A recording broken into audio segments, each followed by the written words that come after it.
you ready or not?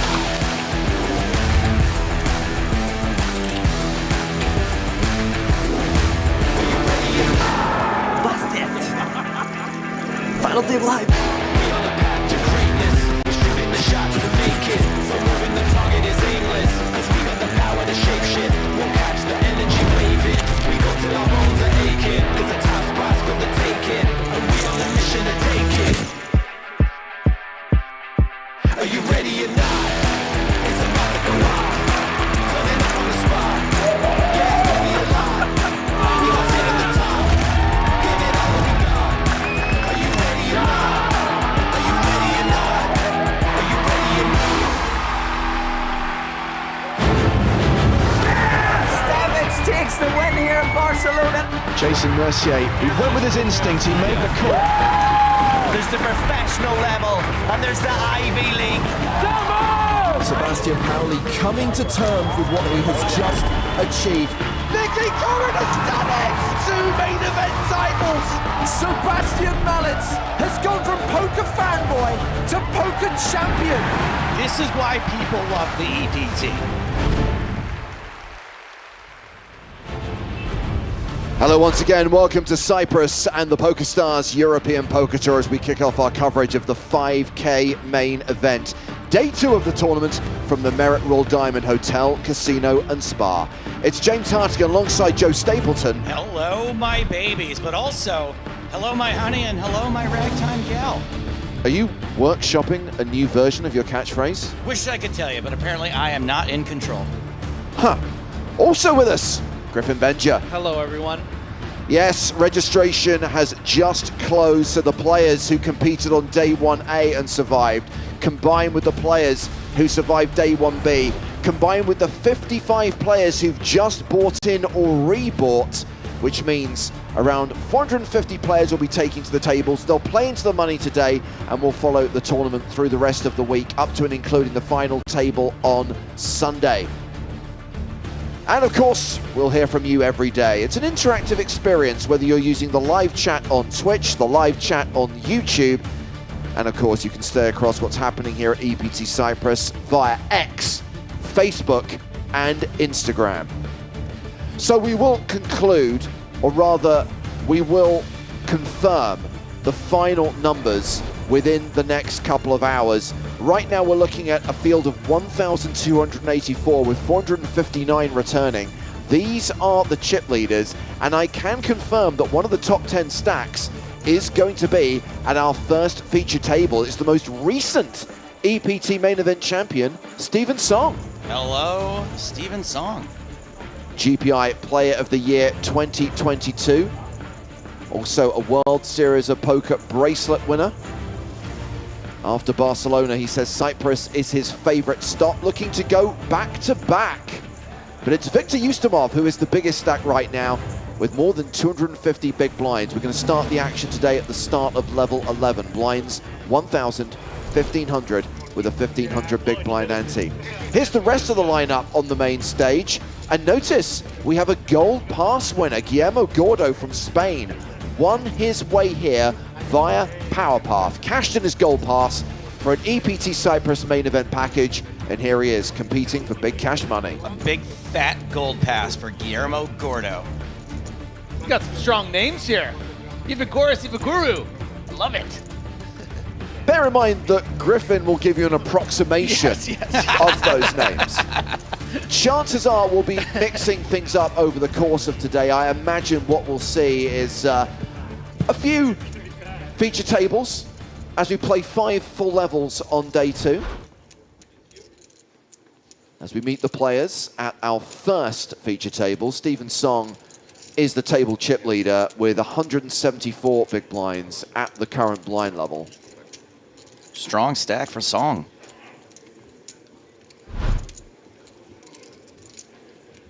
A strong Song. Yes. Strong, strong, strong, strong. You should be able to get that one. Yeah, Griffin. I got that one, yeah. Guillermo Gordo. Gordo playing 70k, which equates to around 45 big blinds, 47 to be exact.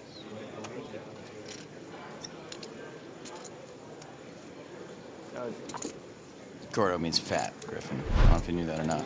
Guillermo, gold pass Gordo.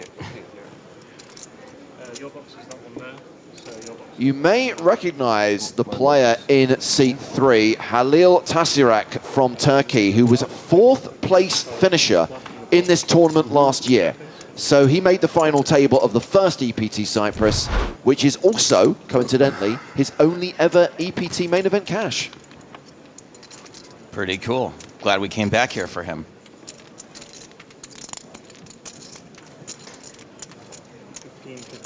Okay.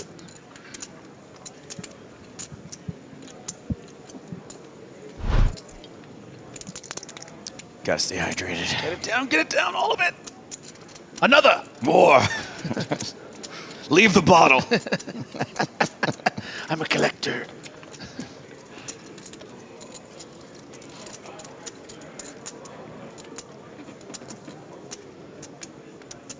Just waiting for confirmation that registration has been locked, registration has been closed, and that we can get the action started on day 2 of the 5K EPT Cyprus main event. Here we go, level 11, blinds are 1,000, 1,500, 1,500 big blind ante. The first of 5 levels to be played today. Chances are that 5th and final level will be when we see the bubble burst. Look at Song with the one-piece shirt. What a nerd. I love it. What is that? It's an anime. Prize pool will be confirmed a bit later on today. We'll find out how many players are going to make the money and what a min cash is worth and what the winner will receive on Sunday. Total prize pool is going to be in the region of $6.2 million. Is that pocket 4s? Yeah, 20 big blinds, yeah. Kind of, unfortunately, that's the problem with being short stacked. You can't really play hands like this, or you shouldn't, rather, in early mid position. So we've seen a raise from Anton Gililov. Anton Gililov. And we have Evagaru from Cyprus, a player with around 200K in live earnings, making the call on the button with Queen Jack. And Gordo, the gold pass winner, is in from the big blind. Fair fight. Look at those numbers. 10, 7, 3, 2 pair for Gordo, the big blind special. Love a big blind special.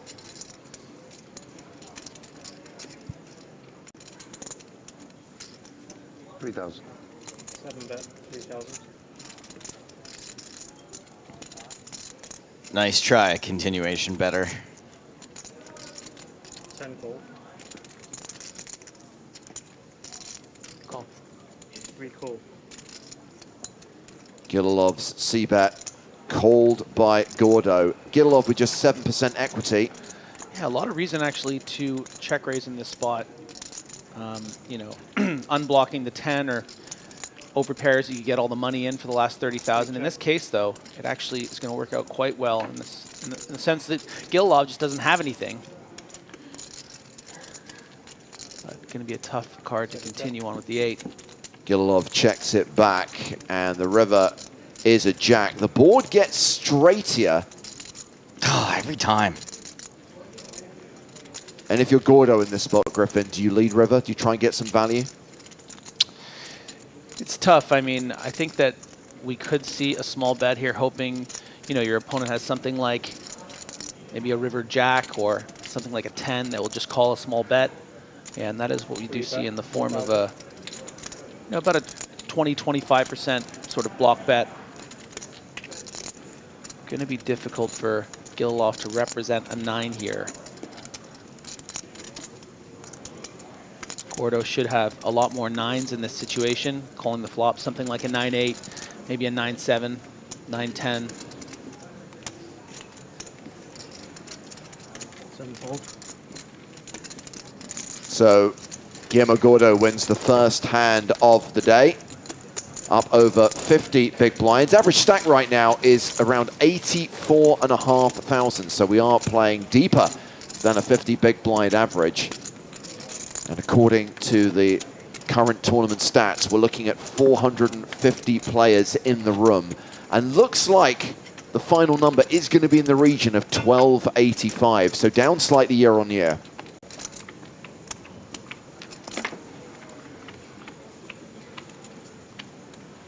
but still an impressive field in this $5,000 tournament.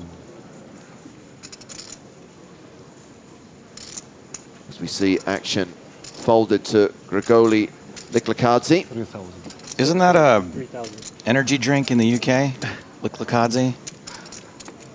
This player from Georgia only has $10,000 in recorded live earnings. Only one recorded cash on his Hindenburg page. It's weird. I didn't detect a southern accent.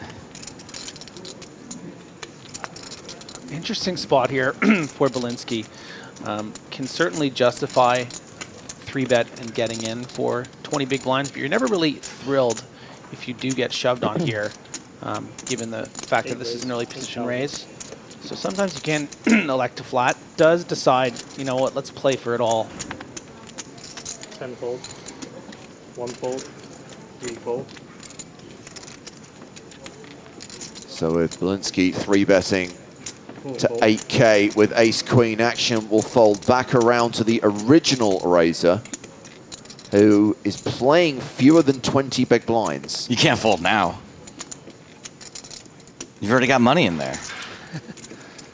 Plus, you look like a wimp. Oh, come on. Now he knows he owns you. He didn't read your book. Rule number 4. Once So- you got money in there. Artur Belinsky cashed the Eureka main event here in Cyprus for 1680. Has no EPT main event cashes. Maybe today will be his first. We are expecting to make the money. We are expecting to burst the bubble during the final level of today. Should be playing until around 10:30 local time. There will be a 65-minute dinner break this evening. I'm going to go hold the table at the buffet right now. I missed breakfast today. I thought it closed at 12. Morning for poker player starts when he wakes up. Pretty late. Hate missing a buffet. Saw you and Sam wandering around last night. What were you two getting up to? Yeah, we're having a good chat at the shisha bar. Some people. 3,000. Is the shisha bar all you can eat also? I don't know if there was food, but it was all you can drink. It's all complimentary still? It's all on the arm? Yeah. Good to know. This place is wild. yeah. Fold. 10 fold. 1 fold. 3 fold. Under the gun raise from Liklikadze. 4 fold. Round to the big blind. Quite a loose open here, I'll say. 8-handed. Probably a notch or two worse than you should raise on average the king 10 off, but just trying to get one through here. 5 fold. He's going to get a call from the worst king in the big blind, though. This is Sebastian Malec from Hungary. Has 2 EPT main event cashes. And we have an 8-6-3 flop, so king 10 high still the best hand. Check.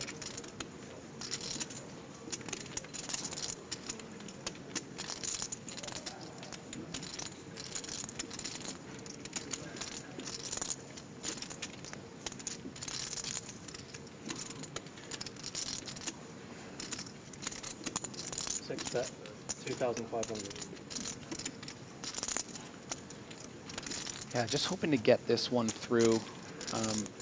Shody does have some reason to, you know, this particular board texture is going to favor the big blind a lot of the time, not necessarily always against an under the gun open. 5 cool. And you know what, with those back doors, the fact that this particular texture is supposed to favor him, instead of going for something like a check raise, is just going to call and then, you know, perhaps hope to see some checks on a card like this, or a 9 or a 5, where he can then, you know, bluff the river. And might find a lead here, having that he's going to have pretty much most of the 8s in this spot. Check. But decides to check.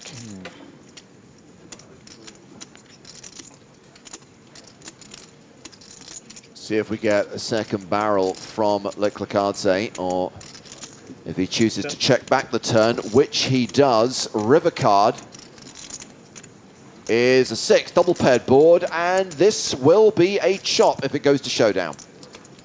Going to be a bit difficult now to sort of rep this 8 or the 6, because there's so many out there. It's less likely you have it. It's more likely you have something like a 9-10 or a, you know, a Jack-7 of diamonds. So it's a tough bluff to make if you think you're just going to get called by ace high a decent percentage of the time.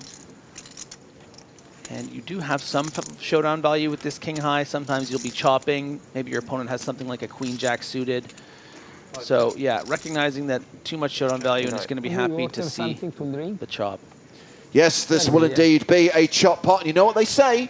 Everyone loves a chop pot.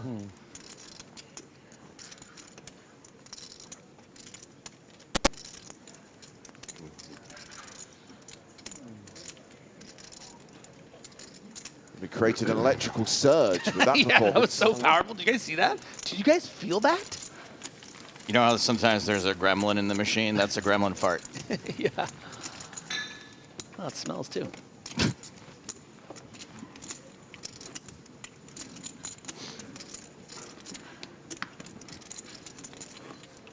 So people asking for payout information, asking why there is no field ticker. You have to remember, because registration does not close until the start of day 2, the tournament staff like to cross their T's and dot their I's and just do a full reconciliation and make sure that they have a confirmed field size, a confirmed prize pool before doing any announcements.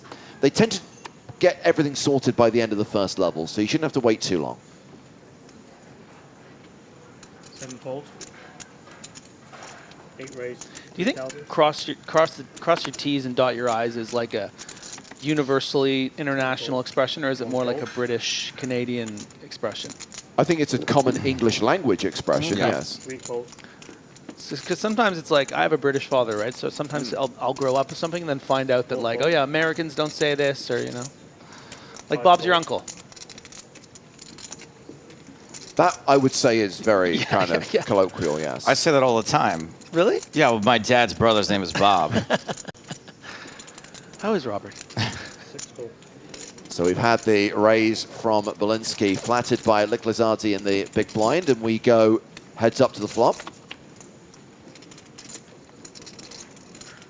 9-7 deuce, ace high, still the best hand. 6 check.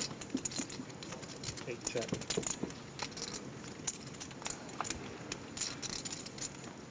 No improvement for either player.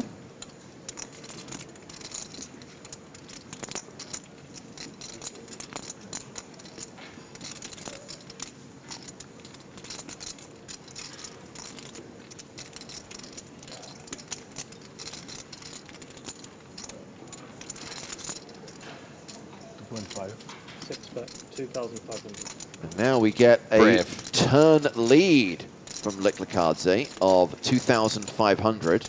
Never find this bet, Griffin. I mean, it's Oh, not great. It's not gonna work. The sizing wise, you really better be prepared to follow through here. This check back from Belinsky is going to be a lot of ace highs, but sometimes you just river a queen. Nice. So he's got 23.8 behind, 13.5 in the middle.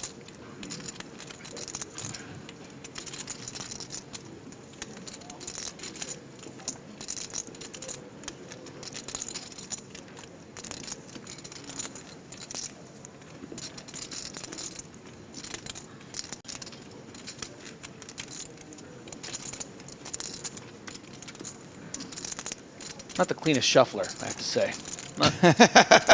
I'm guessing this is the point where we should remind everyone that the shot clock doesn't come into play until the start of day 3. 6 bet, 7,400.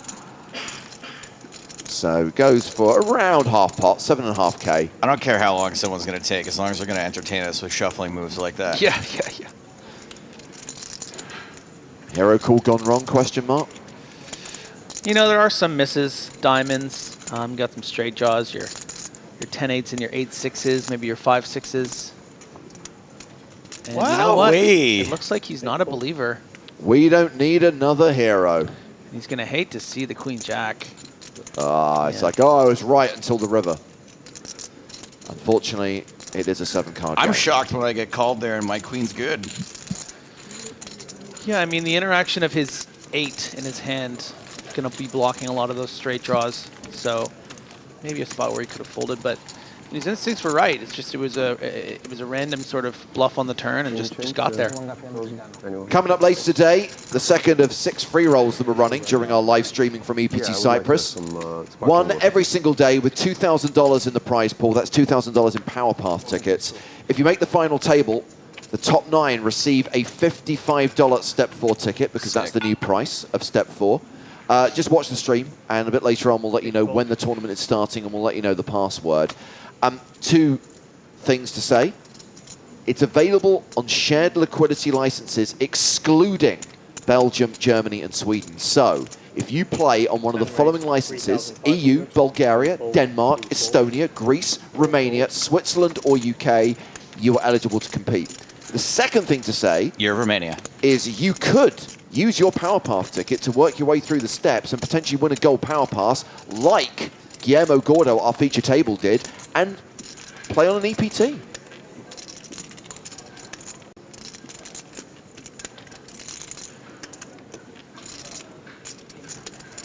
So we've seen the ace-9 raise. We have Shotty on the button with Queen Jack flatting. Small blind folds. Anton Gilalov in the big blind. Is the table shorty with 14 big blinds? Ugh.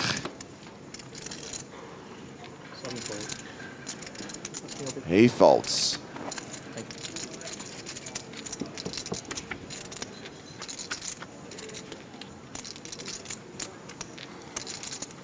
Ace high flop.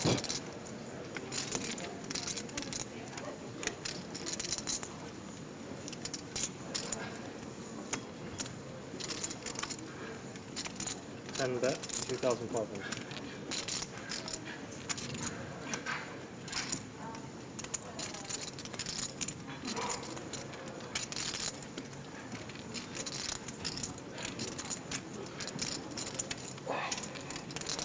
$2,500. The bet with top pair.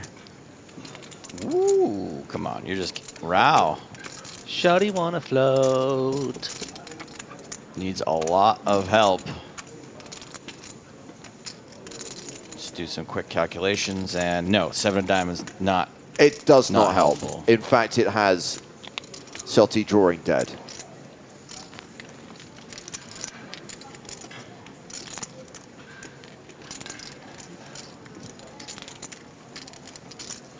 Bet 4,500.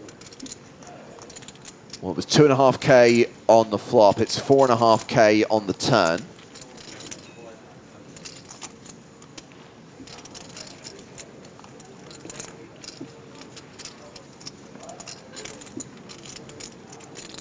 And now the fold from the Queen Jack.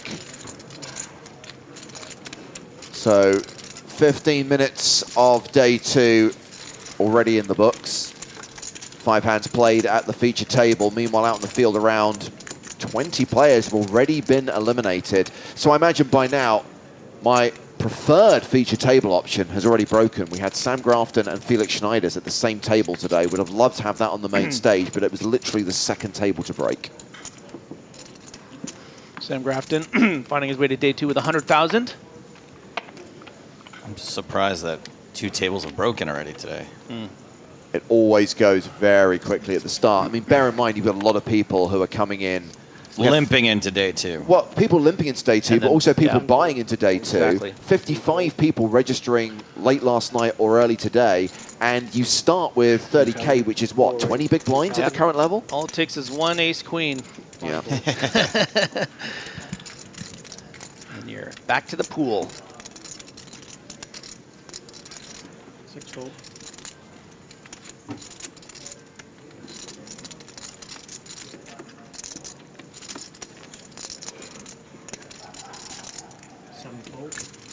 Fold. 3,000. 8 fold. You seem pretty excited to get in there with 6-3 off. It's a drawing hand. And it has not connected with this board, whereas Tasiurek has hit big, top 2.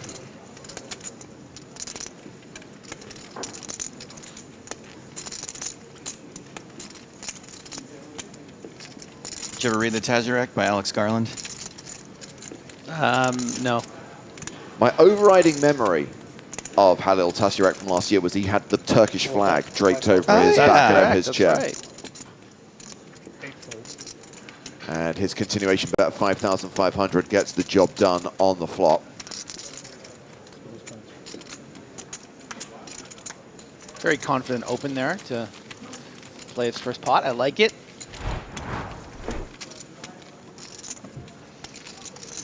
Stephen Song, we haven't seen him play a hand yet, but he started as one of the overall chip leaders and retains the table chip lead with 260k. Tazurek is the other big stack. Gililov pretty short, 13 big blinds, edging towards the danger zone. Yeah. Just edging. All right, talk to me about this One Piece. Is it like Samurai Champloo? Okay, so I've never watched the anime One Piece, but it's the longest running current. It has like over 1,000 or 2,000 episodes. They recently adapted it to a Netflix how many series. episodes? 1 or 2,000? 1 or 2,000. Yeah. That kind of feels like a very large Whatever, spread. thousands of episodes. Once you're in the thousands, Yeah, I it's get just what like, he's listen, saying. I don't watch it. If I watched it, I would be like 1,364 episodes, you know? Anyways, it was recently adapted into a live-action adaptation for Netflix, which was actually probably the best and live-action anime adaptation they've done. It was really enjoyable. Yeah, I was not a big Cowboy Bebop guy, not going to lie. Tried it. No, yeah, they kind of faltered there, yeah. No, but One Piece was quite fun. Yeah, the first season, I think... Is it about bathing suits? No, it's about pirates, but they're superpowers. Do the pirates wear bathing suits? I don't remember. Is this One Piece Red? No, just type One Piece Netflix. Or type One Piece normally, I mean, I don't know. So that's the Netflix show you're looking at. And then there's the actual series. You should find out how many episodes it is. I bet someone in the chat will tell us.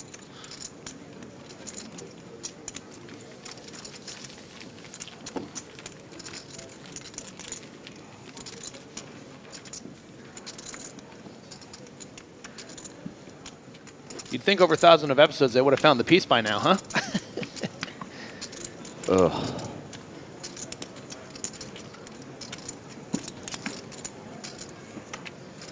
$1,122 episodes, apparently. Wowee. Well, I'm not going to start watching something that's going to take me several years. 3 raise, 3,500.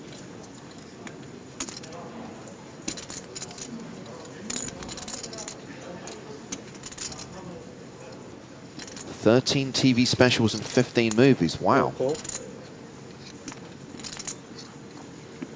fold. I'm sure every episode's amazing. 12. How long are the episodes? If I had to guess, 20 minutes. As that's pretty standard for That's a lot of anime. hours of content. Yeah. No, I've always been too. It's been too daunting for me. It's been on since 1941. Oh, hello. Ooh. We've got Gordo with the Snowmens. Hello. We've got Tazurek with 6s, and now we've got Ivagaru with kings. So Gordo raised, Tazurek called. I imagine we will see a re-raise from the small blind, which will look a bit squeezy. 10 raise, 13,000. 1 fold. 13,000 total, and action back on the original raiser. Yeah, I would say fortunately for Gordo in these particular positions, you should recognize that this is going to be quite a strong 3-bet, not just because of the fact he's in early position, but there's an under the gun +1 flat, which can often be pretty strong. This is sort of one of the worst hands I think we would expect Tazurek to call with here. You know, you could be flatting here with an ace-queen even. 4 fold. 3-bet gets through. Meanwhile, we have had confirmation and still waiting on prize pools and payout info, but 1,284 does seem to be the final number. So that is now confirmed. The field in this year's EPT Cyprus Main Event, 1,284 total entries. with 428 players remaining right now. 1,284. That's more episodes than One Piece.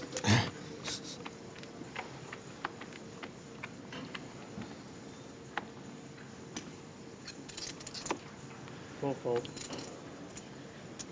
5 fold.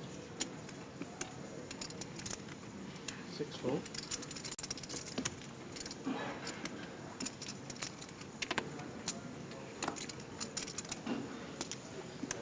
7 fold. 8 fold.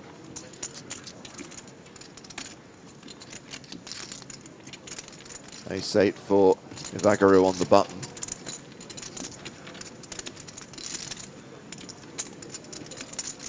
Raise 3,500. 1 fold.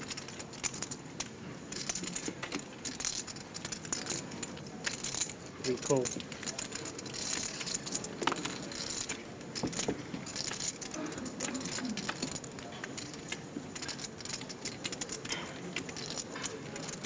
Easy. What was the Mortal Kombat guy with all the arms? Gordo. Was it Gordo or was it Goro? Goro. Goro. Was Goro, Okay. yeah. Sorry.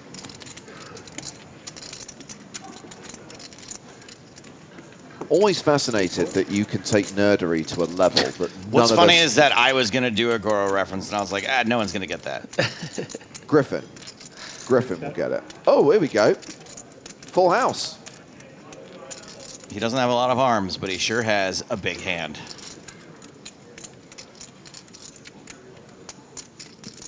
Send that. 3,500.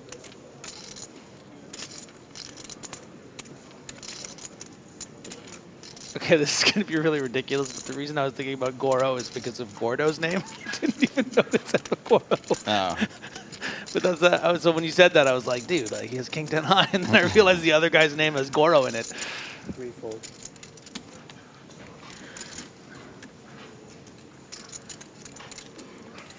Just the nuts. Good fold.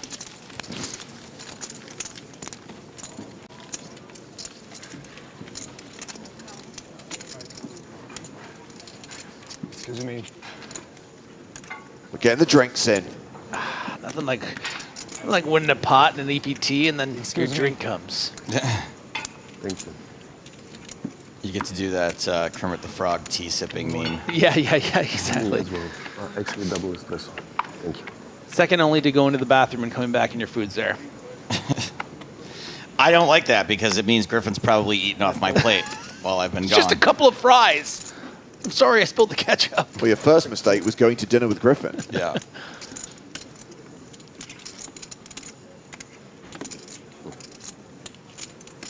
Fold. 8 ways, 3,000. Belinsky opening with ace-queen.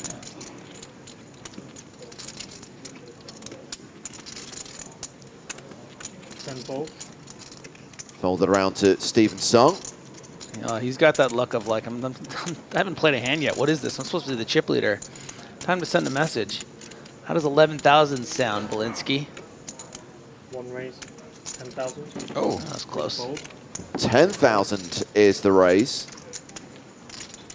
An action back on Belinsky.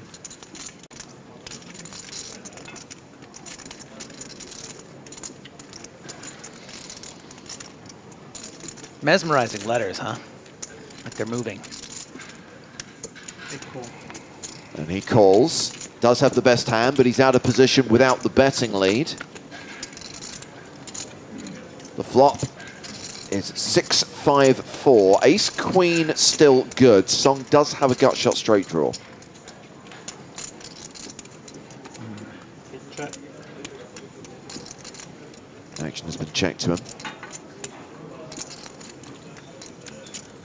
Well, Mr. No Yap has a suggestion on how to proceed. All in. Not sure which player or on what street, but all in. 1 bet, 8,000. I think Mr. Noyap was probably referring to pre-flop, having seen all the hold cards. Yes.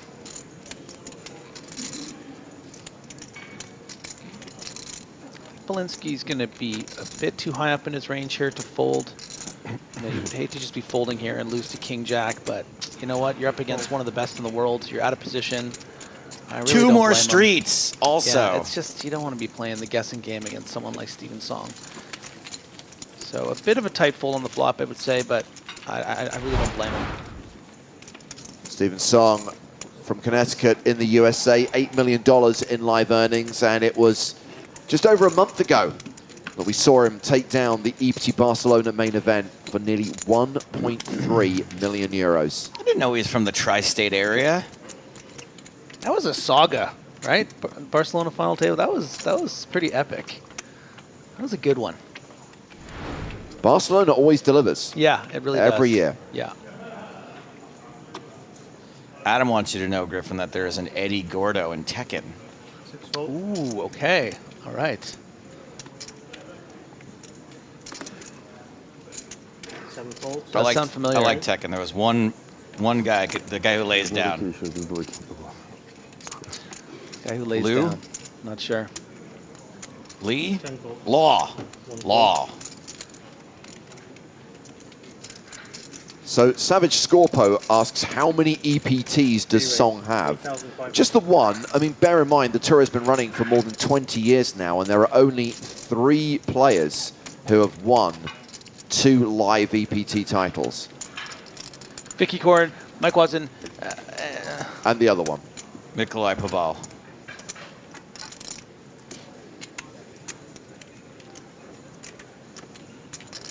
Tessa raise.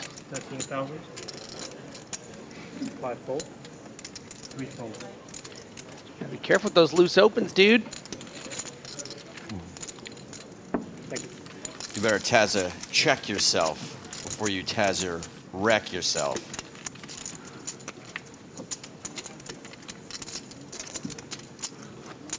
"30 minutes into the day, fewer than 420 players remaining now." Thanks, everyone. It was Lay who lays down. Should remember that. Law was the cop. Wait, the guy's name was Wait, Lay? no, and he Lay laid is the down? cop. Lay lays down. Lay Wulong. Lay would lay down. Yep. Little on the nose. I love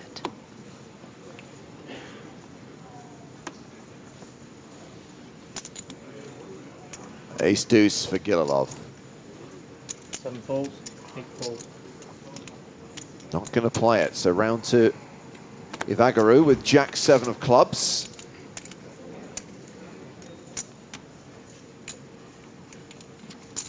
Ten raise. 3,500.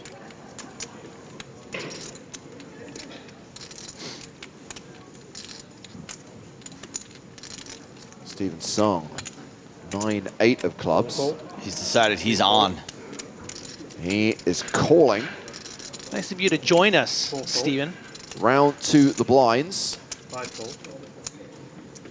And it's Grigoli Liklazarki in the big blind who folds the Jack deuce. You have 4 or 6? 6? Okay, thanks. I just can't see. 10-5-5. 10 check.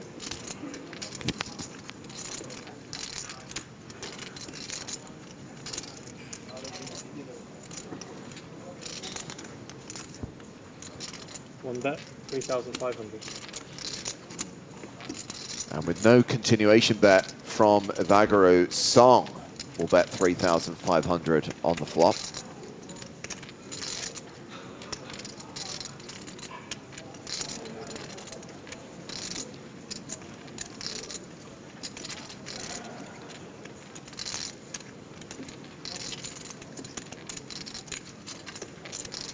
Ten call.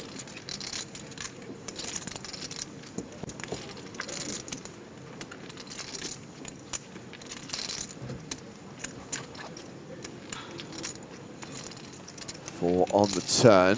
Very curious check call here from Ivaguru.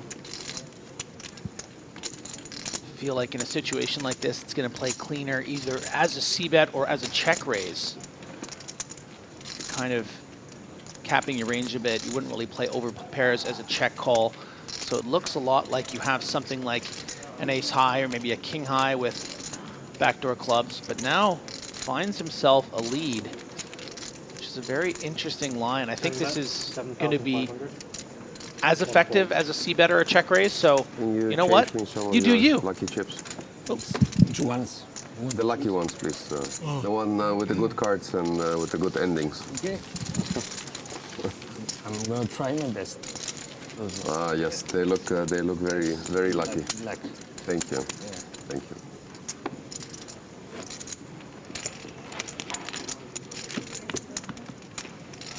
Thank you very much. Thank you. Thank you.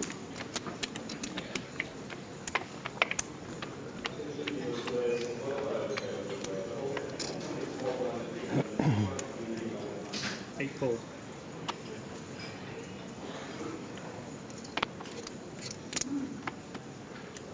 Ten fold. Action forwarded to 3 fold. one of last year's finalists, Halil Tasyurek. He has the Spraggy A7 offsuit. 4 raise. 3,000. Raises to 3,000, gets the button to fold. We have Lech Ricardze in the small blind with Jack-7 of hearts. Folds. And the table short stack, Anton Gililov in the big blind. He has the Dolly Parton. Oh, I get it. There's the movie, The Best Little Whorehouse in Texas. Don't let Dolly be your folly. 7 fold. Which, of course, is open from the hours of 9 to 5. And Gililov drops down to 10 big blinds. He is now officially in the danger zone.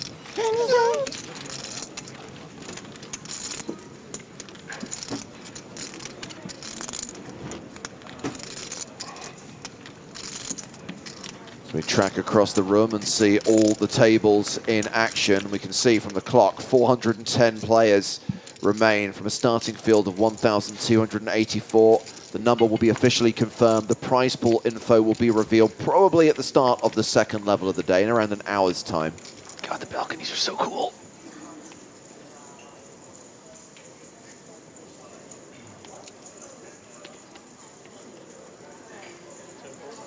Wonder which of these tables will be coming to the main stage for the second level of day 2.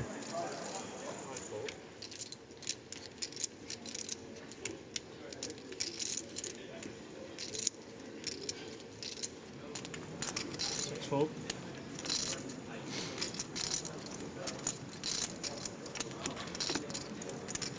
7 fold.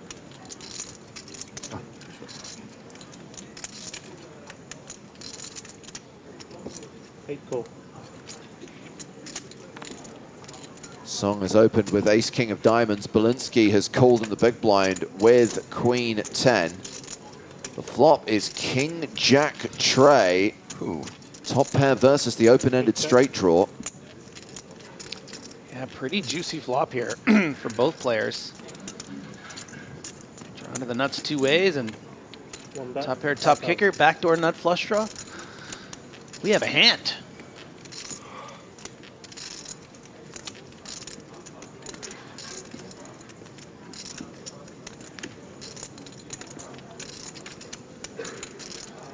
Song going for a bigger sizing here, wanting to charge something like a weaker king or a jack or a draw like queen 10.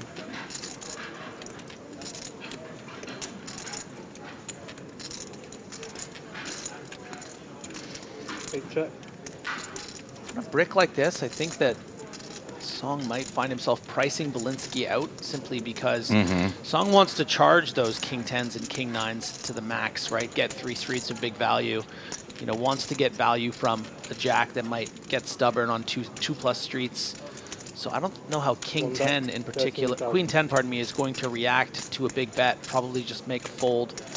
We'll see. I mean, Belinsky, we've seen him be sticky already today in that ace high call situation. This bet representing nearly 25% of his 60,000 stack.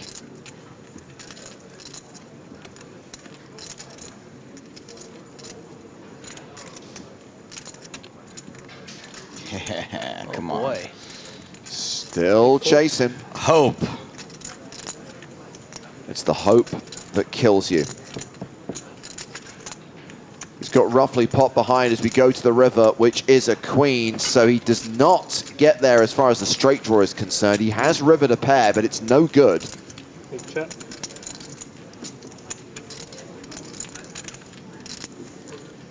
And this isn't an easy bet for Steven Song. Queen Jack has now gotten there. You're not very concerned about ace-10 or 9-10 because I think we would find folds from those. There were no turned flush draws here, right? So if you had ace-10 or 9-10, I don't think you'd be calling 13,000. So if you think your opponent could have something like a king-10 or king-9, you would hate to check back here and see that you might have gotten a call. So the wheels are turning, but yeah, it's just a bit too thin for Steven. And it's going to be shown a hand that probably would have folded to a big bet. Takes down a nice pot and is going to be up over nearly 300,000. Belinsky has dropped down to 30 big blinds, about 50% of an average stack. The average right now being 95K. Yeah. Really bad. Ace on the river. Very great stuff. You're in some troubles. Or even a 9. Yeah.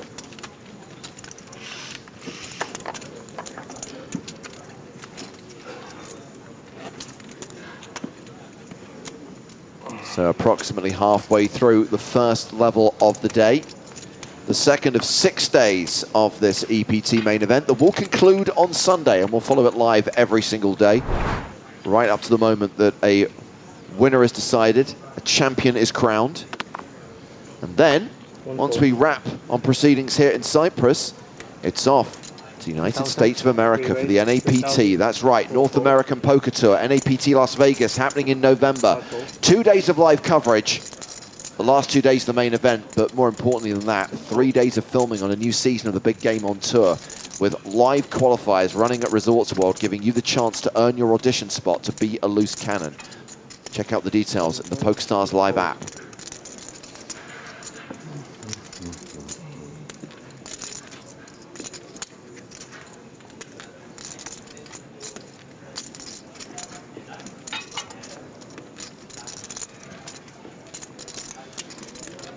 Maybe we should do it Masked Singer style, James, given the conversation we just had.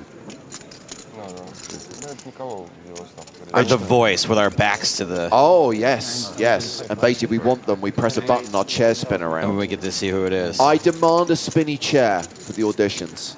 Very nice 3-bet coming in here from Everguru. Just whatever. I want a spinny chair, Griffin. get this man a spinny chair.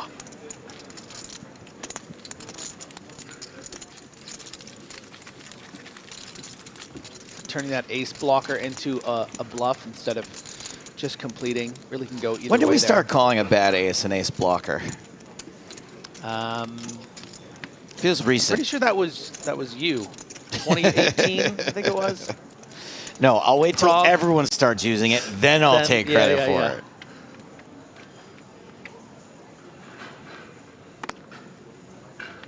We fold. Raise, we have a raise here from Halil Tasirek with ace-queen in early position.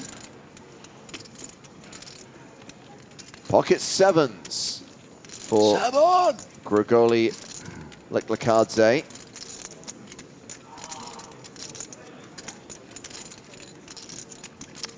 Yeah, unfortunately, another situation where you're a bit handcuffed with these small middle pocket pairs, you know, only playing 23 big blinds against a stronger range in the under the gun +1. You know, certainly your opponents can have something like an ace-queen. You could be flipping, but there's a lot of players behind. Is going to call. No, pardon me. That is going to raise it. 2.5x.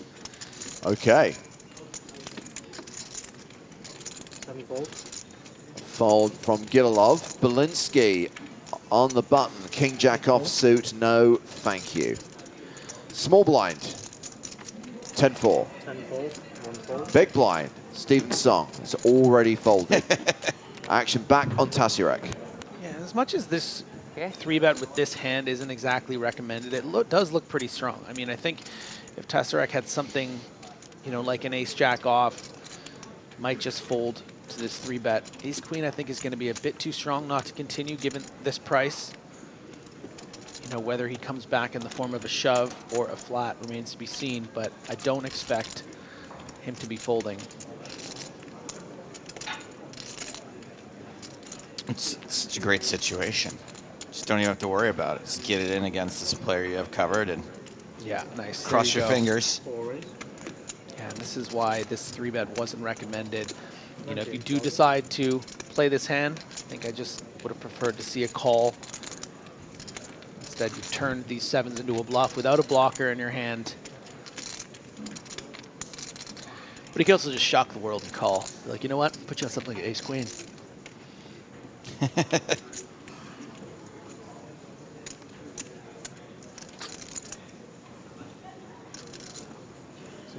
Yeah, forced to fold the 7s. Yeah. And Tasiurek chips up Okay. to around 125k, more than 80 bigs. Joe's grimacing, but he didn't like that one. He likes to see, you know, let's see a flop or something, or no, didn't like the 3-bet fold. So it has been announced that when we go to EPT Prague at the end of the year, the first ever Spin and Go Championship will be taking place across the 14th and 15th. 81 players competing in a series of 3-handed tournaments for 100k in prize money.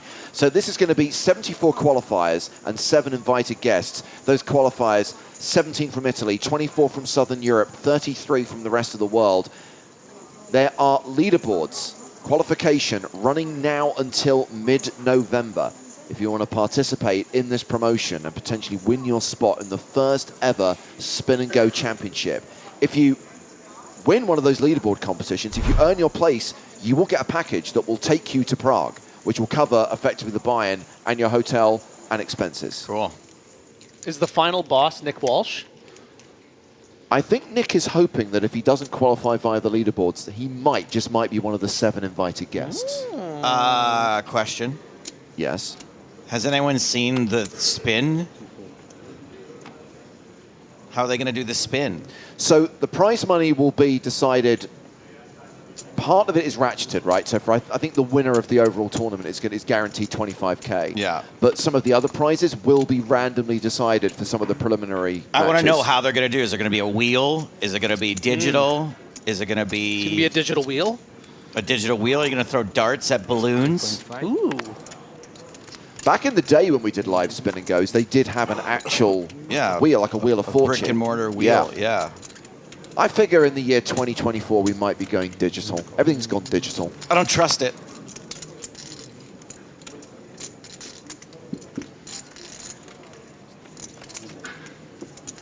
These guys have been playing a lot of pots together. Gordo, Goro. Yeah. Goro, Gordo. Advantage Gordo, but backdoor flush draw bottom pair for Eva.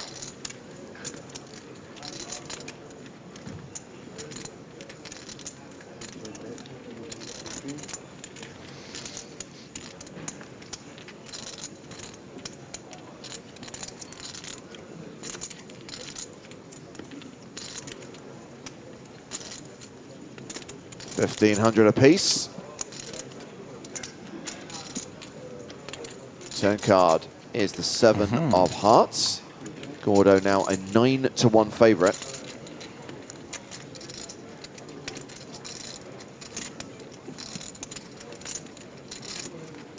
And with the action going check, check, we get the 10 of diamonds on the river. 2 pair now for Gordo. But it is a straighty board. Yeah, we did see earlier in this level Gordo block bet in a similar situation with a 4-card straight and 2 pair. Let's see if he elects to go for that, you know, 25% bet or instead checking. I mean, we highlighted that Gordo won his way here via Power Path. He used a gold pass to get an EPT Cyprus package, but he is a pretty accomplished player. 600k in live earnings, has cashed a number of events on the EPT, was in Monte Carlo earlier this year.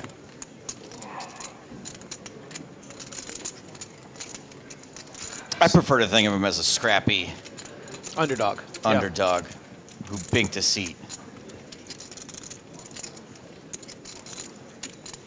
And I don't know if you've existed in this world recently or not, but whatever people want to think is what's true now. So,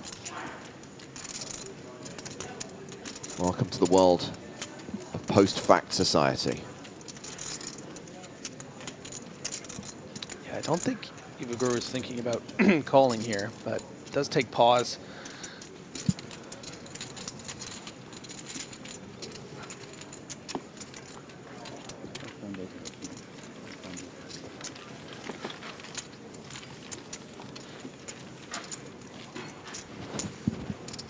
Well, Gordo is playing around 67k. So we've only got 2 players at the table with above average stacks, those players being Tasirak and Song.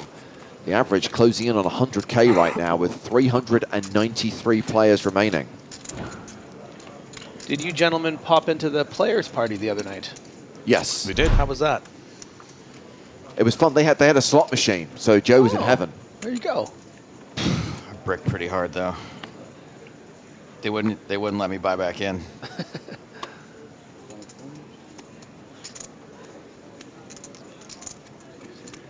It was actually that one that we played that night in your hotel room. Oh, yeah? With the lightning bolts. Okay, okay. So you're right at home. Linsky trying to get some momentum back here. Started the day with, almost twice as many chips. This is going to be a good way to start. And Tasirak looks a little interested from the big blind. It's because he does have the Spraggy.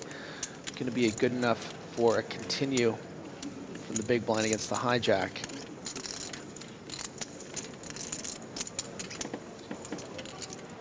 Tread carefully when you play the Spraggy.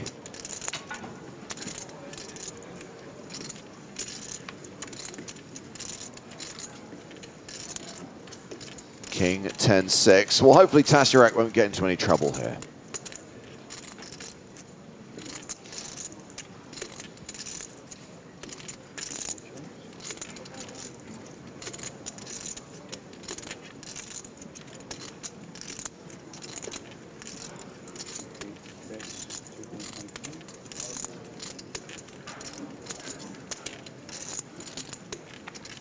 Continuation bet of 2,500 and a fold.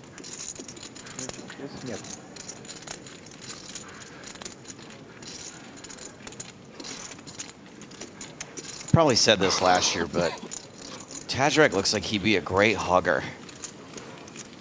I feel that. Bear, recognize Bear.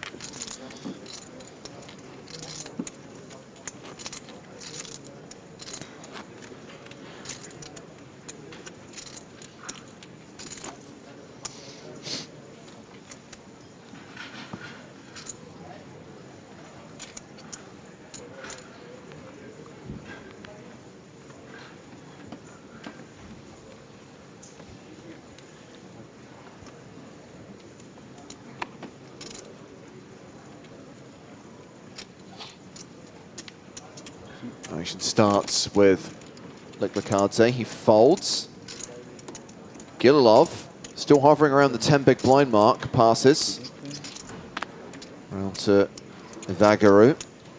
King 9 of diamonds.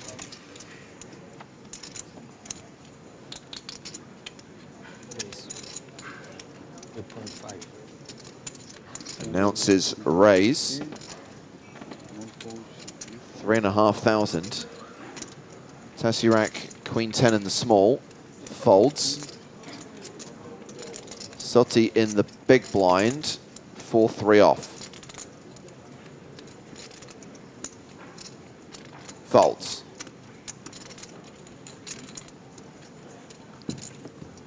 How many hands till Gililov has to take the big blind? Just one.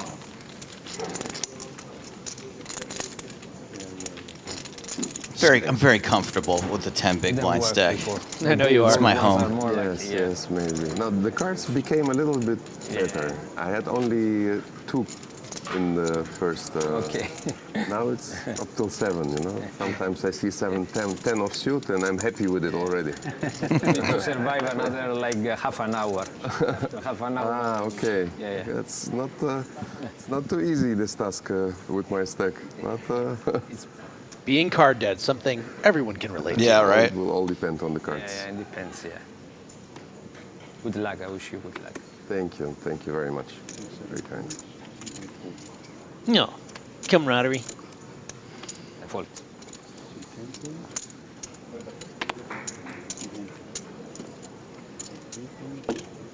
Okay, well this is going to be button versus blinds. Tasirak Jack 4. It's going to be blind v blind.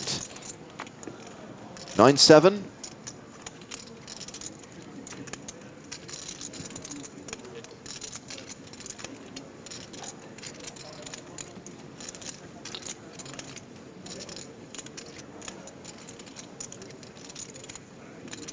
Completes at ace-5.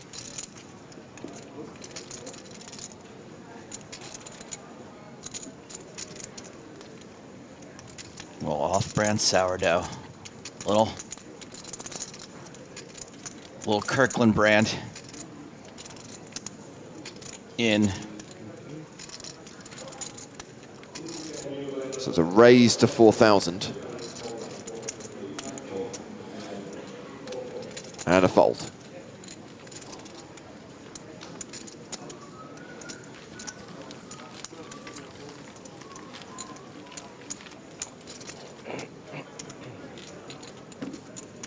Did you have 500 back?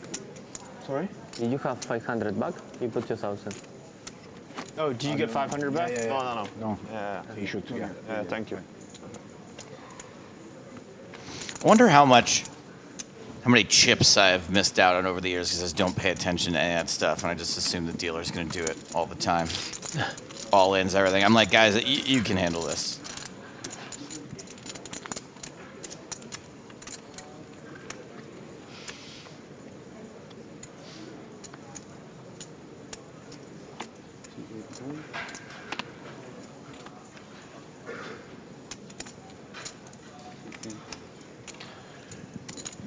$35 minutes left in this hour-and-a-half level 1 of day 2.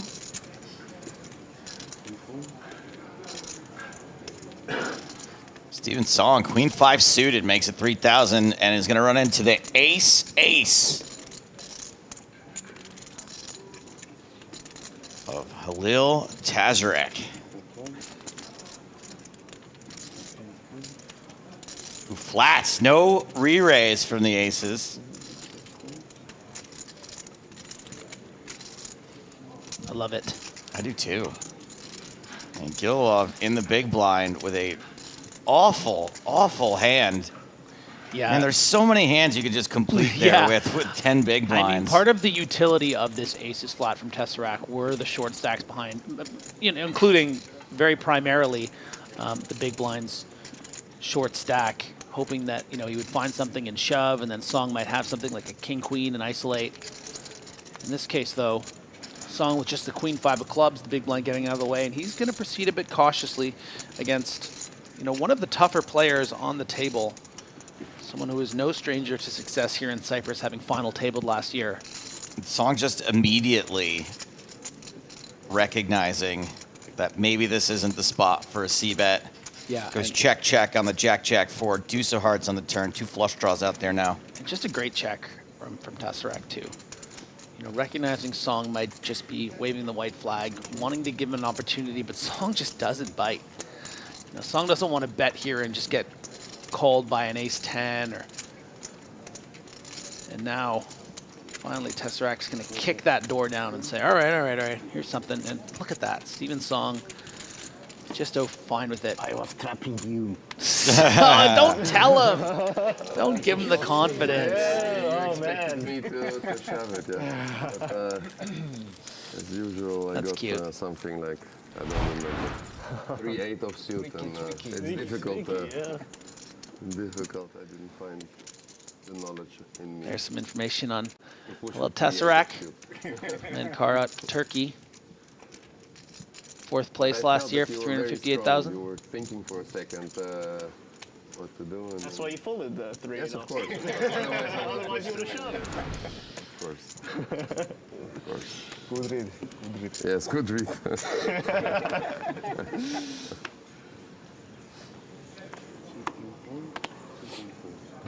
Probably the most interesting fact there, by the way, is that me and Tazarek are the exact same age. 53? Did we bump it up?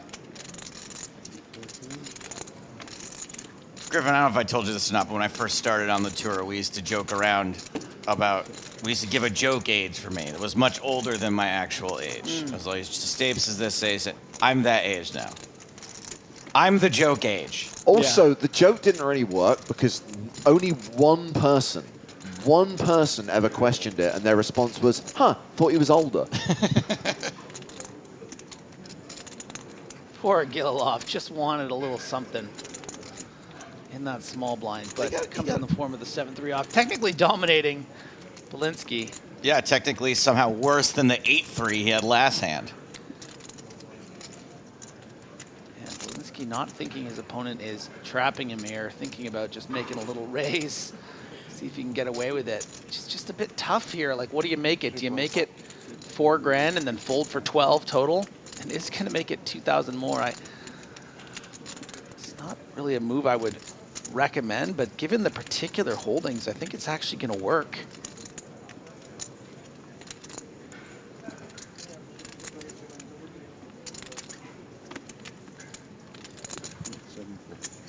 There you go.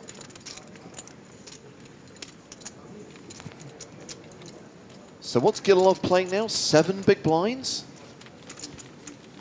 Plenty in this day and age.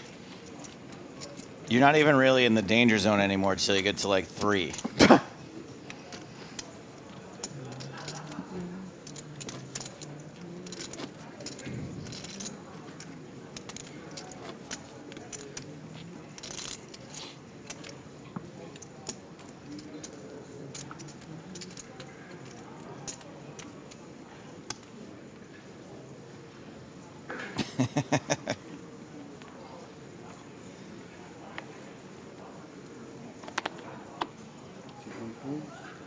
Steven Song was first to act. He's folded. It's round 2, Tasiurek.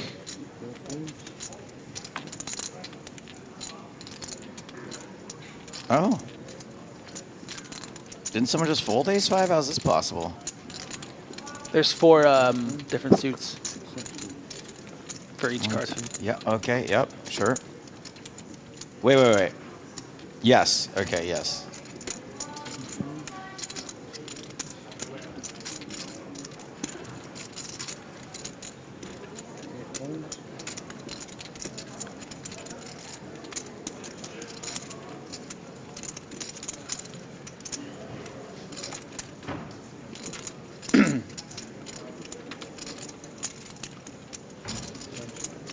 Jack 8 of hearts limping in. Nice and easy. Dominating the 9-8.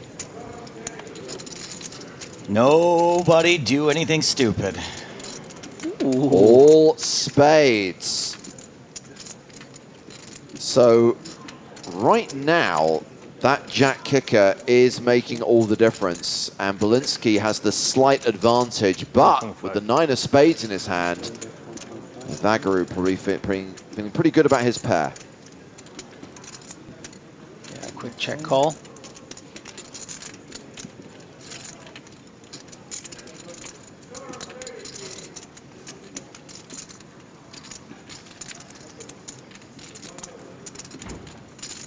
You're not surprised he's wearing Armani Exchange and not Balenciaga. Oh, God, Griffin. Oh, God. Joe won't even look at me. Make it end. Please make it stop.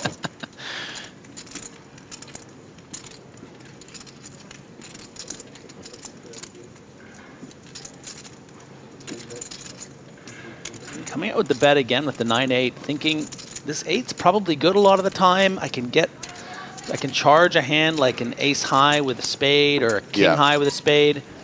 You know, if Belinsky has something like king jack with the jack of spades, he's going to play this as a check call twice, and you're going to get value, but is technically behind. A lot of ways to win, though. The straight draw, the spades. Yeah. Bricks out. Wow. I would have definitely taken the 9-8 on the flop, and I would now be losing. I do think that's only fair, though, if you're going to be out-kicked, that you have the flush draw to go with it. At least you have a shot.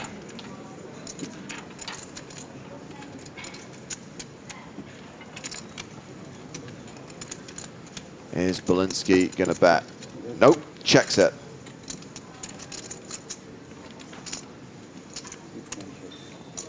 And Vagaru checks behind. Walensky wins the pot, so 25 minutes roughly to play on this level. Then we'll take the first break of the day, and during that break, we will be bringing a new feature table to the main stage. It features 2 members of Team Pro, one of whom is an EPT champion. We have got Felix Schneiders and Simon Wiciak. Felix Schneiders has won an EPT? The other one. Simon Wiciak and Felix Schneiders will be headlining our new feature table for the second level of the day. Meanwhile, let's see some other players in the field on day 2 of this EPT main event. Adrian Mateos, who bought in at the start of the day. Another late entry, albeit his second bullet, was the man who has a hand named after him. Ace-7 offsuit. It's Spraggy. Did not get through day 1B, but was back in at the start of today. How much? 10,500. Bye-bye. 10,500. So he's trying to avoid the camera. Oi, Marquez! Anna Marquez. And talking of EPT champions, we have a player who has an EPT title and made a pretty deep run in last year's Cyprus Main Event.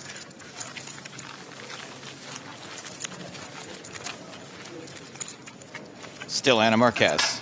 Not Anna Marquez. Anton Wigg. Oh, yes! Love me some Manties Vanties. PC principal?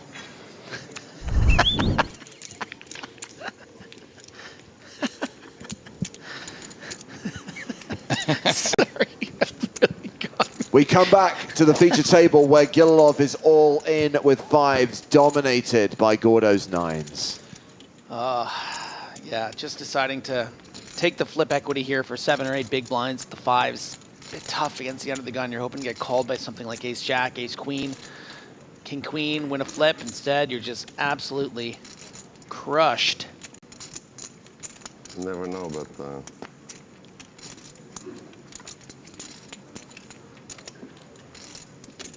that's not too good. Ugh. Not looking good for Gililov. 2 immediate outs, 2 5s in the deck. 5-5, turn river. 5-6.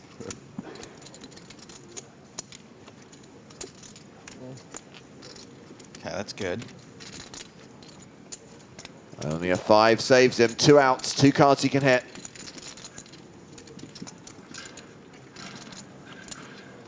GG, good game. And that we'll see Anton Gililov eliminated on day 2. We no longer have a little love. We have no love. Thank you. Yeah, good game, and like.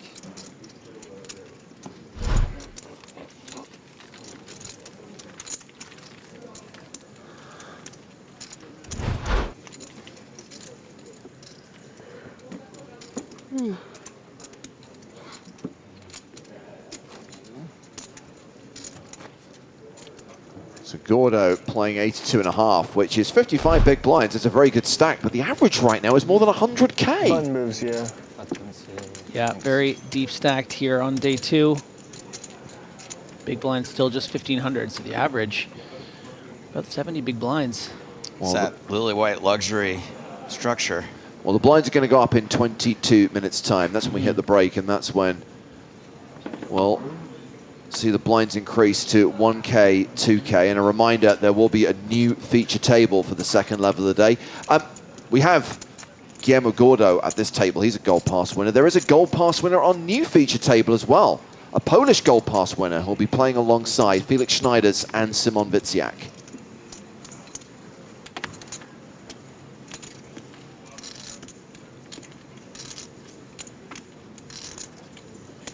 Not only is Simon a EPT Barcelona champion, but he came close to defending his title when you consider that he made the top 30 in a huge field in Barcelona this year, the year after he won it. Yeah. Pretty solid achievement. Very impressive. Not only that, looks really cool in reflective glasses. He's a cool looking dude. Yeah. He fits in real well as a team pro too. He just feels right.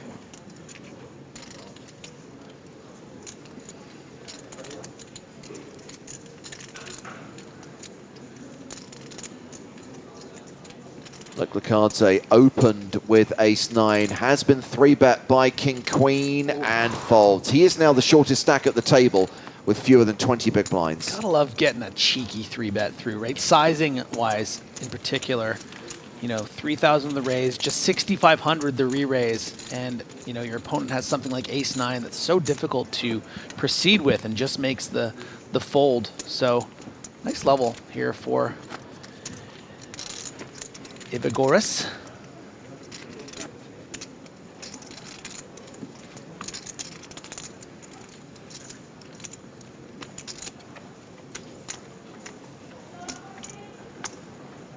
A lot of people asking after Rania Nesruddin, who did not progress beyond day 1, so will not be making 3 consecutive EPT final tables. 2 was a pretty solid achievement. But I believe that Rania is coming to Vegas, Joe. We'll see her at the NAPT. I think we will not be able to keep Rania away from Vegas.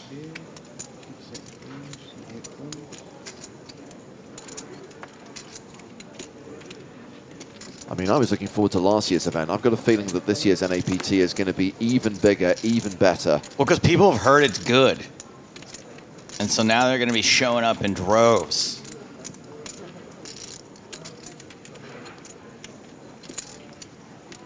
Shotty here with Jack 10 of diamonds has raised. Stephen Song was thinking about doing something with 8-6 of diamonds, but folded.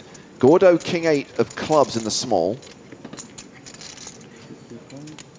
Will there be any 1K hyper side events at NAPT? I'm sure there will be. I just want to know if I need to defend my title. I'm sure there will be. Okay, okay. What I like is the main event is now a 5K. Yes. As it should be. As it should be. An event that should be on the same tier as an EPT. There is also like a 25K high roller as well. But alongside that, you've got like a $550 mystery bounty for the opening weekend. You've got the $550 cup for the closing weekend. So you've still got that kind of recreational player-friendly tournament either side of the big buy-in events that bring the prestige and bring the pros.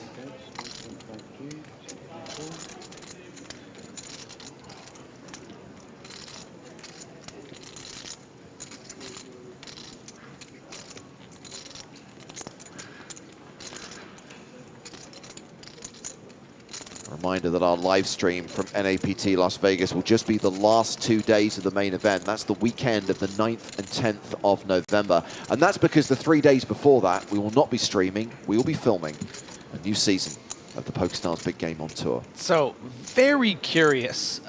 Yes. Check call here on the flop from Tesseract. I mean, must be aiming to misbehave at some stage of this hand. Doesn't get the turn card, I think, that he would have wanted to get a little weird, get a little freaky. Was probably looking for something like, you know, a heart or a 5, maybe a 7, maybe a 7 hearts. But this is definitely not recommended. And you know what? With that river jack, I think it's going to be motivated. You know, when you find yourself at the bottom of your range, one of the worst hands you can possibly have, you're going to need to bluff here. You don't want to, you know, check here and see your opponent showdown King 10 or something, or pocket 9s. This is a mandatory bluff from Tesseract, and unfortunately for him, Shotty is all over that river. I mean, King 10's okay, right? But pocket 9s is bad. What do you mean? I mean, facing a bet, they're both difficult to deal with. Against a bet. Yeah, sorry. I thought you'd say if it goes check, but yeah, all right. Yeah, Chips into the abyss for Halil Tesseract with the rivered full house for Shotty. I think like my showdown value is pretty good here with jacks and 3s and an ace high. Might even want to raise.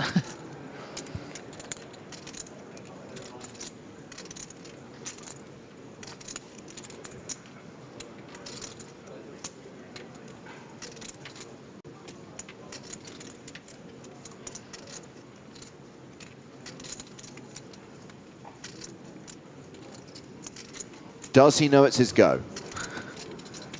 Okay, Joe. Over under 18,000. Under. James? That much. He always does this. Well, I didn't have a chance, and then I felt, well, I could say it. Hey, James. Or Joe, rather. Good job. So what can you get called by? You gotta go under. How low can you go? 16 minutes until the break. New player coming to the feature table. It is Omar Del Pino, a player with more than $1 million in live earnings. Looks like ace jack. Close enough. He's bringing a 22 big blind stack to the main stage. No women, no kids. 367 players remaining. Not too long till the blinds go up. Not too long till we hit the first break of the day.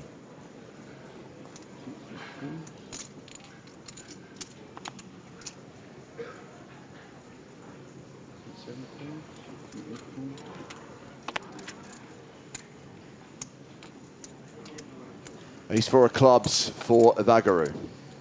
3.5.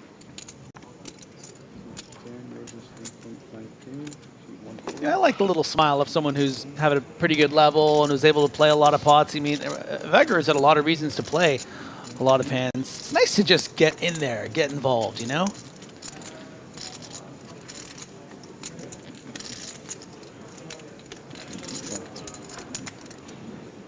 Bottom good. What's not to smile about?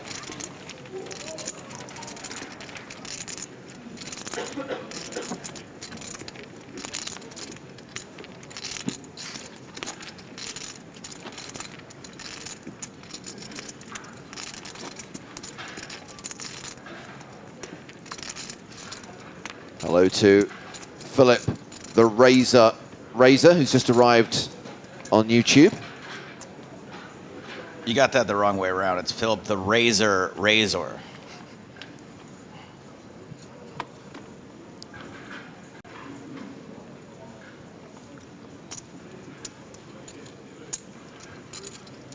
Welcome to the table. Ace queen off under the gun.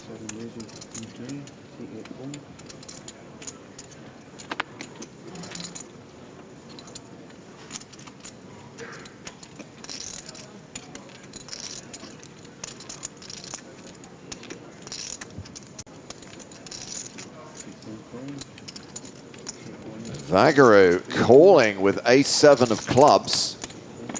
As we get round to the blinds. Pocket fives for Liklikadze. Oh, this is a real nice spot to just flick in the 1500. Let's go. Let's see a 5. I do love flopping sets. It's just so fun. It's like you have a dirty little secret, you know? Queen 10 deuce with just the one club. So not a great flop for fives. Awesome flop for Del Pino. I guess with the backdoor draws, Evagaru might stick around.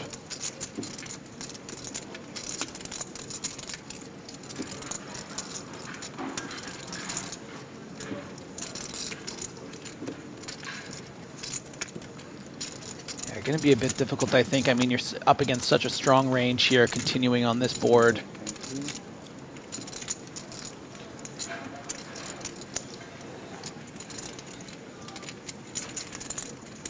But it's taking pause.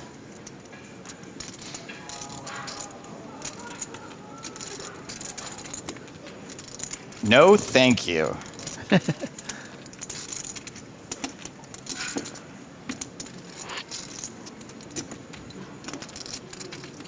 Anyone who seriously considers like their backdoor outs here has had way too easy of a life. Oh my goodness.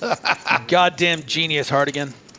Well, when I said he'd stick around, I kind of figured he'd just flat and see a turn card, but no, he's taking the more aggressive line. Unfortunately for him, his opponent has top pair, top kicker.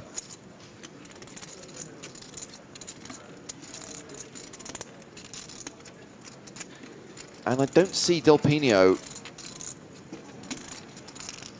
not playing this aggressively right now. He's only got 17 bigs behind.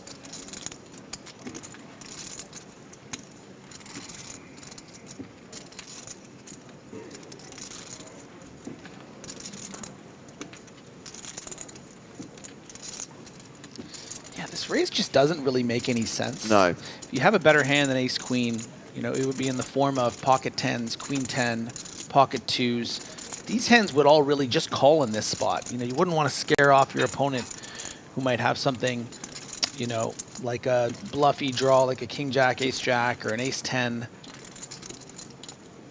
So Del Pino's just thinking, how do I make the most amount of money here? If I think this is, you know, maybe it's a weaker queen that's prepared to get in, like a king queen or a queen jack.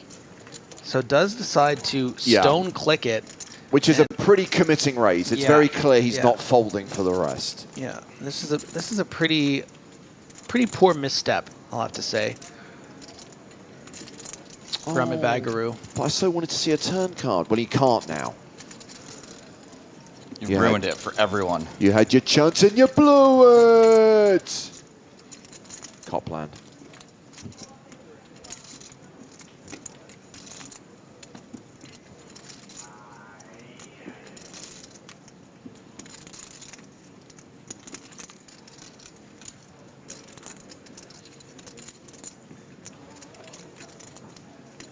There it goes. There it goes.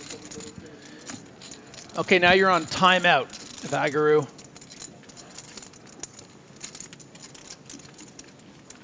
Still has 49 big blinds. Yeah, but I just mean, like, you know, he's got a little out of line there, right? But here's how you get it back. You get even more out of liner. Rule number 6 in your book. That's right. So in 10 minutes time, we're going to change things up. During the break, we will be bringing a new lineup to the main stage. This table will be our new feature table.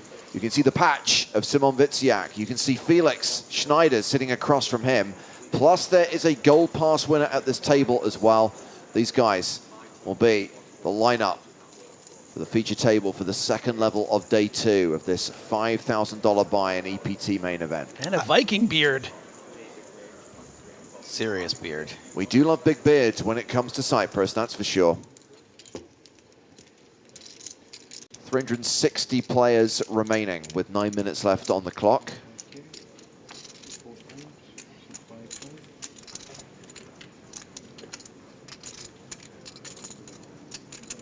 Do it. Bobby Slickton has a question, Joe. Yeah. And the question is, okay, can the answer questions? He did it. No, I'm not a question answerer. I thought about it, but I don't want to answer his question. So no. Griffin, can Yes. the answer questions? I feel like it's in my best interest to be an ally to Joe and not answer the question. Thank you. Stick with him. Be in his corner. Don't undermine me.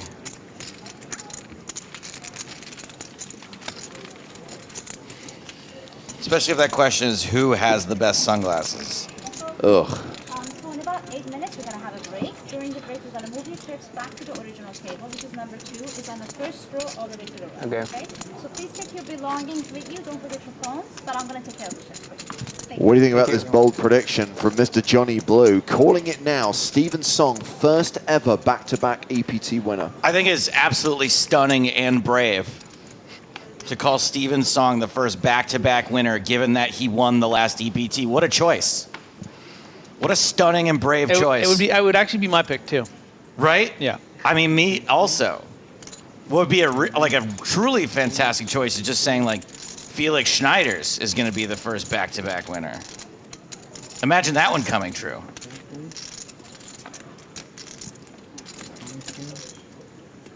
You pick the one guy that's halfway there.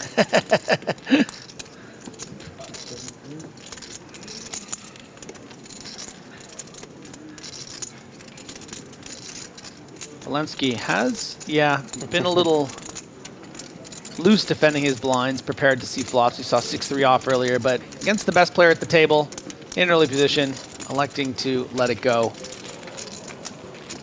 What I do like a lot about Steven's song is he probably is the best player at the table, but doesn't act like it. He's just there goofing around. People make their little silly comments. He plays along with them. And it's weird. He's played what, 2-3 hands at most during this level, but has won those hands, and his stack has increased from 260k at the start of the day to 280k. He's just doing what he needs to do to just build a stack and remain among the chip leaders. One piece at a time. Exactly. And not forcing it.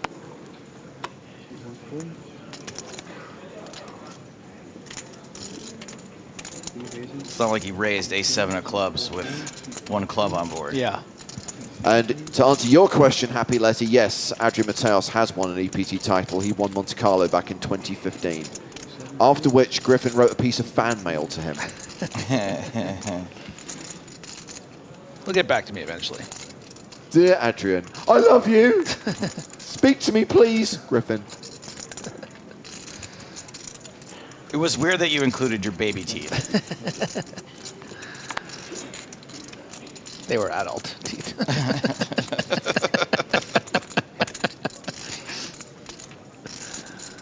just wanted to give him a piece of me. Oh, Ooh, street flash potential for Evagaru.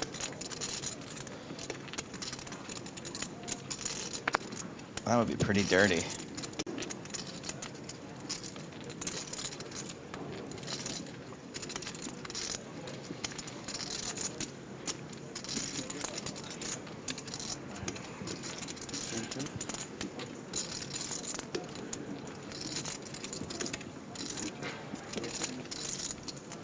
Action goes check, check. Board pairs on the turn. And Evagaru is now nearly a 3-1 favorite.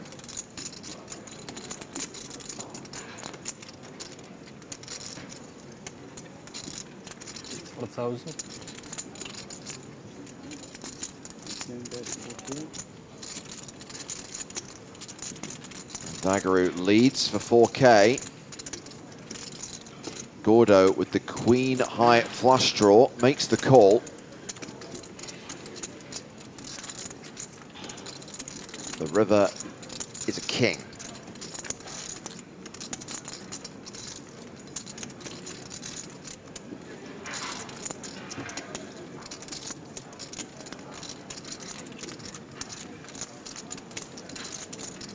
And this is why we have to celebrate street flash draws, because so rarely actually see a completed street flash. Yeah.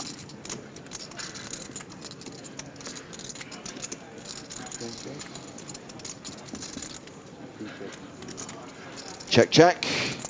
Evagaru's hand is good. Should be able to squeeze in another hand. I'd say 2 hands. Come on. I mean, if it's raise and everyone folds, I agree with you. All right, I got a crisp 200 note here that says it'll be 1 hand. Okay, booked.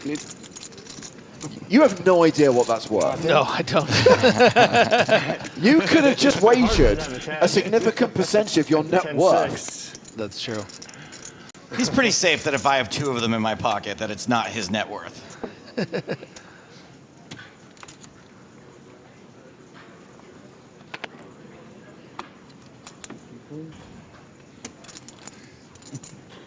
2 minutes and 49 seconds left in this level, in case anyone wants to take sides.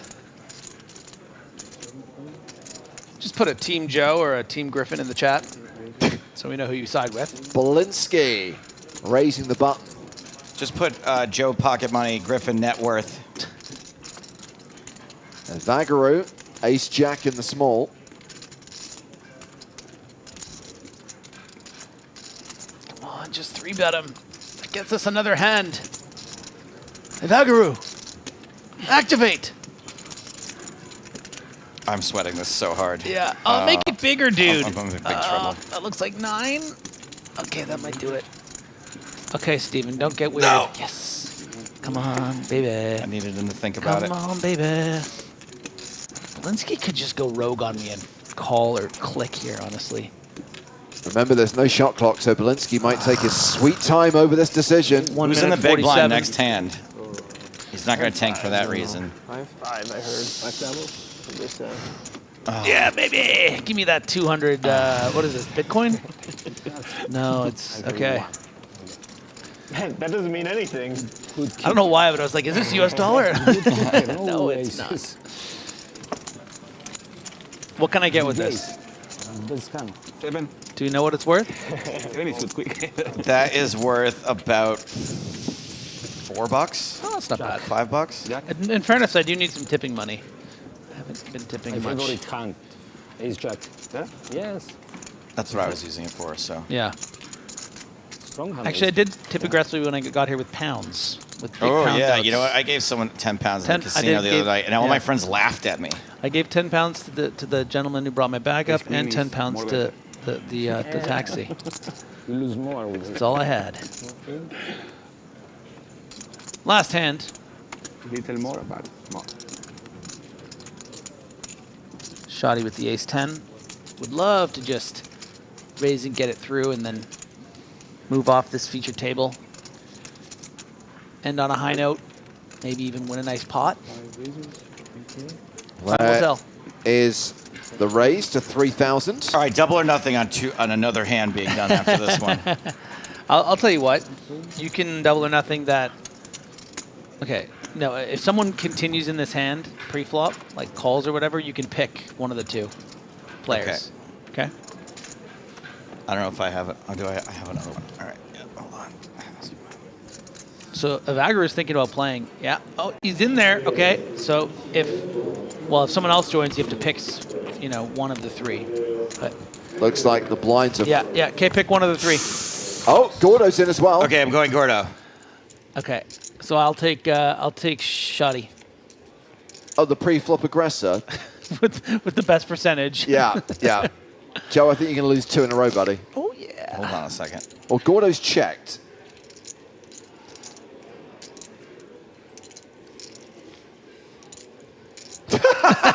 He prepaid.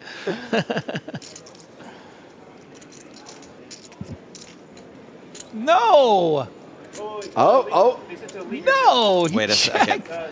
If he checks and there's a turns like an 8 or something, I'm in trouble. If the turn's like a 6 of hearts, I'm in trouble. Oh my God, he's losing. No, why didn't you bet? Oh, that's right, because if it's a chop if Evagoro wins, right? No one wins. No one if wins. Agoro wins, okay, interesting. Oh, that's why you prepaid, because you had Gordo. Yeah. Right.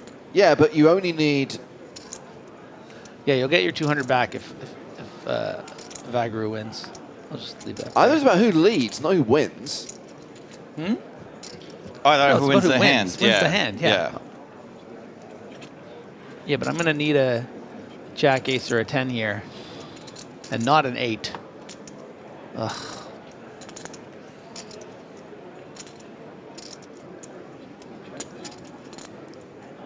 I mean, he might win with a delayed C-bet. I mean, he would hate to lose at Showdown to a 5 or a 7. Yes, from the agreed. blinds. So he needs to take a shot, Yeah. T, at this pot. Nice. T. Yes. Gosh. God. Maybe I win. You do. You do win, dude. And that will conclude the opening session of day 2 of the EPT Cyprus main event. And we are going to bring you a new feature table on the other side of the break. These guys going back out into the room. It's a decent level for Steven Song, despite the fact he didn't play that many hands. He's increased his stack and is still among the tournament chip leaders. Only one shorty at the table. Gregory Liklazadze approaching the danger zone when the blinds go up to 1,000, 2,000. But when we come back, we will have an EPT champion, Simon Wiciak, and another Team Pro, Felix Schneiders, on the main stage, plus a different Gold Pass winner. "17 minutes on the clock. And then we will return with more action from the main event here in Cyprus on the PokerStars European Poker Tour.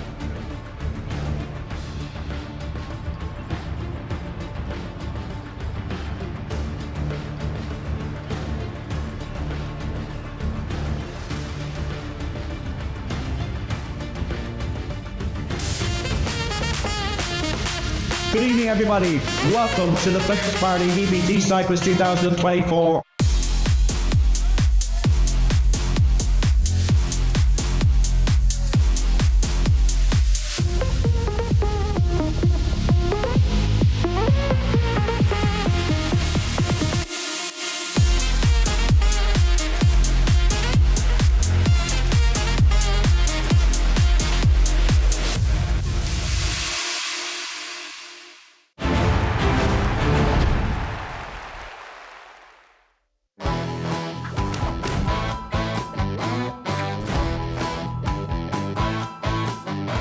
At the time where I knew I'm gonna be a team captain, it was pretty much, I thought top 3 is gonna be the goal to get it. Just get a podium and it's fine. But I was quite lucky in the draw, and obviously all my team members are playing and grinding a lot, so that's really cool. And it is kind of what I am really good at, is leaderboard grinding, making points, playing all different games, and that's where I come from, and that's what I actually enjoy the most, just playing everything and having fun and try to make points. When you say you got lucky in the draft, I mean, do you really mean luck? There's not a lot of variance in it. You just mean that like the choices that you wanted were there when it got to you, I assume. Yeah. So it's difficult to tell, because obviously it has to do. For example, we have 2 different examples. We have Lex, who got a little bit unlucky because he got adrenaline, and this guy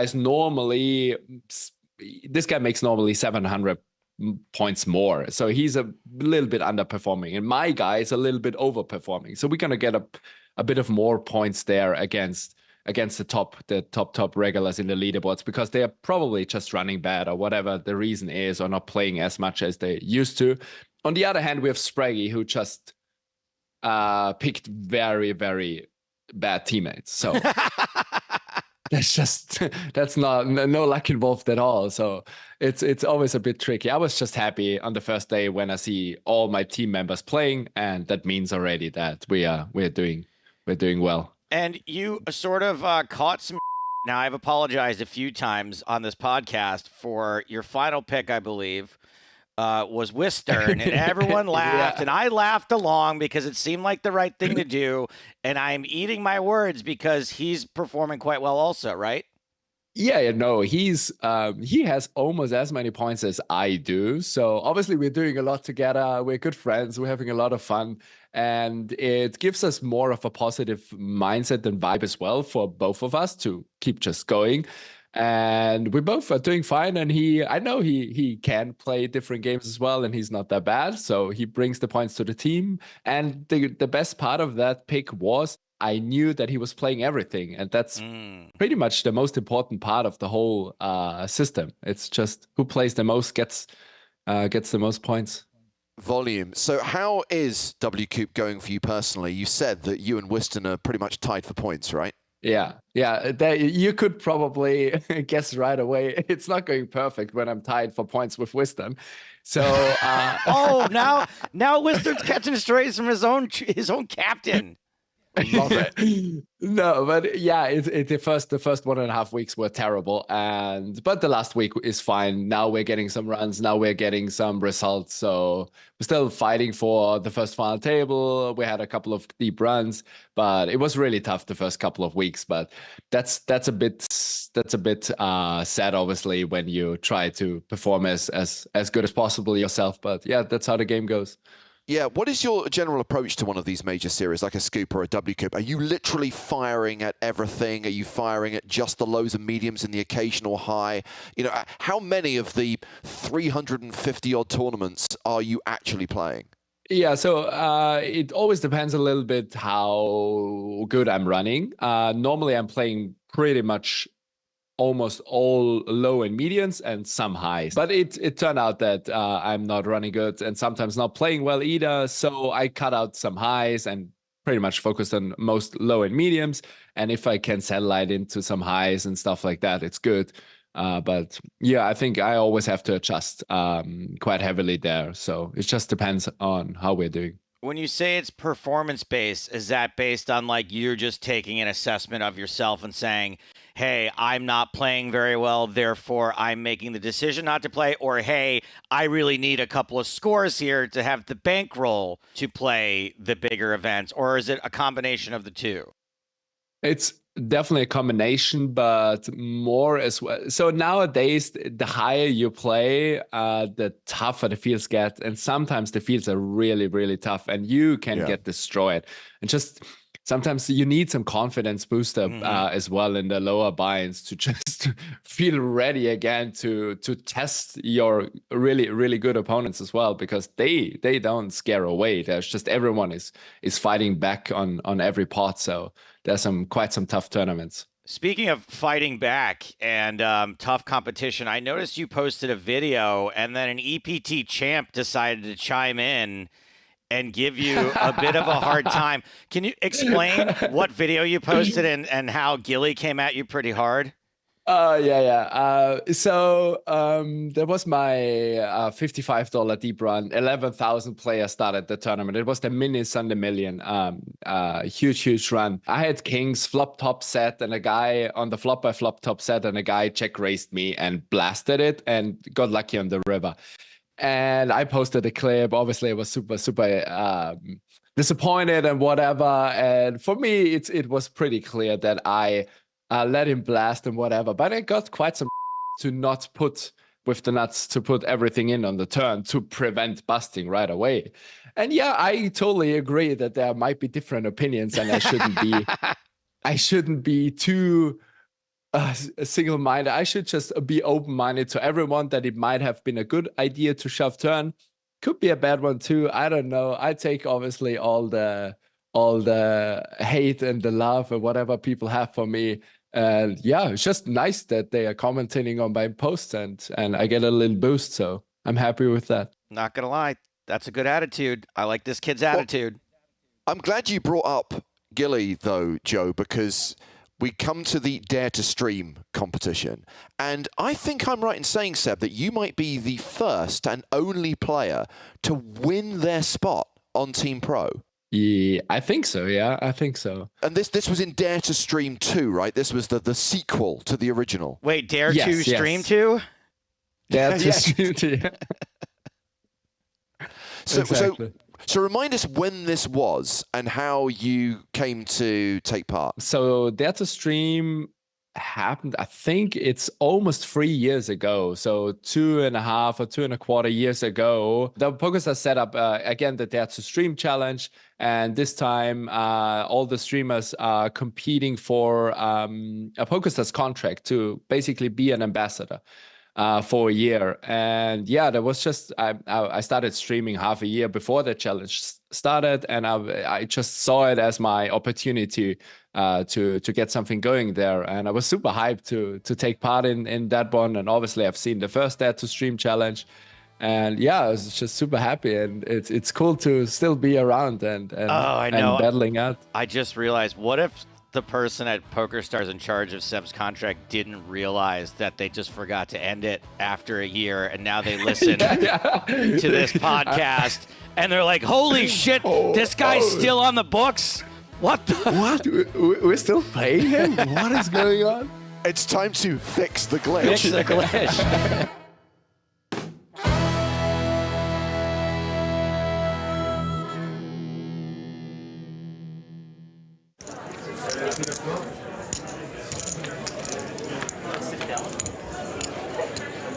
And this is bad news for Raymond Wu. Top pair.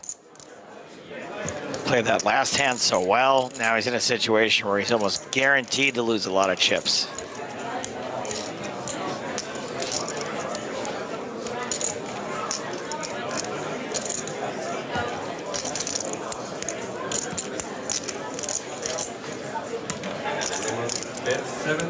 A continuation bet of 75,000.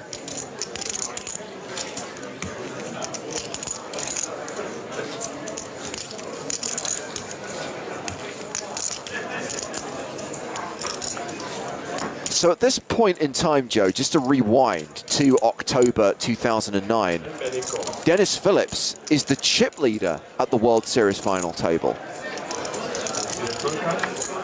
Dennis is chip leader. Kid Kata's in there.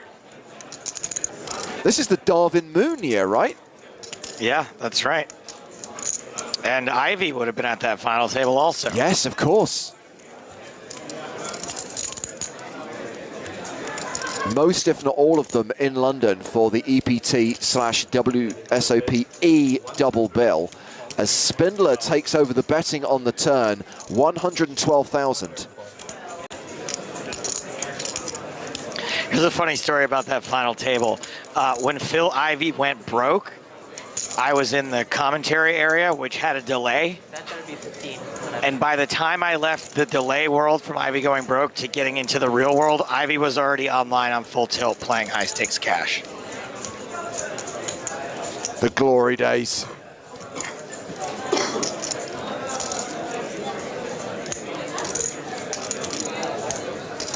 Wu now with second pair.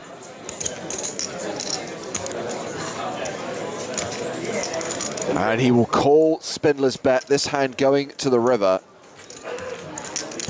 Wu not drawing dead, but drawing thin. He's also drawing live that maybe another scare card gets hit. Nope. And now he is drawing to the win. Hits trips on the river, checks to Spindler.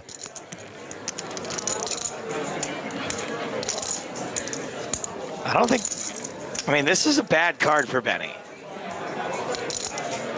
Got called on the flop on a dry board. Got called on the turn on a spade board. Top pair improves. Spade draw comes in.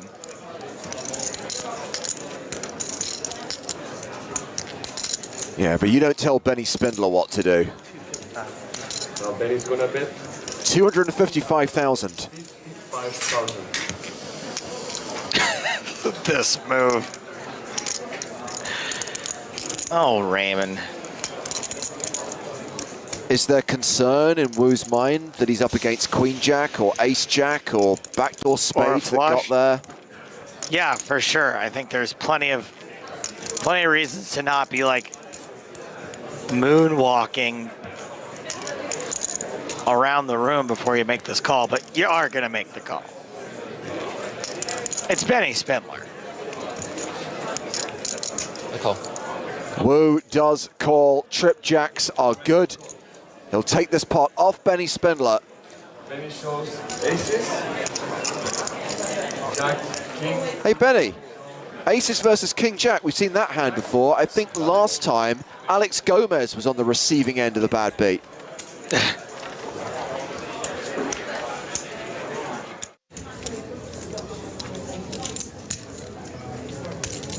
Raise. He'll raise to 135,000.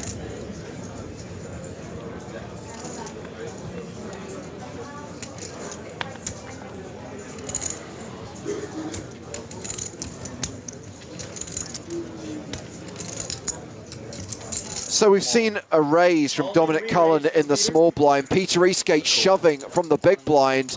Cullen calls, and it's Domination Nation in Eastgate's favor. Ace-Jack against Ace-10. Dominic has ace-10 suited in diamonds. All right, Dominic's got some hope. He can hit that 10. He can hit some diamonds. Let's see the He flop. can make a different straight. Flop is 6-8 deuce. 6 of Ace-Jack is holding. No diamonds for Peter to worry about. Let's see the turn card. Split screen. The turn is the 10 of spades. Ah. Domination rotation as Cullen pairs his 10, and we're about to lose Peter Eastgate in 12th place. No, Jack on the river. Domination restoration. Just one of those. One of these. Tough not to like Peter Eastgate.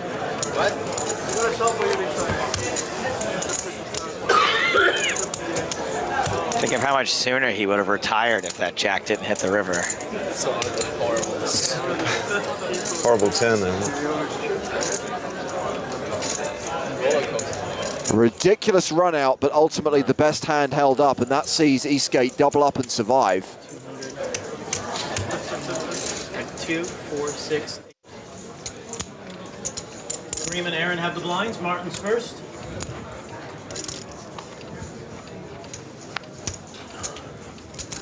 And this is ace-king for Martin Gudvangen. He's going to raise to 130,000. Makes it 130k to play.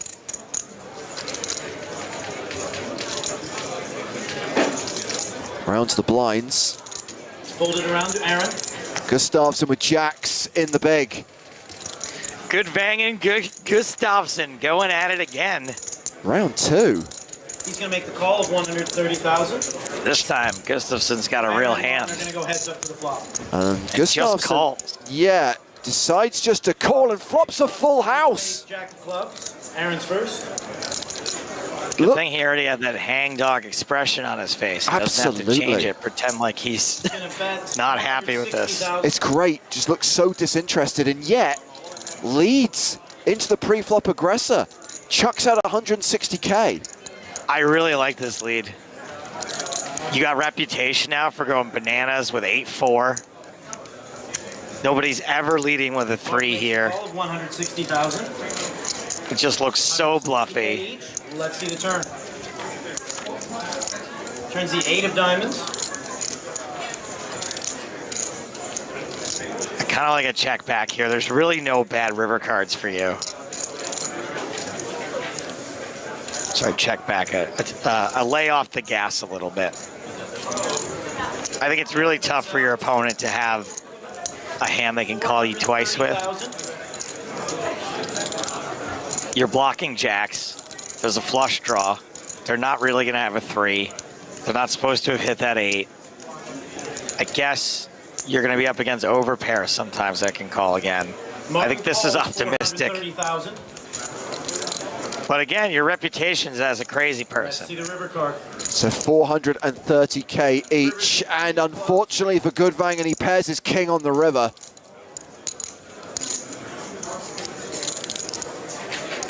Now I think you can bet again. You've been called twice. The clubs came in also, right? Yeah. So pretty much all the hands that are going to call you improved. You're hoping you're not up against pocket kings at least. It's a Yang bet, 1 million. I call. Call. Gudvangen calls. Pocket jacks. Huge pot pushed in the direction of Aaron Gustafsson, and he will surely be the chip leader now. Nice hand.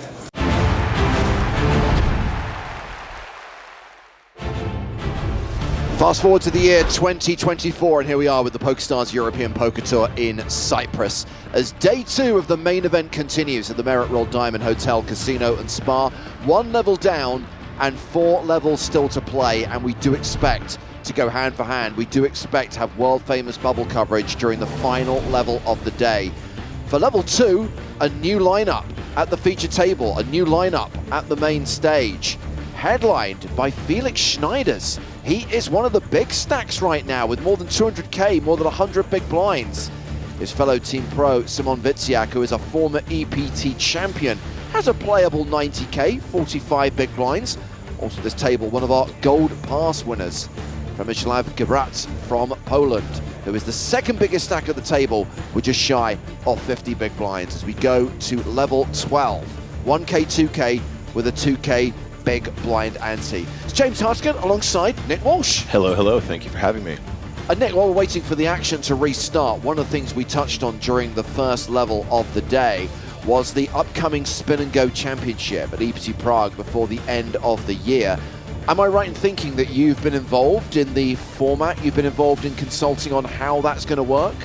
Somewhat, yes. I have been speaking with the organizers and sort of going over what we believe to be a solid format to recreate the feeling of Spin and Goes in a more tournament format. And actually, I'm also very excited to to discuss the format of the free roll as well and how that's going to look. That will, in fact, also be three-handed and also be zoomed. So that feels like everything is Spin and Go themed appropriately, all the way from qualification down to the free roll and then eventually on to Prague. So it's going to be fun. I'm very excited about it. We know that some of the payouts are set, right? The 100K in guaranteed prize money. We know that a decent chunk of that's going to go to the eventual champion, but I know that there are going to be some random prizes awarded. What Joe wants to know is, how is that randomization going to work? Do we have a real spinner, a digital spinner? So it's my understanding that it's actually going to be handled with envelopes. Okay. Individuals will receive envelopes, some of which will have prizes, some of which won't. What I actually don't know yet, James, is exactly how and when that they will be selected. Is it on elimination?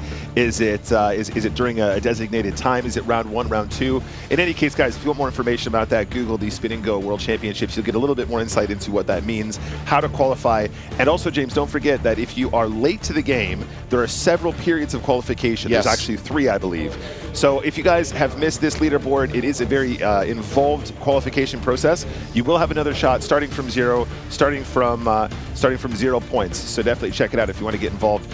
Be in for a grind because you got to put in a lot of volume. Yeah, and qualification will be running until mid-November. 33 qualifiers coming from the global player pool, with 24 from Southern Europe, 17 from Italy. As I said, running until mid-November, and then the event itself taking place in Prague. Well, I think Toby Stone is down on the floor to announce the field and the payouts. Over to Toby. Attention, main event players, we have a confirmed prize pool for you. We had 1,284 entries, generating a total prize pool of $6,227,400. We will be paying 191 places with a minimum payout of $8,400. The winner of EPT Cyprus 2024 will go home with $1,030,000. A milli up top. Nice. All right, the prizes will be up on the screen shortly. Thank you for your attention. Enjoy the rest of your tournament. And dealers, you can start, please. Thank you. Tournament director Toby Stone, will be hearing from him later on when it's time for the Stone Bubble, which of course will be smooth and controlled. That's right.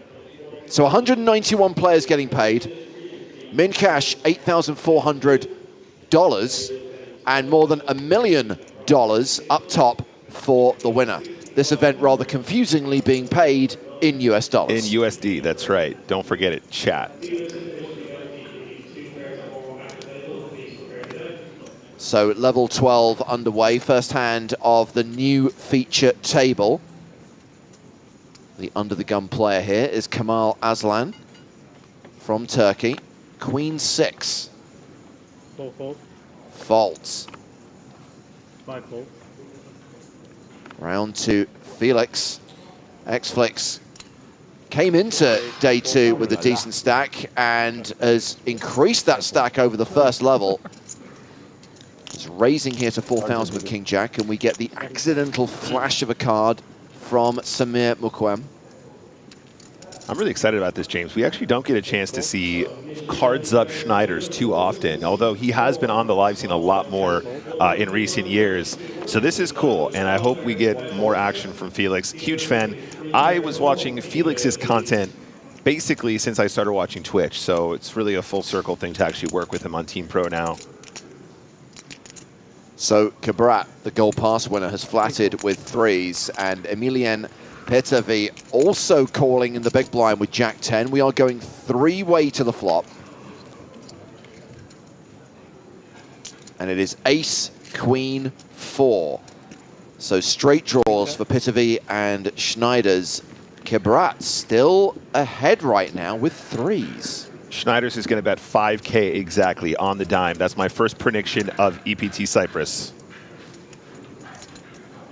6-bet, 4,000. Oh, how could he do it to me? So Felix does continue for 4K. So Kabrat is playing in his first ever EPT main event. He bought in directly at step 3, so bought in for $11, and then won his gold pass in the step 4 satellite.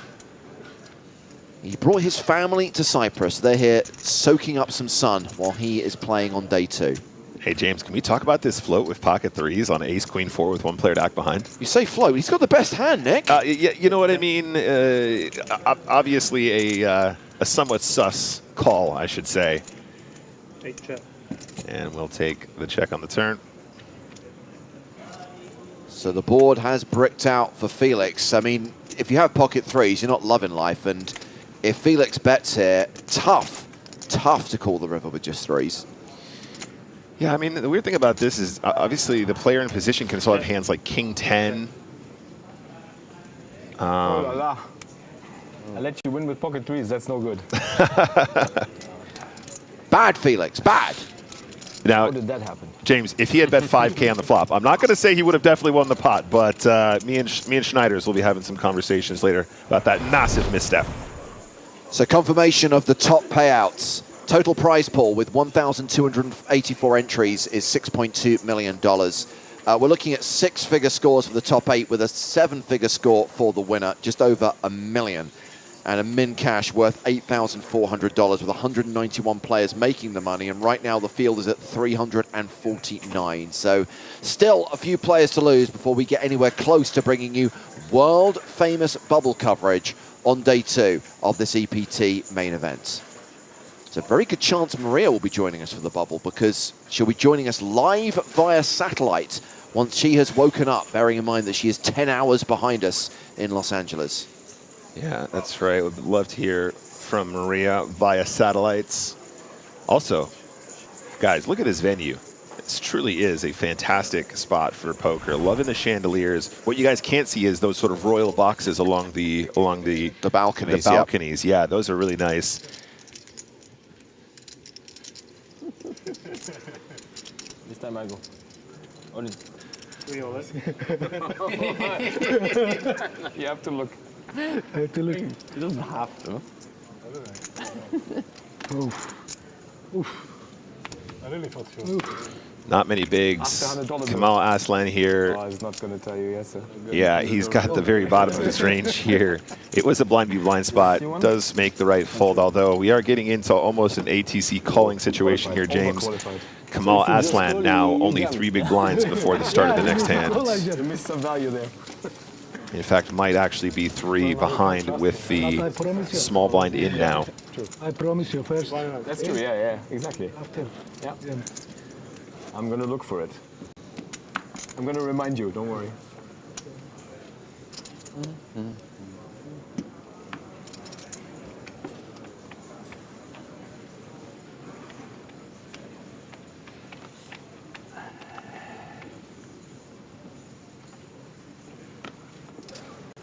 Fold. 7 fold.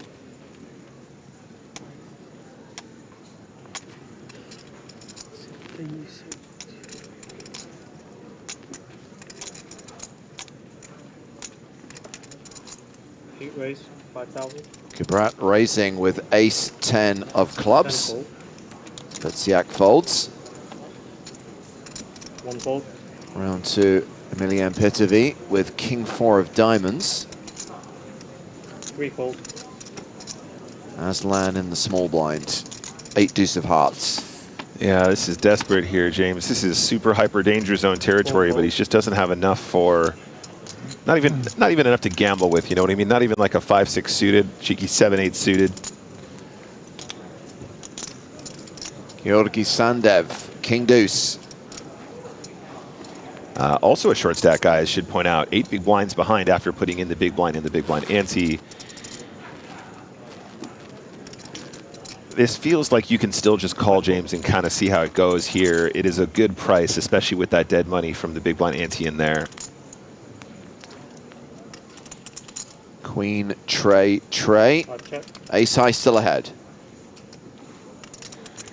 This is an interesting spot, guys.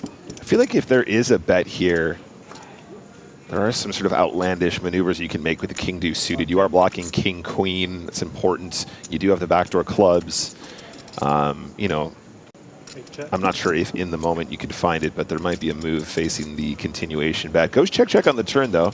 So Brett here playing it very chill. I would argue that was kind of fast, James, and I would argue also this is a card that we bluff a lot, so his hand becomes suddenly quite strong.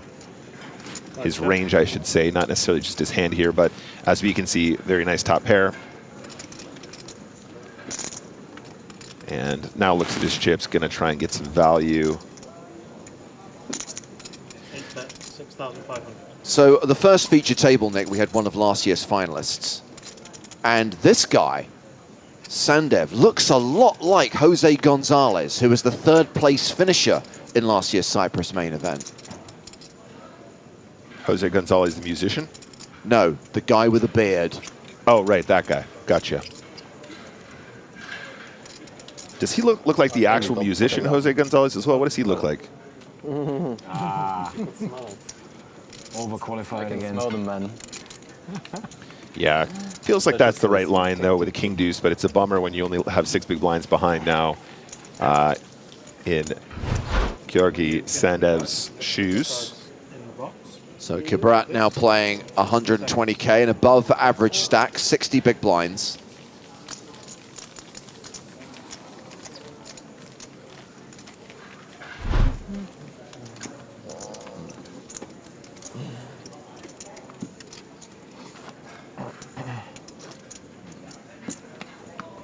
So you just check me down with aces?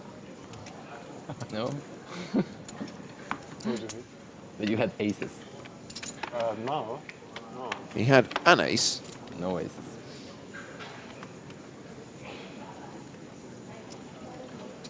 Russian roulette for rolls. There's no time limit to act. The shot clock does not come into play until the start of day 3, as is standard in an EPT main event. Also note we have new shot clock rules as of last EPT, James? Was that when we Yeah, brought it was it in? Barcelona where they came in. So it's 15 seconds now. On your first decision. On your first decision, then 30 thereafter. Correct, and the usual time bank cards distributed at the start of each day. Nice. Ace 4 for Kamal Aslan on the button. I was waiting for it. I was waiting for it. Oh la la. All in. He is all in for very few chips, just 6k. I'm going to give you a spin regardless. I'm not looking. Yeah, I just call. this is correct, yeah. Well, good luck. Oh, I think that's good. Ooh. We're in good shape. Let's go. Good luck, good luck. Bonne chance. More chance. More chance. Understandably, Felix calling blind with the big blind and the ante already Jack, invested. No 9, Yep. no straightening cards. As mentioned before, I think almost any hand is priced in with that dead money, especially with very little ICM pressure at this stage of the tournament. So Aslan at risk, but ahead. It's a sweat. It has to be a little bit sweaty. I think a little bit of a sweat. It has to be. I'll tell you. I'll tell you.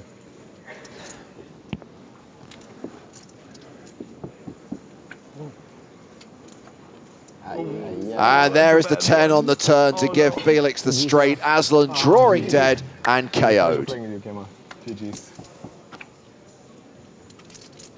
I tried my best. Good luck. Good luck. Good luck. Thank you. Yep. Bless him, I genuinely believe Felix wanted the guy to double up there. Felix is that kind of guy, though. He's very personable. He's a very kind soul. I think also aware of the fact that he had an ATC call regardless there, but yep, seems like very fair. And Ace-4 does find a very clear spot to shove. Both players pretty much doing the right thing, and it's just going to be up to the cards to decide. I think I'm going to copy him. The $100. I love it. I love it. He checked the 50 ones. Oh, you did that. Maybe that was. No, he checks a random one. It's not the same. It's not a $100 one every time. No. And he checked the $50 one. as his lucky talisman, he still has Grogu. With the Ice Spiders, which the nerds in the production team tell me was Season 2, Chapter 10 of The Mandalorian. Back when The Mandalorian was still good, before they ruined it with the Book of Boba Fett in Season 3, which was a disaster of a series. That was a shame, wasn't it, that one? And now they're making a movie. Unnecessary. The first 2 seasons of The Mandalorian were stellar, and then it just went so off the rails. It's a shame. Yeah, the Book of Boba Fett, a.k.a. The Mandalorian. Mandalorian Season extra. 2.5, yeah. It's your time. Here it is. Okay, another very clear spot. Button, Ace-8 offsuit. I'm out. Plenty of opportunities to actually get called by worse here. It's 12,000. Okay, King-9 is not that ridiculous. Yeah, makes the call. So Georgi Sandev at risk with ace-8, and Mokuem does have live cards. This is for about 6 bigs. Yeah, this is getting pretty close, isn't it, guys? And it's a fair fight.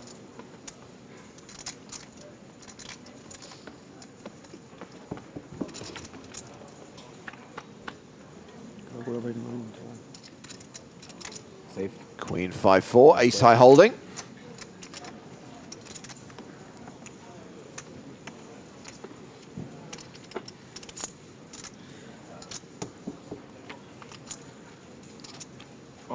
Oh, that king on the turn is brutal, and now Sandev needs Barry Greenstein to make an appearance.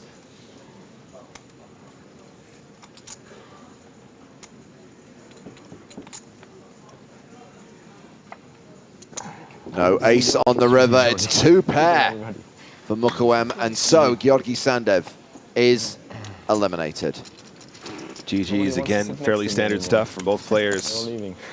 Final thought, by the way, on the Book of Boba Fett. Yeah. For so many years, fans thought they wanted a movie or a TV show about Boba Fett without realizing that he works best as a minor character who is an enigma. The moment you make him a principal and give him a character, a story, and emotions, it ruins everything about him. It's a little bit like when you learn how a magic trick is done that you really liked before, and it ruins the magic of it all, right? You go, oh, I'd love to know how that's done, and then it's something really stupid, and you're like, oh, never mind. Sometimes we want a little bit of mystery, James. It's important. Sometimes you don't give the people what they want. The low-speed bike chase, we can all agree, was the absolute low point. Oh, God, on the Vespas? Of the series. Oh, no. The biker gang. The Vespa gang. The space mods. Get it? Because they modified their mods, because they modified. You see what they did with the mods? Yeah, yes. Okay. Yeah, no, I got it. Thank you. Okay, good. Thanks for explaining. No, yeah, because they're mods. Yeah. So annoying. Hate that. Anyway, open from the ace-10, UTG +1. And a flat from 6s. Felix folding 6-3 on the button. Round 2, our gold pass winner in the big blind. King 3 of diamonds.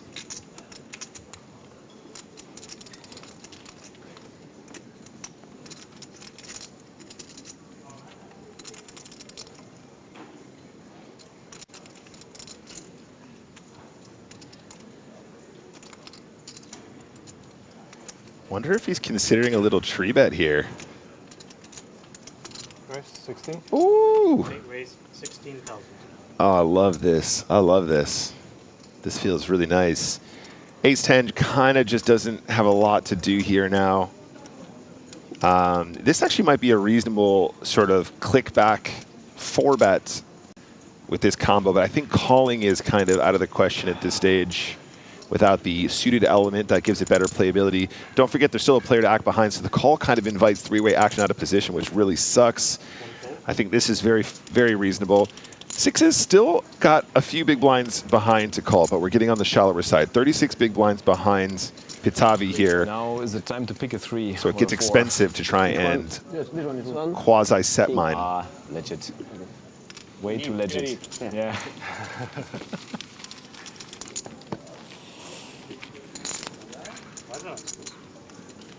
329 players remaining. Ari Potter says, we're down to that number fast. And a reminder, if you would like to be considered to be a loose cannon on the next season of the Big Game on Tour, we are running qualifying tournaments at Resorts World Las Vegas, October 30th and 31st and November 4th. Now, anyone who won a gold pass to NAPT Las Vegas automatically gets fast-tracked to the auditions. Everyone else needs to play one of these satellites and win their spot in the auditions. We're not doing it as a shootout this time around. It's going to be a win-your-seat type satellite. So you're going to start with 10K chips, and if you get to 50K chips, boom, you're through. Your chips go out of play. It's like winning a satellite, Nick. Yeah, exactly. And, of course, the opportunity to be involved with that, just so exciting. And I, for one, am very, very excited to be involved and to be out there in Vegas. It's going to be a lot of fun.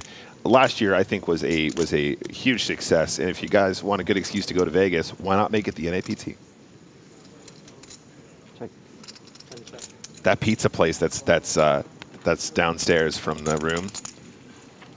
The one that Joe bought an entire pizza from, which he then proceeded to eat in stages in between naps. Yes. Yeah. Yeah, that one is very good. I'm not allowed to be in America for more than like 1 month a year total. Otherwise, you know. 4,000. End up a few pounds heavier every year. Look at this flop though. King 9 suited. Woo. Keep your big chips in the front of your stack, please. So first time we've seen Wiciak play.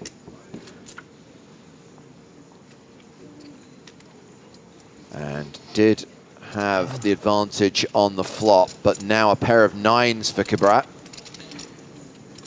It's an interesting spot. It's sort of like one of those where we have like a lot of equity, usually always.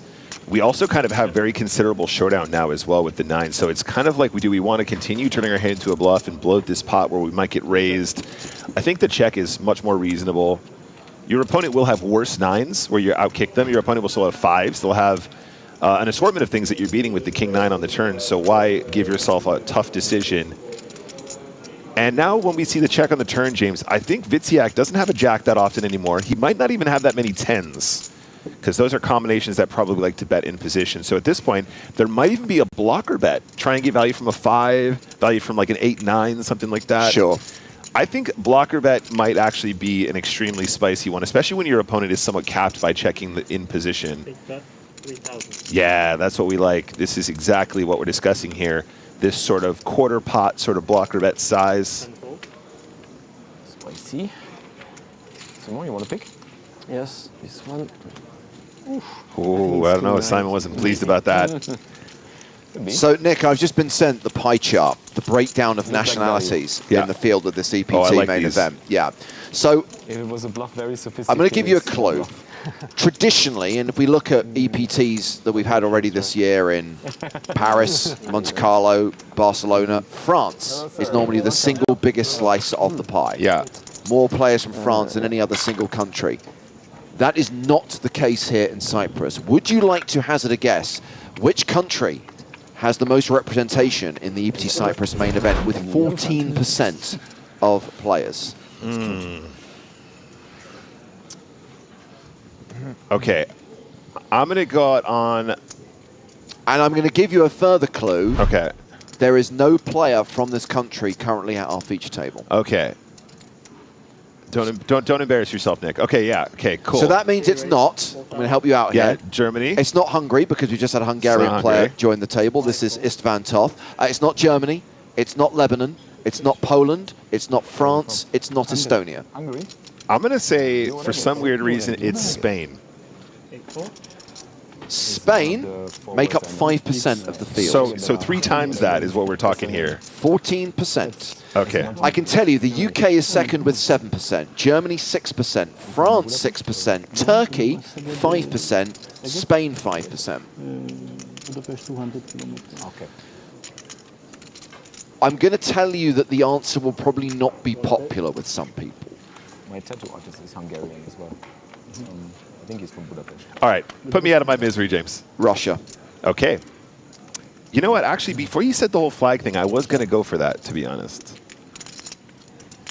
All Hungarians, I've met some very nice people. But yeah, that is a. I love the pie charts. I think that's really fun to see how the flow of players goes round. Very, very different, and some countries represented in this EPT main that we don't see at any other stop on the tour. In the beginning of the month. Recheck. You go there sometimes? A few people thought it might be the US. No, the United States is not out in forces often. 2%. 2%, yeah. Generally speaking, tons of poker played in America by United States citizens, not so much internationally, right? Yeah. Okay. And you work as? Restaurant. Restaurant? Oh, restaurant. Nice. What sort of food? I mean, food, yes. the entire European poker tour is played in the country of Europe, James, so I don't understand why that would be a problem for Americans, but... I don't know any Hungarian food. Just joking, guys. I'm only joking. Calm down. Try it. Is it, Anyway, this is a little spot here, guys. So it goes raise call pre-flop. Check on the flop, and now there is a bet on the turn, which was full pot. I'm kind of assuming at this stage, ace-9 can't really get out of the way. I think your hand is way too strong here. I mean, your opponent could even be betting some 9x that you have out-kicked, so seems like a very reasonable call.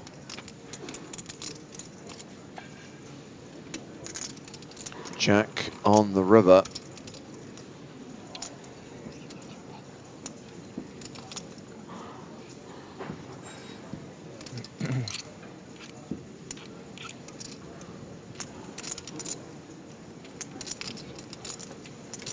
How long have we been on air? 2.5 hours, near enough? 2 hours, 25 minutes? It took 2 hours, 25 minutes of main event coverage before we got our first question about tax. Why is everyone so obsessed with how much tax poker players pay? One bet, 17,000. I think it's jealousy, James. I think people want to be out here playing cards, and they go, yeah, but the flights are really expensive, and yeah, the accommodation, yeah, and oh, what about the tax? You go there and there's so much tax. I don't even want to be there, James. I don't even want to be at the EPT right now because of all the negatives. That's what's going on.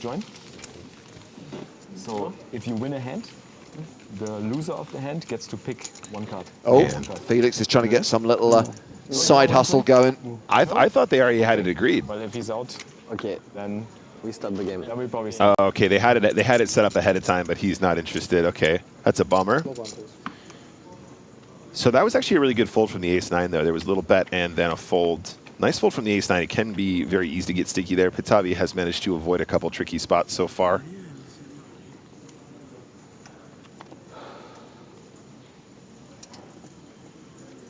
Please. 5 raise, 4,000. 6 fold.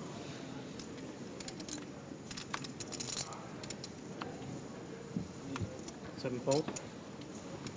Of course, it's actually funny we're talking about taxes, James, because of course last year's winner, Gilles Simon.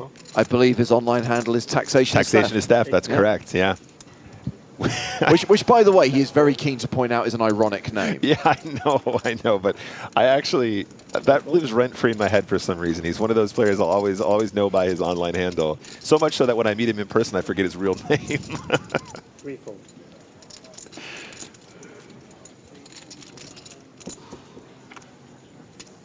All right, back in the action here. Raise call. Yeah, and Kabrat still with the advantage with ace high. 5 check. I think you can kind of do a little bit of both here. I think betting probably gets it done a lot of the time. You could even get him to fold something just a smidge stronger here, depending on how you size. Both players kind of with that sort of weak high card showdown. 5 bet, 2,000. This is an interesting line here, James. This is unusual. This 2K into 13.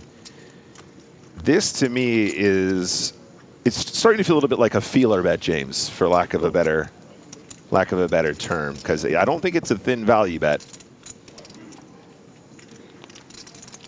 And I feel like when players do these mini bets, they continue mini betting again. This is a line we see a lot when players are unsure. Does find a check. Ace-7 will probably feel good about checking as well at some point. Sabrat, in his position, might be concerned about losing to bigger ace combos, though, right? Ace-Queen, Ace-King. That's kind of what it feels like it was when he sort of bet small in the turn. Checking is reasonable. I think betting for that reason also makes sense. C4. And Ace-7, of course, will be good.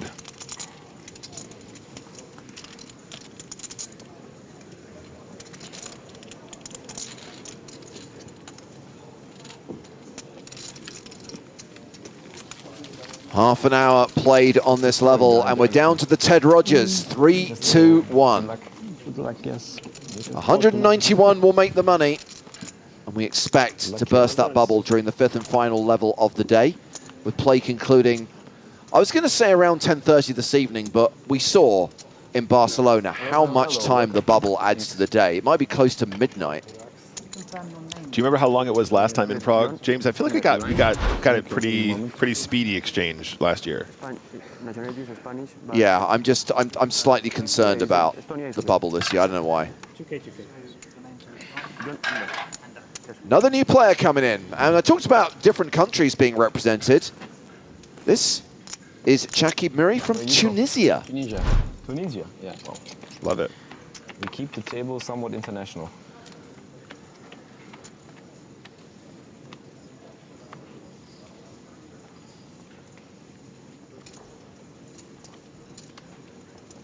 Five fold. 6 fold.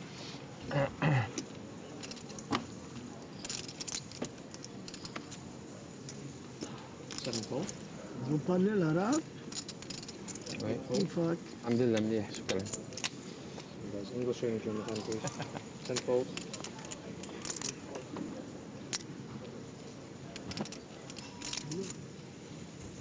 Just to be clear, always excited for world-famous bubble coverage, but also concerned after Barcelona that, you know, we had a 90-minute level that actually took about 3 and a bit hours to play out. I was in there with you, yeah. Is it different? Yeah, that was a really extended one. Lots of stopping and starting. Accent? Different? Still smooth and controlled, though, of course, James. With additional security. Yeah, that's right. That's the biggest question is, does Toby have personal security for the bubble here in Cyprus? Will Toby's minder be keeping people in line? Because remember, you're not meant to be out of your chair unless you're getting your steps in. This is going to be written into Toby's next contract. You know, mandatory 2 guards per event. Check. 4 check. 2 Secret Service members protecting the stone. 8. Romancing the stone. Nice. The sword in the stone. No, Nick, no. No, I haven't. That's a Joe answer.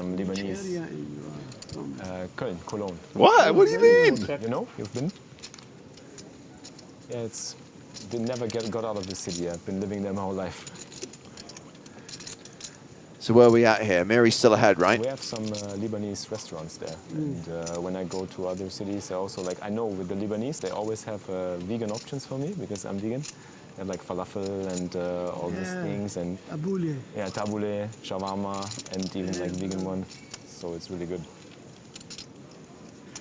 I always know I get some good food then.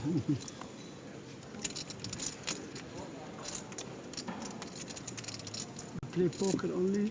Play poker or you do something else? No, follow-up question, Nick. What was the name of the author in Romancing the Stone? But we usually stream. Oh no, I'm terrible at this stuff. Live event to live event, and we broadcast it on my Twitch channel. We have a Twitch and YouTube channel. And Joan Wilder? On it. Oh, okay. No, I'm terrible at that stuff. You got a much better brain for that kind of stuff, James.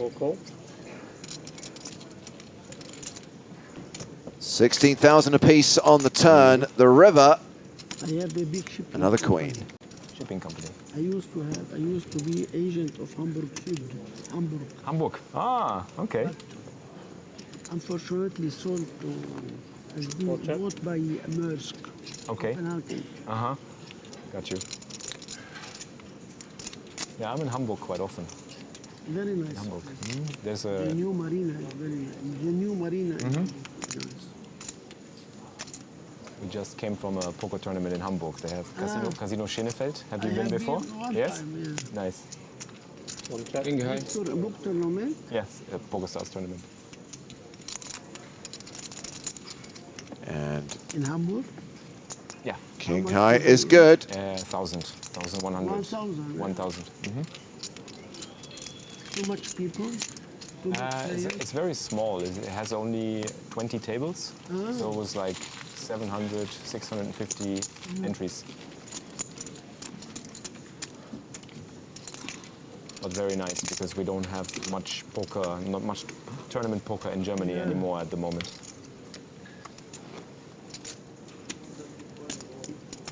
So Hamburg is a good place for everybody to go. Sure. And it's a nice city.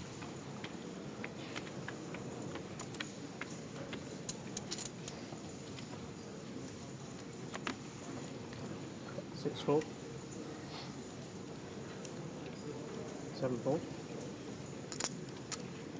8 fold. Action has been folded around to Simon Wiciak, who has King-9 in the hijack. 10 fold. Folds.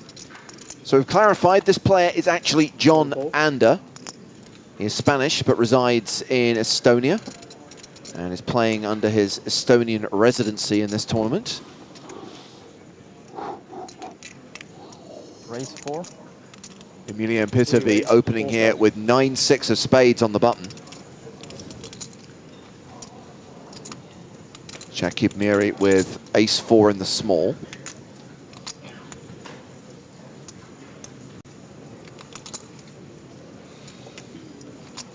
Four raise, 16,000. Yeah, I was about to say our chip leader does have an opportunity here to get aggressive. Goes for the classic 4x out of position 3 bets. Yeah, Felix was the biggest stack at the table, but then Miri sat down with nearly 300k, and he's going to put those chips to use. Put them to use.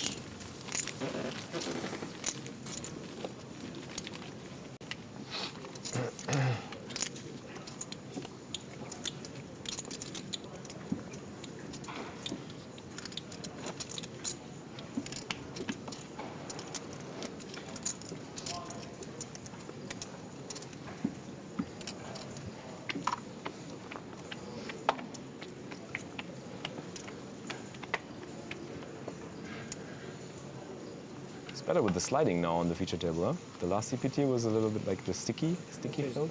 Yeah, change the felt, huh? 7 fold. I love the sounds that they make. 8 fold.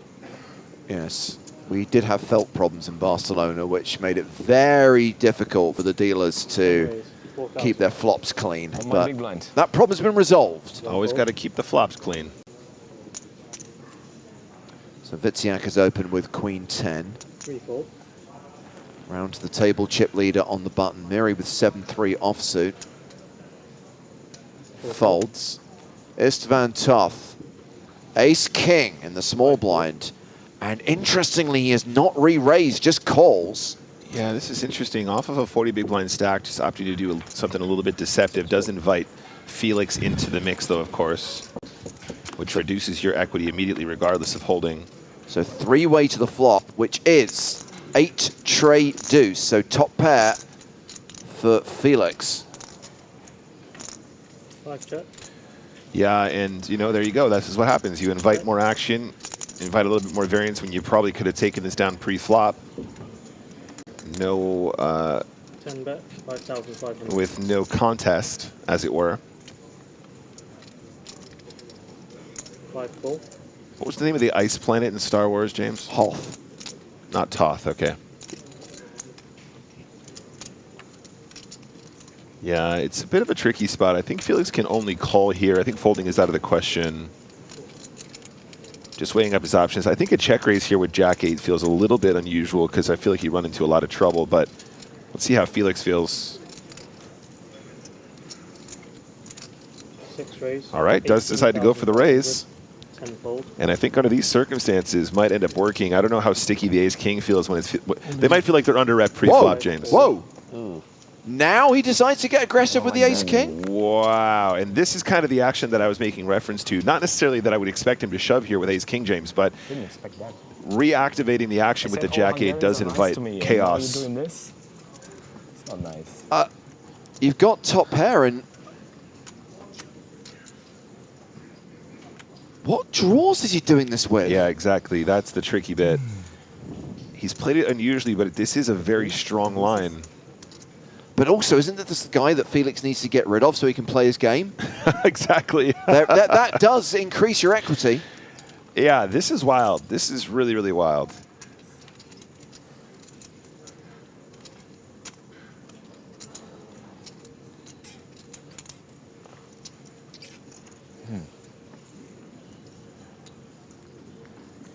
You know, you kind of have kicker problems with the Jack-8. You kind of are worried about 9s and maybe 10s and maybe jacks once in a while. You're blocking jacks, which is a thought. But, you know, if there's a flush draw on this board, James, I think we can kind of just go, all right, give him some draws and call. But yeah. On this texture, you're just thinking, what draws does he have? 4-5 seems pretty outlandish. What do you think I have? Ace-3 seems, say Ace-4, excuse me, feels pretty outlandish.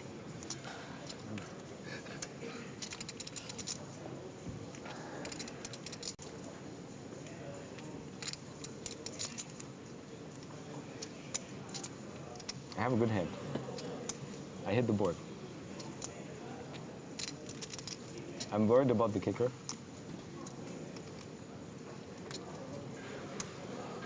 It's a long time since I saw Ace King played this unconventionally. Let's see if it works out for him. It's a bold strategy, Cotton.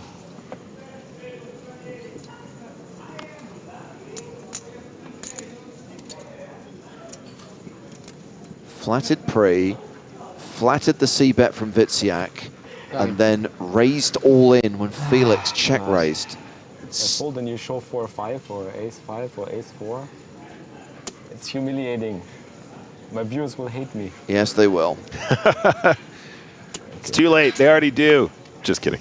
We love you. We love you, Felix. I'll do the show 1 for you. Right. I fold. Yes. It's okay, I fold. It's for you. Shows the 8. Show 1 card? No? Nice try.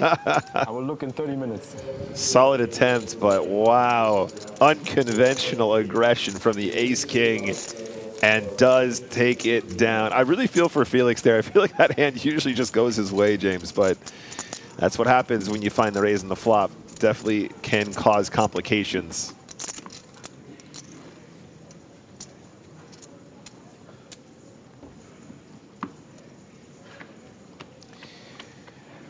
Yeah, he's going to think about that one. See it in 30 minutes. I suppose he would be seeing it around now, wouldn't he, James? Now that we've caught up with the delay. By the way, we all know what happens when you make the call there and look like a genius, then an ace or a king hits the turn or river. Yeah, I mean, look, there's... The guy's still at 31%, I believe. He still has 2 overcards, so, Yeah. you know. But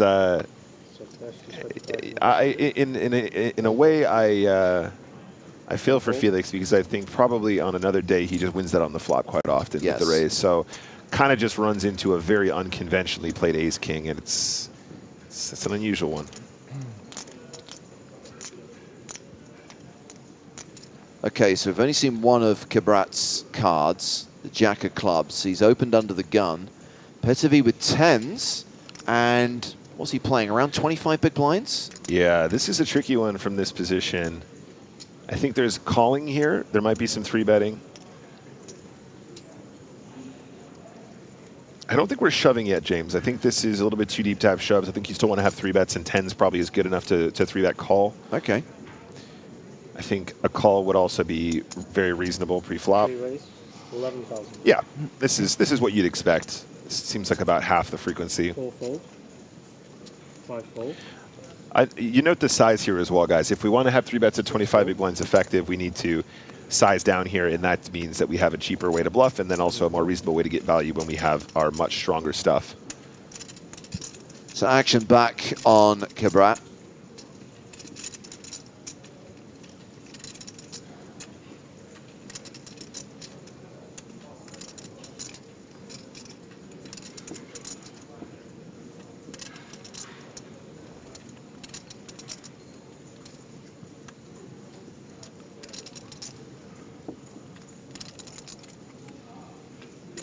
And he faults. Petevy is the second shortest stack at the table, playing around 30 bigs now. Samir Mukwem playing 26 bigs is the shortest stack. Meanwhile, we're going to look at some of the faces out in the field. Players competing on day 2 who don't happen to be at our feature table. They include someone we saw make a deep run in EPT Barcelona a month ago. That is Yelet Murno, who eventually finished 15th in the EPT Barcelona main event.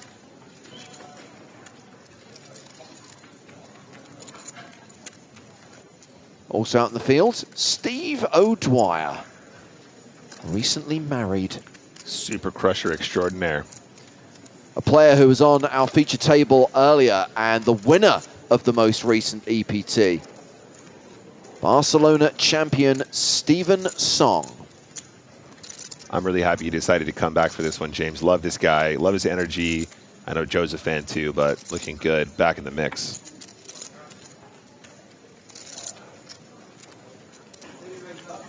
That is the Spanish streamer Theros Elias Gutierrez, who had a win, I believe, in a 20K warm-up event for better part of $500,000. Yeah, this guy cannot be stopped. He's having an absolute sun run recently, and he's a hard worker. He deserves it. And EPT Reg, Vladimir Troyanovsky. Always a smile. And sometimes a cheeky wink as well. Just celebrated his 32nd birthday.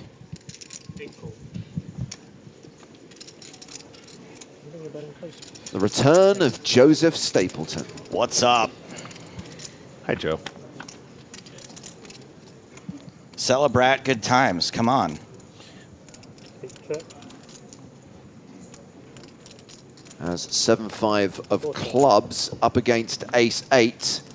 Second pair versus bottom pair. Check, check on the flop. No help for either player on the turn.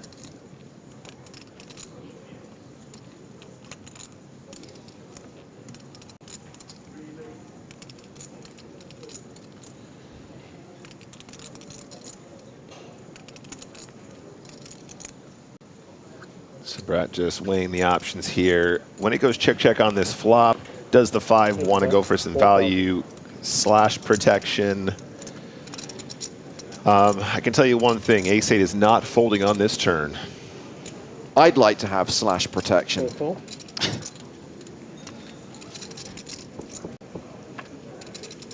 4,000 apiece, and we have the King of Diamonds on the river. Yeah, and as far as scare cards go for Sabrat here, you got to think the overcard is one of them. Quick check, I mean, hoping to probably see the ace-high showdown, but in this case, of course, the ace-8 will be good. It is the kind of texture where if your opponent does float the turn there with, you know, overcards or an ace or ace-queen or ace-jack, they're just going to check again on the river a lot of the time. So perfectly reasonable stuff from both players here. So we're halfway through this level. At the start of this session of play, Toby Stone confirmed that we have a field of 1,284 with 191 players making the money.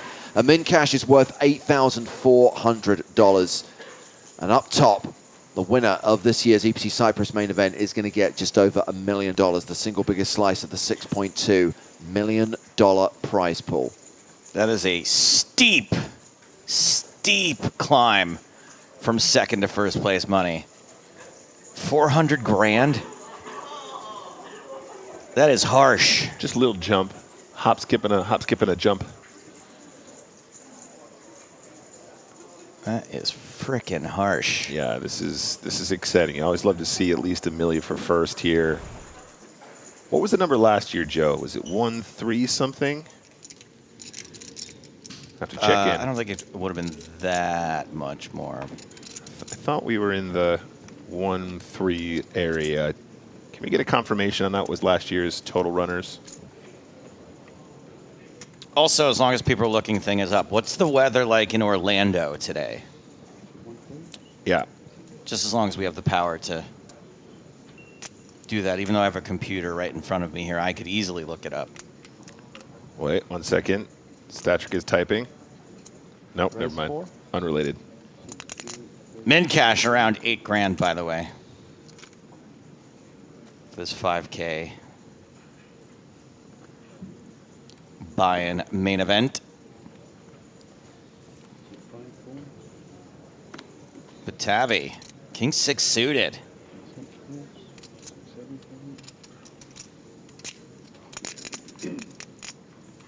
Sabrat in the small, 7-6. Yep.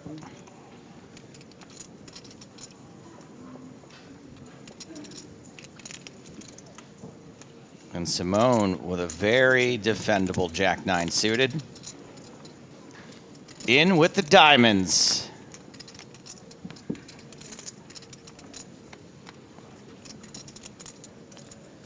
And hello, Jack. 1 Jack, 1 diamond. Top pair for Wiciak. 1 spade for Patavi. 21 degrees Celsius in Orlando. 0% precipitation, 71% humidity. That's what'll get you.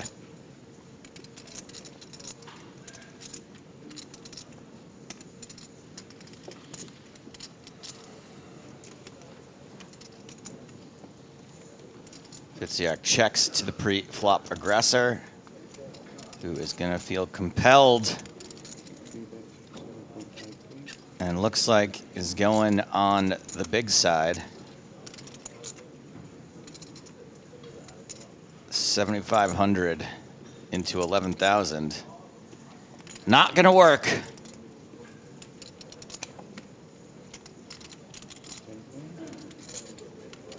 And this pot's getting pretty big in a hurry, just a little under 2-to-1 stack to pot ratio for Pateychuk.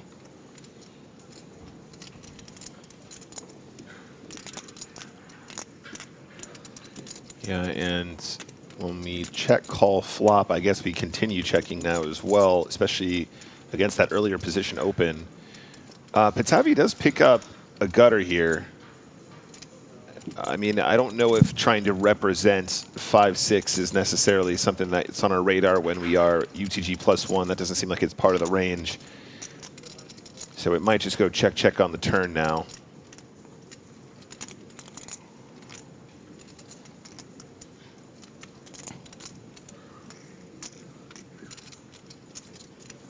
You kind of get yourself into some big trouble if you decide to double barrel here.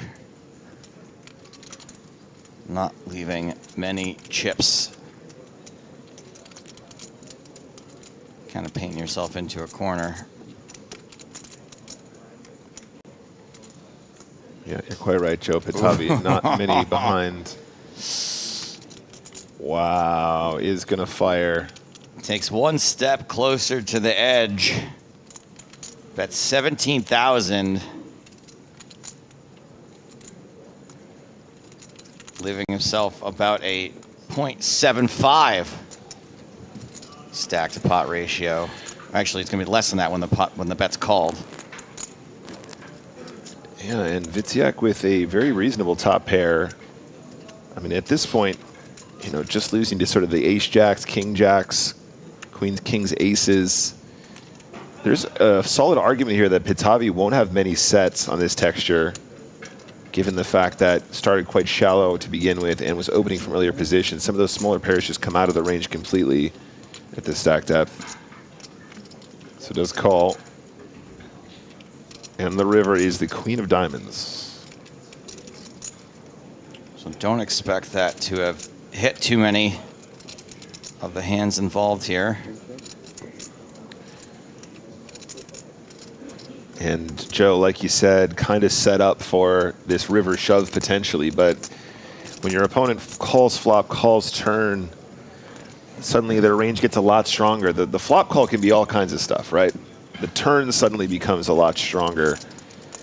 Does Pateychuk want to fire off a third barrel? He loves that position, doesn't he, Wiciak? This is classic Wiciak shot. Not a lot of draws you can be calling with on the turn there that you're really happy right now if you're Pateychuk. I guess maybe best case scenarios you got called with a club draw, but there is the unload, the discharge.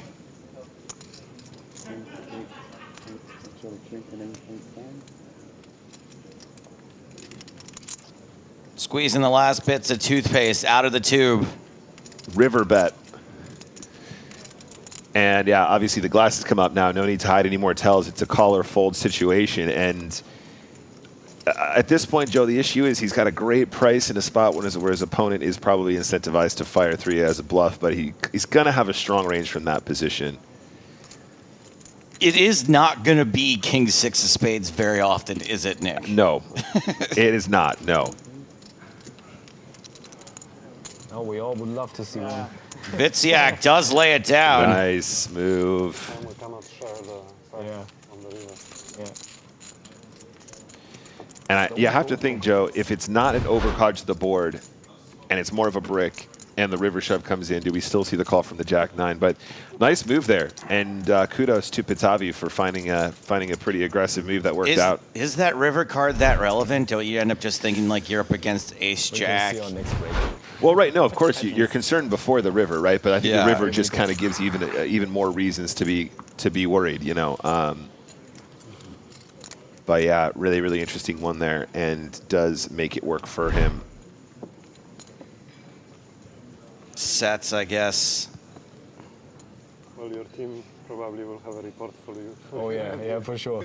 I mean, after this level, I'm gonna get so much hate. I know already it's gonna be, oh, how can you play it that way? What do you do there? Easy call, easy fold, easy 3-bet. Easy this, easy that. You're too tight, you're too loose. Yeah, it's easy when you are not playing, right? And there you go. There's we were just discussing those smaller pairs going into the fold category, so that's confirmation that was somewhat true. From, what about this small pair? Oh, this what this pocket jack small pair?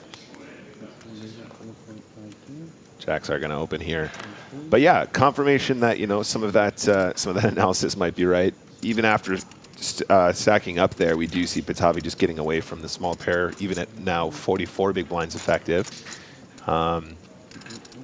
And jacks are going to open the action on this next hand. It's funny, I can do whatever. I can, like, if I'm not talking to people, they'll be like, why is Felix not talking to people? If I'm talking to people, he's talking way too much to people. Like, he should really, like, focus on the game. That's why F him, Felix. He's eating again. Why is he eating? Why isn't Felix Just eating? tell him they're banned. Sorry, whatever you do, it doesn't matter. Somebody will always have something to say about it. Yeah, and there's two people that will have something to say about you later as well, Felix. Influence the way you act, or Not at all. I got used to it. Before I did 8 years of online poker streaming, so I'm used to everything. I've seen it all, like all the comments. I'm like, okay. Nothing moving. Of course, if they catch a nerve, like if I'm thinking the same thing, I'm thinking, I should have done this, and then somebody just puts this in the chat, like, yeah, maybe he's right, But other than that, it's like, some triggers, man. Yeah. Does anyone else think this Felix guy talks too much? Well, now I'm starting to see it, actually. I'm just kidding. I'm just kidding, Felix. I love you, mate. Felix is a guy that I would fight you for. Like, if I saw someone being mean to Felix, I would probably throw hands. I would step in. Yeah. No, you can protect him at all costs. What a sweetie pie. Yeah, no, I love Felix. So I did He's super tatted up these days too. These days? Yeah. I'm sure they're permanent. Can you imagine one day, just like, hey, no, I'm not wearing them today. Just wipes off. Yeah. Just wipes off. No, I decided not to put them on today. Zach and Mahiri make a raise from under the gun. Sorry, Joe, I interrupted your story. No, that's all right. We got a hand here. I'll get to it eventually. Don't worry. Oh. Indonesian raising machine. 4,500 the raise. Schneider's with 10s. These are the two chip leaders as well, Joe. So we might just see a call from the 10s. Yeah, let's call. Come on, Felix. This is how you double up through the chip leader.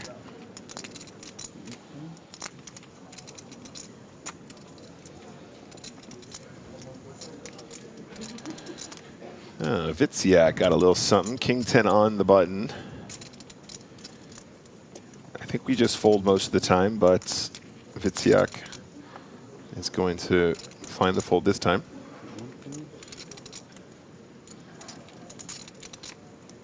Here's a pretty hand you can call with. I would not be inclined to find any 3-bets from these positions, though, Joe. No. Under the gun opens, under the gun +2 calls. We're going to be looking at some very strong ranges. And all the chips. Yeah, just play the suited ace for a little bit more with a already inflated pot.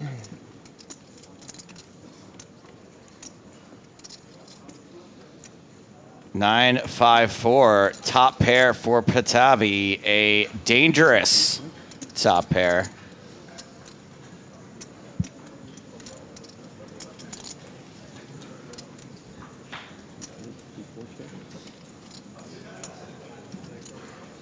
Checks to Felix.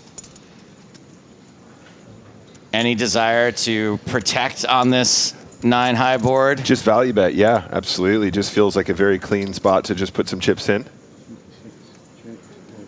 What's the size here? Wonder if he goes more like closer to half pot here.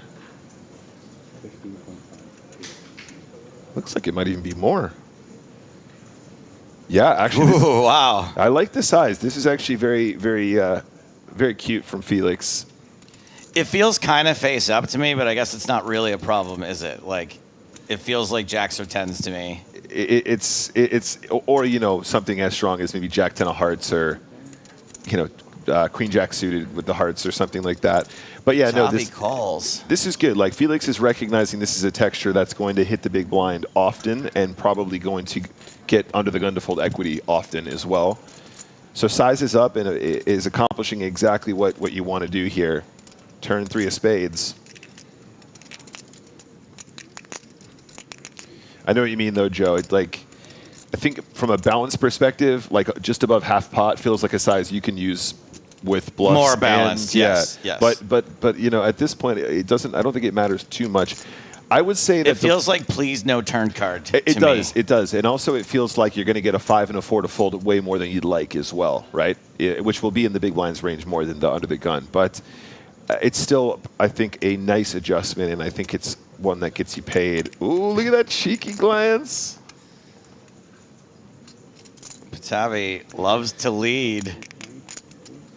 Yeah, we do see a lot of this these days. I'm not sure if the 3 of spades is necessarily 6,500. It's like a blocker lead, basically, Yeah, Joe. sure. We're supposed to do this when we have like ace deuce as well, right? We're supposed to actually have these leads when we actually turn a hand that is strong, where our opponent might have a lot of checkbacks. I don't know versus that larger size on the flop if we want to lead the 3 of spades, though. I don't think this changes the You just equity don't that want to much. have to call another pot-sized bet, really, is what you're trying to avoid here. Yeah, if I'm Felix, I want to find a raise here, I think. I know very little about poker, but I think I could find a raise here. There are turns where you would never consider raising. I think when you see this, you're seeing a lot of sort of one pair and a straight draw combos, top pair that doesn't want to see another barrel. I guess in a way you're going to find out where you are pretty quick here, because I don't think Felix bluffs this way. I would literally ask. ask him right now. I'd be like, jacks or tens? Do jacks or tens? Yeah.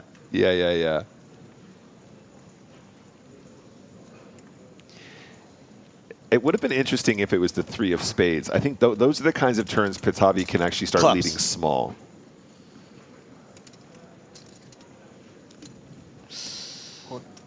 And Patavi in another river risk situation. Yeah. Just about half pot again. A little more than. And I think the river goes check, check now, Joe. Yeah. I think Felix feels like he got his value. We know Patavi can ship it. Well, Patavi can still have ace deuce and you know, hands like 6-7. Does go check, check. Felix is going to win. Yeah, I think Felix played that hand really bad, but I'm just kidding. He's Felix. kidding. He meant badly. Badly. It's the adverb. No, I like that line for Felix. I like everything about it. I like the larger flop sizing. I like the raise in the turn. That's a really nice little pot to win there. 117 big blinds now for Felix Schneider's, a.k.a. X-Flix. I like how if he bends his arm, he can make the lady sing. Yeah, and then, I mean, if you have the best line, obviously you have to call. But It's a really, that's an awkward angle.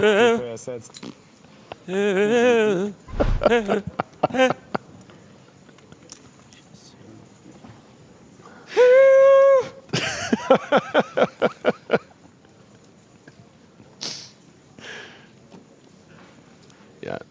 She hits the high note when he reaches out to grab the chips.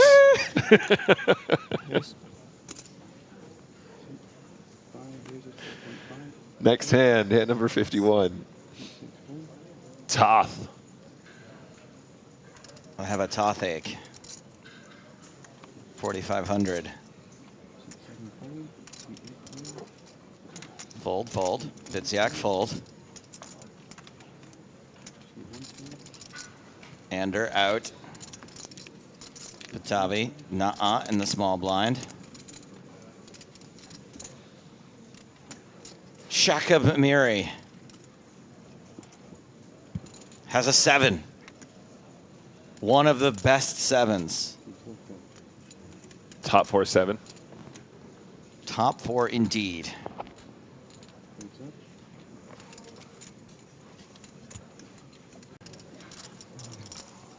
And that flop is jack high. Top pair, top kicker for Toth. checking a bet, I guess. Toth was the individual we saw playing that ace-king a little bit unconventionally. And when I say a little bit, I mean a lot of it. But this is a very conventional sizing, though. The continuation for about 5K on this texture, especially with the jack of spades in your hand, it seems appropriate.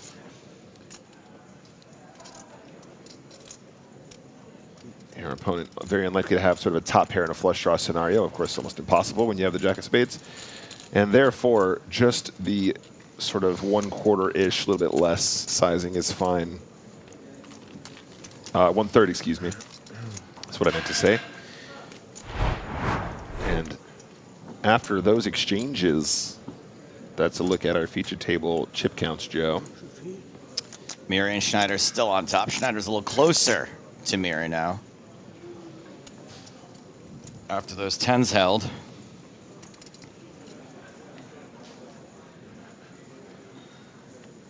Wiciak, the shortest player at the table after getting bluffed by Patavi.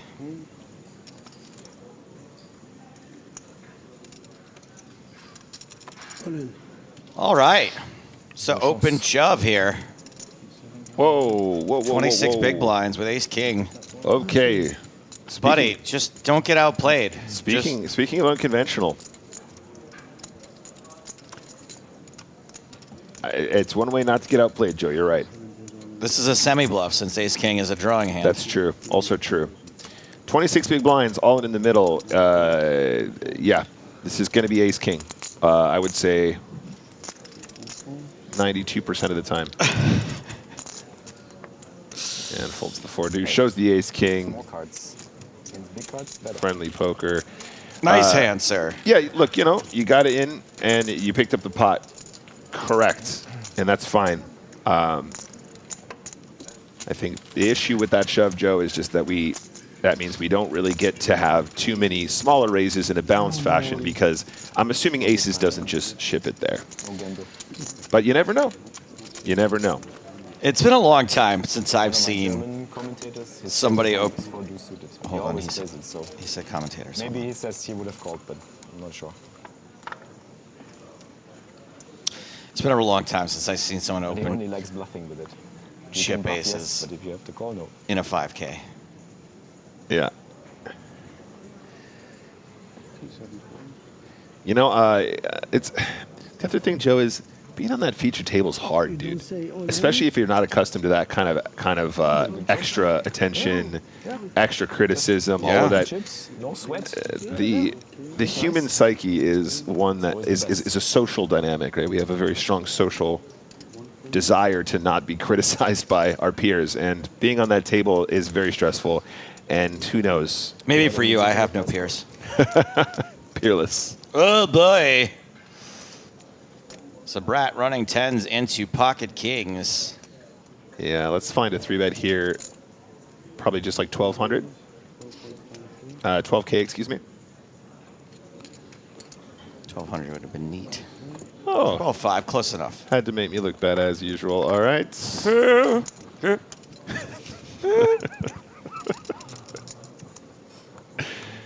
Oh. Yeah, we're deep enough to call here, though.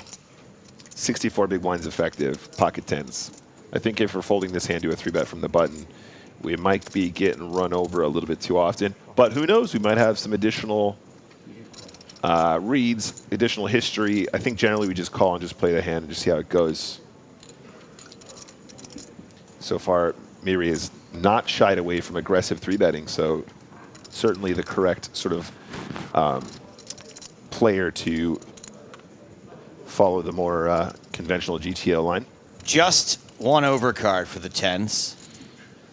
A couple of diamonds relevant to both players. Yeah, and I mean, do we just go for the 1/3 here, Joe? Something in the region of 10K. Let's see how Miri feels. Yes. Having the king of diamonds is really nice here too, because it means you're unlikely to be running into flush draws or hands like ace king of diamonds that might do something weird on this texture. You're going to have a decision against perhaps a perceived set. Yeah, so about 1/3 on the flop as expected, and of course a mandatory call.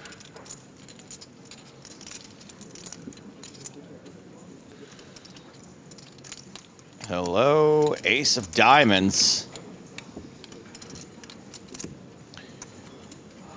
Unwelcome in its letter status. Welcome in its diamond status. Probably by both players. Yeah, and now, what's the line? I kind of feel like we might see a check and a check, but how does Sabrat act out of position? Good question here from Ari, who says, question for the commentators. When you refer to deep, like deep enough here, what do you mean? So, generally speaking, our pre-flop ranges are dictated by our effective stack depth. So how many big blinds we have in relation to our opponents. Stack depth, same as stack size, by the way. Yeah. So for example, if I have 60 big blinds and my opponent has 100, the effective stack depth being 60 and therefore should dictate what we should play pre-flop. But then when we're looking at how we're going to respond to aggressive action, the stack depth also comes into play. So for example, we don't want to be calling 3-bets with small pocket pairs when we are shallower, as in getting closer to 10 big blinds, 15 big blinds, 20 big blinds, because you want more behind to win when you flop a set. That's a good example where we have to be concerned about our stack depth, because flopping sets is only valuable if there's chips to win after you've hit the set. So being deeper is more beneficial in that situation, having a greater number of big blinds. Also, it doesn't mean necessarily that you should be folding if you're not deep enough. Sometimes it means that you should just be going all in. Yeah, right, exactly. It's about understanding. Oh, that's a raise. Okay, wait a second, guys. That went. So Miri bet 16-5, and Sabrat is getting a little bratty, getting a little out of line here. Yeah, absolutely. And as I said before, having the king of diamonds in this spot is just so powerful, Joe, because think about Sabrat's defend range. King queen suited, king queen of diamonds, for example, might be a reasonable call versus 3-bet. However, having the king of diamonds means that's impossible. Queen jack suited, queen jack of diamonds might be in there. Miri ships it. Max pressure. And gives the stare down.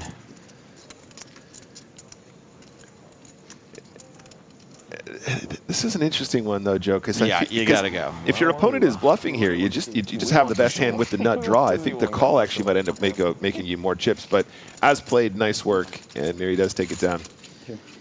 But yeah, Joe, basically, generally speaking, stack depth is just super important to all of your hand selection. And it's really about learning the hand categories. So what's the value of a suited connector? What's the value of a small pair? What's the value of a middling pair? What's the value of premiums? How should they be played the shallower we become?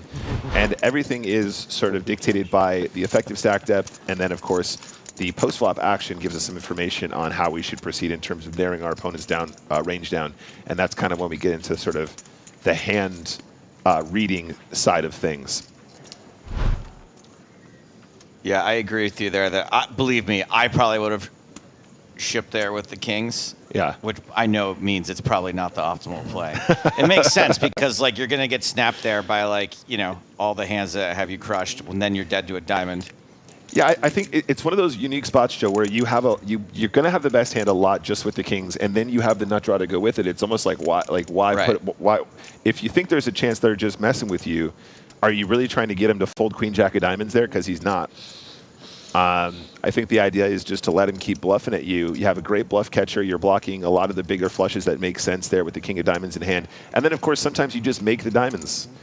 And you don't have to sweat it because you have the nuts. You and me? But still, sweaty situation, high pressure, and I understand why the shove might exist there too. Shit. Felix, just ship it on him. How much are you playing? 30? 60,000, 65, I don't know. 65? Yes. Thank you. Oh, God. What did I get myself into? We got to do an edit with that. Okay. Play it flop. Felix is limping in. We know Mokoem has a 10.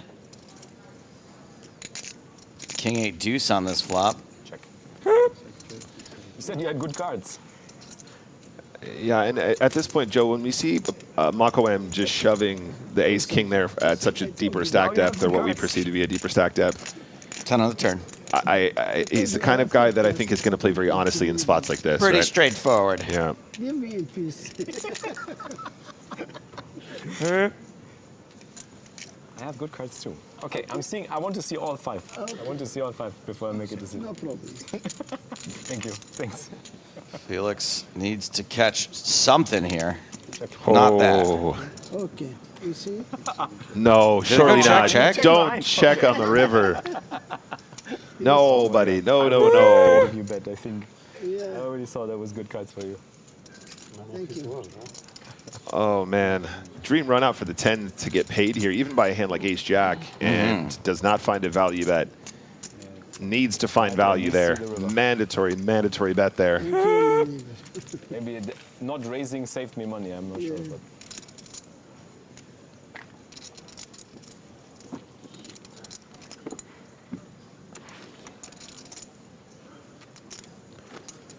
Speaking of which, I need to find Felix and get some of those, get my new grind t-shirt, my GRND shirt. Grund. My Grund.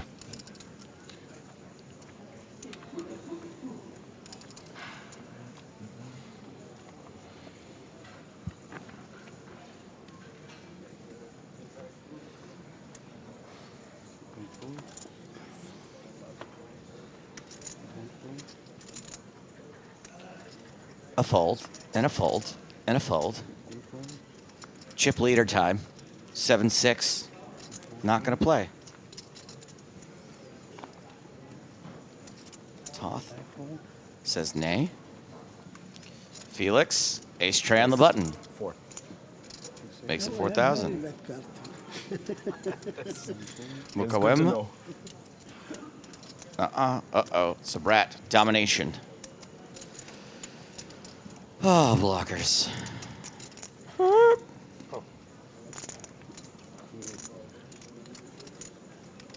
Is that really what Felix's tattoo is? Okay, it just looks like that. I feel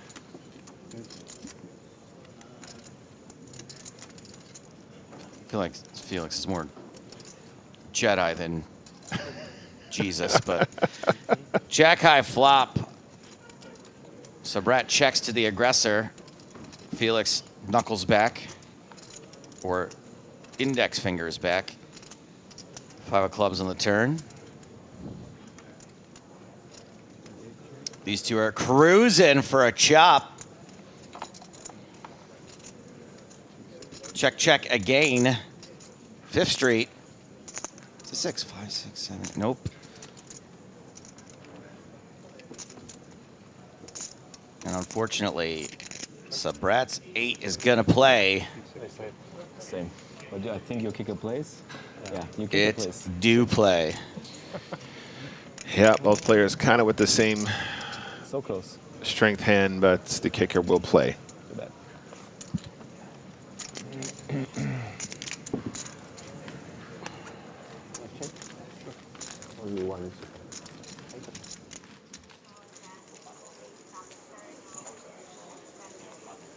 Right there, that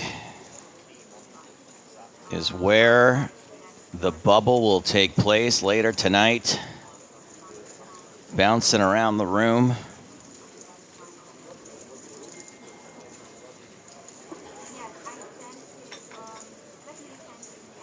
Can we spot anyone here that we? I see Nicholas Ostedt. Just looking.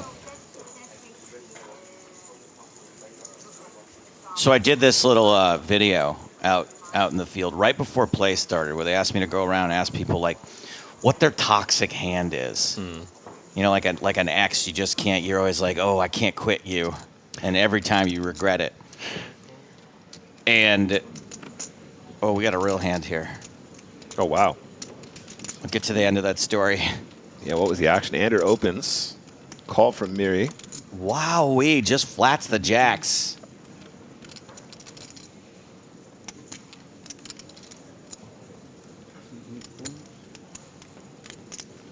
Coming back to 3 pocket pairs.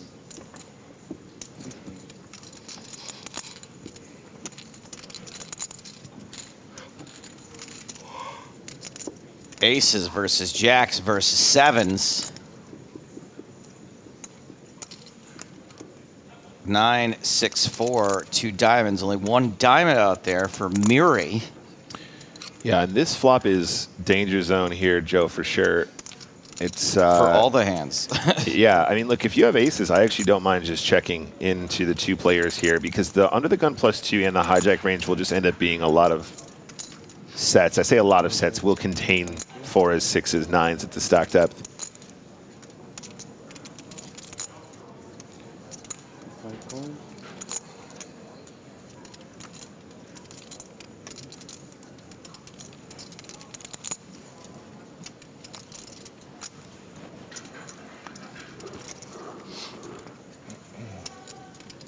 $6,500 called by the 7s. When it goes back, call. He's going to be real tempting to raise, right? So Andrew here, 33 big blinds behind. You can definitely consider finding some check raises on this texture into 2 players, but again, I'd be really concerned about just blasting off into sets, so I might still find a call here and see how we proceed. Not having the ace of diamonds is useful, though, because it means your opponents are a lot more likely to have ace X of diamonds, which is good for your situation.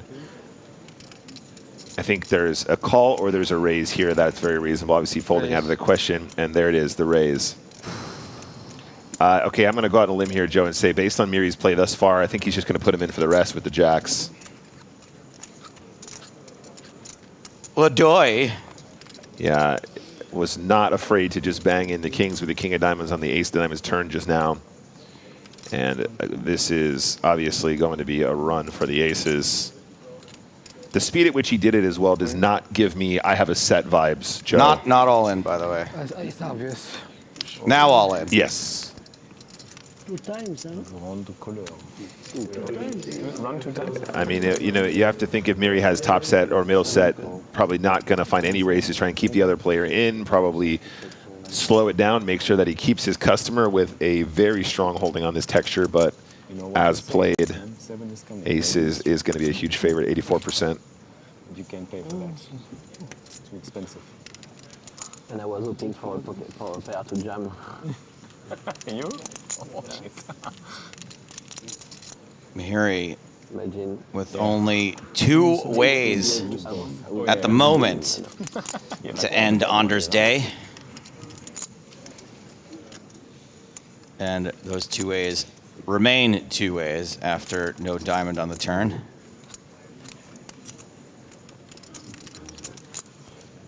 River, safe. Anders' game. Nice hands. Yeah, big spot there for Andrew. That's going to be a real turning point.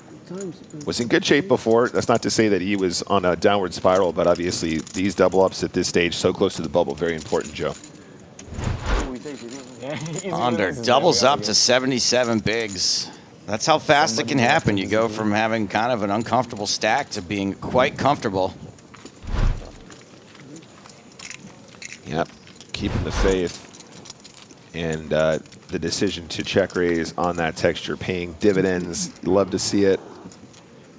Tis but a scratch for Shakib Muri. So, okay, did this video at the beginning of the day. What's your hand? Yeah, what's your toxic hand? Your toxic hand, your bugaboo hand. And so far, 2 people, the hand that they told me, have gone broke with that exact hand today. Okay. Since answering my question. Oh, I see. Fintan told me ace-10 off. Yeah. Went broke with ace-10 off. Yeah. Michael Molinar. Yeah. Told me ace-jack off. Went broke with ace-jack off. Okay. Was that when he came 3rd in that event? No, today. Yeah. I did the video this morning. Yeah. And since then, both of those players have gone broke in this main event. I see. With the exact hand that they told me. Yeah, yeah. I mean, look, manifestation is real, Joe. I'm just wondering how many other people. Lena, 900, did tell me a hand. I'm trying to remember what his was. Merci. His was more normal. It was like King 10 or something. Okay. Got Felix and Andre going heads up now. Another jack high flop.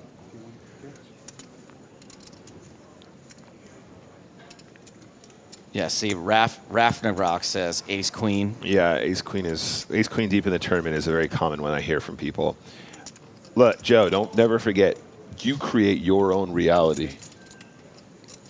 No, I create everyone's reality. And yeah, no, I get it. We all have one like that. I feel like Jack 10 for me is always a bummer. I don't think anyone said Jack 10. Everyone always loves Jack 10 suited, but I just think it's like the biggest conspiracy ever invented. Because it looks pretty and you feel like it's going to do something and it never does. Never does.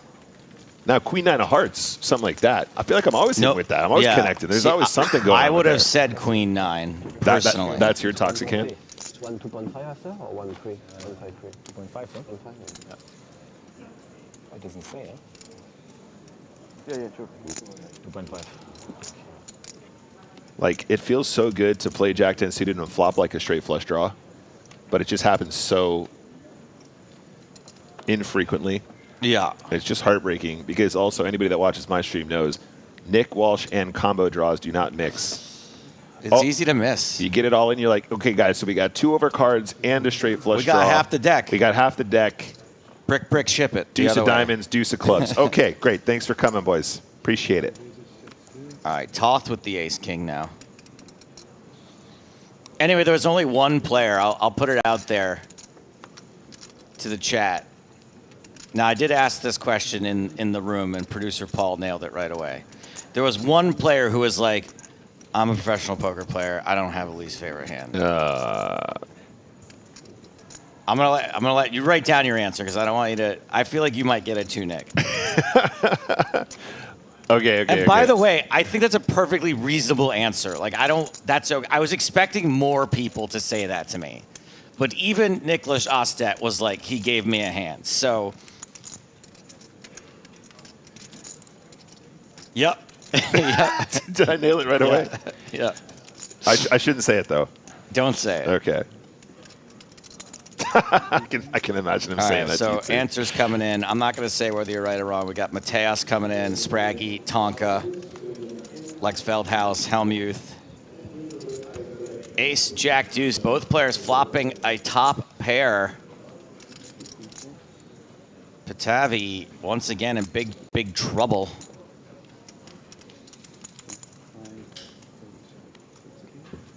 Felix is a guess. Martin Cabral is a guess. I can imagine Martin saying that.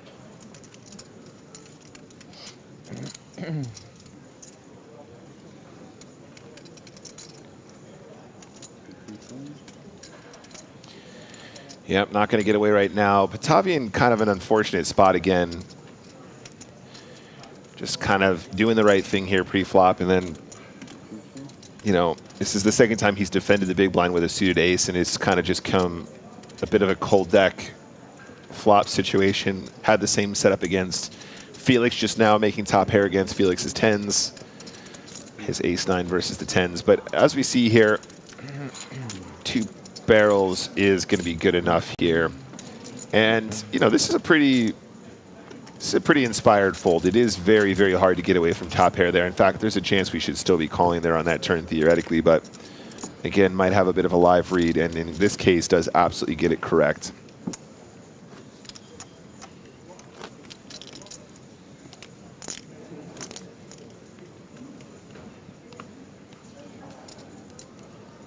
Closing in on the end of this level.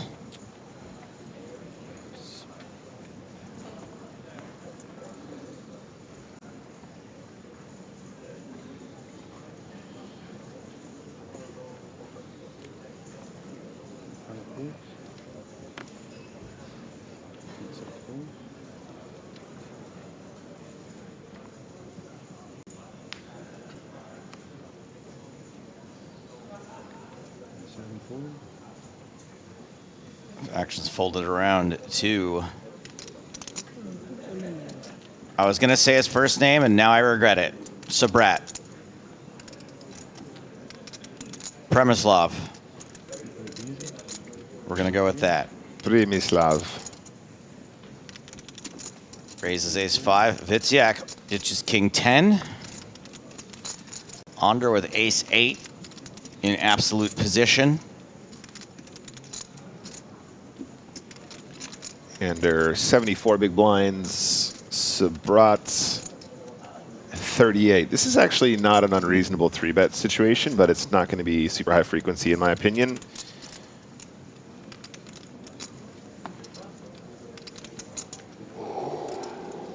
Tavi's out, but Muri is going to defend the big blind with King 9 off.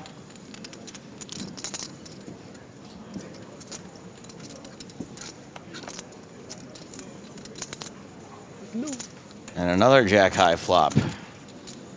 Gut shot for Muri. So Jack 10-4, definitely a reasonable continue for Sabrat in position. I think checking Ace-5 is also cool. We're not super close to the bubble, guys, but we are nearing bubble scenario, and I think that will sort of play into some of the players' minds and adjust them to having more passive aggression, more passive lines, excuse me, and dialing down the aggression. As played, though, I think it probably just goes bet call here. That was a very small continuation bet. It was just the one big blind, but again, I think that's a great general size to be using on this texture.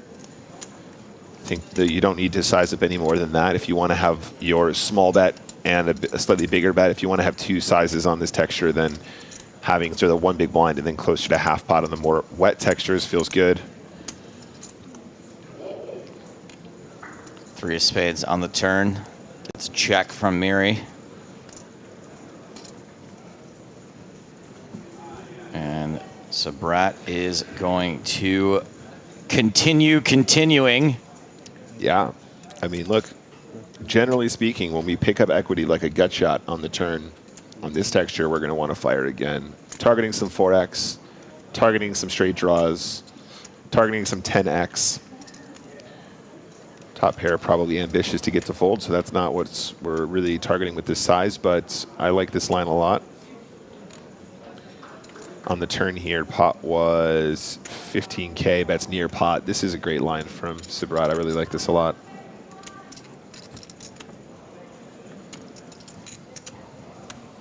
Slightly resigned. Are we still after the break here, or do we change? And a fold. Nice work there. Usually they change after break. We are keeping this table to answer your question and theirs. Thank you, Phil. And to answer my question as to which player didn't want to tell me what his unlucky hand was because he's a professional and all hands are created equally. Steve O'Dwyer. Nailed it. Paul and Nick nailed it. These are the chip stacks of the players who will be returning to the feature table. Muri and Felix Schneider's still top dogs. Our gold pass winner, 35 big blinds. And it's Emilian Patavi, who played with some heart and some gusto, who is the shortest stack with Simon Wiciak slightly above that. We're going to take a quick break. More from EPT Cyprus 2024 when we return.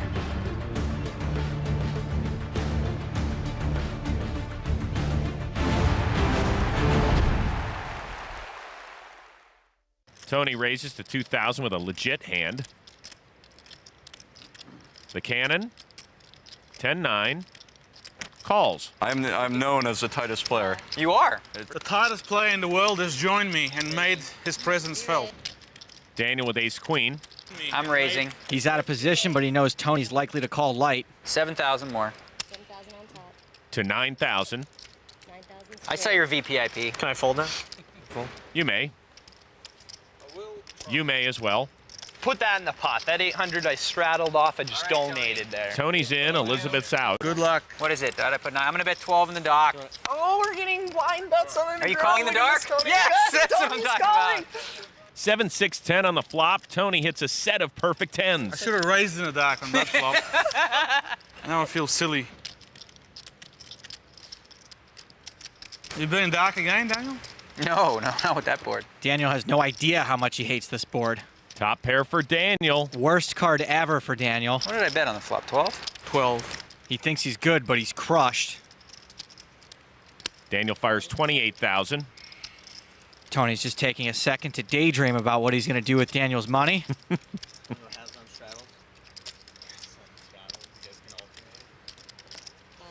He just calls. Tony's got his fish on the hook.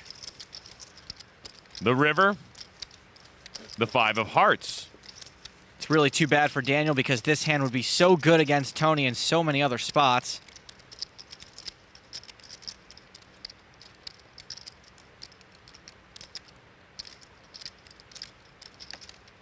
Daniel bets 60,000.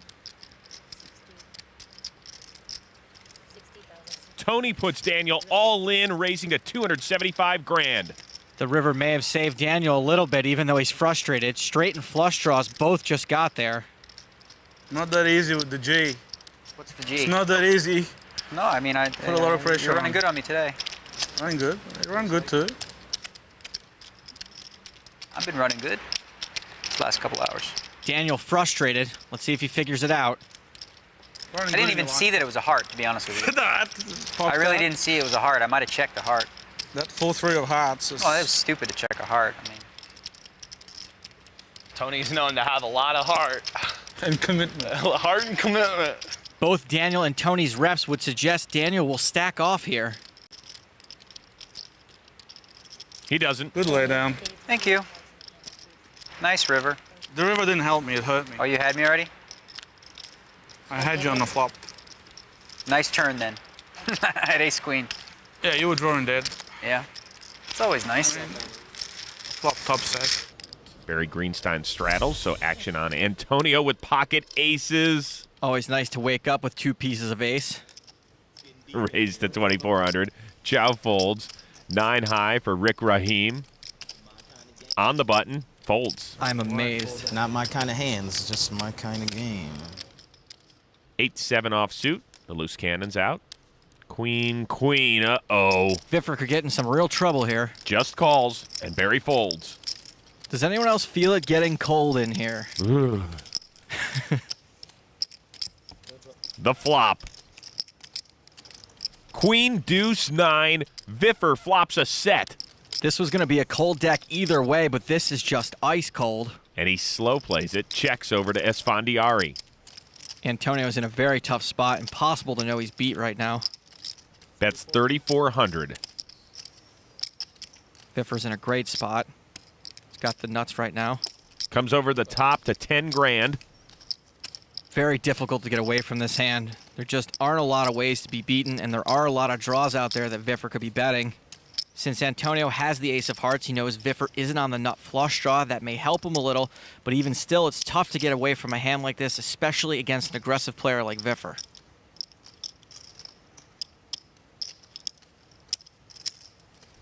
Antonio re-raises to $28,000. It's pretty understandable to not be able to fold there, but by raising, you're only giving your opponent 2 options. Fold or shove on you. If you're ahead, you don't want him to fold, and if you're behind, you don't want him to shove.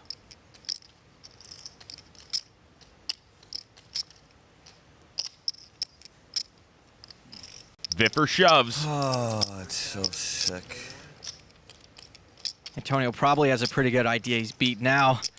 It's been over 90,000 put in on this flop when there was only 7K to begin with. Pretty tough to imagine now that 1 pair would be good, but Antonio may feel as if he's pot committed. This would be for the rest of Antonio's stack. This. Probably got me, you know? But I'm pretty tilted and steamed.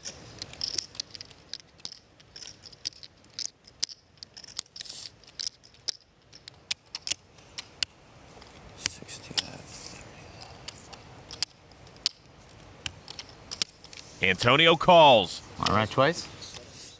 Whatever you want. We'll run it twice. Deal. I have 3 queens. God, you just own me, Biff. You really do. Looks like the magician's about to get the rabbit pulled out of his hat. So they've agreed to run it 2 times. We will see the turn and the river twice, each time playing for half the pot. Antonio's apparently agreed with himself to not show his aces to the table. Jack on the turn. Chow folded an ace, so you can see Antonio's got 1 out singular. The first river card. 3 of clubs. Viffer wins half the pot. Oh, I think I'm gonna quit. Oh. It's not your day. It's not your day. Right, Chow Chow? Yeah. Me and you and It's not your day. Sembo. It's not my day. I think it's time for me to go. Me and you, Sembo. That's exactly what I'm thinking. Do you have outs? I definitely have outs.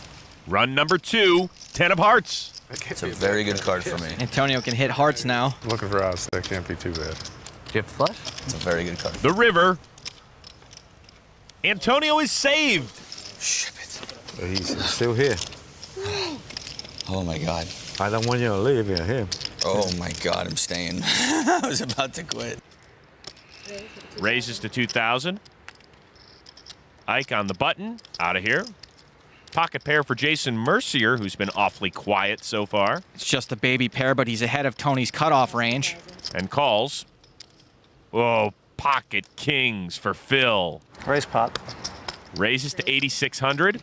Now Helmut's got a real hand. Let's see if his giving action will get him some. Not from Tony.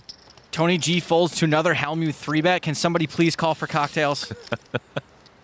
Jason's got good implied odds to try to flop a 3, and he doesn't know this, but Russ folded a king. You got a couple of hundred on, and I'll play every time pre-flop. Why don't you add some more money on, Phil? I'll give you a flip every time then. See what sort of a genius you are then. Tony would rather flip a coin for $500,000 instead of a measly 100K. Jason calls. So Phil does get some action. Jason's a big dog here. 9 queen tray. Mercier flops a set and checks to Helmuth, who has a flush draw. Mercier boo-coo. Phil probably doesn't even think he needs to hit the club. Phil checks. Trying to control this pot. Queen on the turn, giving Mercier a full house. He checks. Such a good card for Jason. Phil's clubs are now dead too. Phil bets 7,000. Yum, yum. Jason's probably thrilled that Phil's finally put some money in this pot. He missed a check raise on the flop, but he's getting a second chance at it now.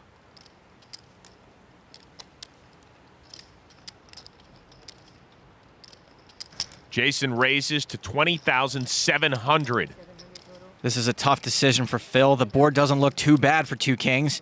Jason's known for running some pretty sick bluffs, and Jason knows Phil could be making his bet on the turn with nothing but ace high. You with me, Rose? I'm with you. The question is Phil following?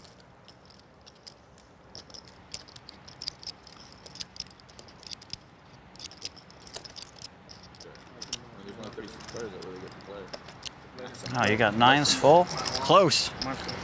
I got a bad feeling about this. I got a bad feeling about this. Have you ever seen like the Star Wars movies where the guy, Harrison Ford, always says, I have a bad feeling about this? I think he says it in Indiana Jones as well, and Jason Molara Mercier over there is about to pluck your heart out. Phil calls and hits a flush on the river. Jason's got Phil in really bad shape right now. It's just a matter of how big a value bet he wants to make. Come on. Mercier all in. Come on. What in the heck is going on here? This is ridiculous.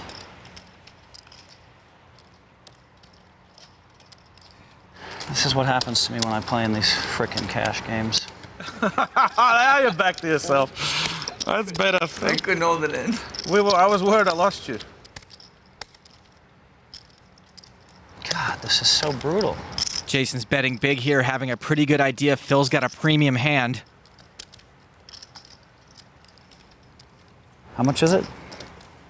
67.9. Jason could have maybe bet a little bit less, but in a pot this size, there's not much difference between 40,000 and 67,000. If Phil had 2 aces with the ace of clubs, he'd almost assuredly make this call.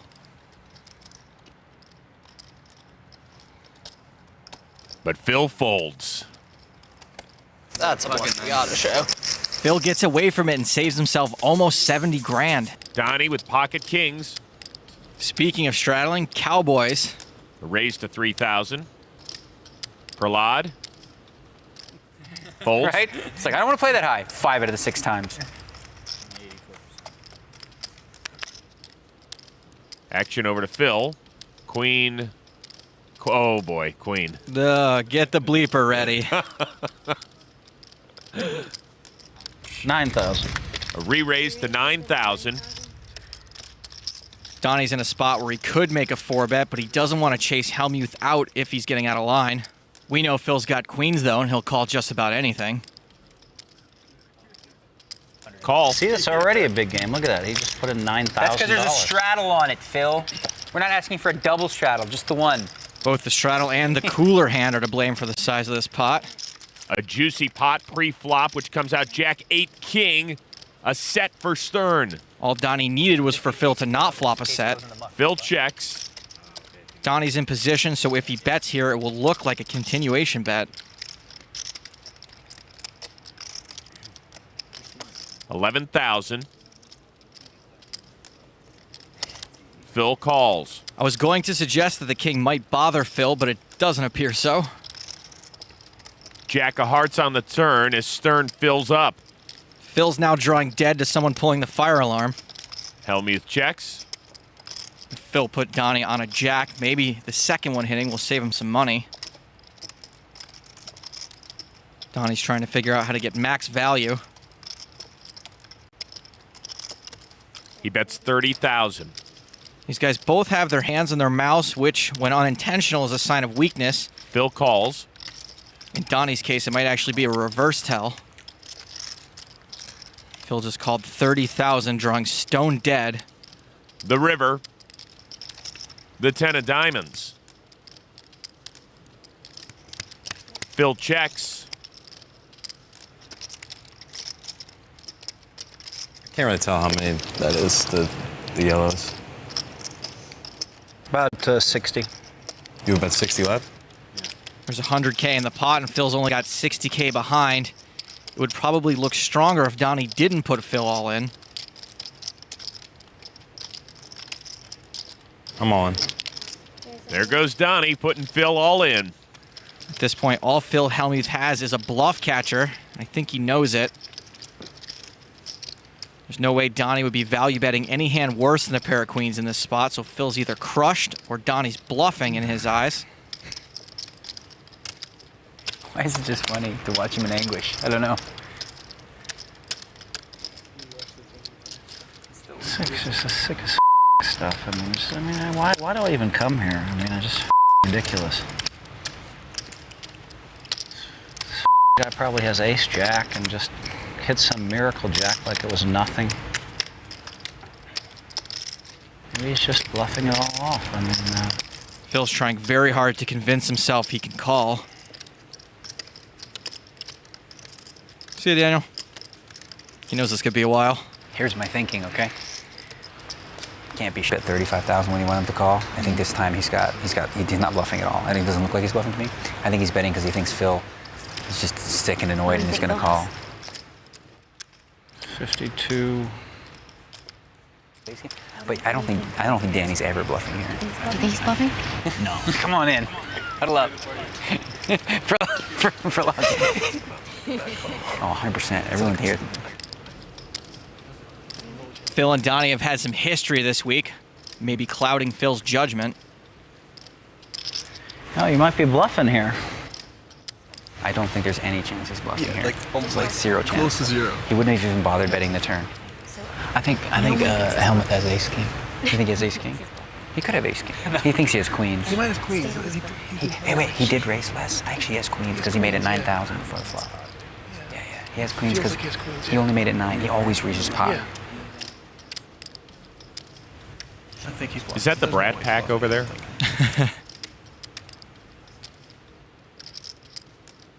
Boys, he might be bluffing here, boys.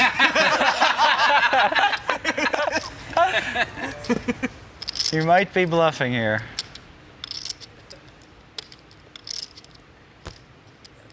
He wants to be a hero right here for sure. Wow, I have a feeling he's bluffing. I don't know if I can call it though. Oh, if he's bluffing and he calls, he'll feel like he'll feel like Superman. Yeah. He's supposed to have me beat. I mean, I don't think Phil has a feeling he's bluffing. I think Phil wants him to be bluffing.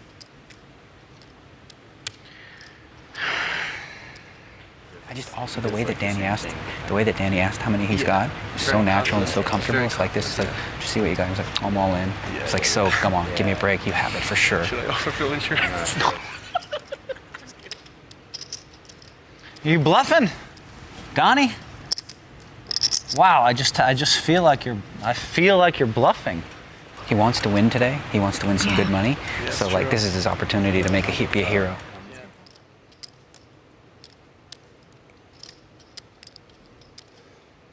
$68,000.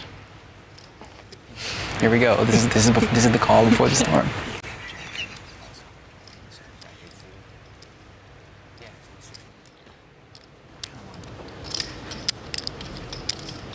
I want to see it when it happens. I want to get back. Go back? Yeah. Based on pot odds, Phil's not getting nearly the right odds for how often Donnie would be bluffing here. But I don't think this decision is about pot odds for Phil. All right, well, now that everyone's back and Phil's sure the cameras are back on him, we should get a decision soon.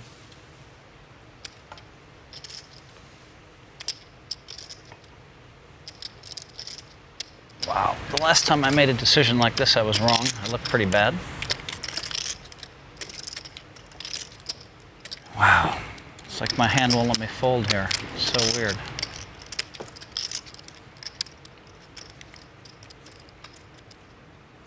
Once someone picks up their cards like that, they usually fold. Just queens, boys. That's all I have. Pocket queens. God, I hate to give this one up. Just hate to give it up. My read has not been perfect lately, though. That's the problem. You just can't wait to flip over that queen 10 or those two deuces or whatever.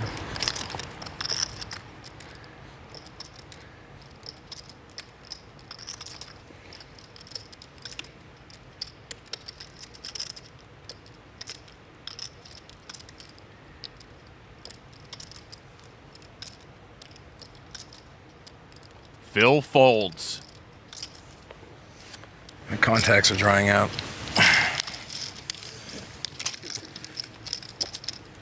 It's unreal.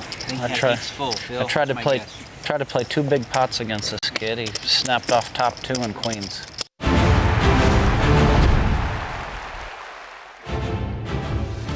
Welcome back to Cyprus and the PokerStars European Poker Tour. And a quick reminder, there will be a new season of the big game on tour filmed at NAPT Las Vegas next month. We'll talk about that during this session. It's the third level of day 2 of the 5K main event, live from the Merit Royal Diamond Hotel, Casino and Spa. James Hartigan alongside Griffin Benger. Hello, everyone. And Griffin, these are the chip leaders as we return from the first break. And among the top 5 right now is the announcer, Andrey Pateychuk, last year's Cyprus runner-up. Yeah, heck of a player. Good to see him. A good start today on day 2. He's got around 400K right now. It is Ivan Zabekin who's the chip leader with more than 570K. Meanwhile, we're keeping the same lineup on the main stage that we had for the previous session. That's right, we still have Felix Schneiders from Team Pro, who is a decent stack right now, 228K. We have another Team Pro, Simon Wiciak, EPT Barcelona 2023 champ. He only has 14 big blinds. He and the other French player at the table, Lucien Cohen, moving closer and closer to the danger zone. Yes, very, very close to that danger zone. Especially with the blinds going up now to 1,000, 2,500 with a 2,500 big blind ante. And time to get the action restarted. The third of 5 levels to be played on day 2. Earlier, the payouts were confirmed. 191 are going to make the money, and we do expect to go hand for hand, and we do expect to burst the bubble during the last level of the day. Fewer than 100 players to go now, Griffin. Yeah, about 90 players left, and I know that sounds like a lot, but you know they'll start coming out fast and furious. Yeah. When you consider we started the day with around 460, and we've already lost near enough 200 of those players. One raise, 5,000. So this is John Ander opening here with ace deuce in the cutoff. Okay. And it's Istvan Toth in the big with ace 4. I would say domination situation, Griffin, but as we know, this hand does result in the pot being divided equally the vast majority of the time. 52% of the time pre-flop, 73% of the time post-flop.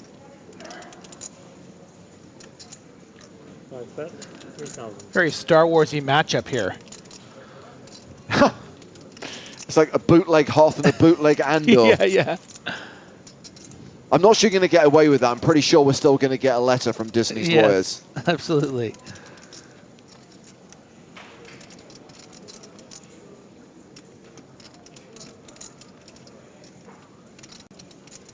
So a lead from Toth of 3K, called by Ander, who was the pre-flop aggressor, taking us to the turn, which is the 5 of clubs. And there is now an 88% chance of a chop. Yeah, quite an unorthodox lead here from Toth on the flop.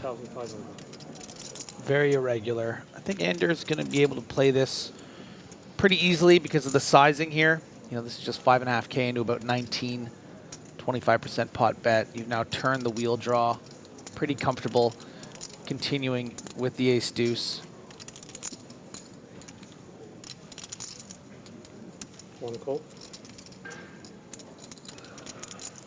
So it was 3K on the flop, 5.5K on the turn. River card is the 7 of clubs. And is there any sense in betting now? Toth has decided to slow down, has checked it, and if Ander checks behind, which he does, this will be a chop pot and Griffin. You know what they say? Everyone loves a chop pot. No, they're singing. They are, Felix. There we go.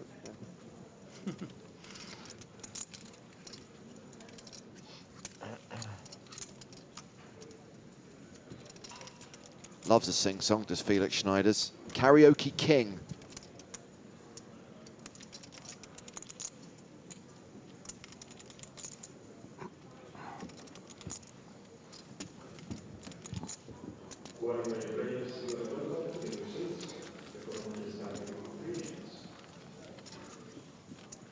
And already down to 279. We play till which level today? The eliminations continue. 5 levels today.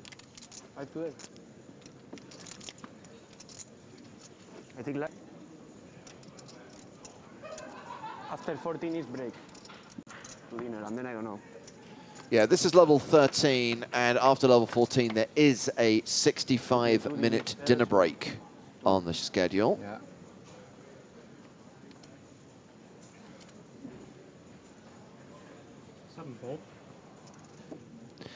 65. That's an interesting number.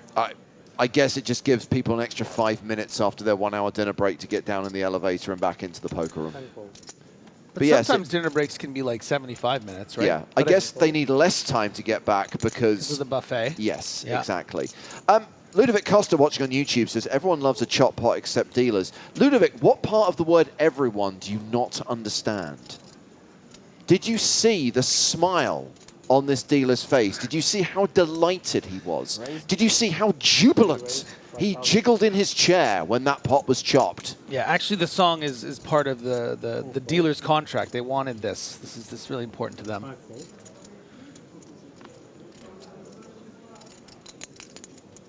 Pitavi is open with queens. Felix can defend his big blind should he wish, but does not with king 3.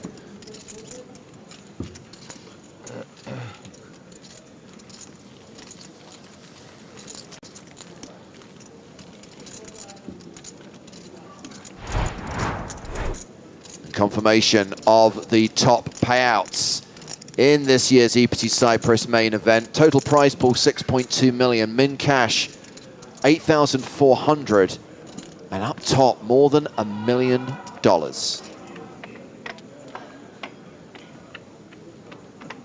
Not too shabby.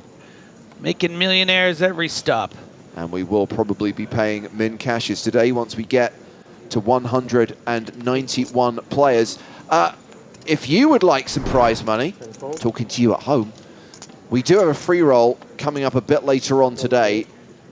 towards the evening hours, we are going to be running an EPT Cyprus live stream free roll in the prize pool, $2,000 in Power Path tickets, including $55 Step 4 tickets for the top 9.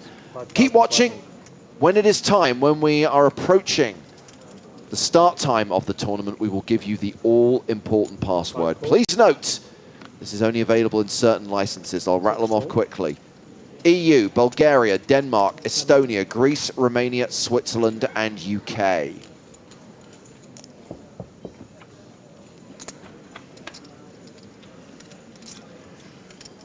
What have we got here? 9-8 against King Deuce, and there is an 8 on the flop.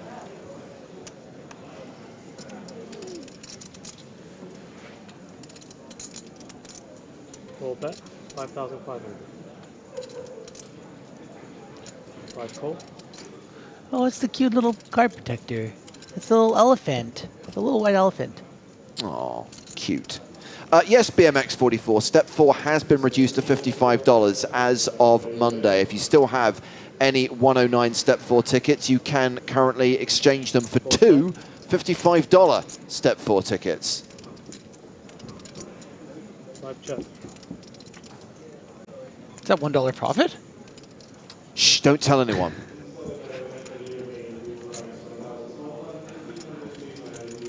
You know how much poker players love added value, Griffin, even if it's just a single buck. And Mahiri stepping right into it here with this rivered straight for Toth. Seeing that, you know what, if my opponent has something like a jack, might be scared off here. I would hate to lose against something like 8-7 here. And because Toth has 9-8 of spades, just as well, he could have had 8-7 of spades and probably fold on this river. So I don't blame Mahiri for going for this. But unfortunately, he's going to lose a sizable pot. This is a pot size bet of 27,500. And this pause is pretty much ceremonial here from Toth. Can't fold something like this. Yeah. Oh la la. Yeah, but this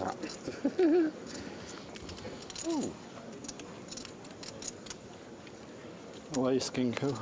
Yeah, the first the king and then king 9 also. Yeah. Ace king 9, yes. Only call. Nice call. 1.5 for 2 for Toth. Got a nice big win and a chop. Yeah. Currently playing 163K, around 65 big blinds. Average stack right now is 141K, with 273 players remaining. I mean, if we lose 5-6 players every hand, we certainly are going to be in the money soon. That's what's happened so far. 10 fold. 1 fold.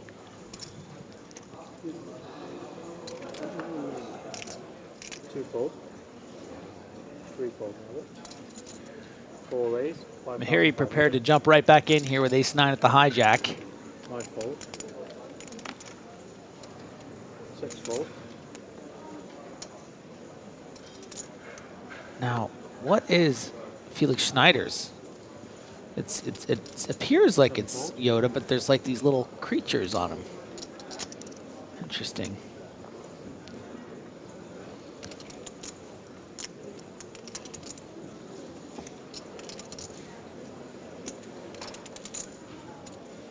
Cool.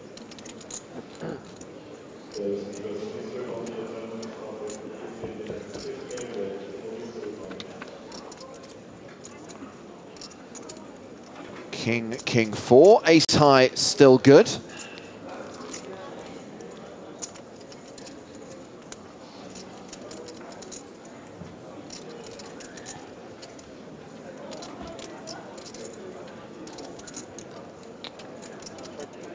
Big check.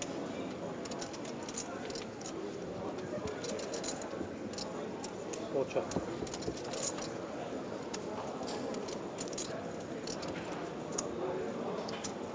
Big check.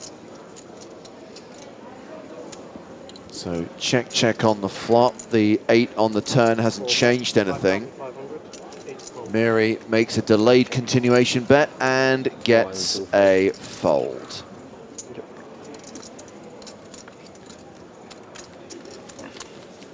Nevice says, is this live or re-broadcast? Neither. It is indeed live. Happening now in Cyprus. On a delay. We're live, Griffin. As I speak these words, they are being heard by viewers around the world. That's true, I guess. Yes, we are live. And no one has seen these pictures before. I never saw it like that. One fold. Three fold. Four fold. I was going to try and prove it's live by reading some news headlines, and then I looked at the news headlines, and they're so depressing that I decided not to. Ace. 5 raise. 5,500. 6 fold.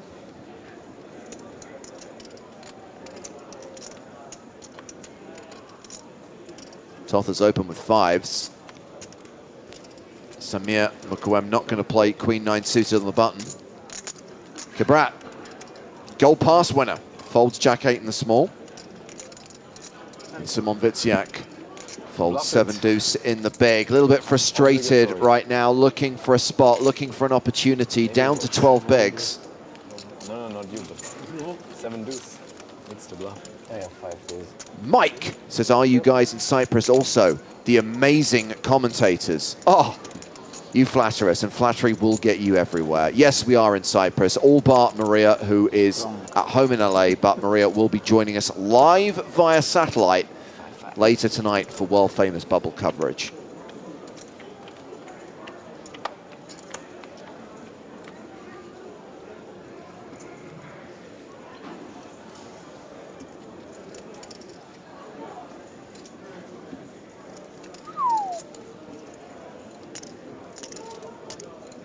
Lady Luck. Queens for Pitavy. 3 raise. 4 raise. And 3 raise. 5,000. Pitavy the fool, whoever comes after him here. Min raises to 5K, leaving himself 34.5 behind. Ace-5 for Toth. Toth. No. No. Ooh. It's Ooh. Toth. All in. 6 fold. 7. Whoa. And Mukwem with Ace-King is going to get his chips in, and we're about to see the sickest and classicest of races. I'm sure Toth is not going to stick around once the rest of Pitavy's stack goes in.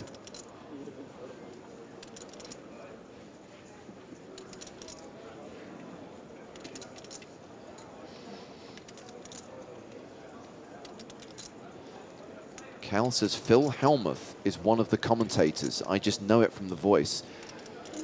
Well, he must be talking about you. And I don't know how you feel, Griffin, about being mistaken for Phil Hellmuth. Well, it's ridiculous. Every time they just think I'm Phil Hellmuth. All in. 3 all in. So Pitavy calls all in. Toth folds, and here we go. The most grotesque of races. The classic.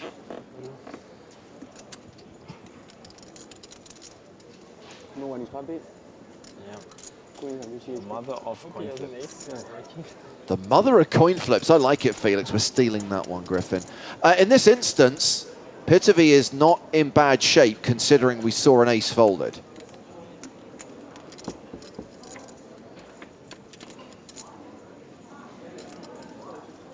And queens are holding on a Jack 7-4 flop. Pitavy is the at-risk player, however, is now nearly a 3-1 favorite to double up here. 10 of spades. 6 of diamonds. So only an ace or a king on the river would eliminate Emilian Pitavy. No need to stand up, dude. You're still going to have chips.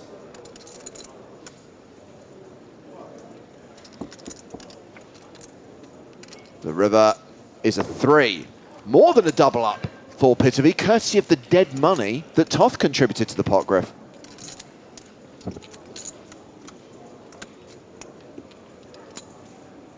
That is going to lead Samir Mukawem supremely short. He's going to have 17.5 left, which equates to 7 big blinds. This is what Ace-King feels like. Loser in your hand. Always. Big loser. It's a flip. Can you do? Understatement of the Day award goes to Brent, who says that man looks unhappy. Yeah, losing flips sucks. But that's not on him. It's on the cards. Law of attraction. Yeah, if he believes it, It happens. it happens. That's the rule.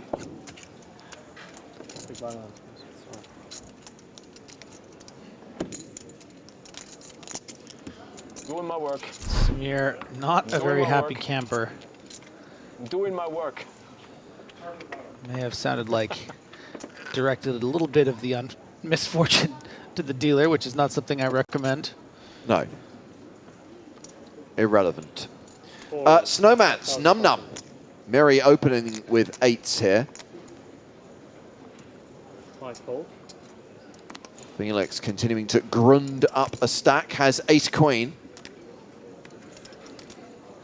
Now, these are the 2 biggest stacks of the table. Felix flats with the ace-queen. There is the shove from Mukawem, who has the same hand. 10 fold. Yeah, going to be an interesting development here between Miri and Felix. Can I have a count?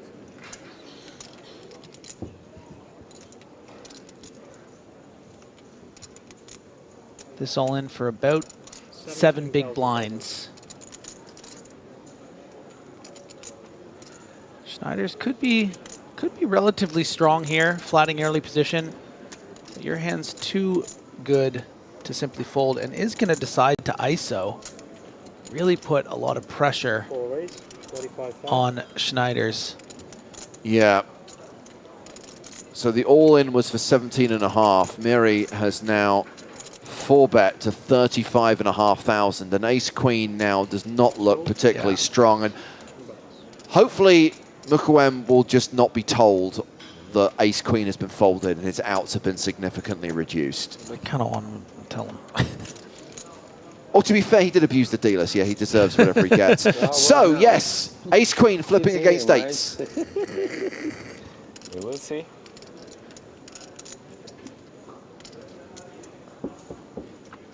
Felix is too much of a class act to reveal he had the same hand. Of course. I know, I am a big loser on his hand. Believe me. Oh, you play a lot of cards. You got a gut shot, dude. Aces, queens, kings, all live. 8 outs. Come on. Hearts. Positive thinking. Don't be a Debbie Downer. I will see, you will see. Wait. Now you can stand up. No, this I will allow. This gains him an additional 2.3%.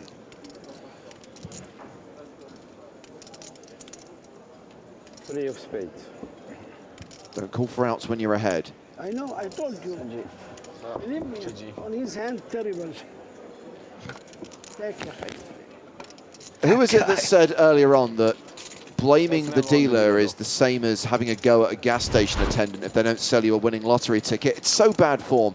Obviously, I'm sorry that Samir Mukawem's been eliminated. I'm sorry he lost 2 flips in a row. But there is absolutely no need to do that or say that. It's classless. Ace queen? Ace queen, yeah. It's irrational, is what it is. Yeah, I know. It's completely ridiculous. I'm willing to cut people a little bit of slack when listen, emotion is a part of the game, and we emotion can't is a part ignore of the that. game. But look, this is the person doing his job over here, just dealing the cards. He's not targeting you. He's not manipulating the cards. So it's just so silly. This guy deals at the Hippodrome in London. He's dealt with a lot worse. Yeah. You could tell he was not phased at all. This is a walk in the park. for Mate, him. I have to deal with the London Rex. Yeah.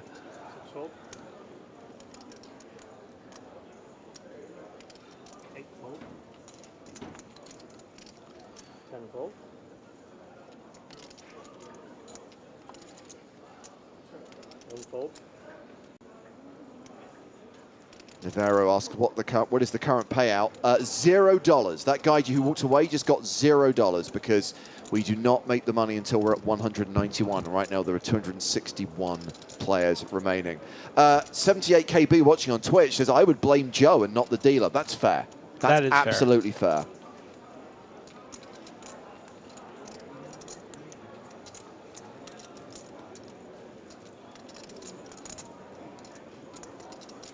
We raise 6,500.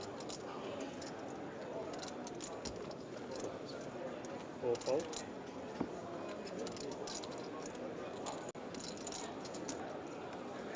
Nice little takedown there with the king blocker.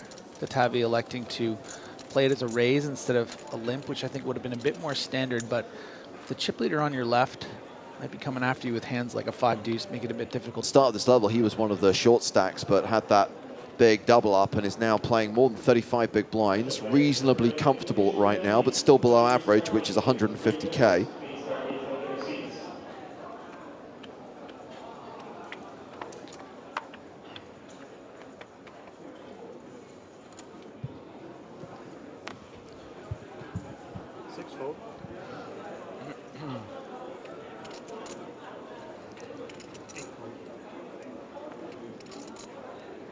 Andy says, will the commentators also cover the NAPT next month? Yes, we will. Thank you for your question. 2 days of live streaming from the North American Poker Tour. We'll cover the last 2 days of the main event. The reason why the stream is slightly truncated is we're going to use the first 3 days to film 3 different tables of the big game on tour. And I did say we discussed that during this level. If you are going to be in Vegas, if you happen to be in North America right now and are considering trying out to be a loose cannon, we have got qualifying tournaments taking place on the 30th, the 31st, and November 4th. If you check out the PokerStars Live app, you will see the full schedule, plus the all-important terms and conditions.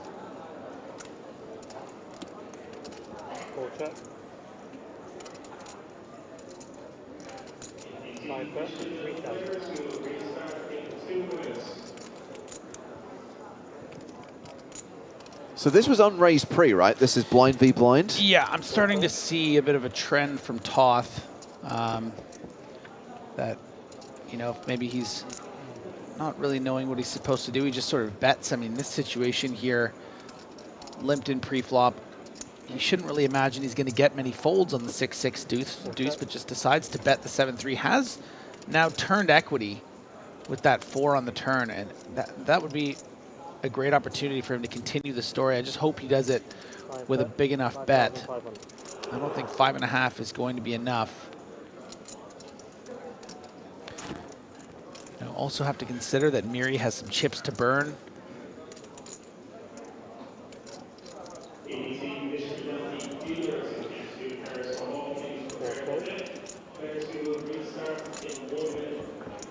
Hardy's asks, who is playing the big game? We haven't confirmed all the players and we haven't confirmed the lineups yet, but I believe Rob Gronkowski has been announced.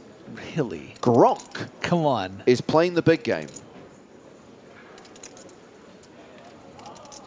Nuts. Yes. Nice 2-street takedown there from our table chip leader. He seemed like such a nice guy, but I didn't like what he said about that. It was like, that's not the way. Thought we were past this. Superstitious. Yeah. Yeah, you can have this feeling, but you may keep it inside. You don't have to say it. Yeah. It's rude. Talking about Mukawem and his unnecessary remarks to the dealer. I hope you never take it personal. Yeah. Game cards, sometimes we win, sometimes we lose, and that's it. 10-4. It's unexpected, you know, it was quiet and nice, and like all of a sudden... You don't like to lose, that's it. One raise, 5,000. 3 fold.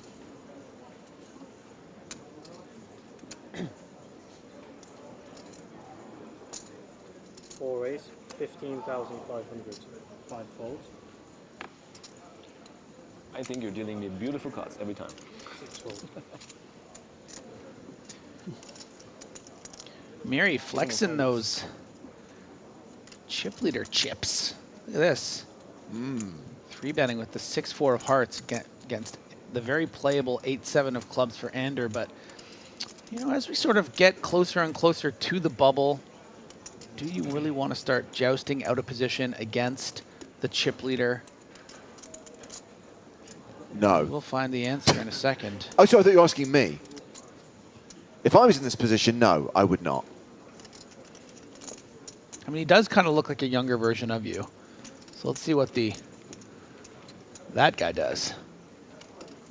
Have to play every street out of position against a bigger stack who has the betting lead. It would suck. And therefore, I would do the same thing and fold.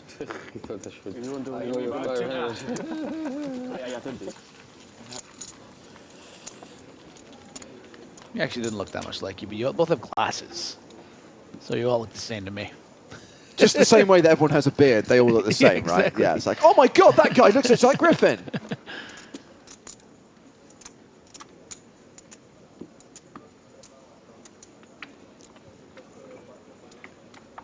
Miri's moved over 300K, more than 120 big blinds. Still got an hour to play at this blind level. 10 fold. Patience, Simon, patience. What's he down to now? 11 bigs, and he's going to be taking the big blind and posting the ante on the very next hand. Oh boy. Play the rush, Miri. I like the way that he's been playing on this feature table, despite getting his hand stuck in the cookie jar earlier against Toth, recognizing that, you know, he's got a pretty decent seat here. You know, Felix hasn't been fighting back too much in the early stages of this, well, I guess second level. You guys had a whole level of these guys before. That suit. Jack 9. I would love to see a 3-bet here from Sebrat. You know, he's got that single blocker. He's gonna know how much Miri has been raising light. It's just a really beautiful spot on 30 big blinds, and does find it to the tune of 18,000. Nice. Ronnie asks, what's the prize pool? $6.2 million. 191 will get paid. Right now we're at 254. Miri not going to call the 3-bet. Next hand. You know, Brat summer might be over, but see Brat fall just started. Forced jump. Gold pass winner from Poland. He brought his family here on a little vacation. And great weather for it.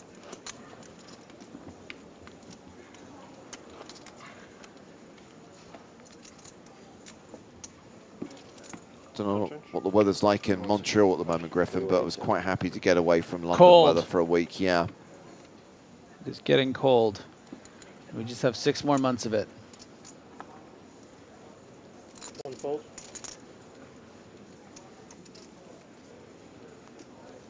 Pocket jacks for Lucien Cohen. Getting some big purrs.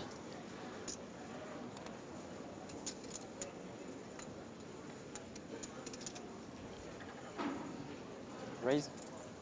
3 raise, 5,000. It always sounds like re-raise when they say C3 raise, doesn't it? 3 raise. 4 fold. 5,000. It is a min raise, and Toth calling out the cutoff with Queen Jack off. Sebrat with Queen 4 folds, and Wiciak. Has he found a spot? No. More like short stack. 10 call. But elects to call, and we'll get to see a flop. Yeah, King's live. Absolutely. Uh-oh. Now, this is dangerous. Top pair for Wiciak, but losing to the overpair of his fellow countryman. Yeah, and this is actually a spot pre-flop that you can justify folding. I think maybe Wiciak a little bit frustrated being card dead, you know, not thinking that Toth is going to be necessarily flatting very strong. So just hoping not to be dominated by Patavi, but we can see this is just the worst case scenario. Just 20% to win this hand, and with the pot being 18,500, really can't do anything but go all in here. Continuation bet is 5,500. Toth folds, and Wiciak, top pair, solid kicker, puts the rest of his chips in, gets called by Pateychuk, and is going to need to hit to survive.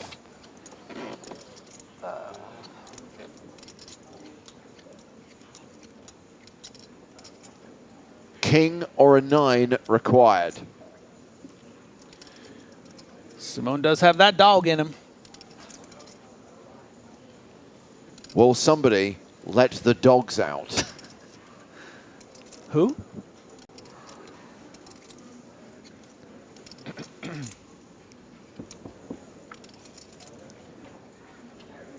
Ooh la la. Ah, the king on the turn. And no jacks live in the deck. So Pateychuk doesn't know it, but he's drawing dead. So that is going to be a double up for Simon Wiciak, the Barcelona 2023 champion. Still alive. See what happens when you're nice to the dealers.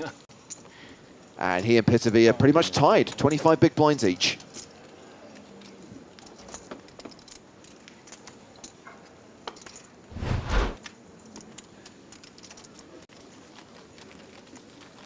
Because of the dealer.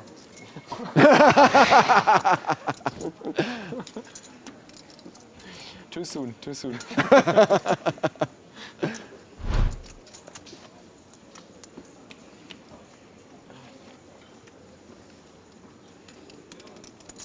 It's pocket jacks. It's the hand. Can do nothing. New player coming in. Hello, welcome. Hi. This is Paolo Gualano from Italy, who's bringing 265k to the tables. He's now the second biggest stack. 3 folds, 4 folds. Okay, so it's little like octopus spider things on a like. Is this from Legends Deep Comics? What are you on about? The Yoda that Felix has. It's a.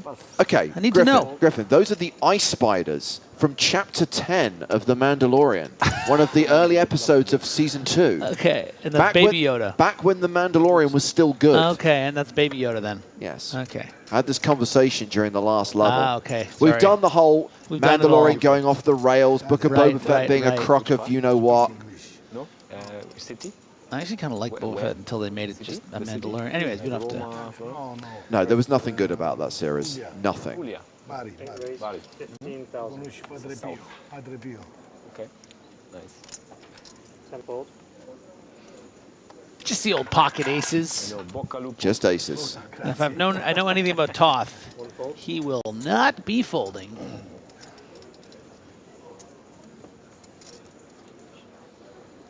Only little stack. 5 call.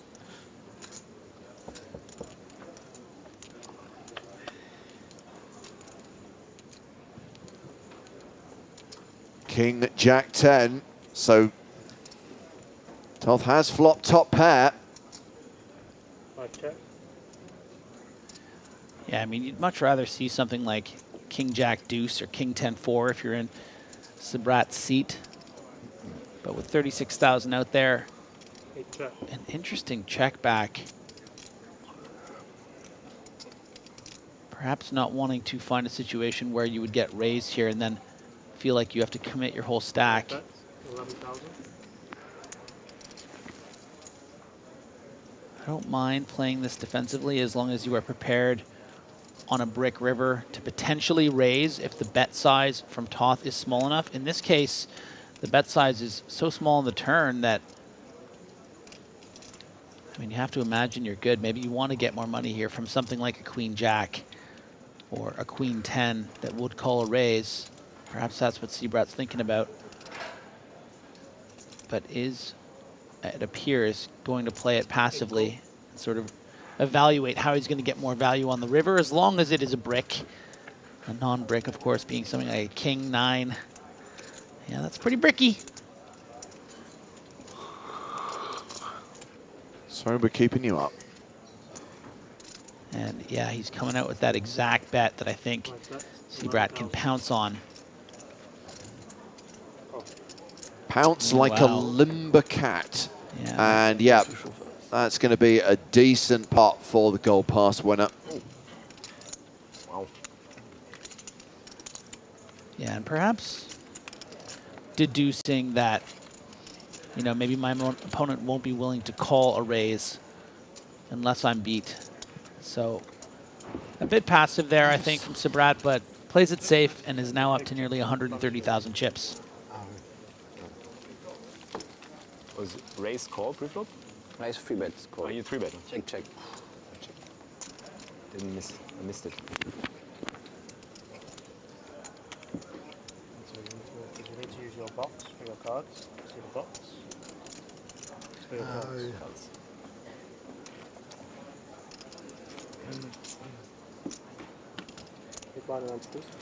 So Paolo, who recently joined the table and is sat next to Felix, has 15,000 in live earnings, which is a pretty low number, and 0 EPT main event cashes. 4-fold.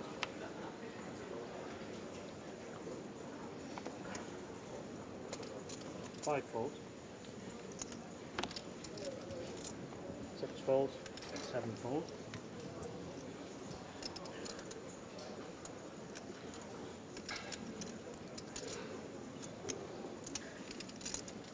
Raise 5.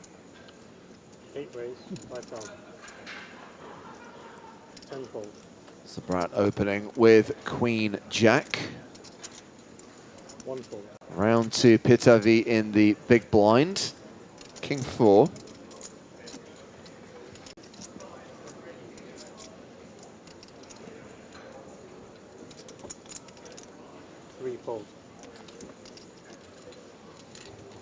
Fold.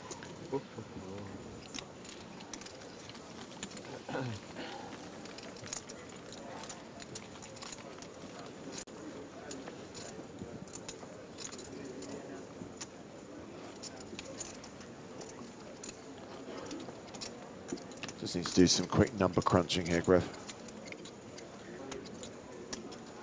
So average stack right now is still more than 60 big blinds. But it doesn't seem to be slowing down. And from the pace of eliminations that we've seen during the first half of this level, I'm starting to wonder whether we'll get close to the money in the 4th level. There's a chance we could be sub 200 players by level 14 today. 7-fold.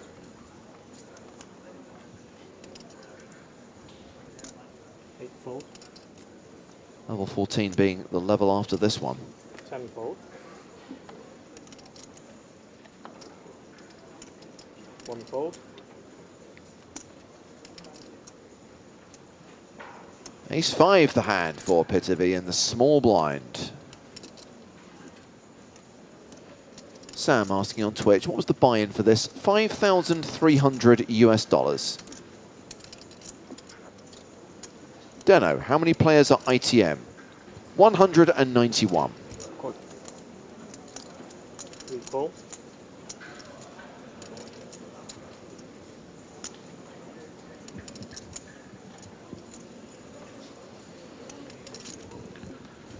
Big trouble here for Pitavi. I think, Raise.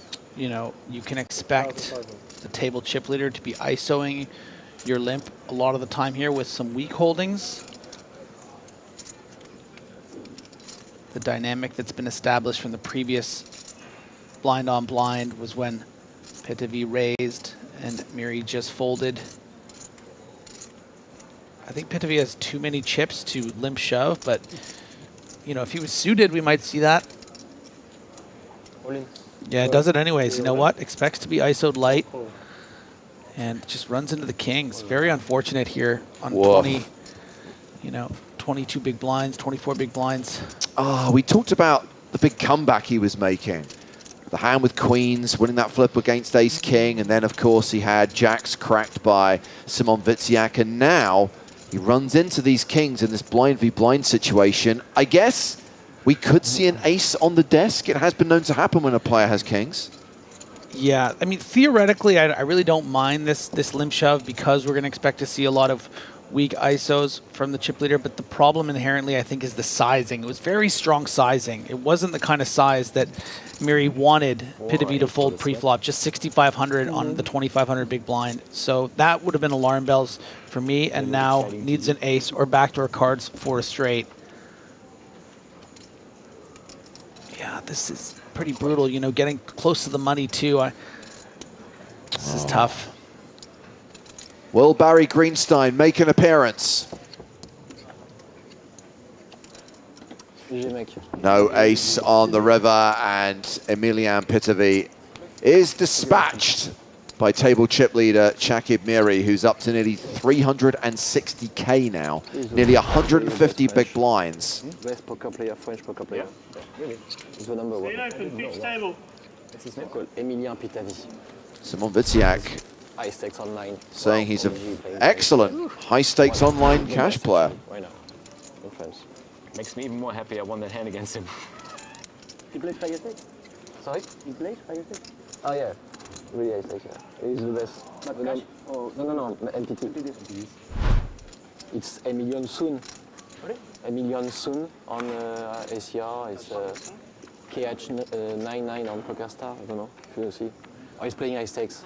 And really good. Really good. So Wiciak now the sole shortish stack at this table with 24 bigs. No. They are making. He's playing Tritons. Okay. I'm just too bad at these high stakes names and just both of them are really good. Really good. Yeah. Sabrat getting active now. Bit of a loose open with the ace-5 off from the hijack. Perhaps targeting our man in the big blind Toth. Who's been splashing about this level. Really good. So. He's got a good poker face, that's for sure. Yeah. And this ace jack on the jack board will be 3 half in that hand. Jack queen? Queen on the river? He has king 6 suited. So it was a bluff, right? Yes, exactly. Despite having the slightly notched hand pre-flop, advantage Sabrat here with the continuation lead and the wheel draw. Let's see how Toth responds. Yeah, he wants to stick around. I could be good, right? You actually are, man.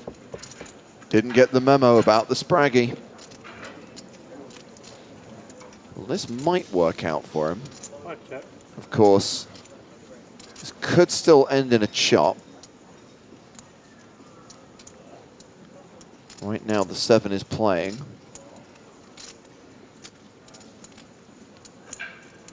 Check, 5,500.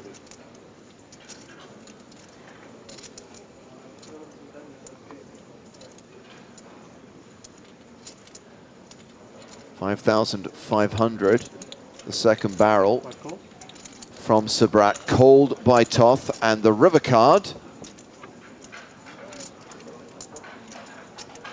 is a jack, so the 7 is still playing. Wow. Check to showdown. Toth's going to win this pot. 7 plays. 7 does indeed play. Oh la la. Unexpected. He'll take it. Ace, queen, jack, 7. James and Joe don't get to sing. Does play.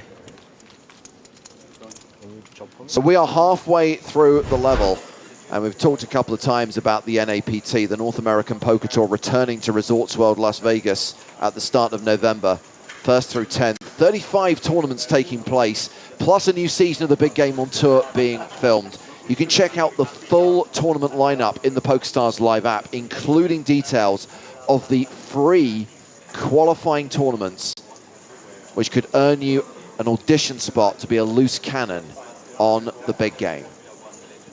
Plus 2 days of live streaming, the last 2 days of the NAPT Las Vegas main event, the 5K main event on the closing weekend of the series. That's Saturday the 9th and Sunday the 10th of November. on the PokerStars Twitch and YouTube channels. No one is more excited about the NAPT than Joe Stapleton. He proudly wears his NAPT badge every day. I'm just proud they gave me one. I'm excited about the NAPT, excited about the big game. I like how we shared the moment of watching ourselves on stream during the break.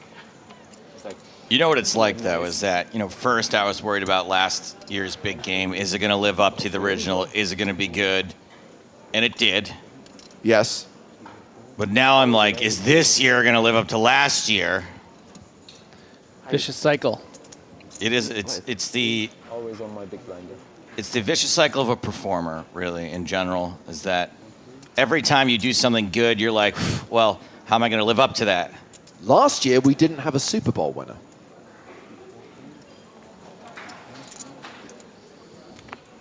Did Gronk win a Super Bowl? Yeah, Gronk won many Super Bowls. Did he? I'm not a sports guy. Yeah, he won like at least 3 with Tom Brady, I think. Tom Brady. So good, they named a terminal LAX after That's him. right, the Tom Brady terminal. Wiciak in Do the they have hijack. They have a Tom Brady terminal? Yeah. Oh, wow. Terminal 4. The international terminal. That was quick. Because he throws it deep Just had to defend my big blind. into the end zone, I think. Right. Yeah. Felix takes it down with the 3-bet.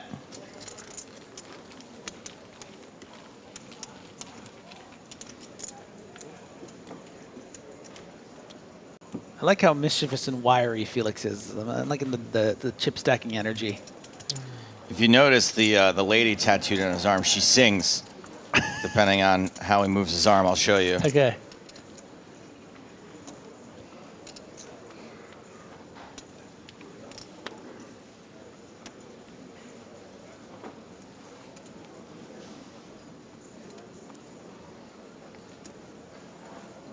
Action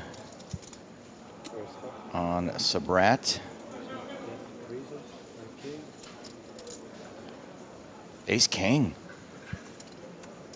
Jack 9 suited for Wiciak. Did not work out super well for him when he played Jack 9 suited from the big blind.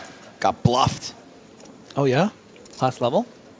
Last level, he flopped a jack and ran into the triple barrel bluff of the French player who just went broke.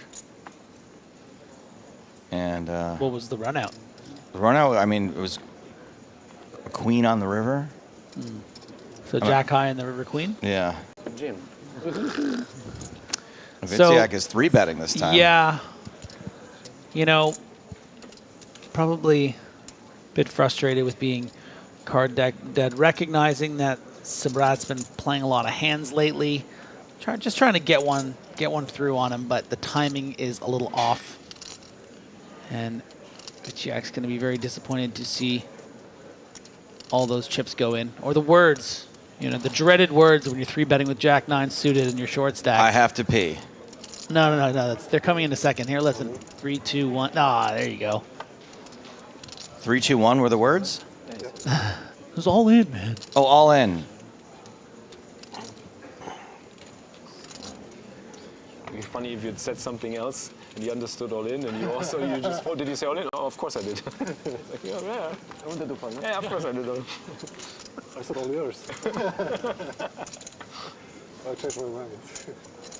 All right, Felix, leave the comedy to us.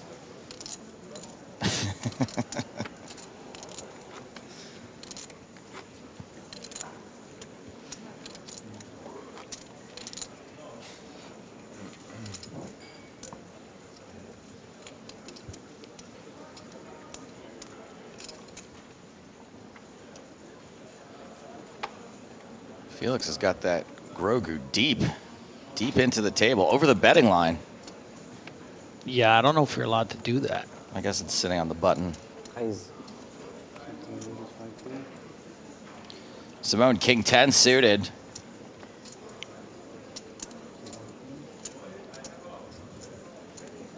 Ace Queen for Miri.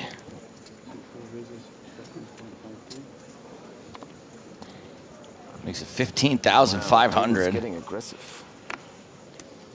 Miri's still the chip leader at the table. Ace 10 suited. This time it's hearts for Felix. Can't do it. I thought you were going to 4-bet. Maybe. Not in the mood. Sabrat out.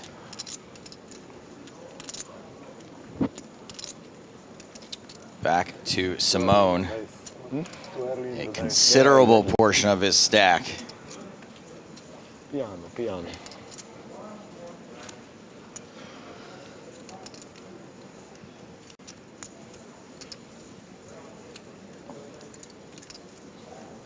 Simone's kind of getting beat up a little bit today.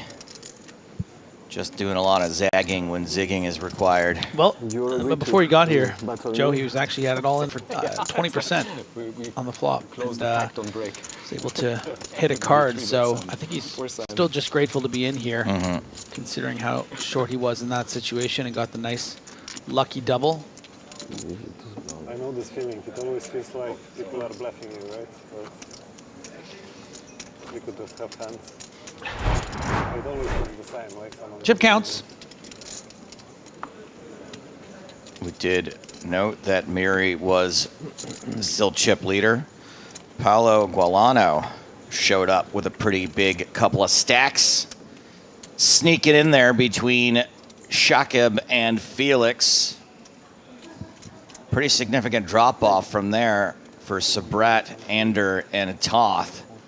And a major drop-off for Simon Wiciak with 12 big blinds.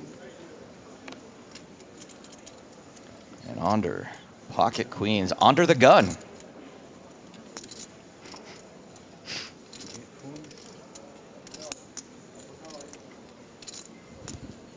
Simon with 7-5 in the big blind. Cover that mouth, Simone. Come on, there you go. No, Wants to see what suit he's got. Oh, flops of flop. 5.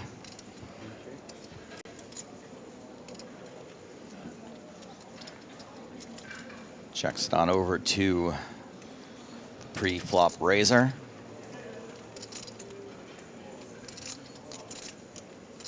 Who's going to continue? Pretty small. 2,500.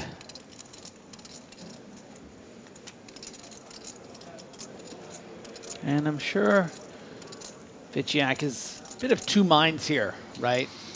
I can just call here, but it's going to become a bit difficult to play down the streets. Ooh, just a raise. Yeah, check raising here is really going to freeze up some hands that would have otherwise maybe barreled on later streets. Could still get some value from, you know, if Ander has something like ace-queen with a heart, ace-king, ace-jack, even ace-jack at diamonds, I think would call against facing this check raise here. Because you're not always just up against a 10. You're going to be live against a 5 when that's what is the raise, and then, of course, the bluffs. Do you think he's got a lot of bluffs here? Yep, I think he has some bluffs here. You know, Ander doesn't always have queens. He's going to be making this bet with a lot of different hands. He's going to be betting this with king jack of spades that'll just fold. So, I mean, Wiciak is going to know that the hand strength of Ander is probably better than just the 7-5 now. But instead of just calling and then facing more barrels, oh boy, he's just going to go for it and hope. Simone puts it in, is very unlikely to get a fold. That's bad news. Now at 5%. How good can you run, Simone? Can you catch one of 2 remaining 5s for your tournament life?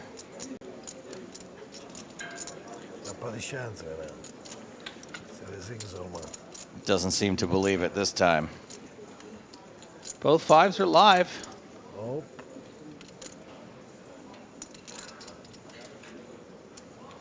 Has to hit this river.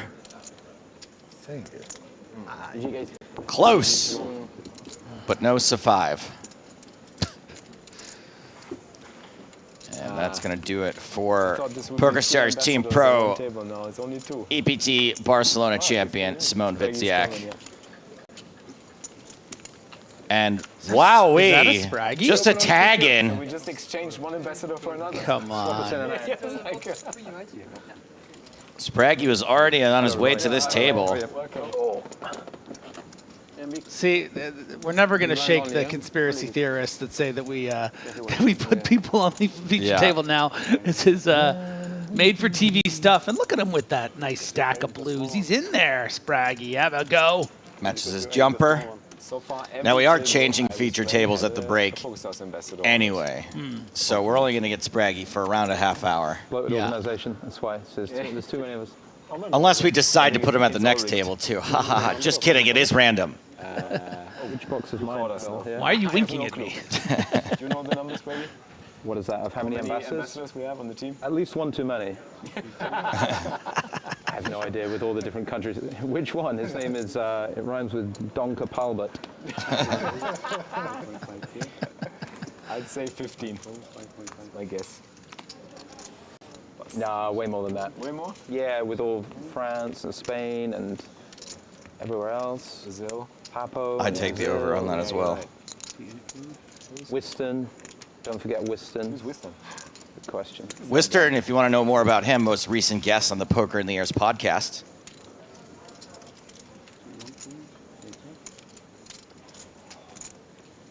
The guy who scum runs the W Coupe League together with Seb. I don't want to talk about that. Dominated Jack for Mary. Uh-oh. Ooh. I mean, it's And easy if you pick Mary, the right team members. not realizing yet, but he's about to have a toothache. My team let me down big time, actually.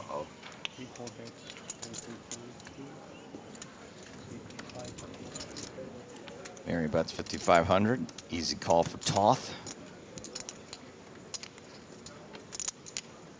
7 of clubs on the turn. Not really a lot of reason for Mary to slow down here. You want to get value from what you perceive to often be weaker jacks, something like a queen jack or a jack 9 suited, an ace 10, a king 10. The Broadway draws. Yeah, you're happy to bet here again and get some value from those perceived weaker hands. You know, if the river's another brick, I wouldn't be surprised to see another stiff bet from Miri.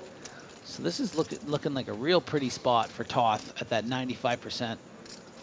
Well, that is a card, though, that I think... You can slow down on? Yeah, going to be a bit more difficult to extract value. And Toth, based on the way he's playing... You're just like, oh, I got king, queen crushed here. He's going to go for a little value. Good for you, Tothy. Bets it anyway.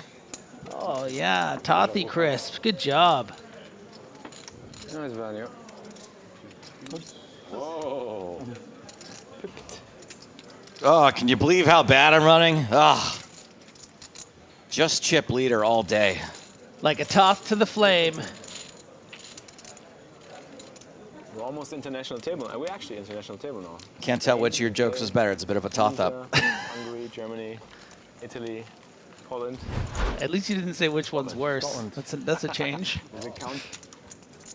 Of course. And there's Benjamin Sprague with his 51 big blinds, just about 30,000 short of the average, but a pretty big favorite, I would say, to make the money. We're 232 players left, 192 pay, I believe. We all bullied Simon. Good. 191. Is actually normally 191. 191? Okay. Bubble at 192.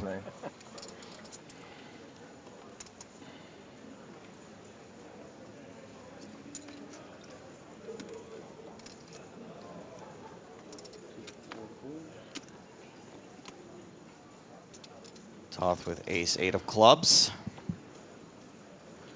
Crunchy.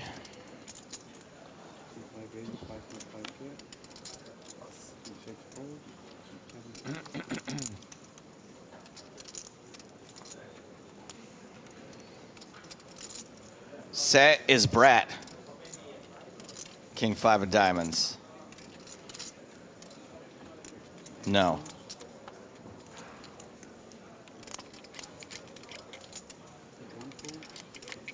Maddie asks, are you going to get Mr. Sprague in the booth if he would happen to bust? Unlikely. 1K mystery bounty happening right now, and that field is packed. Passport. I've actually got a stack blinding out over there right now. Oh, yeah? Yep. There's no bounties till day 2, so I figure I can just chill on day 1.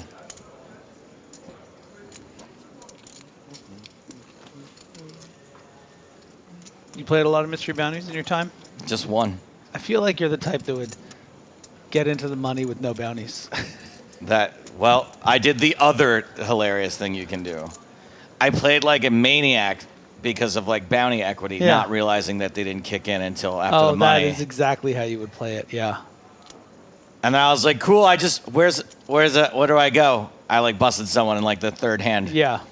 And I was like, where do I go? And they were like, what? I was like, yeah, where's the bounties at? They're like, you idiot. And then I was broke by like level 4. I want you to bluff me again. Oh, no bluff. Bluff no way. No good way. Pocket 5s for Toth.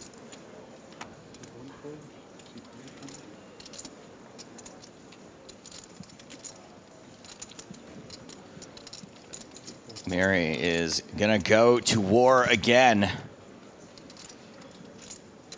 with Istvan Toth. Ace, ace 10. Pretty good flop for ace 3. What do you got me out kicked again? Huh? What do you got me out kicked? 5,500. Nice bet with pocket 5s. I like that. A little clue. It was a reference, yeah. It's a little breadcrumb. Breadcrumb, yeah. Turns a 7. Slows down. Av. Is that a 5? Oh, is that a 5? That's a 5. Is that a 5? That's is that a 5. Of clubs? Oh, baby. Oh, baby doll. Got him again. Oh, and Miri poor bets Miri. for value again. Yeah. Going to be puking.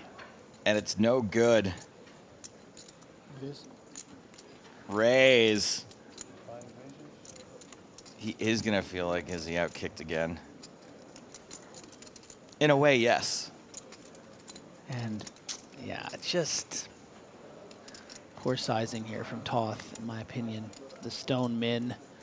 You know, get a little value, buddy. Make it 50,000. If the guy has an ace, he's probably going to call.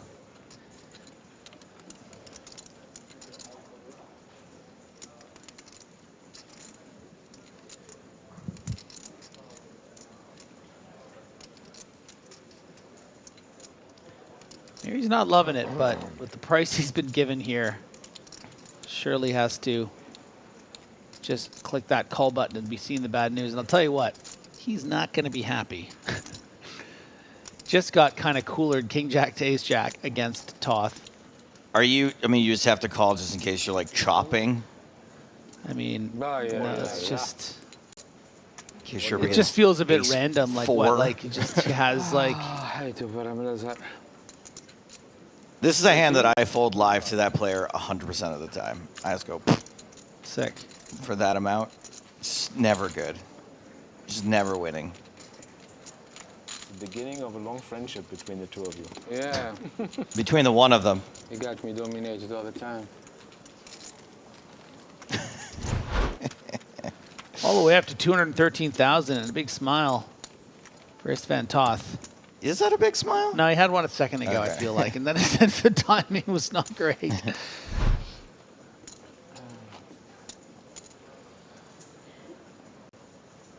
Oh God, he has a dirty stack. Did you see that? That was brutal. There's a big pink one in the big blues. Like a pink dingleberry? Yeah, can we get someone to get on the floor and tell him that? Yeah, thanks. We don't like dirty stacks here. I don't like the guy that tells you have a dirty stack. I'm like, who cares? You think But I'm that's really why- going to make a but- huge error because I have But one that's chip why out of place? But that's why I'm sending someone to go, so they won't know it's me. Yeah, it's not you. Yeah.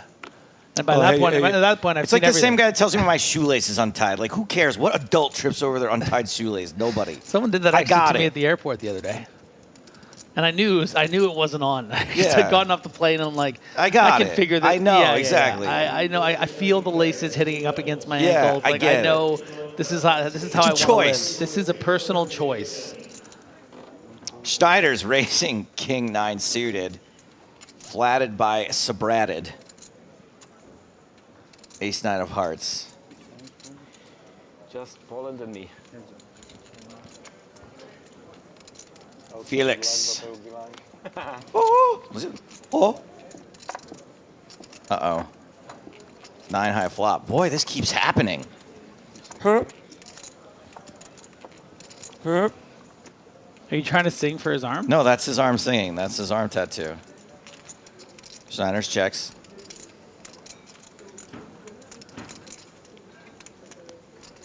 So Brat loving it.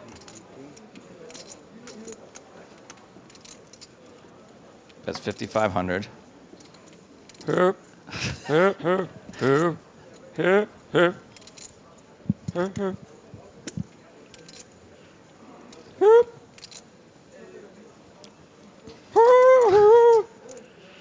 I got another confession.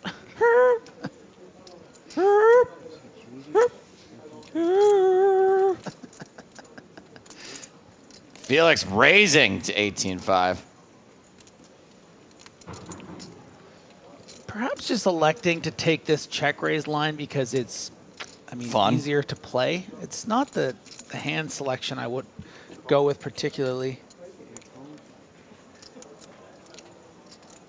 You know, you're just going to get continues from the handful of hands that are beating you and then the draws that are very live against you, and you're now playing an inflated pot out of position. So I don't love it. You know, Sabrat can still have something like 10s, jacks in this spot. I just don't really want to play too big a pot in this situation. I like check call, check raise. It's getting a little murky. I also don't want to be results oriented. I recognize that, you know, Sabrat happens to have one of the few hands that actually is ahead of King 9. But Felix, this pot's just getting big, and it's, you know, it's tough. not slowing down. Keeping the grund up.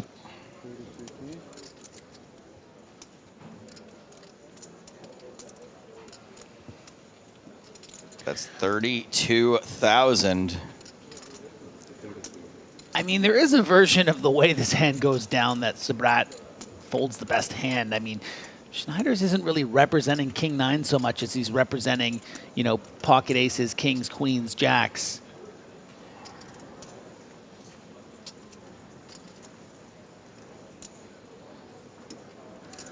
Felix wearing it a little bit, being like, this is getting a little murky here. I don't know.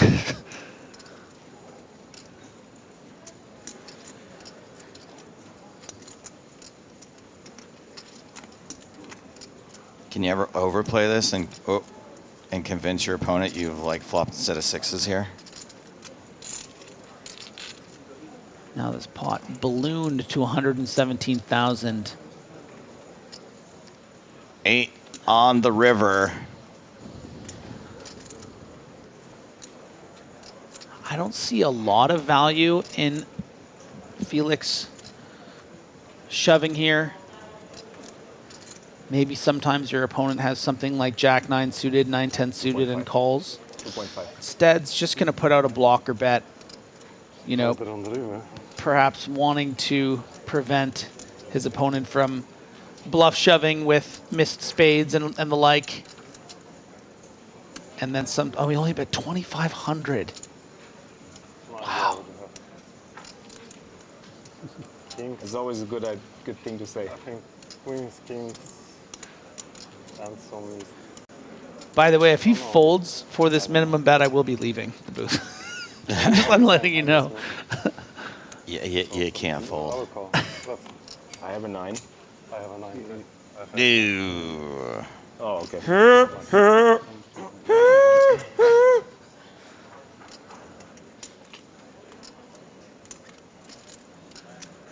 I don't think I can raise there. Yeah, I don't Well, know. tough for Felix, but it's not over until the tatted lady sings. Nice hand. Who dat? Welcome. Welcome. Sorry, mate. Sorry. Antoine has Bonnie. Miles away. Yeah, I think so. Being less than helpful. Where are you from? Hilfiger. Ah. I've seen that since the 90s. Hilfiger's a bit of a has-bunny, isn't he?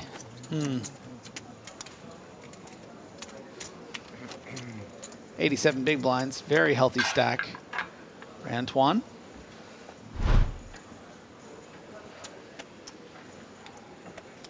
bit of a has-been. I got it. Like a has-been. From one has-bonnie to another. 20 minutes left in the level here before we're going to be on a little dinner break.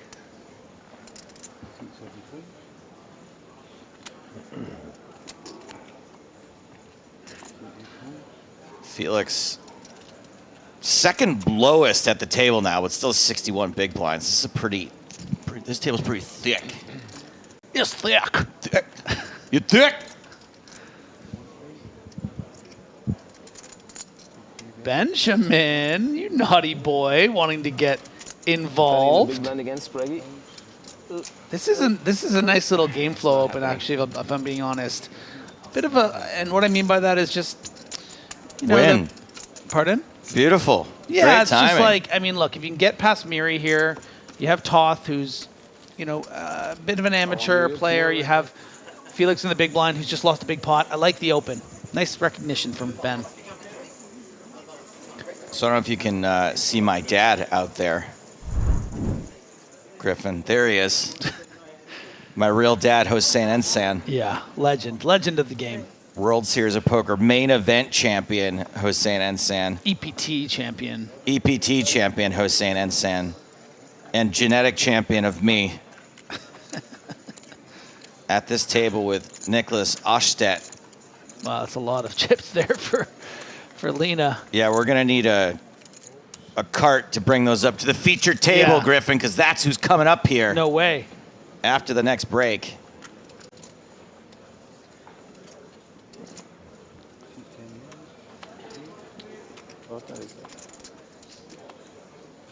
Mr. No Yap asks, when's the big game on tour going to be airing if it's filmed in November? After November. Thank you for your question. Spraggy with the beautiful Jack-10 suited is going to flat here from the hijack against Hasbani's under the gun +1 open with black queens.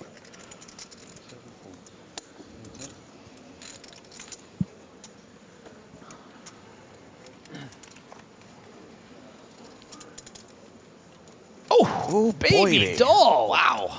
Come on now, Ben. Jack, Jack, Jack. And Spraggy going to play it under rep. Doesn't want to lose his customer on the flop. And gets the customer to commit 3 whole thousand on the turn. And there he is.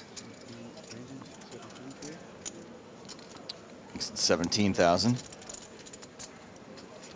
Yeah, and Aspani's so under-repped with this flop check. Isn't going to love seeing this significant raise. This is, you know, almost a 6x raise, but too high up in his range with the queens, and Spraggy finding a way to get max value. I mean, you'd think on a turn like this diamond, it's going to be hard for him to get that pot to start getting big, but it has accomplished it. It's now 52,000 in the pot despite checking back the flop. Really nice sizing from Spragg. Bet 2,500. No, 3,000. No, 2,500. 32. 100? Another nice bet from Spraggy. Realizing that his opponent probably has something like what he has. You know, when he does just have something like, I don't know, let's say ace-queen with the ace of diamonds, probably just going to be folding anyway. So let's get max value, and does. Turns out Spraggy can play when he has a hand. Yeah, I mean, yeah, you can bob and weave, man.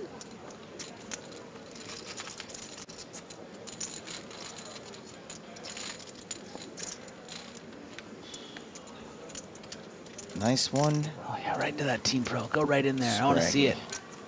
Just so you guys know. That's one of us. Show off.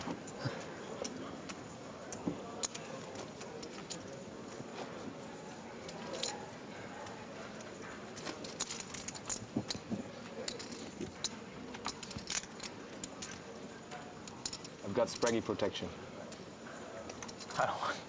I'm so upset you just showed me that. I didn't even notice it. I'm so upset.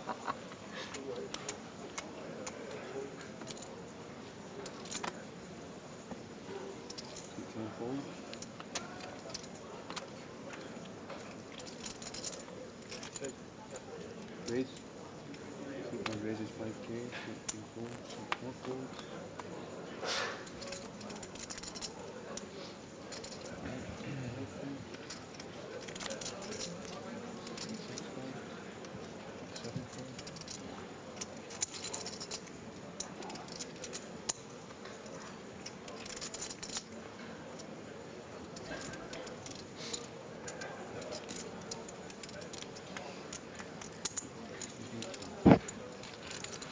Sabrat lets go as Ander takes a pot. Bit of a slow level here for Ander. Still healthily among the average chip stacks here with just 223 players remaining. Ander's game loves the Orson Scott River card. I was trying to figure out how it was going to work in Ander's game, but you beat me to it, and you did it better than I ever would. Story of my life. It's okay, you're actually good at poker. Slightly more valuable than my ability Whatever to it is you do. crowbar, exactly.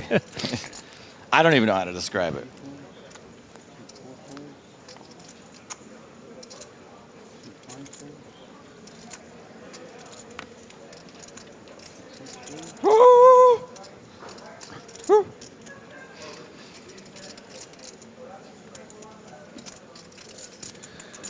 Guilano, the Italian, yeah, getting an opportunity to play here, is going to raise the button to the tune of $7 grand.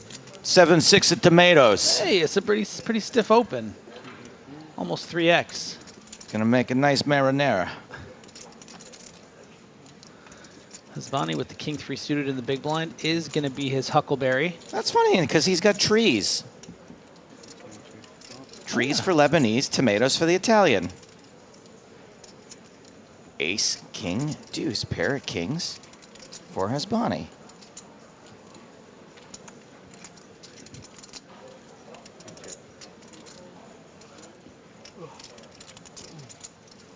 Hasbani checks to the razor, who could not have missed harder here.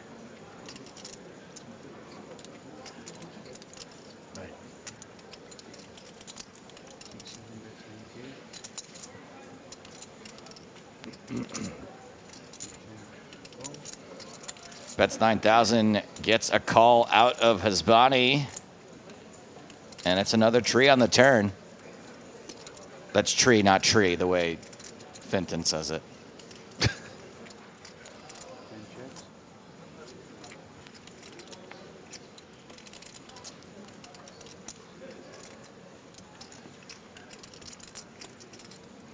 Oh, wow. Guilano wants to continue the story, and you know, were this deuce, maybe the deuce of hearts, depending on the size, maybe Hasbani would find the fold with the king. What would Paolo Guilano do? Yeah, he'd be drawing near dead against the ace, which is what Guilano is representing. But with that deuce being a tree, and Hasbani having 4 trees, and only needing 1 more tree for a flush tree,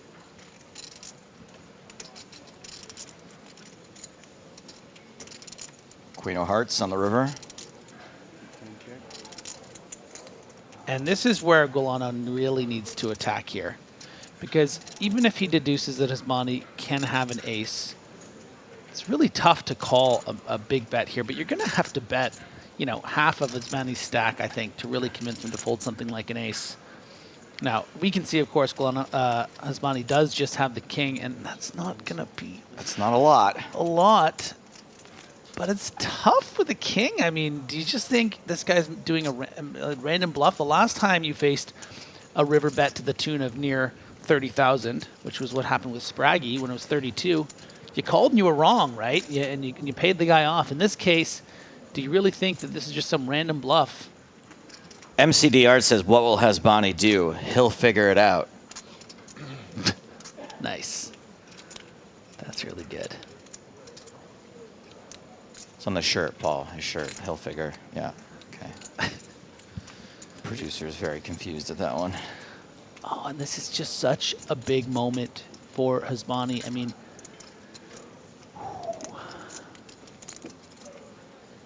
clock. Oh, it gets away with it.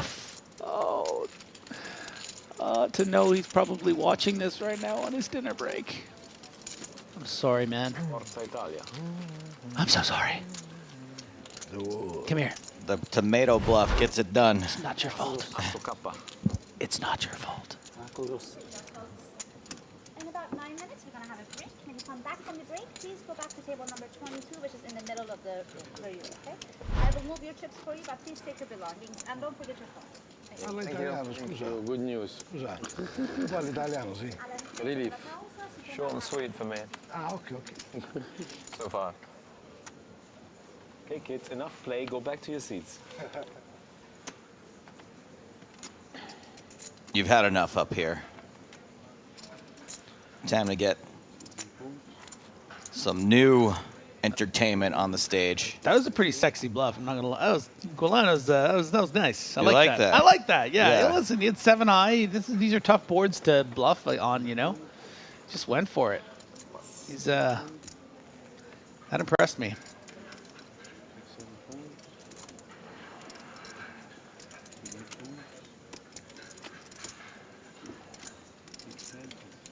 Miri with big slick. Which table were we before? Was it 22, I think. 22? We are coming back to the same one. Same table? We'll find you, Felix, don't worry. We don't want to play without you, buddy. Okay. Under with Jack 10. They don't want us here anymore. We're too boring.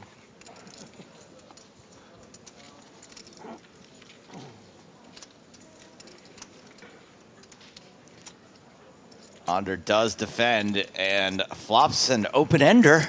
Open-ender? There you go. Bit of a deceptive open-ender, though, considering you don't really want to make Broadway here, do you, Griff?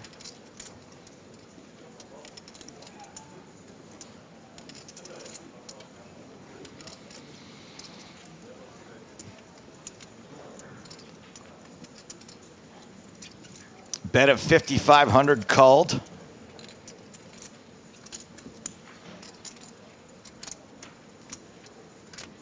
Five of clubs.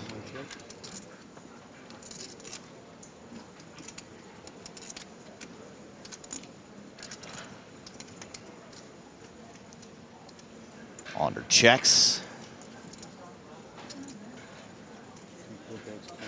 It's called an open dead ender. I don't mind it.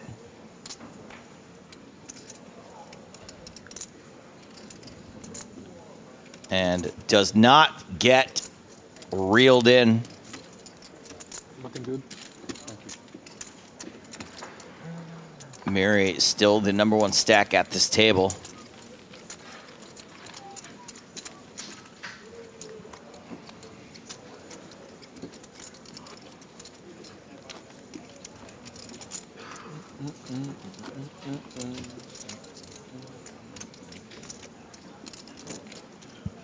Just over 5 minutes left on the level. Average stack, 175,000. Still pretty deep.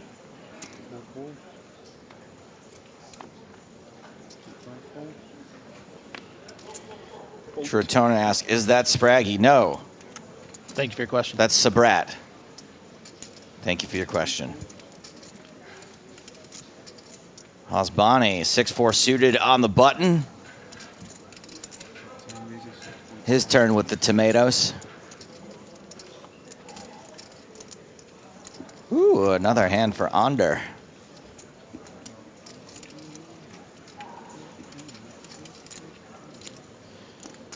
Possibly considering a re-raise against the button. Yeah, I think you could be a bit split here on 50 big blinds effective, which is Hosseini's stack, especially near the bubble. You would hate to 3-bet and be facing a 4-bet in this situation. You would probably have to fold. So sometimes maybe you'd want to just call. But yeah, I think I like 3-bet as well. Oh, walks right into it. Yeah, and this is going to be... I was going to say the benefit of 3-betting is that you get rid of the big blind, but that is not going to happen. I wonder if Spraggy ever shoves here. I mean, it's 60 big blind effective. The small blind could be light. You remove the potential of, you know, a 5-bet shove, which you might either consider folding to or... A warm 4-bet. Yeah, this is very interesting. I don't know what I would do here if, you know, Ander were to shove for 160,000. I mean, probably just, I don't know. It's interesting. It's a really interesting spot. We'll find out. So, it's the 4 minutes left.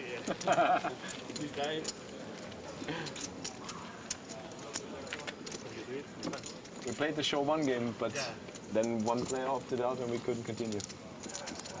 I'm not going to say who it was. It is not warm, Joe, says Mini Cooler. Oh, okay. He was in all the time. Sounds like Big Cooler just trying to get me to describe things as not warm. Perfect timing short. I guess because you can expect that your opponent's never really going to be 5-betting light there at all. You can you can turn that ace queen in a way into really big ones. a blocker. Really big cards. 4-bet fold, but I would hate to have to fold there.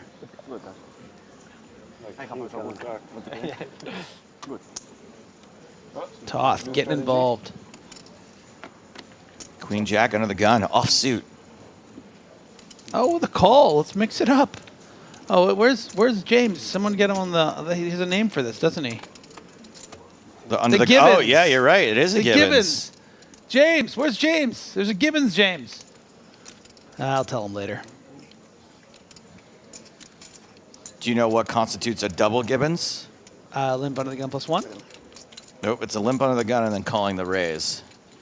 Oh, okay. It's the double Gibbons. But there has been no raise. So we're in single Gibbons territory. Just the single Gibbons.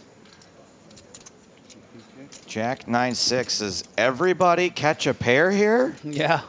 Everybody's live card?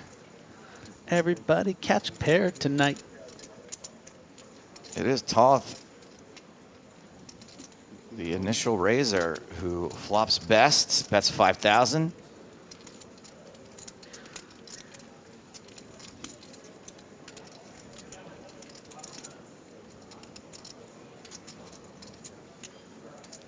Whoa. Big boy poker from our table captain, Miri, deciding to make a big check raise here with bottom pair.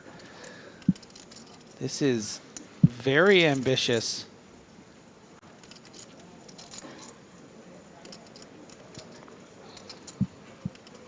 But aggression, you know, I mean, this really puts Toth in a pretty tough position.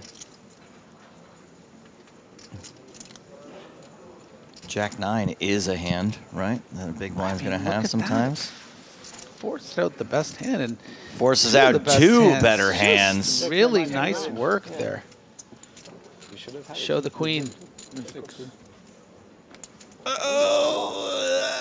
And Spragg is impressed.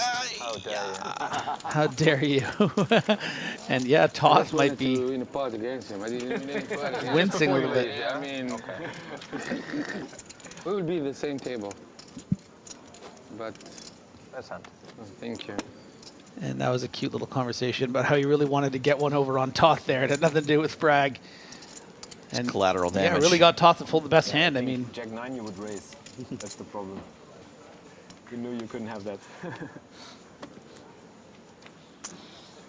Last hand of the level.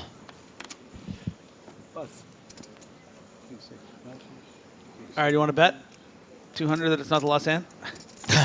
Yes, please. 14 seconds left on the level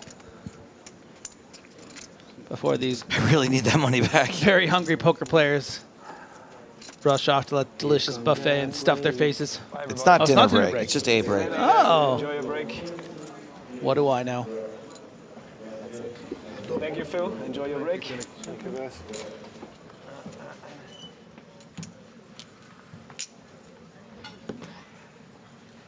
That was a quick one. Everybody really needs to pee, I guess. disperse. And remember, these folks will not be coming back up to the stage. Gonna transport their chips out into the field. Their chips being these chips. Jacob Miri, still over 100 big blinds. Paolo Guilano doing quite well as well.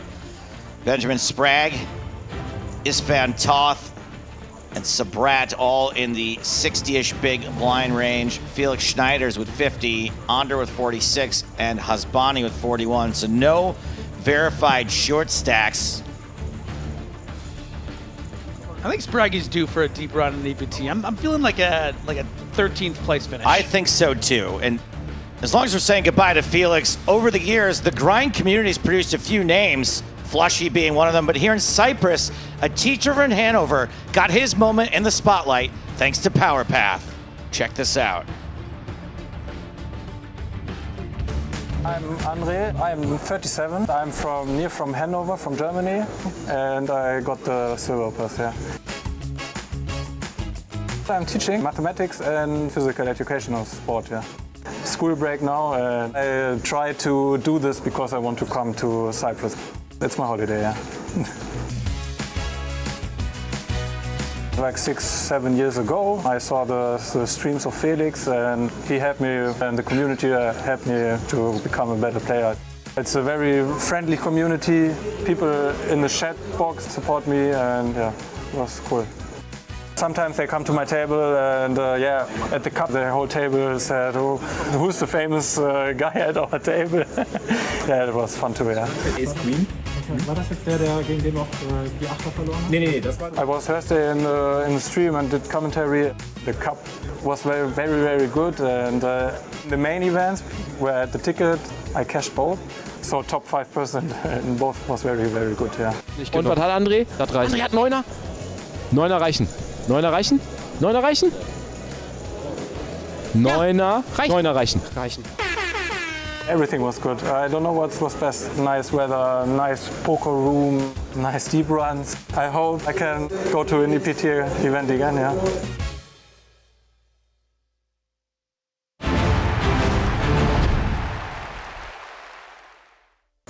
Okay, we have 3 all-in calls. Clock stopped, we're going to go table by table. With the 2 aces is our all-in player. Gail Baumann is the player at risk, but huge favourite with 2 aces against Daniel Gomez's 9-5. Let's see the flop, please.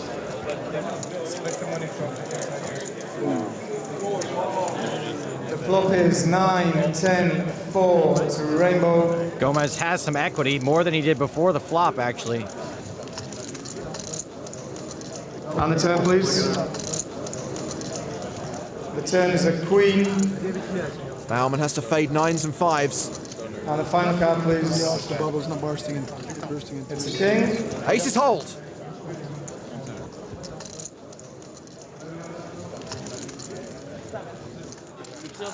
So Baumann gets the double up.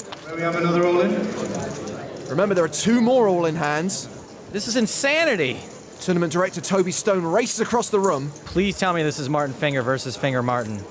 Thankfully not, because that would be epically confusing. It's Martin Finger with pocket jacks against Jesse Martin's ace queen. We have a classic race on our hands. Like clean sheets versus warm towels. Which one has the slight mathematical edge? Martin Finger is the player at risk. He needs those jacks to hold. Okay, that's it, please. Ace on the flop. King, ace, 9. Finger way behind now. On the turn card, please. Turns another 9. The bubble's about to burst. Martin's going to need a jack. Otherwise, 2 people will bubbles. 5 cards.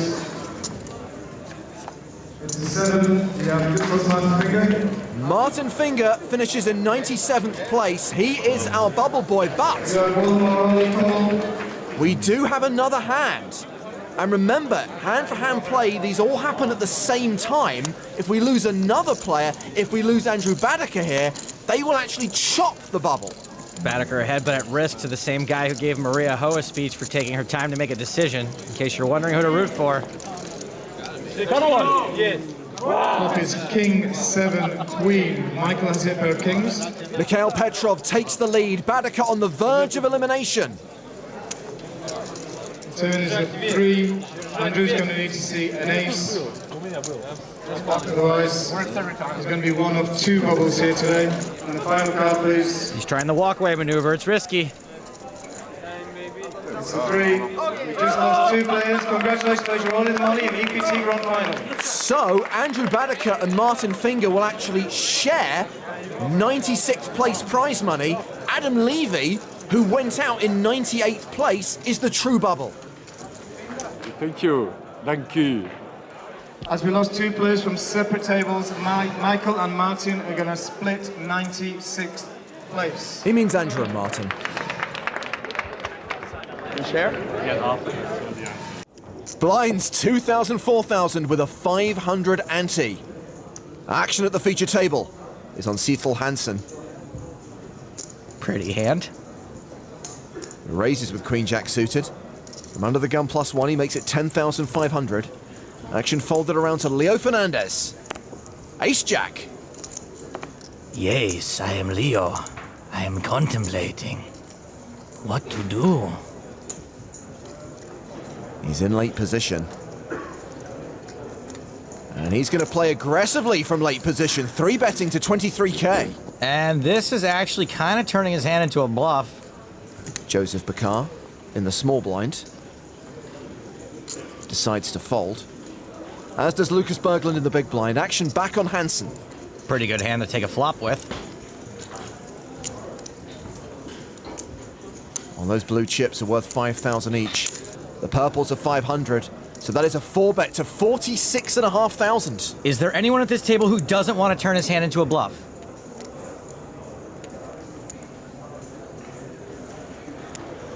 Leo folds the best hand. Hansen's play makes a little more sense than Leo's near the bubble, but it's risky. He did not have the stack to 4-bet fold. Hansen up to 156,000. 185 remain in the main event. We're 2 away from making the money, and we're hearing there's actually a player who didn't even show up this morning who's slowly being blinded out. Well, that's awkward. Mario Adinolfi had a deep run in this tournament in Season 8. He's facing a raise from Christoph de Mulder. What's he looking at? Picture of the Pope? Stall much. Play does tend to slow down around the bubble. Wonder why that is. Adinolfi folds. De Mulder wins the pot uncontested. Let's check on some of the short stacks, some of the players in the danger zone. Danger zone! Victor said he wasn't interested in a min cash. He may get his wish. Cedric Moreland has just over 2 big blinds. Alexandru Deleanu has just shy of 3 big blinds. I think he's fine. He's got like 4 chips. That's 4 times the required minimum for chip and a chair. On the chip side, he's only got 1 chair to my knowledge. Let's get across the room to table 5. Simeon Naidenov has moved all in. Action on Danny Covain. He calls. All in, call on 5. Andler gets out of the way. I'm no body language expert, but I think Covain's ahead. I'm the bubble boy, yes. Naidenov is a 4-1 underdog. Bigger dog now. Needs a 9 on the river. Doesn't get it. But he is not the bubble boy. He's the bubble boy. We are down to 184. Stop the clock. We've reached the bubble. Okay, attention, main event. We have 184 players, and we're going to continue hand for hand. Dealers, if you have an all-in call, you must stop and call the floor, and the cards must stay face down. Let me take a photo first, okay? Hello, Kitty. Quo. Okay. Tag it, Survivor. Hashtag Survivor. So we're going to play one hand. We'll wait for play to conclude at every other table in the room before we start the next one. Berglund raising from the cutoff with 9 deuce of diamonds. Trying to go all thief here on the bubble. 7-5 of diamonds for Pasi Sormanen in the big blind. And this would be kind of a loose defend. He calls. And what a flop for Berglund. 9-9 deuce for a full house. Flops him deed. Sormanen checks. and folds before Berglund's had a chance to bet. One check. Luckily no diamonds. I had 7-8 diamonds. So 3 diamonds. Ooh. 7-8 of diamonds, huh? Lol. Remember, the next player to bust walks away with nothing. Yeah, I was thinking that this table would be the one who was like breaking the bubble. Like, yeah, that's... There's always next hand. Over to the secondary feature table. There's been an under-the-gun raise from Albert De Haer. Petra Hryskova has called with ace-10 of hearts. Thomas Buttshammer in the cutoff has deuces, and he is counting out a re-raise. He 3-bets to 27,500. Bizarre choice of hand to 3-bet, but you know what I always say? When you want to burst the bubble, best to use a Buttshammer. Action folded back around to Hryskova. She calls. She's out of position, and she's got a hand that could be dominated to a 3-bet. Heads up to the flop, which is King 8-6 with 2 hearts. Nut flush draw for Hryskova. +1 overcard to the board. She's actually a statistical favorite. Since it looks like Buttshammer was turning his hand into a bluff no matter what, a bet here is expected. He continues for 24,500. She quickly calls. Certainly can't fold the nut flush draw. The turn card is red, but it's a diamond, not a heart. Hryskova checks a second time. Maybe giving a little something away with that check, by the way.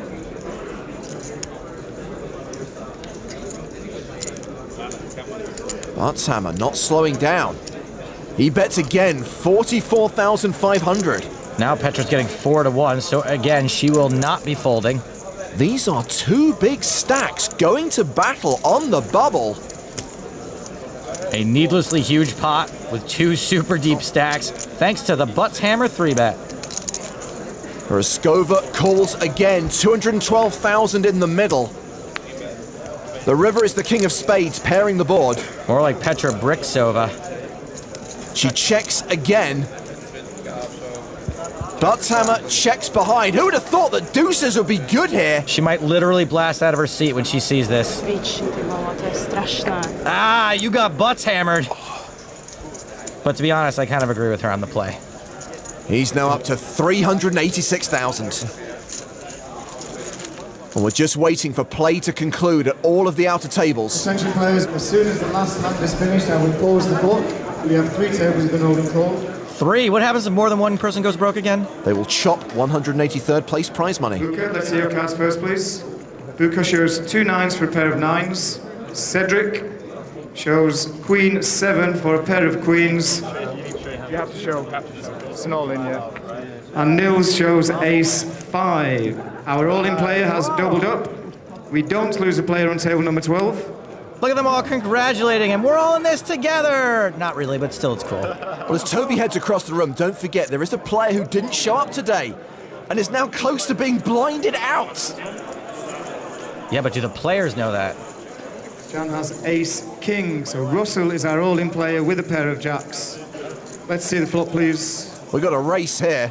Classic race, made even more classicer by the bubble. There's a jack. The flop is Jack 10 9. Russell is at top trips. There is a possibility of a middle pin for a straight. Next card is an 8. It's 8 9 10 Jack. Russell is still ahead.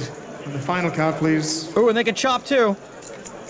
Final cards are 4. We do not lose a player on table number 21. 2 all-ins, 2 survivals. We're going to go to our next table where we have an all-in call. It's Stevich's table. Can we go 3 for 3?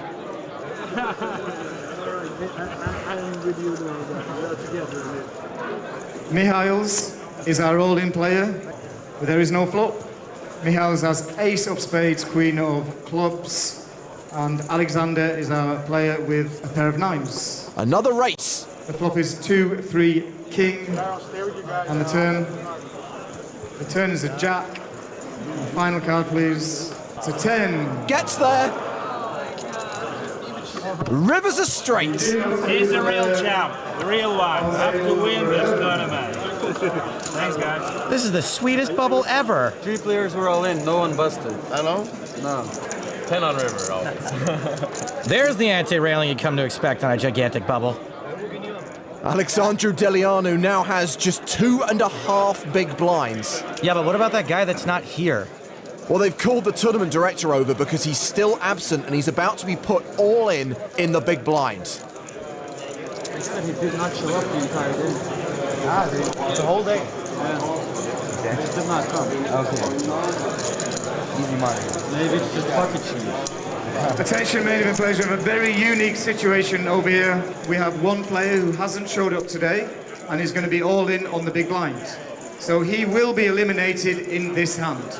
If we lose 2 players from that table, the player with the biggest chips is going to take the highest finishing position. If we lose 2 or 3 or 4 players from different tables, the money will be split between you guys and the player on the big blind. Hope the guy's all right. I can only think of a few reasons I'd voluntarily miss day 3 of a tournament, and all of them involve twins. Well, the absent player has been identified as Nuno de Camara from Portugal. He was due to start day 3 with a 21 big blind stack. No one has any idea where he is or why he's not here. So once again, just to be sure, if I bust out right now, this hand, share the money with I share the money with the bubble. Okay, well. Stop the clock in the main event, please. Stop the clock in the main event. We do have an all-in. Okay, we're over on table number 5. Stefan is our all-in player. Let's see your cards, please, Stefan. Stefan has 2 aces. Ace that's of why. diamonds, ace of clubs. And Christopher has 3 of hearts, 6 of clubs. Let's see the flop, please. We're all rooting for the aces here, right? Flop is 2, 8, 10, 2 of hearts, 8 of diamonds, 10 of diamonds. Stefan is ahead with a pair of aces. Turn card, please. The turn's a queen, and the final card, please. Aces, double up. Okay, we do lose a player. You are all in the money. Congratulations. You've just cashed at EPT Barcelona.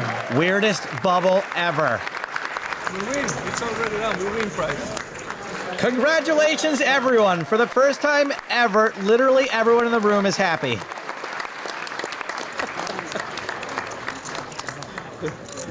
Now that we got to the money, we can fight. You gotta fight for your right to min cash. A strange situation. We've no idea why Nuno didn't show up for day 3, but he is our bubble boy, while Alex Stevic has cashed on his return to EPT Barcelona. Well, looks like we're finished everywhere, bar 2 tables where we have an all-in and a call. At the first of those 2 tables is Leo Fernandez, who's the at-risk player, up against Belgium's Bart Lieber. Aces against queens. Let's see the flop, please. Double up likely. He did not have a real decision. Sure. Looking good for Fernandez. And the turn, please. Just has to fade a queen. And the final card, please. It's a queen! Leo Fernandez eliminated. It is not a good day to get it in with the best hand. He goes out in 185th place, and remember, there's still another all-in across the room. Let's get over to the other table. Irish player Paul Leckie, who's just stood up. He's the player at risk here. Well, he doesn't love his chances. He is being railed by members of Team Ireland, including Alex Irwin. Okay, we're on table 22, 2 players remaining. We have Paul and Wang. Paul shows 2 black kings.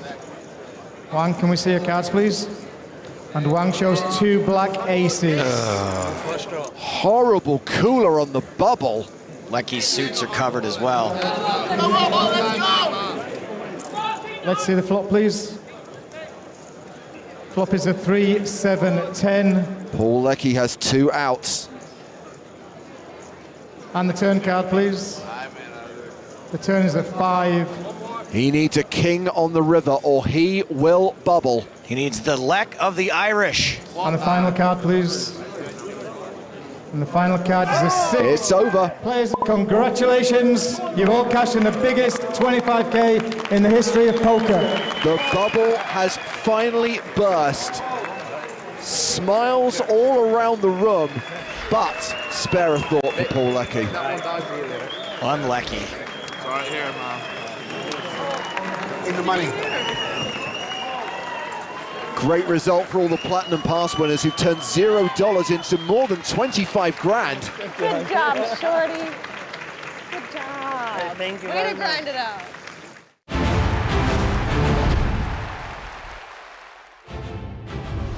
Ah, happy memories of the PSPC. There is a blue sea outside and we are almost on a beach here in Cyprus with the PokerStars European Poker Tour. It's day 2 of the main event, the day we are expecting to make the money. I think it's fair to say we will make the money today because we come back from break with only 215 players remaining. 191 are going to get paid, and these are the chip leaders right now. Oliver Weiss is the overall chip leader. He is in the catbird seat with 580k. Blinds going to 1,500, 3,000. So that means Weiss has almost 200 big blinds. So we're going to play 2 more levels today. Pretty certain we will play through the bubble. There's a chance we go hand for hand before the dinner break. We have 90 minutes of poker to play before the dinner break.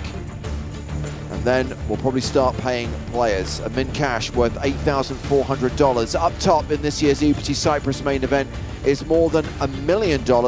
That prize will be awarded on Sunday along with the main event trophy.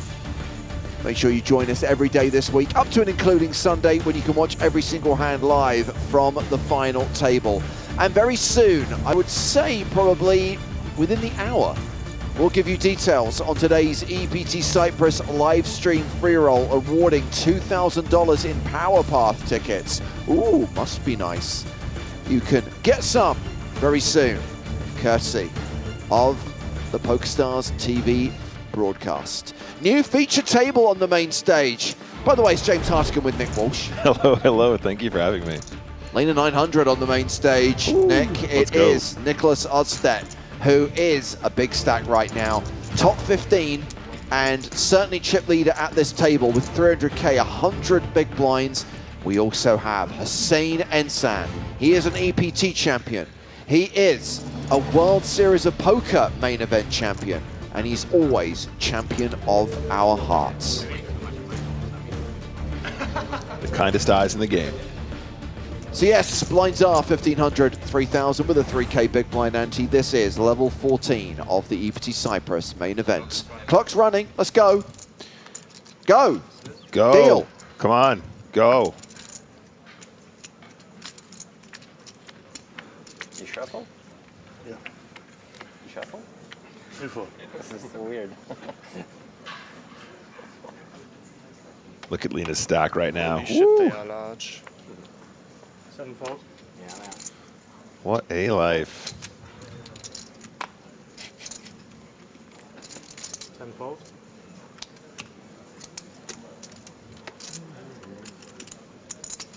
Action has been folded to Philip Hofbauer. Is this a Barcelona hoodie, James? Well, actually, Nick, I think you'll find that the generic black PokerStars hoodie has been in player bags for many events this year, so it's very difficult to pinpoint whether Hofbauer got that one in Barcelona. Yeah, I thought the red accent was the Barcelona one, but you think you're right. That might just be our 2024 black. 4 raise, 6,000. I'm a fan of the Team Pro black ones we got this time around, though, James. Thought that was cool. If it hasn't got a zip, I don't want to know. No.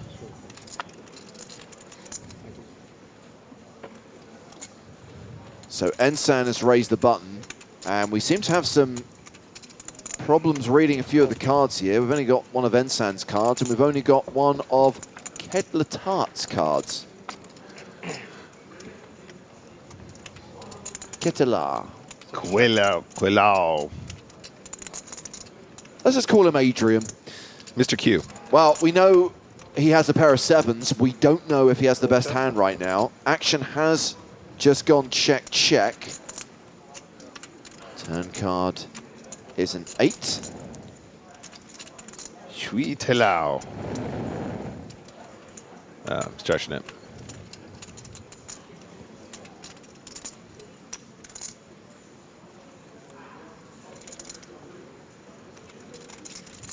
Six bet, 9,000. Okay. How will Ensan respond to this turn lead?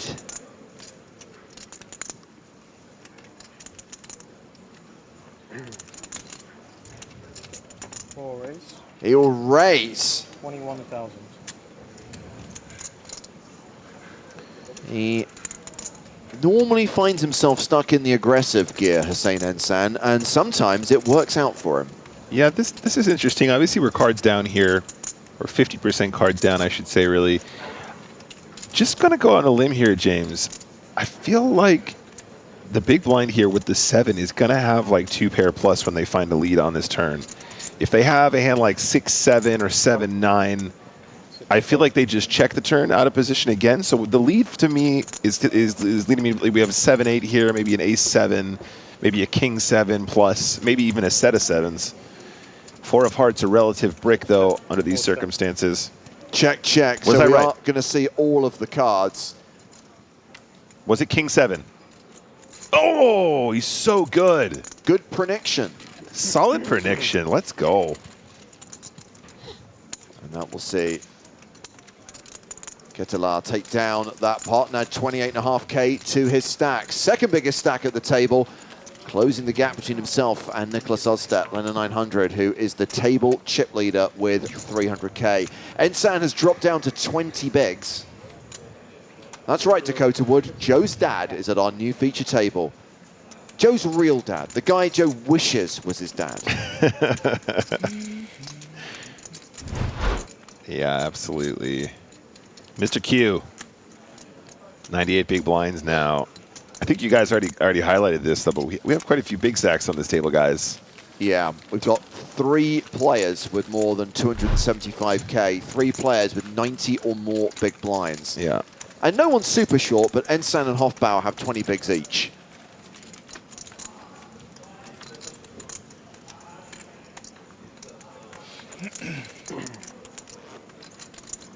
Danaki says, where can you get a 500-piece chip set with the ones these guys are playing with? They look so good. These chips are not for sale. Any chips that are actually used in either a casino or in a poker tournament would never actually be sold for security reasons. However, if you guys want to get your hands on some really nice PokerStars chip sets, the one that looks like a little toolkit, that one that's sort of portable, really heavy, nice sort of clay chips in there, and also the zippy sort of soft case one is always a classic as well.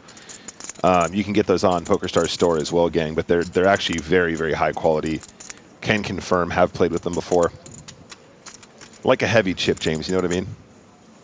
They're good chips. I like a hefty chip. You want to feel the all-in when you stack it in there. 3 fold. So an under-the-gun raise from Ostap with ace-queen of diamonds. Antoine Labat is on the button with ace-5. 23 big blinds here in position. Ace-5 seems like a pretty straightforward fold at this stage. 5 fold. Definitely worth a little think, though, of course. Might even be a low-frequency 3-bet, I suppose, but it's dicey here. Getting close to the bubble now, James. Tom Kunze has 7-5 off in the big blind.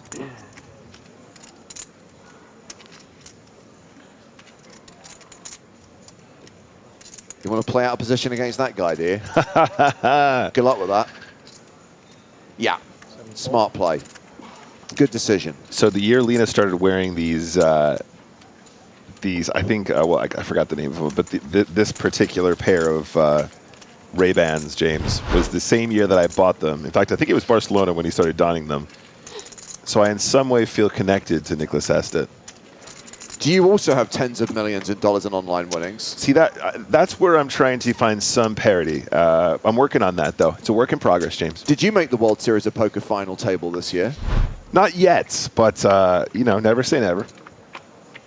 Well, it's already happened, Nick. There isn't going to be another one this year, so I am going to say never.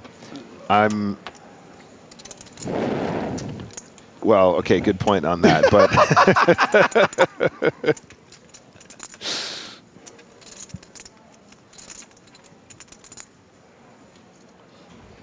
Wayfarers. Thank you, Aaron. Yes, that is what they are called. Yeah, and I just went in the store and I picked them, and I just thought it was funny that we bought them in the same trip.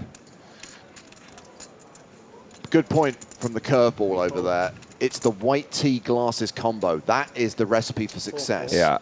It's kind of John Travolta in Grease without the leather jacket.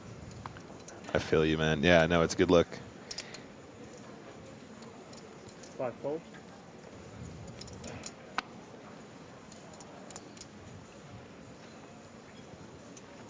No, I am joking, of course, but to capture even 1% of the talent from this individual would be fantastic. So, you know, got to cling on to straws where we can. As we see the JT come in with a raise here from the button.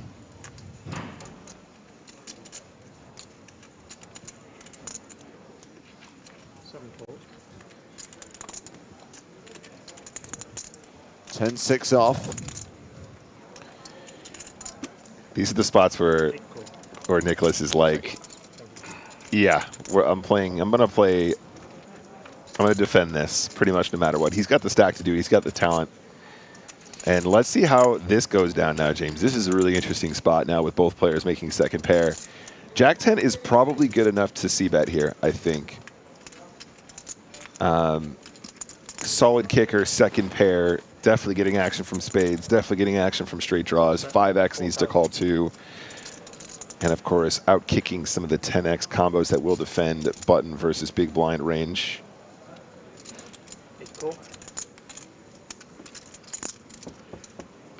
4,000 each.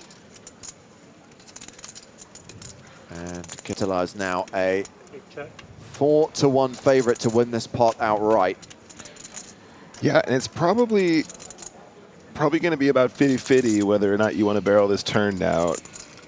Might be strong enough to go for 2 streets, but I think checking is going to happen some of the time as well. I think if you want to just control the pot right now, that's fine too. Not a missed bet here necessarily.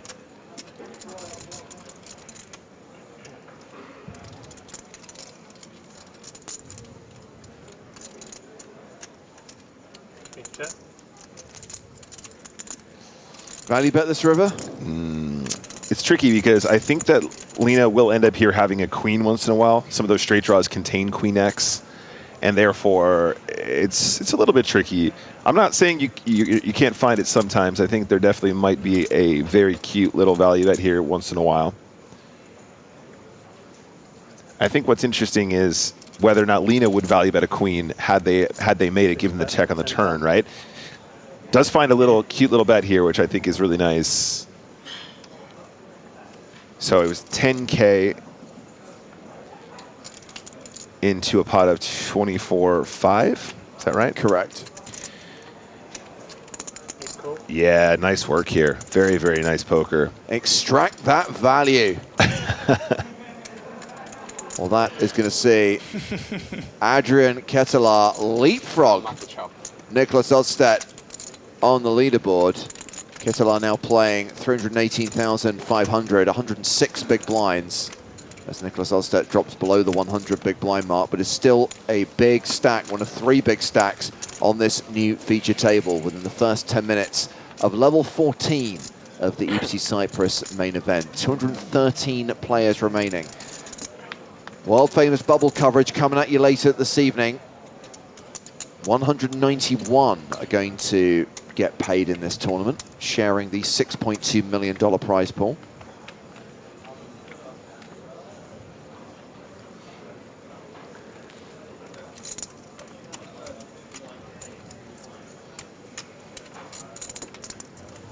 This guy wanted to be Barry Greenstein. Was that in an interview or something? No, just he has kind of Greenstein vibes. He does. I knew where you're going with that. I'm just joshing, but interesting spot here. 19 big blinds gives us some thought. I think the fold is right though. Ace-9 offsuit with this many players at the table feels pretty gross. Fold.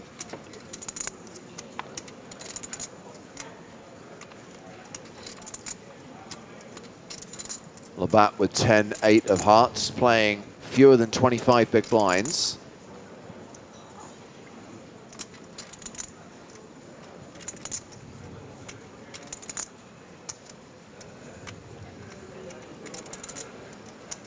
5 fold. Round 2, the table chip leader. 6 fold. Who folds. Tom Kunter, Jack 8 on the button. Middle of the pack with a 40 big blind stack.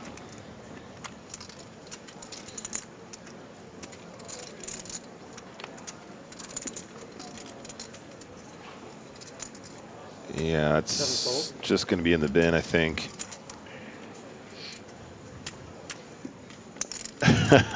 Raise 11,500. Now, James, I was gonna sort of weigh in here. Lena kind of getting owned there a little bit in that Jack 10 spot, right? Like a really thin little value bet going well. And I was just thinking to myself, I think Lena was a bit surprised that he got caught there, or he managed to get value bet on the river. I wonder if he's gonna take a stand now. He's like, okay, this is a bad omen. I got to reverse my, I got to put in some aggressive action the next hand, and we see it here. So we are going to war. 2 suited hands. 2 pretty junky hands in the blinds, but 2 diamonds on the flop. See, this is the thing, James. When Lena starts to get out of line, this is the flop. Streety and flashy. Yeah. 13,000. Makes a continuation bet of 13,000, so half pot. So Dre does have a gut shot. Also has backdoor clubs working for him. Yeah, so actually, James, this might be a spot where we see the 6-deuce raise flop because they have so little showdown, but they do have equity. And so a lot of times our really trashy-looking straight draws do become raises. And I wonder if we're going to see that here from Dre, just pumping it up a little bit, putting pressure on the hands that need to c-bet that just have completely whiffed. Would not be surprised. We're going to see at least a call, though, I think. However, prediction confirmed. 10 raise, 31,000. Makes it 31K total. I mean, with 5 deuce of diamonds on this board, Lena ain't folding. Yep, and they're super deep as well, James, so there is implied value in making the hand. There's more chips to be won should Lena complete his straight or his flush. I think at this stack depth, we just do a lot of calling. I don't think there's much point going wild, trying to raise it up, inflating the pot. We're just going to have so much equity, and in some cases, you might even have some live cards to go with your straight draw and flush draw.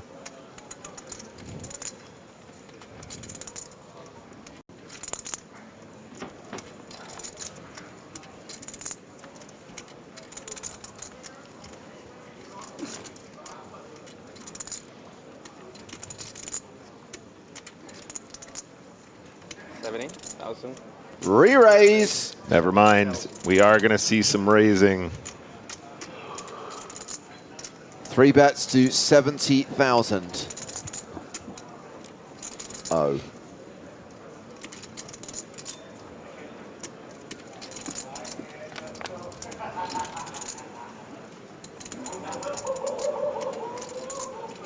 What have I done?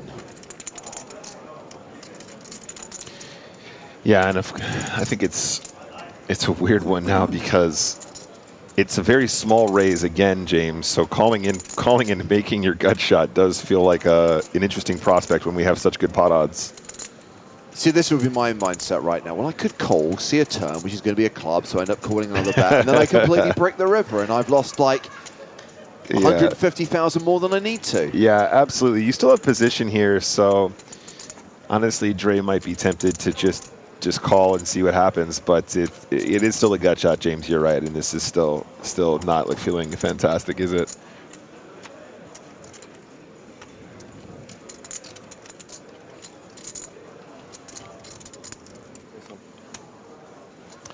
Yeah, and fair enough. The raise is going to win this pot, and Lena will stack another one. And if whatever Lena says is probably the right move. Shout out to my friend Black Elf in the chat. Says 5-2 suited is as close to a pure raise in this spot. Is close to a pure raise in this spot. It's not out of line at all. No, you're quite right. I don't mean to say that it's not right to raise that hand or that is getting out of line. What I mean to say is when Lena is raising with the bottom of his range, he's connecting. That's what I should have said. Sorry, buddy. Thank you for joining us as well, Yosef. Always a pleasure. So Nicholas Elstedt reclaims the table chip lead, 330,110 big blinds. 211 at the bank. No, 211 players in the tournament. 20 off the money now.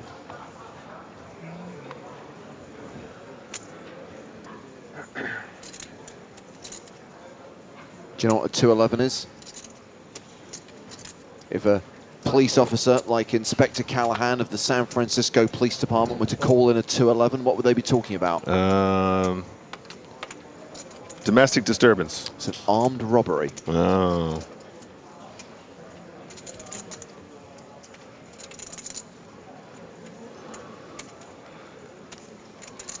Man, good poker so far, though. This is great stuff, especially so early in the tournament. We've had a lot of really good sessions so far, guys. Don't forget, we are here all the way to the conclusion of this event all week long. So get your notifications turned on if you don't want to miss anything.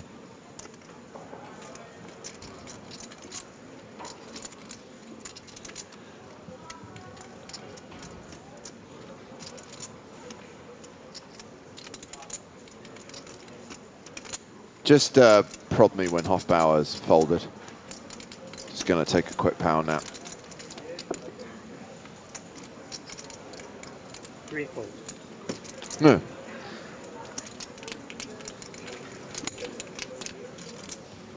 $210 players now.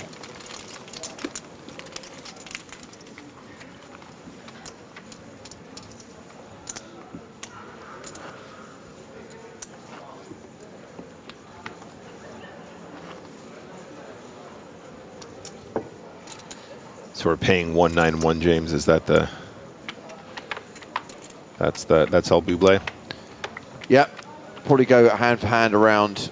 I mean, officially 192, but you know how it works. If they decide that it's getting a little bit too slow, they might go hand for hand earlier, maybe 2 off the money, but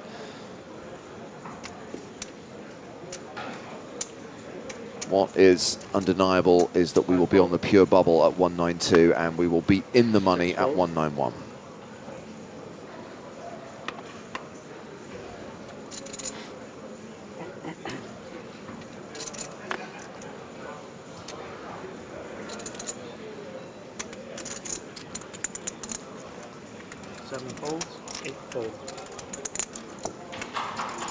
What you got, buddy? Ace-9 on the button. Yeah, we're playing this one. So here's my question, Nick. The 2 players right behind you have fewer than 20 big blinds each. Do you just open ship here? You absolutely can, yes.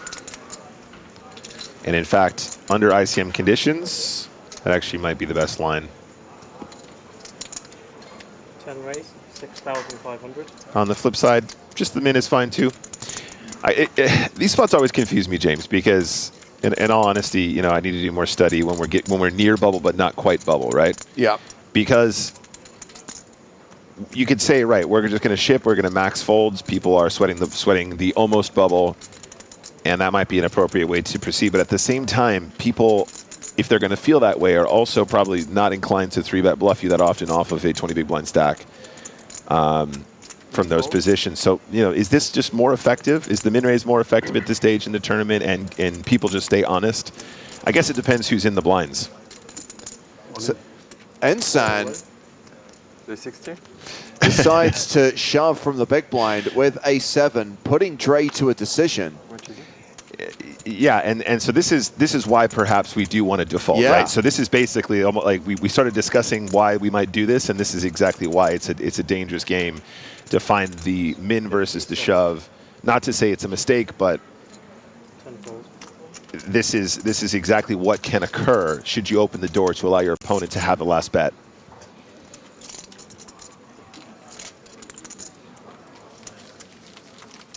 So Ensan now up to 22 big blinds, 68K.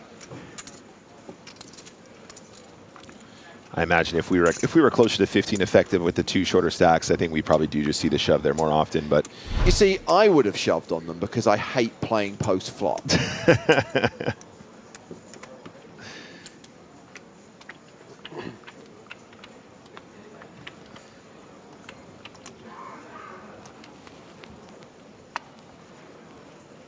Short.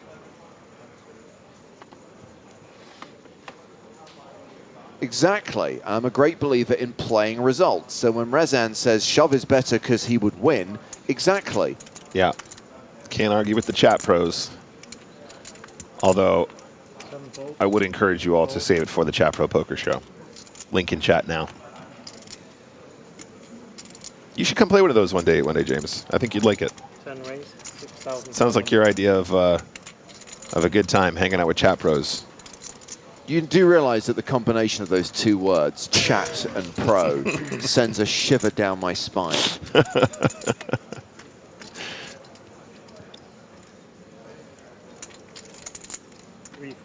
And so Dre is going to open it up here from the cutoff. Very reasonable stuff. One of our deeper stacks, 70, 71, 72, 73 big blinds, something like that. Hossein might take this spot again, James. This seems like a very cute little shove spot for Ensan. 22 big blinds, ace-8 suited. Against that wider, deeper stacked open from the cutoff. Calling also cool.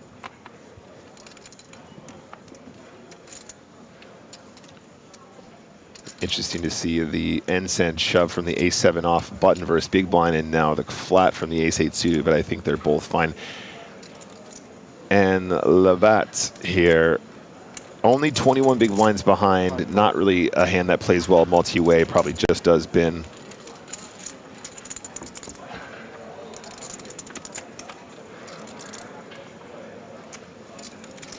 King, queen, deuce.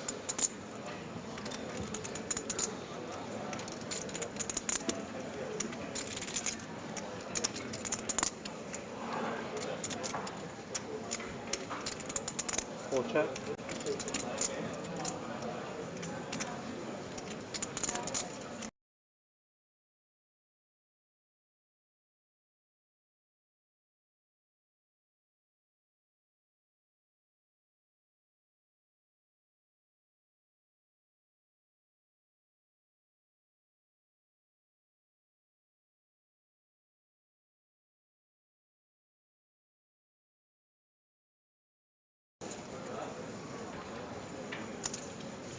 And that 7,000. Apologies for the break in transmission. We are back to see Dre win that hand with a bet on the flop. The field now at 207. YouTube chat, James asking, do you have a German translation? We have a German stream. We have an entire German-speaking stream brought to you by PokerStars, so go and check that out. That is on Xflix's channel. XFLIXX. Xflix and his team putting that together for German speakers and German commentary as well. So check that out if that is your preferred mode of viewership. 7-5 off for Kunze under the gun. Folds. Lena raising here with Jack-9. 10 fold.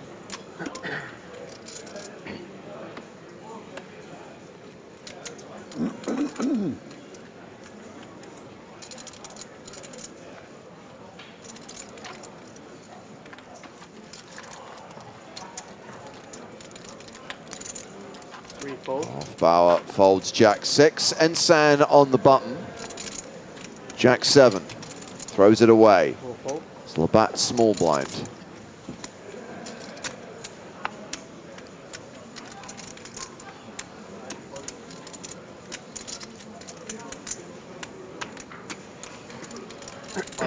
And it's Ketela's big blind.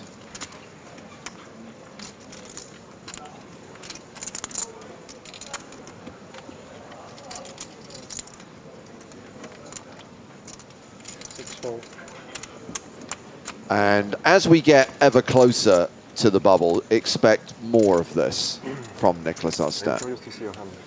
After we burst the bubble, expect more of this from Nicholas Ostad.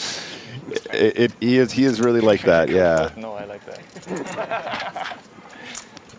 Just always at it, always working, always grinding, always finding ways to make chips. New player coming in, taking the 1 seat.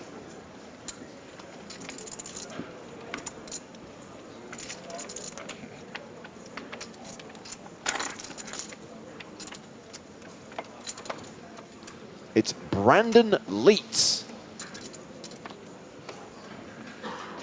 8-fold. 10-fold. Brandon is another big stack, bringing 326K to the table.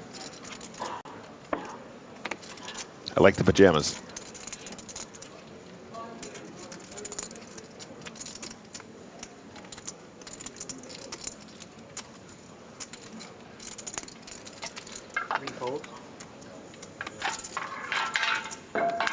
Oh. Those chip trays are causing a lot of noise. Nobody likes the sound of an empty chip tray, James. Nobody. Especially when it scrapes like that. Ooh. Fingers down a chalkboard. The sound of full chip trays, on the other hand, music to my ears. What are the deets on Leitz? He's raised with ace-jack suited. It's round to Kunset in the big blind. He's got 9 deuce off. It's going to be raise and take it. Next hand, please. Next hand, please.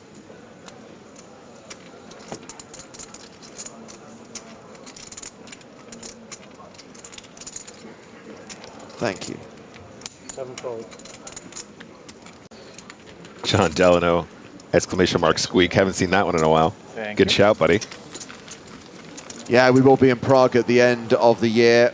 Another chance to hashtag embrace the squeak. And remember, this year's EPT Prague is going to have the addition of the first ever Spin and Go Championship. Woo, can't wait. 100,000 euros in guaranteed prize money. Leaderboard competitions taking place on PokerStars. Qualification running until mid-November.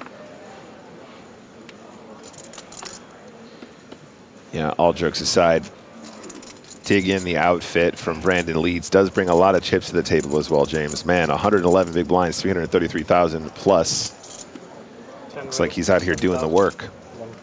Meanwhile, registration has opened for today's free roll, which I believe is due to start in 30 minutes' time.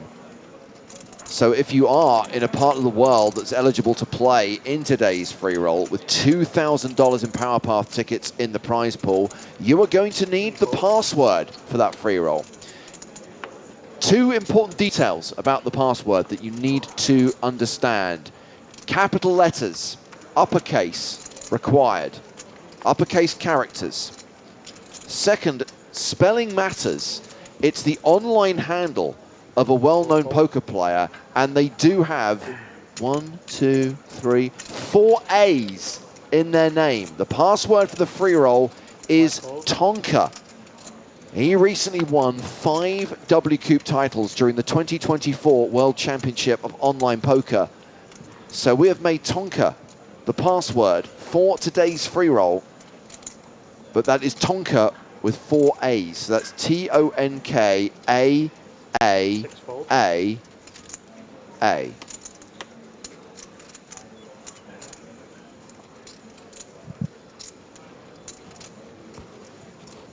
So remember, the free roll is open to players in certain markets only. Specifically, anyone playing on the shared liquidity market, with the exception of Belgium, Germany, and Sweden.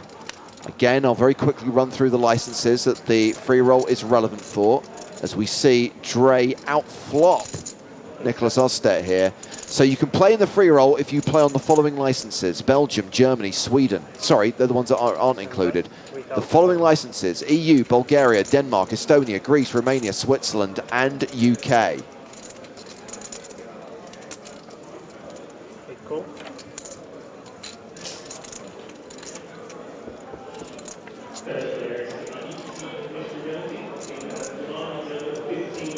Check.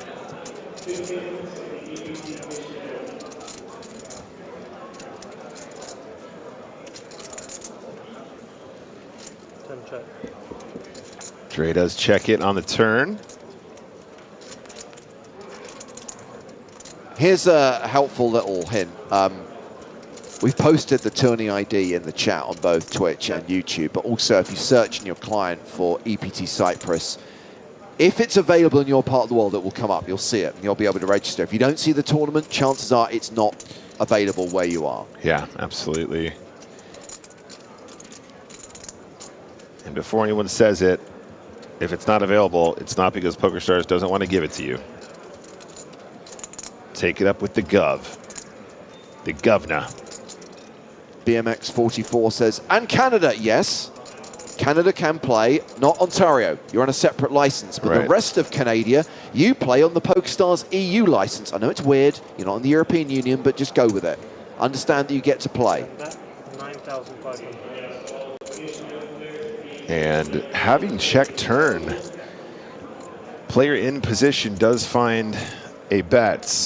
9.5 into 25.5. Quick fold from Lena. Just to be clear, guys, I mentioned licenses, not countries. There's a lot of South American countries, including Brazil, that play on the PokerStars EU license.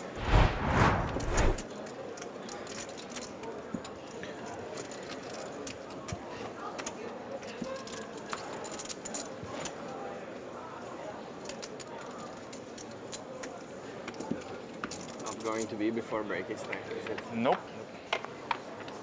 We were very optimistic. Well, maybe people suck out left, right, and center, you know. You never know. One vote. But I guess they just realized. And then they pay more attention. Which is very sad. But what can you do?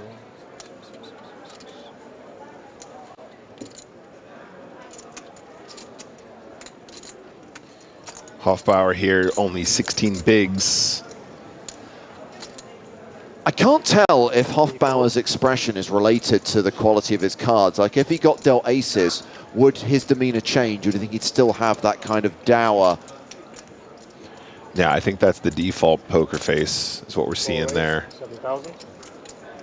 And Mr. Ensan is going to open up kings.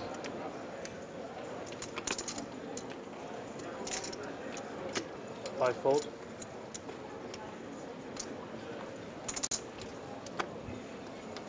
Six fold.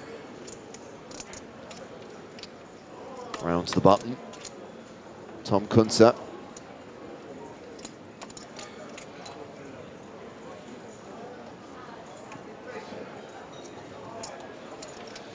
Seven fold.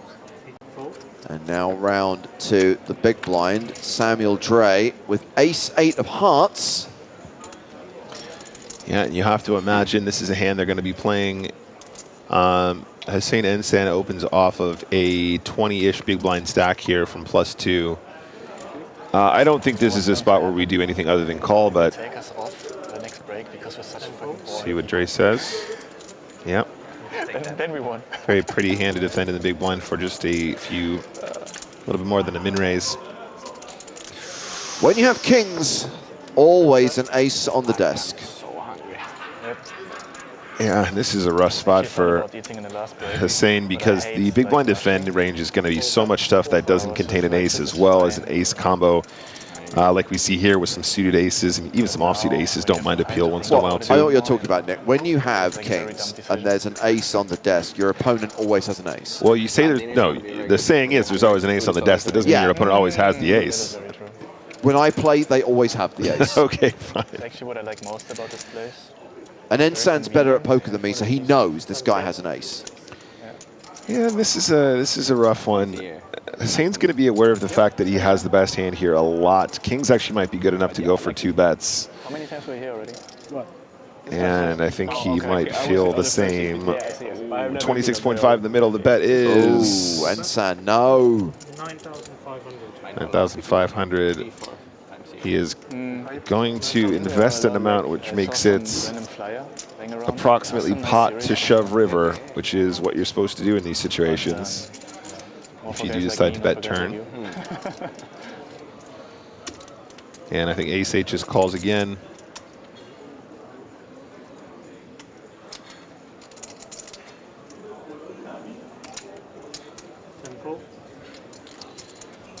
What's on the river? A 3. I think we're going to see a check and then a check, James, and I think the kings will be very disappointed. You think? I think so. I mean, especially with the 3 of spades on the river here. I mean, there's a chance that Dre might even be tempted to like block bet the river because, yeah, this is a really, really cute way to approach the river, of course, because you get called by worse some of the time, but also it's really hard for them to raise river when you can still have straights. And yeah, that's exactly what we're going to see here.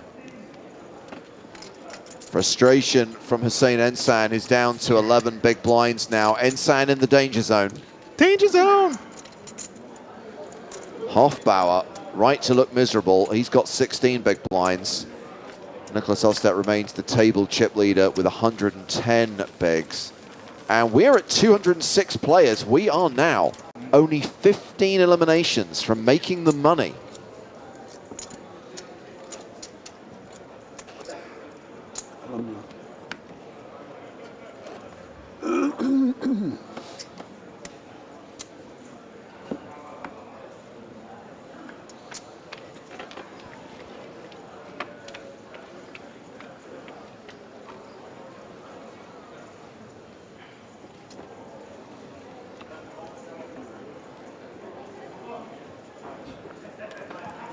Another maudlin glance from Philip Hofbauer as he folds another unplayable hand.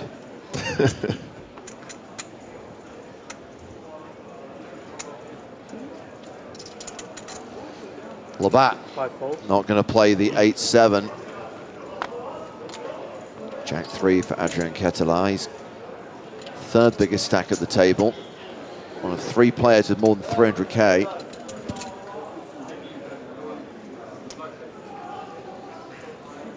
Oh, Mr. Q. Mr. Q. 6,000. Mr. Q. Why not? 6,000. What a cheeky monkey. I think this one is definitely going to be in the OOL category. Mr. Ostad folds it. Dre's given up the small blind, so it's round to Brandon Leitz in the big blind with Queen 5 off, and he folds. Yeah, there you go. I hope we see more of that. Loving that poker. Wheeling that big stack. There we go. Good bad look-alike from Philip Razor. Andrew Garfield.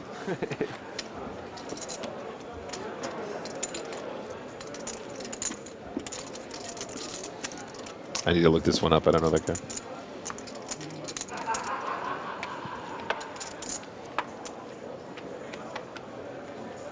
Spider-Man. Not the most recent Spider-Man. Yeah. And not the original Spider-Man, the middle Spider-Man. Yeah, I like this one. I like this one.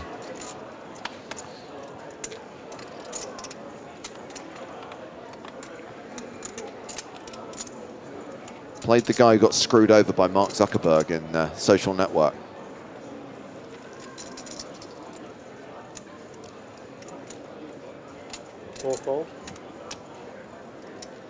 Actually, to be fair, quite a few people got screwed over by Mark Zuckerberg in that movie. The main one who got screwed over by Mark Zuckerberg in the Social Network.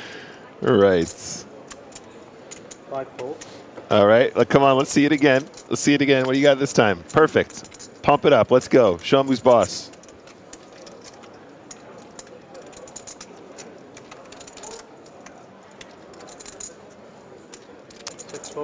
Fair. Well, it's going to be folded to Lena 900 in the cutoff, most likely. Come on, Tom. You know you're folding. You're never playing this hand. Thank you. And there is the raise from Nicholas Ostad with Jack 9. Ace-6 for Dre on the button.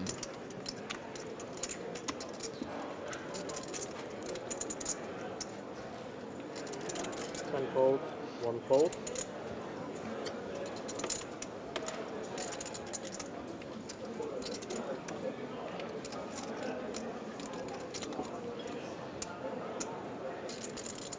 I've got it. The music from the Frankenstein slot machine, that really sad, depressing music, that should accompany every single decision from Philip Hofbauer. All right, so James, got a question in the chat. Can I answer this one for you and tell me if I get it right? Sure. So Zephyr asks, James, what is the cheapest Casio watch that you would wear? I think James would respond something like, I don't wear watches because they're expensive. I only wear what I like. And I don't think there is such a thing as a cheap Casio watch that James likes that he wouldn't wear because it wasn't expensive enough. Is that about right? A very roundabout way of saying that, yeah, it's not that it's not that I wouldn't wear something because I'd be like, oh, it's too, that's not pricey enough. I believe the cheapest Casio watch is the Casio F91W, and I do own a Casio F91W. There you go. James is a big Casio fan. I actually sent him one of the more recent models that they released, and I said, what do you think? And he just wrote back, can't go wrong with the Casio. It's true. I always reach out to James in watch-related issues. I think you can still get the F91W for around 15 quid on Amazon. It's very cheap. So, James, I don't know if you're part of this conversation, but you know the Jeff Goldblum gold Casio that he wears in Chaos? I've not seen Chaos. Okay, well, it's not a spoiler or anything. It's, Okay. it's very early in the show that you see him wear it. But what I've discovered is I can find the same model, but the inside of the strap is painted is either gold plated, or you can see the silver plate on the inside of the wrist strap. Ah. And I want the original with the gold plating that goes all the way around.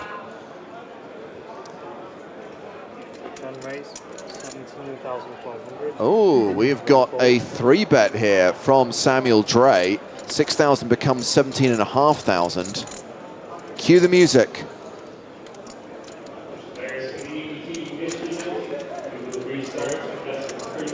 Do you own one of the calculator watches, James? I don't. You mean the Back to the Future watch? Yeah. No. You can still get it to this day. Oh, yeah.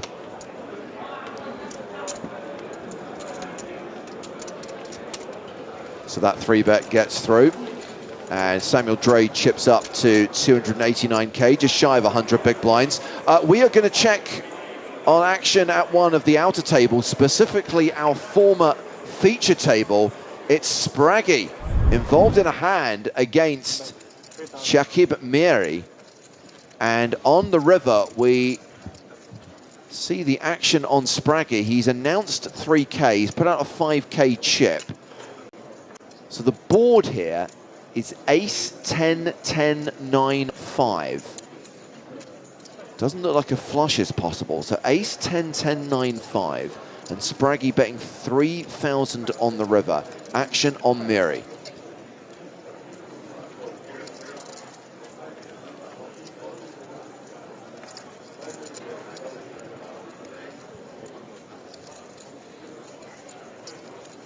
Those aren't calling chips, those are raising chips. Miri's made it 26,500.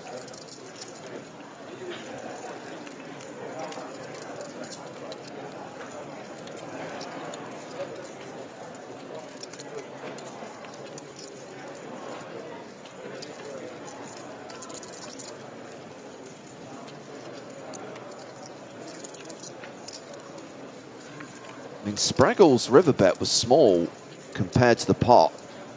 Bit of a blocker bet, and I'm guessing that Miri sees an opportunity to exploit it. Yeah. I'm guessing what he's trying to say is he rivered trips plus with this run outs.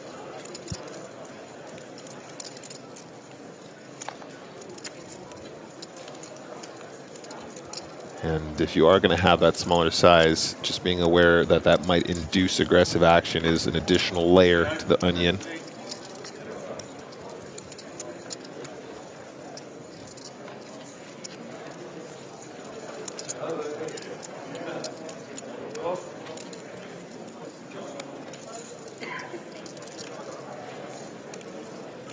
Oh, someone called time, for heaven's sake. Oh, Spraggy's made the call.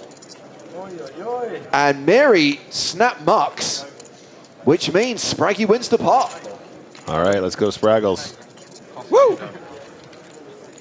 We welcome Joe Stapleton back to the proceedings. Nice call.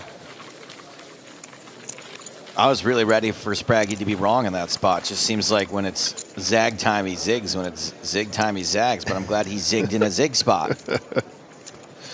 Spraggy now playing around 225,000. Average stack 188,000 with the bubble approaching in the EPT Cyprus main event. And look at this. Lean at 900. Nicholas Odstedt has flopped 2 pair. He raised pre to 6,000. And Antoine Labat defended the big blind with 10-9, and he's called this continuation bet of 4K with second pair. Oh dear. Wow. Labat's about to be very blue. He's about to be lacoolered. On ice? There you go. Yeah, this is so rough. Labat's been very patient as well. Was one of our shorter stacks here at the feature table, and suddenly a pretty unfoldable turn, in my opinion. How does Lena imagine he's going to get max value here? Probably needs to put in another bet to try and build the pot here. Although SPR being around 2, you can probably still check and imagine sort of imagine you're going to get away with it once in a while when you have this much of the board. So Diz does check on this occasion, and Labat is going to go for value now, I imagine. Perceived value, that is.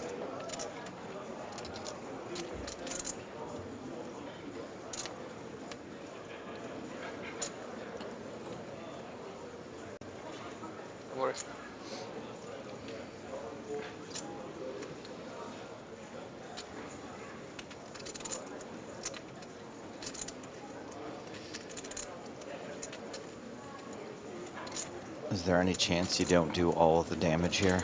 I think you would probably size around pot here if you were balanced. Well, we're looking at a pot of 24,500. He's bet 13,000. Yeah, I mean, I know he's got the worst hand here, guys, but I think that generally speaking, when our hand is this well disguised and your opponent is very likely to have an ace in their hand opening from under the gun +2, I think this is too small. Also, this is not a size that will convince players to fold hands when you have a flush. So Odstedt raised enough to put him all in, and Labat calls it off and sees that his trips are no good against Lena 900's full house. Yeah, that's savage. That really is brutal. It's just a cold deck. There's not much you can do there. And that will see Antoine Labat eliminated. GG's, buddy. Antoine Labat is no more. EPT Cyprus main event. Meanwhile, Lena 900, Nicholas Odstedt up to 131 bigs, almost 400,000 chips. See open on the feature. Hoping maybe I get Stacks another one. Maybe. Yeah, I mean, just has a very reasonable. Fairly sick. Here's a question for you, chat. How many players has Lena eliminated from poker tournaments lifetime? Total players stacked lifetime. How are we getting the answer for this? We aren't. This is not too dissimilar from the how many flips has Steve O'Dwyer taken in his life. Well, we've got another under the gun raise about to happen here. Coons, Tom Coons.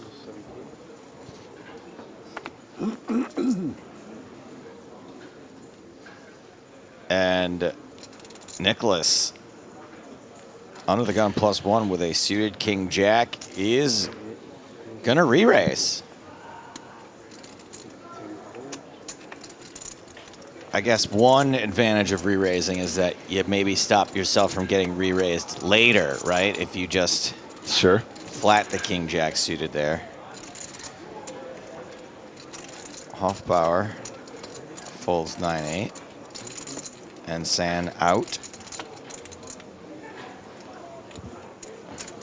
Ketelar. King Queen. Can't do it. Can't do it with all this early action. Back to Coons.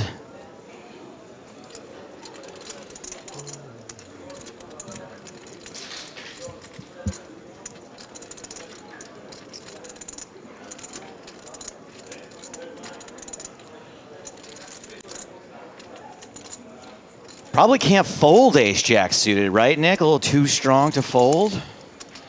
Against Lena, I think we should just see a flop. Now, Pinolin says Lena has 2 outs. Let's see how pure he runs. There's other ways to win the hand than to just spike a king here. Yeah, like when it comes 9 tray, 2 clubs. That's right. And I mean, we see in this situation, Lena probably just happy to fire a quarter, maybe a third. Yeah, feels good. So bets 11K into 42,000. This board might be dry enough for the ace-jack to continue against 1/4 continue, but also don't remember Kunze is 32 big blinds effective after calling the 3-bet.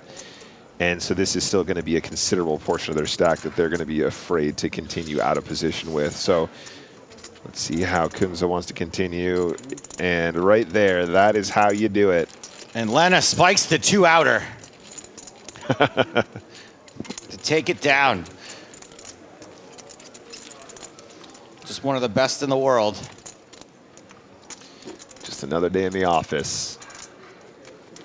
Turns out Under the Gun +1 is in position if you're Lena 900. It is if you 3-bet and everyone else folds.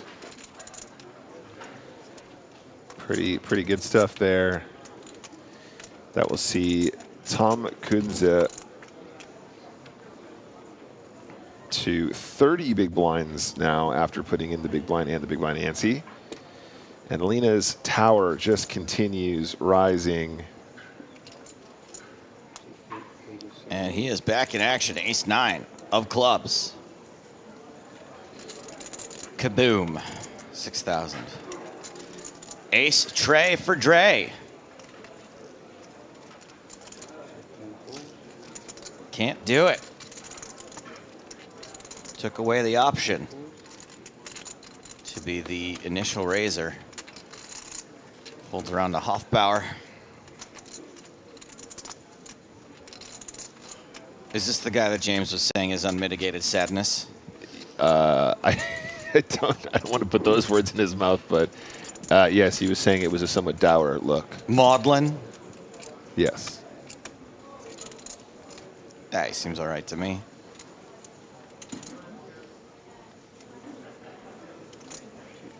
Patient.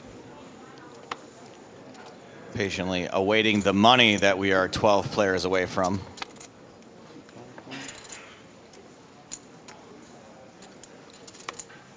Ensan out with his super short stack.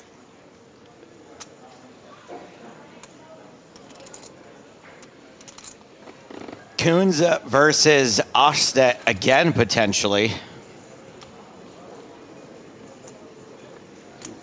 No. Raise and take it for Nicholas. Who is chip leader? Asks Gladarin. That would typically be that, well, not typically. It is the player who has the most number of chips. That would be the chip leader. Thank you for your question.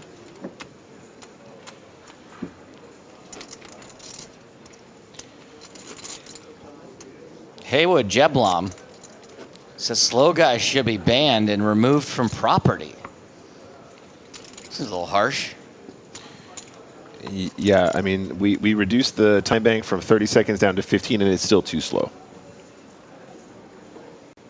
I mean, there's no time bank right now. No, I know, I'm aware of that, but still.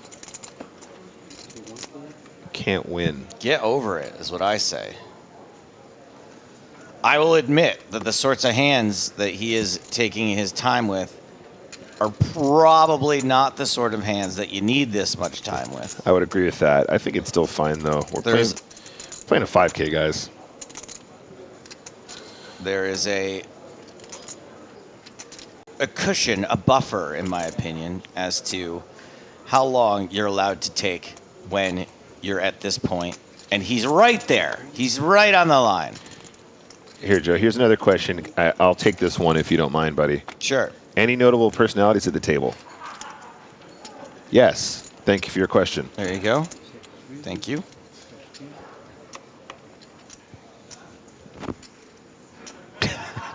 Joe, are the commentators also delayed as much as the stream is? Is he asking us if we're slow? I think he is. In the answer. is yes. Thank you for your question. Human on YouTube says commentator is deliberately obnoxious. Yes, thank you. Thank you for your question. I mean, is there any way I could be accidentally obnoxious? I think if you're accidentally obnoxious, it's no longer obnoxious. Yeah. Yeah. In any case. It seems unnecessary, the deliberate part. Like, of course I'm being deliberately obnoxious. It doesn't come naturally. I have to work at it. It's infectious, too.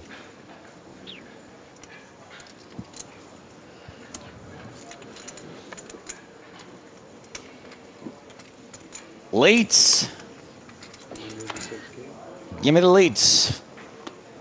Getting in on this under the gun raising trend.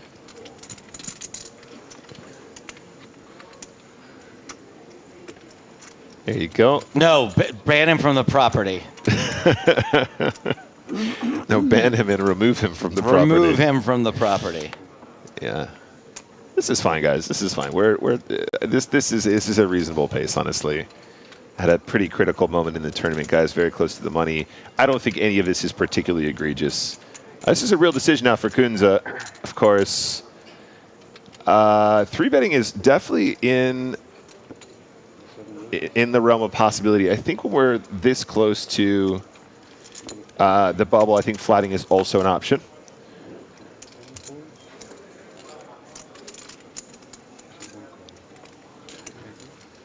Decides to find the 3-bets and elites.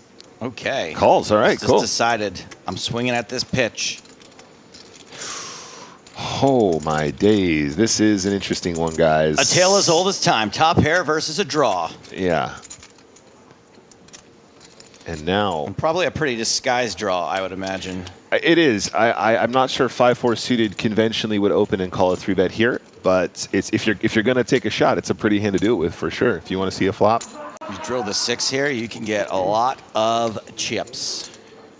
So what's the sizing here? 9K into 37.5. Keeps it nice and small. 5-4 has a really easy call now to try and see a turn. Of course, if your opponent bets flop and checks turn, you can sometimes start repping Queen X as well. 7, no help for the draw. But it is a pretty clean card for Kunze to go for a second barrel, in my opinion, Joe. Fresh and clean. Maybe just like 20K would do it. I think 20K is nice. Then you can shove river nice and easy. Oh.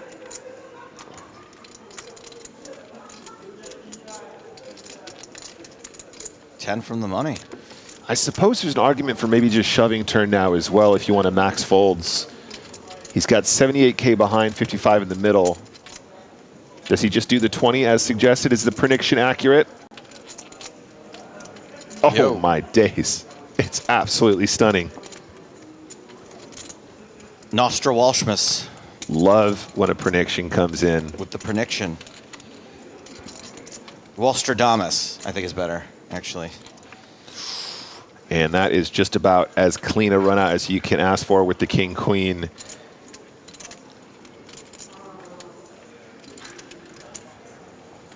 Leeds looking at the board like, can I do anything at all? Is there anything I can do at this point? Leeds.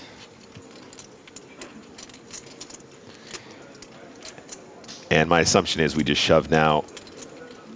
I don't know. Is he really concerned about a hand like ace-queen at this stage? Would he be really disappointed if he shoved into ace-queen? Would ace-queen really have a flat here pre-flop? I suppose flatting this ace with ace-queen is pretty reasonable, but you're blocking it pretty heavily. I think we're going for all of it and hoping to get called by jacks, 10s, 9s, 8s.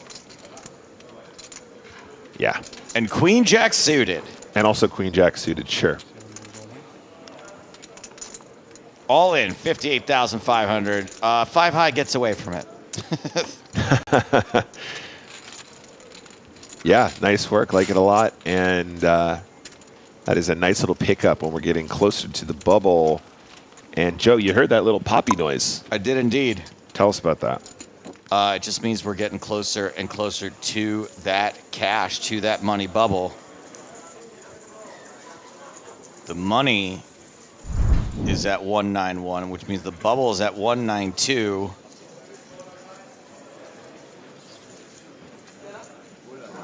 Some bubble strategy being discussed potentially between a player that was at the featured table moments ago and another player whose name I should know.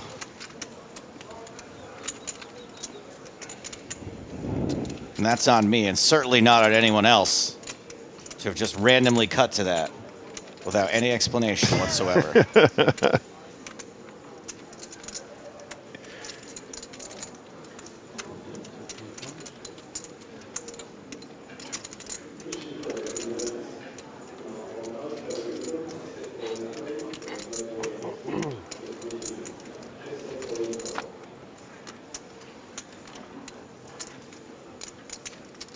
Yes. John Ander, the player who was at the feature table earlier, speaking to Gerard Carbeau.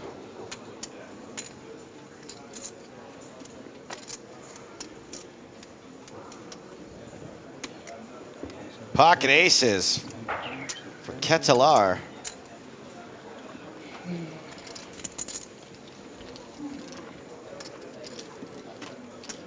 You guys had that the W Group challenge, right? Like with the teams and stuff? Yeah, I mean, that was more like their thing, but then they shoot some of us. And then we were having a drunk night in Barcelona where we were like making a lot of bets. So I had like bets against Lex, against Brage, against Tonka, and all of them. Who won? And they decided to give me some money for some reason. Very cool. Thank you. Come again. Yeah, just briefly, whenever I tuned into anyone's stream review, I mean, Tonka had a lot of deep runs, for example. Like, they were always, I don't know, they were almost promoting it, you know, a lot and stuff. Yeah, I mean, it was fun. I played like $100 5-card draw, or like like a $55 PLO 8 or whatever. Like a lot of tournaments I wouldn't have if we didn't have that bet, because I didn't want to lose. Did it fuck up your grind? As in, like, you played too many tables and shit? No. No? No. Okay. Fun. Yeah, that is actually insane. Yeah. No. I don't think it is. Maybe a little bit, but that is actually a really good skill to have. Like whenever I play PLO in my MTT session, with one table, like it takes like 20 seconds off of every, like all the other tables. It's impossible to play. I just can't do it. 5-card draw is a great skill to have if you're going to become a prospector in the Old West. I mean, when it's a game I barely know myself, of course it's going to fuck up a little bit. But no, I don't feel like it hurt that bad. Cool. The worst is the 8 game when you mix Raz and stud. It's like the complete opposite, right? Yeah, sometimes so many times you find yourself at like two betting rounds. Oh, you're on the wrong game. Yeah, exactly. But it happens to everybody then, right? Yeah. But if you're only playing that table or maybe 2 tables, I mean, maybe not happen that much, and then you have like a lot of other tables. You're going to be the victim to it. But then you're missing a lot of EV on other tables, right? Yeah, I guess so. Cool to get a little insight into Lena's W Coupe grind. Kunza ace-9 of hearts in the hijack.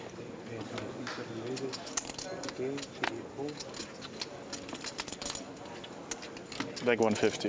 130? 150, roughly. Dre asking for an approximate count from Kunza with the ace of spades.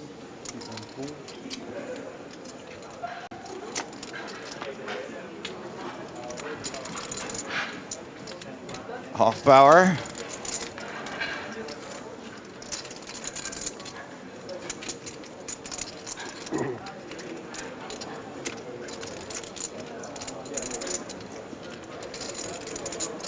I was going to say, I think we'll know when he has a real hand. to be fair, I think in this situation he has a pretty legit decision as to whether or not he wants to call and try and get lucky with this suited queen. I think he probably does have the right price to do so, but only 12 big blinds behind, so it could be a very dicey situation post-flop. And yeah, I don't blame him for that, especially when we're this close to the money. I think strictly we might still call Joe just to, like, you know, basically fit or fold in a big way. You know, flop 2 pair plus and then potentially run it from there, but it's a lot of your stack to commit with that strategy where you're not going to do that too often. Couple of hearts on this flop.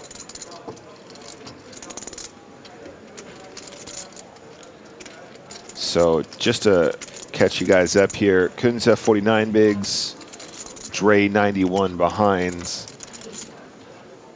And is the nut flush draw good enough to find a continuation bet here, or are we going to check? Looks like a check.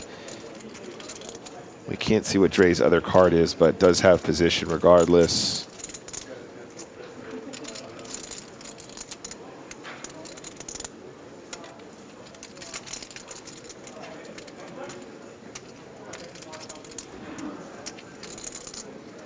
I wonder if anyone in his family has a medical degree.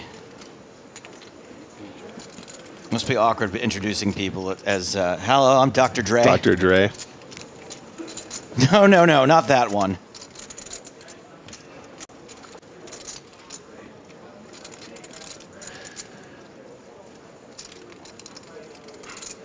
So check on the flop, guys. And Kunze now thinking, all right, nut flush draw, ace high. Can I rep this king? Just decides to check it over.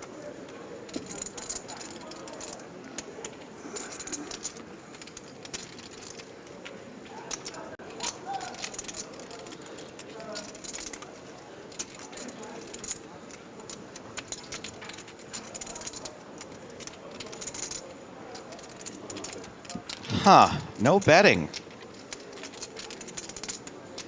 Repeat 7 on the river. No flushing either, Joe. I know, that's why you gotta bet that. We gotta bet that and you just win. Yeah, I might have found a bet on the flop. The cool thing about having the nut flush draw in this texture, Joe, is even if you get raised, you know, you're probably going to have tons of equity with a call. You know, probably plenty of situations where we don't want to be betting our flush draws, especially from out of position. But I think with the nut flush draw, it's been okay. Nice little...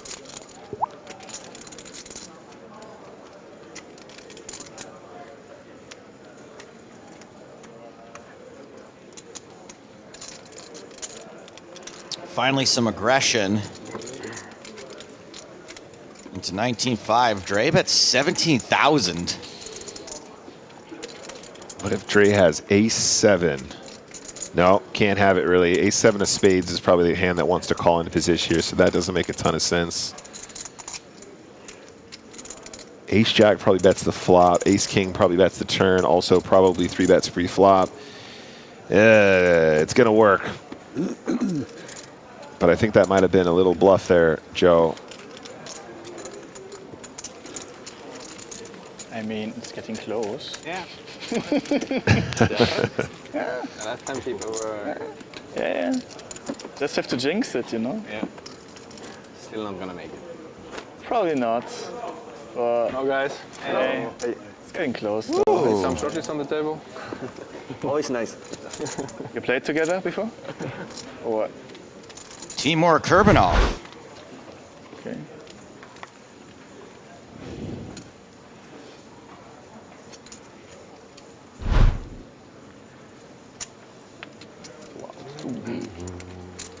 And Timur gets a hand right away, under the gun. Over and out, good buddy.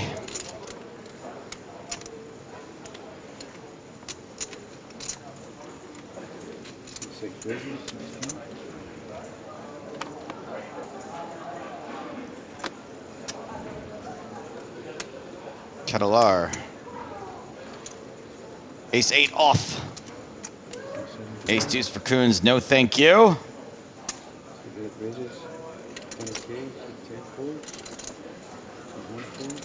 Jack-6 for Elena, 3 bets. The bubble bullying has begun. Yeah, I'm here for it.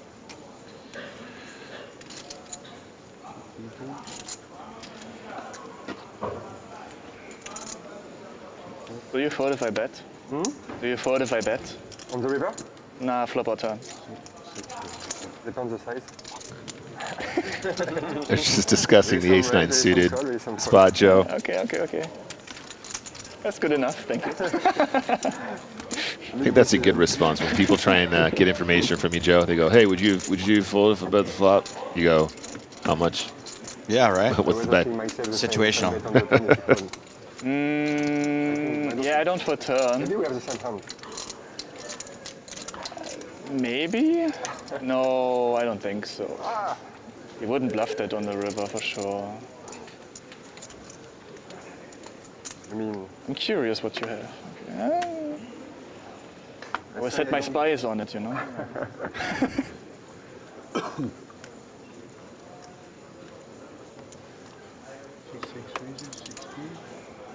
Ketelar under the gun, King 10. I think we have the same hand. This is a nice hand. Fucking weird, man. Just decides against it here. Oh, no, never mind. I mean, Does now find you the said it, I raise. feel like I should have called somewhere.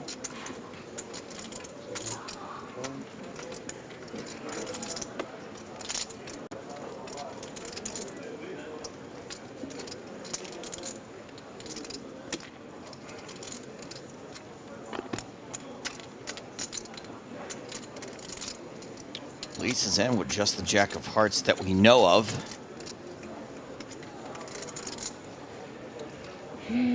Here's a real question we can discuss while Hofbauer takes his sweet time. Is he going to make it?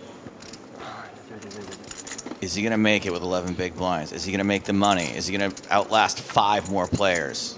I think yes. If we come back here or not? He's been really patient so far. I mean, we saw this fold from the Queen 4 suited just now, which was probably a fringe one. Hossein Ensan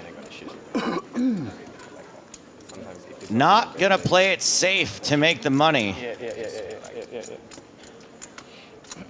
Is going to get it in with what he hopes is the best hand right now.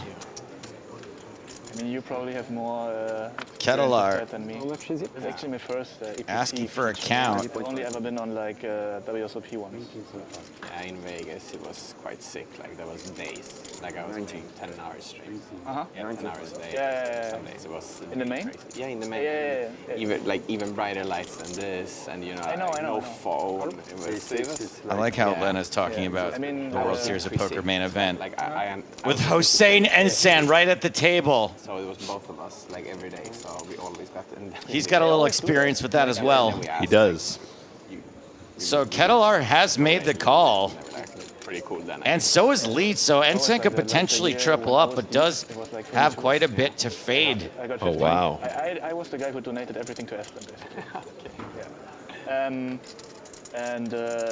I was Ace never high on the 3 main spades, feature. looking pretty good for Hossein. This is an above average flop for ace 10 with a 10 of spades. Korai and like Papo MC and all those guys, they always put them on that one. Oh, he wasn't all in quite yet. Now Yeah, he is. he left himself a smidge. But it's such a small smidge, Joe. I think King 10 cannot fold yet. I mean, if you deep in the tournament and there's a few tables left, you're gonna have to do it. But yeah, I feel like the first few days they should rotate a lot. Like Yeah, I agree. I mean, it's much better for the viewers too. You know, because I assume there are a lot of really cool tables. You have big sideboard now. So why they keep the same? I mean, Leeds also staying in. It's worth to battle for. I guess one thing Hossein has to worry about is Leeds having a bigger spade. Yeah, I suppose so. I mean, obviously a jack probably still clean for Leeds too. Okay, king on the turn. Could be trouble potentially for Ensan, depending on what that other Leeds card is. Oh, you think that it could be pocket jacks for Leeds? No, I just mean that he can still make trips with the jack, right? That would still be enough. But I think it would be weird for Leeds to have jacks here. Like, I think the action could have gone that way pre, but I think once Ensan shoves and Kitalar calls, I think you end up getting it raise. in. Yeah. Yeah, or raising in some fashion. This is a very technical spot now. This is very, very strange. There is a check. How does Leeds feel with the jack? Quick check over there as well. And the river is a spade, so Ensan will have the best hand here unless Leeds somehow has a larger spade in hand. King of spades, queen of spades. That's right. Did we like the river or no? We did. It checked around, so I think Ensan's going to scoop it. I'm not sure. Do you have to show with an all-in? It does look like that might have been king-jack. Or two jacks. Queen-jack. Queen-jack. Oh, man, and that is a huge moment for Hossein Ensan. Good job, Dad. Triple up, Papa. That's how you do it. A triple up this close to the bubble. Yeah, tell me more about your main event run, Lena. Tell me more about how to run like that when you are just a few positions from the min cash. I didn't read this chapter, Joe. I don't know how this works.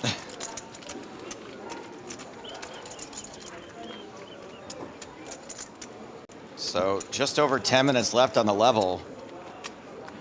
I don't think we've ever really had a dinner break like this close to the legit bubble. Not a really long time, if so.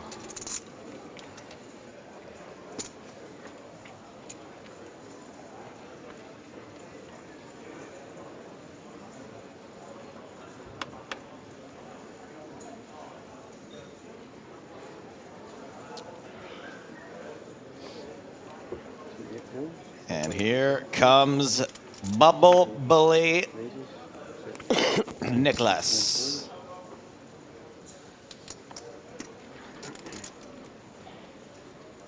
Leads with Queen. You got me saying that now, Joe. I always say Queen. Love Queen. Queen suited is a hand so good it's like getting 3 cards.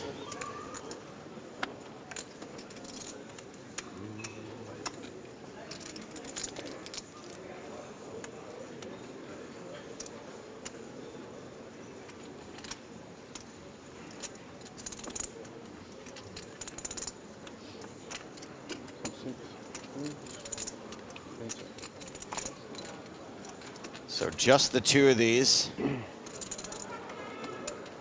Headed for the 3 of these. Queen 9-6, top pair for Leeds.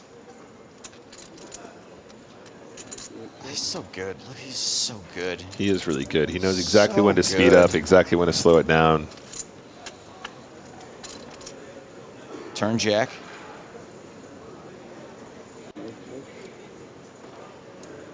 Nicholas still checking the worst of it. Leeds going for a little value now.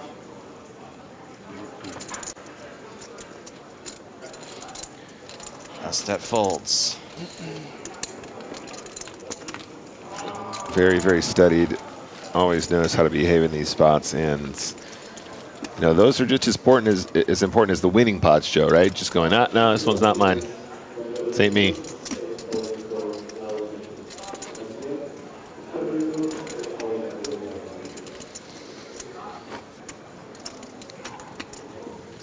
Still at 196. Still 5 from the money.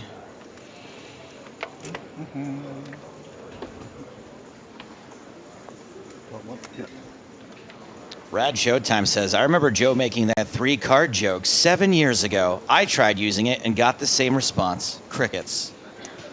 Guess what really gets crickets? Being banned. How many times have we used that joke? Of which you are. Banned, that is. You know, every time we do the Ooh, "you're I banned" got the wrong joke, guy. My bad. You did. I just saw that. Uh-oh. You are banned, though. Joseph, what's going on here? Whoop. Got it. How do I unban that guy? Ed K can help you. Sorry, Ed. Crickets. Oh boy, we got a real doozy shaping up here. Wait, it's a raise and a call, though. No tree bet from Dre.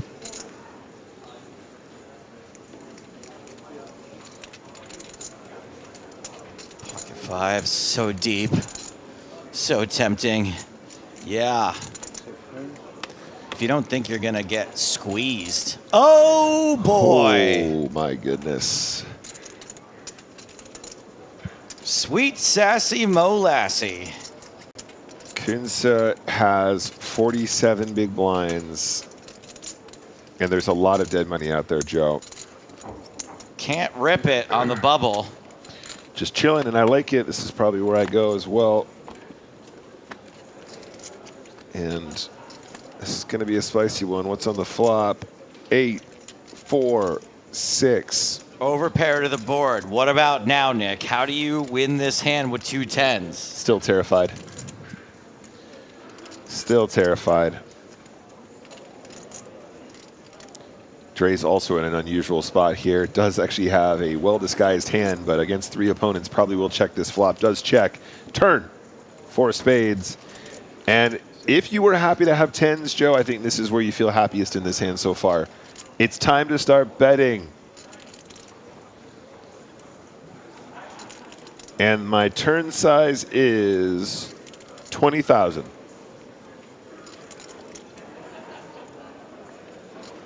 Let's see what Kunsa thinks.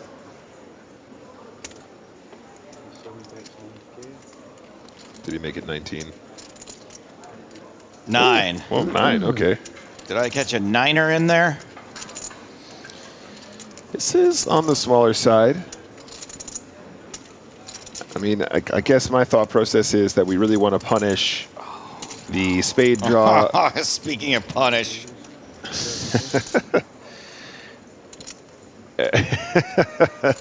And of course, when you have that smaller size, you do invite some of this as well, Joe. It's a lot easier to raise a 9K bet than a 20K bet here. You just... Oh, man, how does he find this spot? You just... Because he knows. He just knows, like, who's betting 9K here? Someone that doesn't want to be all in. It is... Someone that doesn't want to go broke on the bubble. This is really spicy stuff, man. This is really spicy stuff. And Lightning Soul says, why raise the 30K after you check the flop 4-way? Lol. Your lol is misplaced, sir. This is a clinic on how to play on the bubble. Wait. Wait, Kettle R is getting super out of line here. Wait. What's going on? This is wild. I don't know if this is a bluff or value.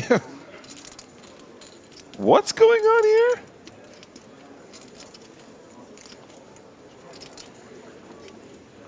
Wow. What's going on here? You just got attacked by the third raptor you didn't even know was there. Mr. Q. Mamma mia. No. Oh, man. Get the clip on that, guys. That was some wild stuff. Hand was really good, actually. Still a misplaced lull, by the way. No, absolutely still is. Yeah, it's obviously a good line, but I'm gonna shake your hand, my friend. oh man, Would be a nice one. I'm not that good. He did have Lena beat. he did. Yeah. Should have let me sweat. He was bluffing with the best hand, Joe. Lol. Although he didn't have the 10 speed, to be fair. Can I misplace that lol too? Oh, the guy who said lol thinks it was a perfectly placed lol. Guess what? This is a perfectly placed ban. Enjoy it.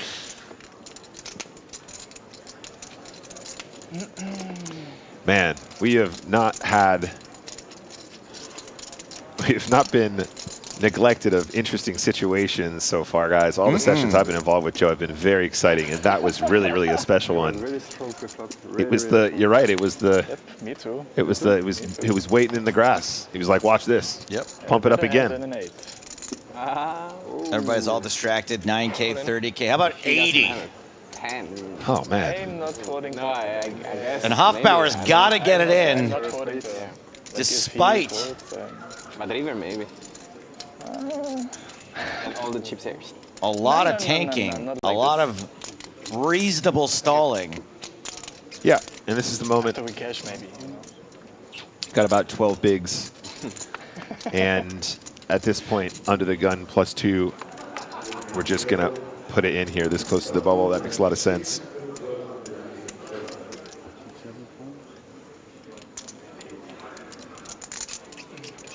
How much is it?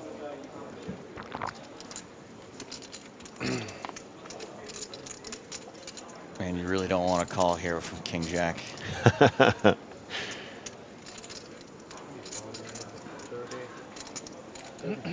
So a couple things you need to consider here,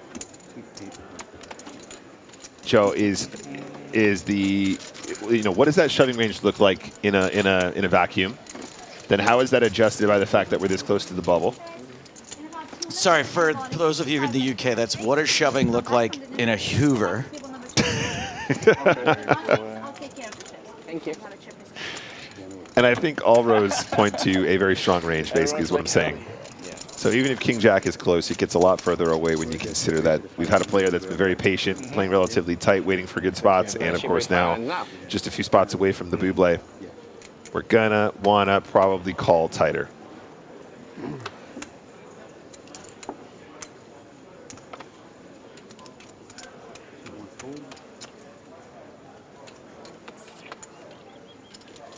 That was the players being told they will not be back on stage after the dinner break.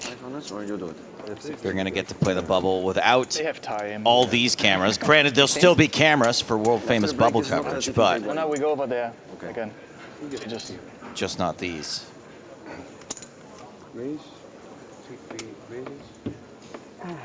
Hofbauer again with a hand he'd probably rather not have right now. Just going to min-raise under the gun +1. Good luck getting this through.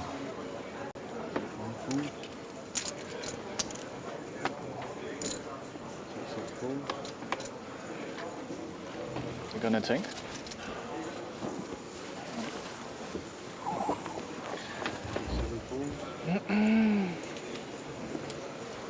Ostet Step. Be with careful. a dominated ace.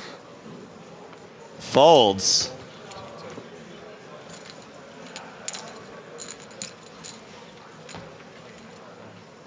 And Hofbauer gets it through. So 2 hands in a row for Hofbauer is going to make him a little bit more comfortable as we head to the break.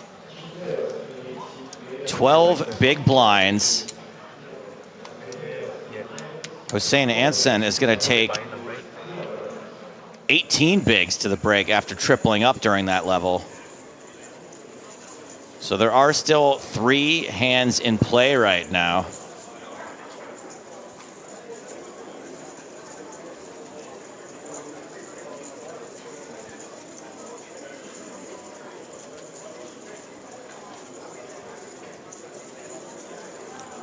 Are we going to see some of that action, Joe? Well, looks like it. Steve, our audio operator, with that boom mic.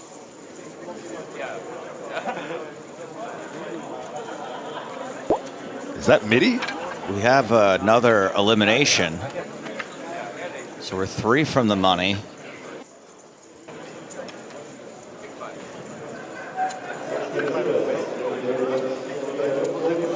No, not MIDI.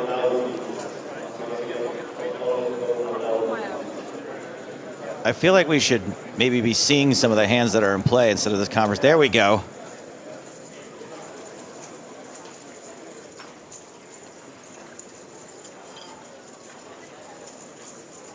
That was Nikolai Yosifov to get us down to 194.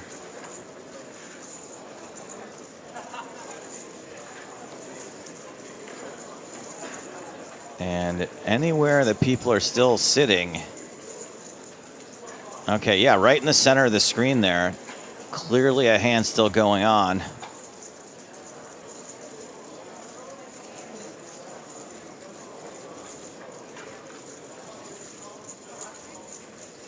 And yeah, on the left side there, 2 in front of the screen. Yep, okay.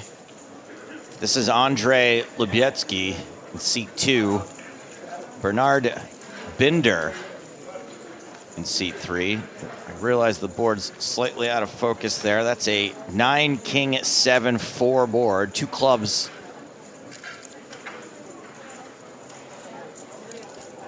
Bernard checks. This is Andrey Pateychuk.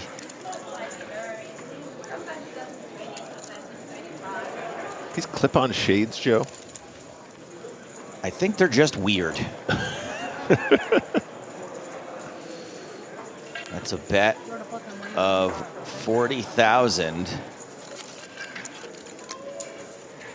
That's a fold from Binder.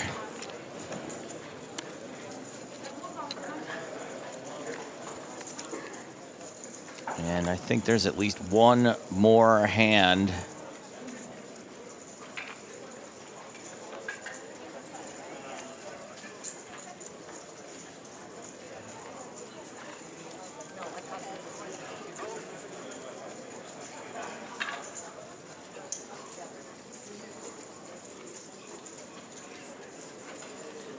Tonkin says weird sunglasses equal expensive. Yeah, probably.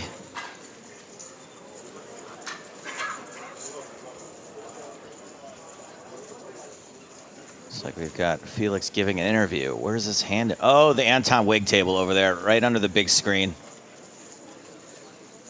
Looks like it's multi-way. There's 3 people sitting.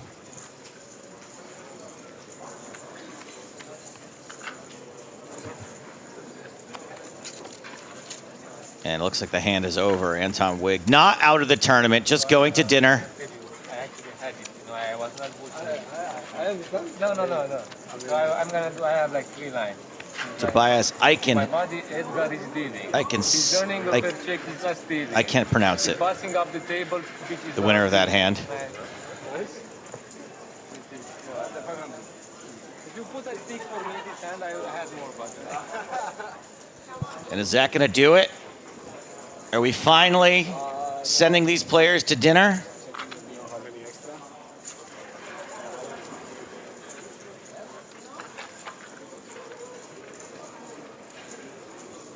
Oh, there was a table still going, but it looks like that has ended as well.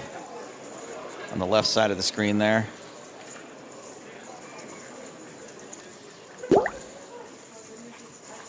So the bubble has gone away, but that doesn't mean it won't be back, because it will. These players will be coming back, but not to the main stage. Nicholas Ostedt, the bubble bully, headed out into the field with the rest of this table. 3 sub-20 big blind stacks at the table. Hossein Ensan, Timur Kurbanov, and Philip Hofbauer. All surviving thus far, have just a couple of players to get through. 3 players until we hit the money. Now, if you haven't seen season 2 of the Mystery Cash Challenge, you should stay tuned. There's no reason that you have to go on break. We do. But the Mystery Cash Challenge will keep you entertained for the next 60 minutes, and we will be back with more from EPT Cyprus and world-famous bubble coverage.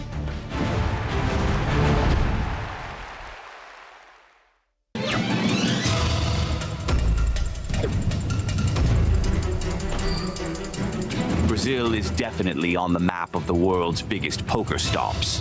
From November 15th to 29th, the biggest poker series ever held in Brazil's history.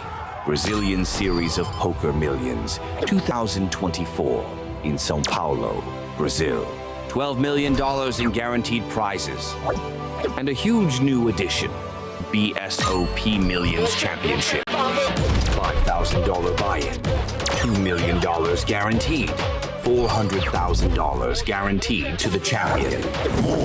Main event with an $800 buy-in and $2 million guaranteed. Super high roller with a $20,000 buy-in. And the most expensive tournament ever held in Brazil, Legends, where the poker elite will meet with an impressive buy-in of $50,000. The land of football is now the land of poker. Be part of this milestone in Brazilian poker history. BSOP Millions, November 15th to 29th, São Paulo, Brazil. More info at bsop.com.br. Hello and welcome to the PokerStars Mystery Cash Challenge. I'm James Hartigan, he's Joe Stapleton. Hello, my babies. And we're back with a second series. Who'd have thought it? More mystery, more cash, and if all goes according to plan, more challenge. Yeah, we've got some new surprises in store, plus a refreshed lineup. 5 brand new faces and 1 from last time, back for more.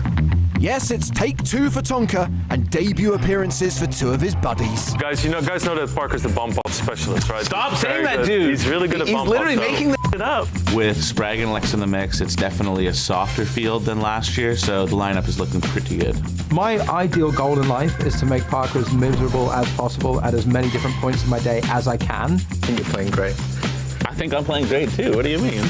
For some reason, I love playing against my friends because there's, it's really fun to hurt them. Not bad, Spraggy. Play like a nit, turn out like a genius. Losing against Joe Rando is one thing, but losing against somebody that will remind you over and over and over is just extra toxic. So I can't wait for it.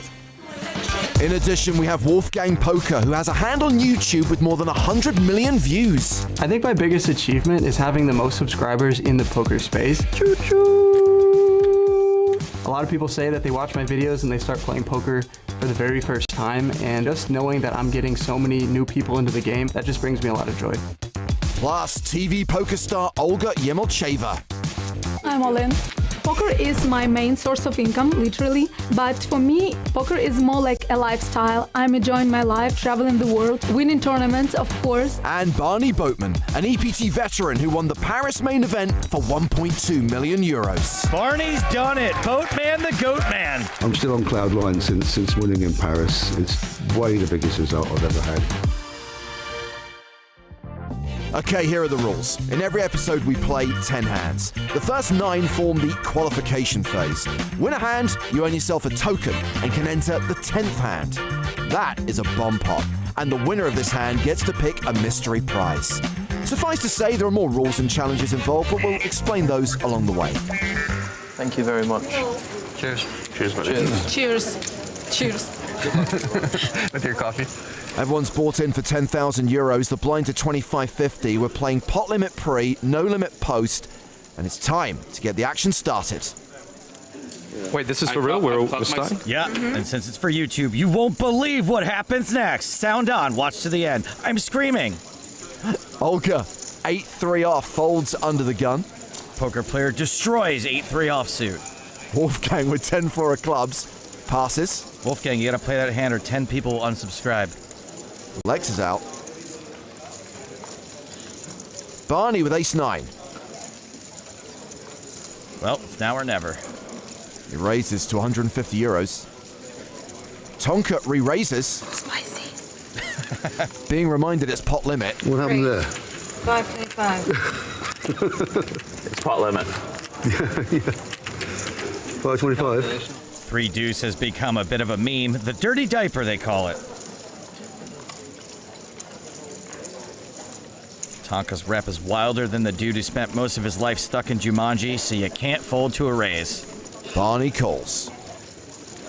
It's only 500? Yeah, that's right. Oh. Get it together, man. I wanted an extra quarter in. Heads up to the flop. But now I can go all in. Barney with second pair. He said all in, right? I heard that. Oh, man. Because this is for YouTube, I should let everyone know Barney is what a person over 50 looks like. Well, Tonka has bet 125 euros. And Barney is raising. 3625. Yeah. Love that. Love that. Button, please. Give that man a token. He's qualified for the bomb pot. So Barney wins the first hand. 8 more chances to qualify. Guys know that Parker's the bump up specialist, right? Stop saying that, dude. He's really good at bump up. He's literally making this up. No. You can't have to keep him out of the bump up. You can't literally Can I inquire? Bump up specialist. Is it smart to straddle when you don't have a button yet? Yeah. Can I ask the hotline, please? Not sure where the lie is. Tonka is good at most things poker related. Okay. Hand 2, and Wolfgang has straddled. A straddle's a blind raise that buys you last action before the flop. Lex raises to 300. Oh, sorry, I did the camera thing, sorry. I didn't do it. Oh, well, never mind. Yes, he's very young in soul. Yes! Tonka re-raises. That's a tell. 1,025. Well, that escalated quickly. Queen Jack not in good shape. Round to Olga. These cards are so big.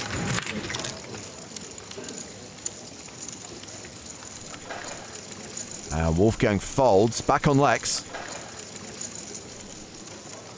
Did you see his hand? No. Would you like me to look for you? yeah. So it's your fault. Lex calls. Not in terrible shape against Ace King. The cough doesn't mean anything, by the way. Yeah, so who wants to be a millionaire fans around the world? Who wants to get a chest infection's more like it. The flop is ace-9 deuce, so it's top pair versus second pair. Try again. Wow. Try again. A bet of 250 euros. All right. It's a mixed bag for Lex. He's got backdoor hearts and an ego that does not want to fold the Tonka. To the turn. Which is a heart, so Lex picks up the flush draw.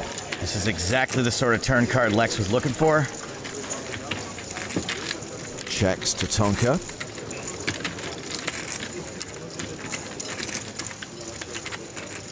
Not giving a free card. Yeah, bet's pretty big, 2,200 euros. No shot, Lex folds.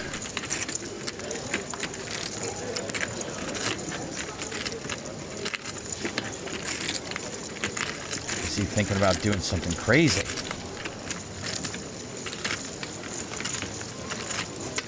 Just a call. Neither player's got a pot-sized bet left. The river. As the 5 of diamonds pairing the board, Tonka is a lock. All in. And he shoves. Lex probably can't call, and he certainly can't bluff.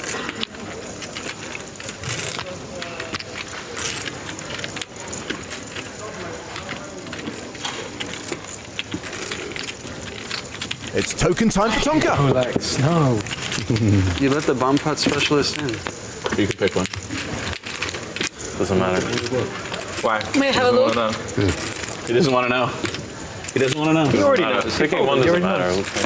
I can't believe I showed Spraggy my hand and then he didn't look at him. The biggest hell box in the game. I was staring him down. And I showed him my hand. I was staring at me playing against him. And I'm like full on crazy eyes. I'll not give anything away.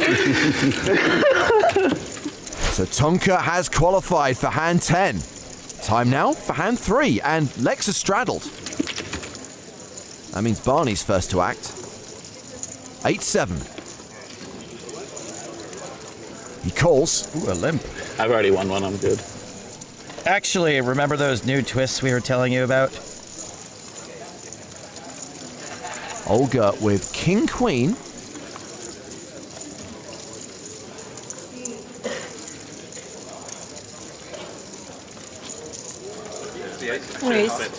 She makes it 450 euros. Wolfgang's out. Lex with 10-5. Should be a no-go. Yeah, which means the action is back on Barney.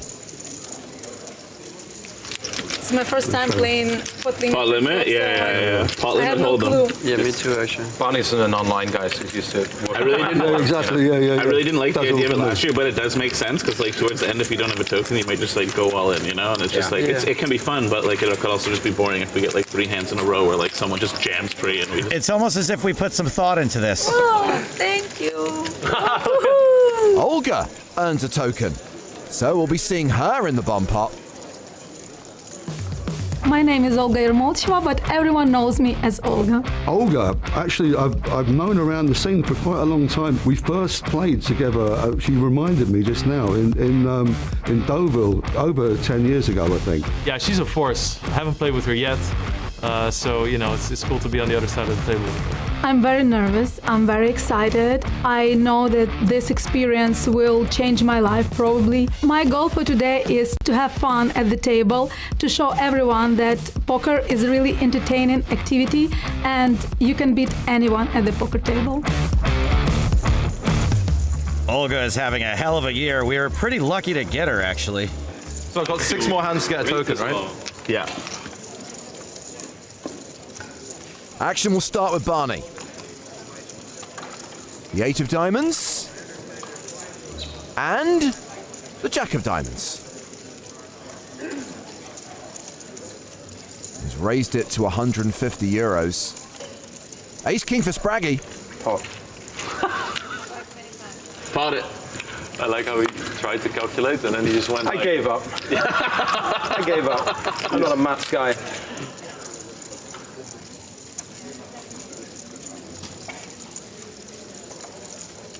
Maths. 2 + 2 is 4. Kinda trailed off there, Wolfie. Ace-7 suited for Lex in the big blind. Lex definitely not folding. Contemplating calling or raising.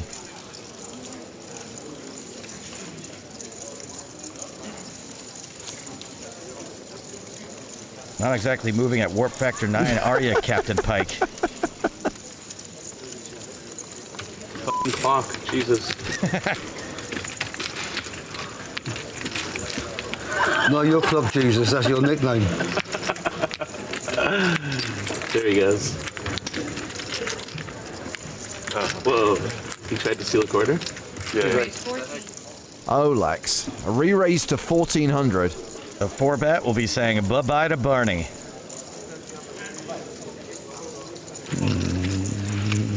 Yeah, he gets out of the way. Please, sir. Don't count my chips. Half stack over there. Yeah. Literally licking his lips looking at Lex's chips. Lex will be topping up from 2,500 to 3K before the pot. A re-raise and a fold. Show him a 6. Show him a 5. Whoa. Oh my god. It was so tempting to pot and then commit myself to oh yeah. Mono. Thank you very much. No worries. Oh, this is going very well. I can't believe you're on a big TV cash game down swing. That's crazy. Lex lost hundreds of thousands on the big game recently, and he certainly isn't winning today. Don't forget the one from 12 years ago also. The Spraggy's in to the bomb pot. Folds this hand. Wolf is out. Isn't that Wolfgang's shtick? Yeah, IP, schmipey. By the way, Tonka, I wouldn't recommend straddling when someone else has the angels. Raised to 350 euros.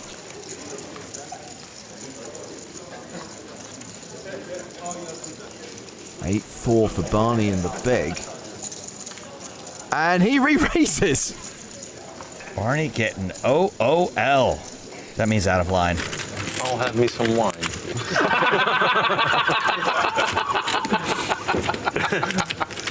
Rough start. 3 hands in, he's already like... He was like, I'll wait for the second. Good, but just realised what a long day it's going to be. Oh, whoa. Nice try, Barney, but no. This would be a very loose call and a very, very quick jam if Barney re-raises.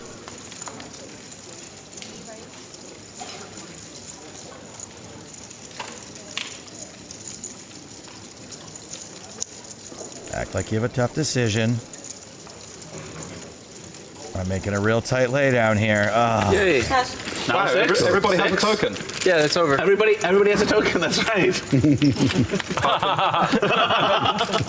Funny, is it? For the avoidance of doubt, Lex does not have a token. But Wolfgang does. My name's Alexander Wolfgang, or as my online following knows me by, Wolfgang Poker, and I make social media videos for a living.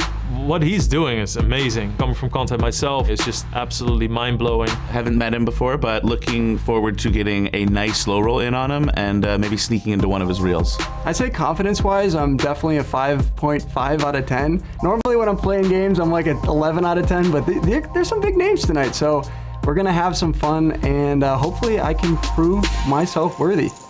Hey, there's only one thing that matters when it comes to proving yourself worthy, and that's the algorithm. Hashtag blessed. Action on Spraggy for hand number 6.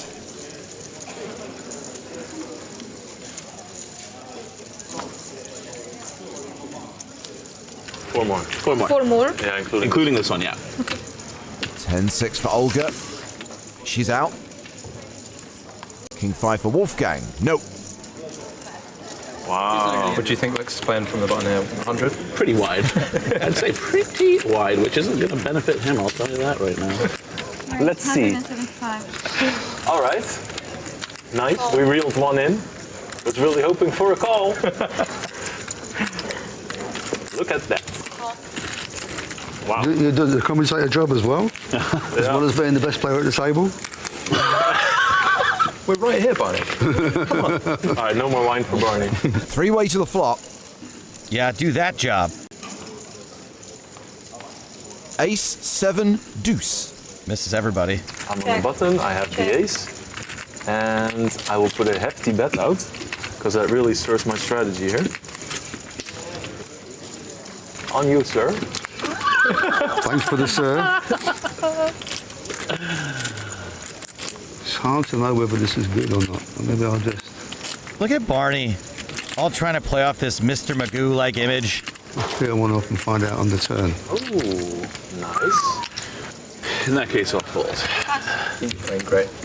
I think I'm playing great too. What do you mean? Heads up to the turn. Which is a 5. All right, that's a great card. Yep. It's one of my favourites. If you like the card, I'm going to have to check to you. Yeah, check. Barney has a straight draw, but he bricks the river. Ah, another beauty. It's a whip for Lex as well. Oh, he's bluffing. Let me see. 13, 15. Yeah, keep Lex out of the bomb pot. Who won the Barney? Thank you very much. Three more, come on. Who else? Free money. You can reload at any time, I believe, Lex. I don't think you have to sit there with that. I wonder what's you know this is going out to the world, right? 2. Playing the long It's so con. funny, even the little breaks are already tilting me. It's like already on tilt. I just want to play now, you know? Oh, they want you playing too. So Barney has earned a second token. Still none for Lex. Hand 7. Jack 6 for Olga. She folds. I'm such a neat. Nobody's playing that under the gun. You're net with a button. Ace 10 for Wolfgang. And a raise to 150 euros. Wow. Tough spot. I learned my lesson with you. I learned my lesson. Yeah, don't worry about me. Okay, no, not this time. Not even on the button. Barney flats with 9-7. Spraggy folds the big. Heads up to the flop. You could have absolutely anything. I could have anything. You could have anything. No. I don't call with just anything on the button in this format. True. Top pair for Wolfgang, second pair in a straight draw for Barney.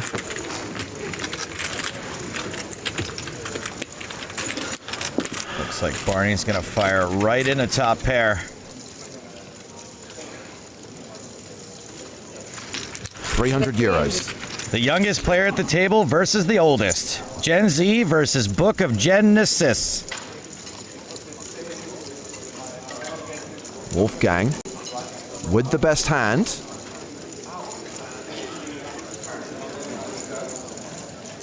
Makes the call. Turn card is the 8 of diamonds pairing the board. Everyone improves. Wolfgang checks a second time. Barney checks it back. And the river is a 9. That's a full house for Barney. He will not be checking this back. 1,000 euros. I don't like that. Great river for me, I've got to tell you. That's bloody river. The call with ace high, try, you know. 2 pairs of an ace is sometimes good. Ace high good? It could be. Not this time though. No? Nah. Not once you fold anyway. Barney, he's still got it. It's only chips, right? Yeah, that's true enough. Right. They represent At no point getting stressed about it. They don't represent money, do they? Oh, Oh, come on. What do you think? Ah, there it is. nice hand. Thank you. Definitely still got it. Tokens, right? And the steel card. Oh, look at the steel card, yeah. Oh, Wow. yeah. And never This is being cruel. What the heck is a steel card? I'm so glad you asked, Joe. A new addition this year, the Steel Card.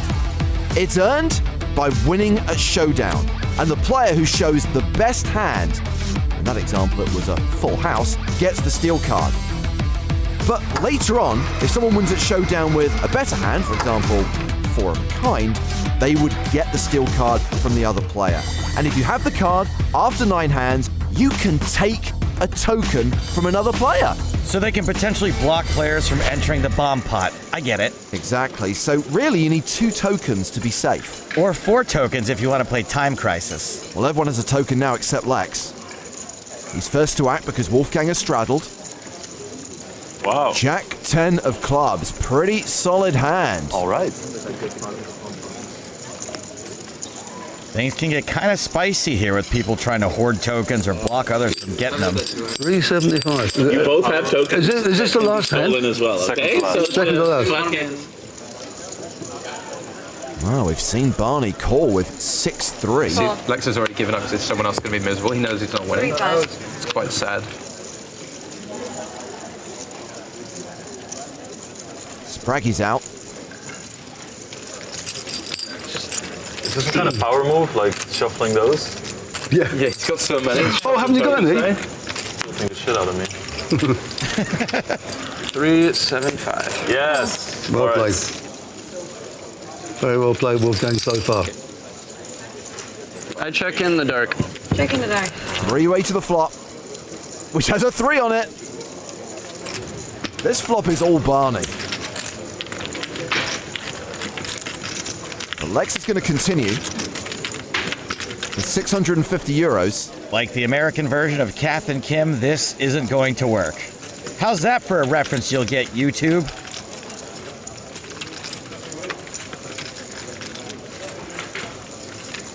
Barney raises. 313. Yikes. We've all been raised. 2 folds. I love you, Barney. Who's the boss? The best. He's the boss. In the bin. The best. Am I going to get the button by the shot? Let's go. You, sir, are guaranteed to have the button in the bomb pot. As Tonka has just highlighted, Barney has secured the button for the bomb pot. It's because he's earned the most number of tokens during the qualification phase, and with just 1 more hand to play, no one else can catch up. Now, there is huge value added to hand number 10. 3 gold power passes worth 10k each. 3 silver passes worth 2.5k each. Those passes, by the way, can be redeemed and used as tournament buy-ins at PokerStars live events. Oh, there's also an additional fun prize which is worth significantly less. So, it's really important to win a hand each round. I get it now, I swear. For real this time. All right. Oh, he's actually going to have to add on if he somehow gets a bomb pot. Yeah. Oh yeah, it's minimum 3k, right, to play the bomb pot? Yes. It's funny too. Everyone loves bomb pot. Those are not the lyrics. All right, last hand before the Madam Web pot. I mean bomb pot. Yeah, hand 9, which sees Lex straddle and Barney pick up kings. Raise it to 300 euros.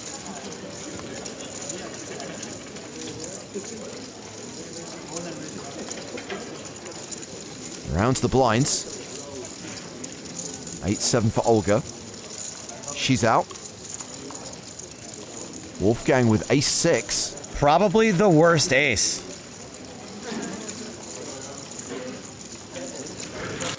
You can't get anything off of your face at all whatsoever. There's nothing going on There's so there. much makeup on it. Yeah. Oh, I think Lex is in makeup. You made me nervous. I was thinking about doing something, but you made me nervous. Good job he didn't do something. Meanwhile, Lex with Queen Jack suited. I will pot. Re-raises. Do you know what? I was expecting that and I was ready for it. Now, what was I going to do again? Oh, yeah. Oh. Let's go all in. Let's go! All in. So now we have a showdown. Gentlemen, start your engines. That is. What do you think I've been getting all this time? That's a good hand. Let's see what Lex has. Oh, it's a fair fight. It is a fair fight. At least I've got the king of spades, though. That gives me a chance, at least. Yeah. So if Lex does win, he gets a chip. He'll need to make a boat or better for the steel card. He pods, he repods, Because he he can play calls. the bomb pot after this as well. 1, 2, 3. How many times you have to run? Once. Let's go. Lex says once. Okay, so that's fine. I was going to give you a break, but hey. Run it once. This is the way. Oh, the 8 of spades. Straight flush is on. Go on, give him a 9 of spades. You think he deserves that? I think he does deserve it. The honestly. way he's played, do you think he deserves a 9 of spades? It's just going to be too hard. Yeah, it's gonna be. It's over. Oh, wow. Chips on 1. Oh, it's, I've got the heart. Okay, Cocktail. that's fine. I think you're going to win, Barney. Would be my best estimation. What a seat. Now hold on. Let's see. Okay, it's over. Oh, yeah. I wrote it for. I would have beat you too. That's all 9 hands played. Do I get to do my steal now? You do indeed get to do your steal. I don't want this to be personal or anything. So has anybody check raised me in this in the first 9 hands? Yeah, you did. I didn't check raise you. I 4-bet you. Oh, that's even worse. Yeah. Give me that. All right, mystery bounty babies. Barney, how many is that? How many times did I get kings and aces in that game, man? Plenty, I think. Yeah. And you stole from Wolfgang. Why? I don't know the guy. What can I say? These are all friends of mine. I've never met him before. And, you know, it looked like he was targeting me early on. I should have just called you. I promise if I get another chance, it'll be somebody else. So hand 10 is played as a bomb pot. Everyone pays €100 and we go straight to the flop. Only the players who have tokens can play. So obviously bomb pots have quite a different strategy. Everybody gets to see the flop, so anyone can have anything at other time. It's a real recipe for players to either get really out of line or maybe retreat into their shells a little bit. So it'd be very interesting to see how the different players approach the bomb pot situations. I never played bomb pots before. It's like total new experience for me, and it would be fun if I draw at least one envelope. So in this first episode we have Barney on the button, Tonka, Spraggy and Olga. Wolfgang and Lex did not qualify. Yeah, you guys are rooting for all of you guys. Thanks, dude. And thanks for the $100 as well. Appreciate it. We should hand out knitting needles instead of tokens.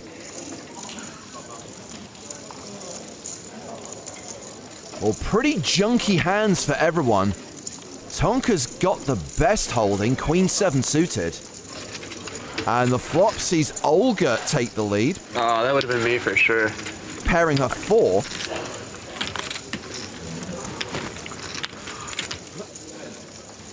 Tonka bets 50. It's like torture. Told you guys. He's so good. You see, stressed. Spraggy calls. Floating like one of the kids from It.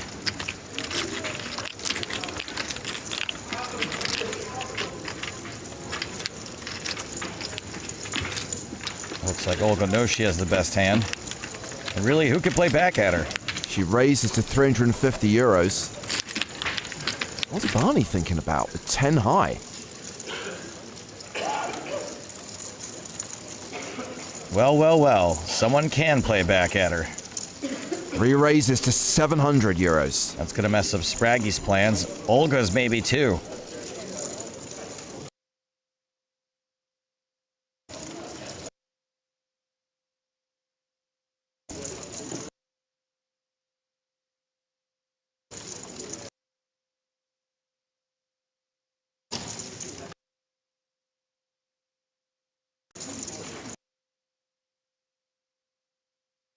Tonka's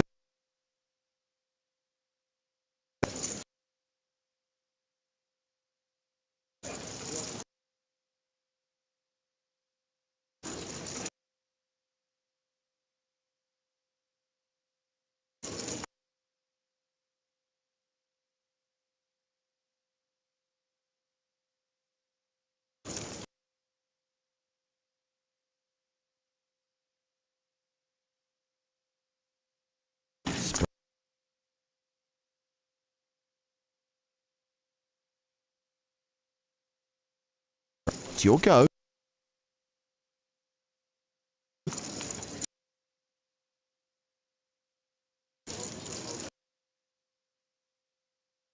Will he go for it?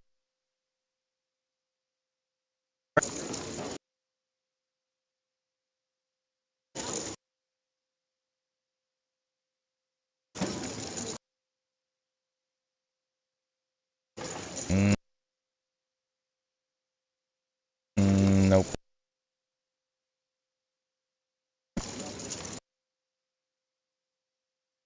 So on old, who is a 1 favorite. I think a guy like Bar doesn't have this in. He does. He really does.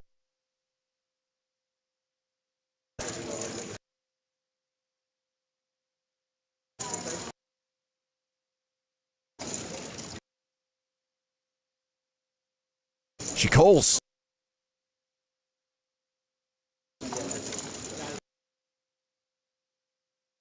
It's up to the turn.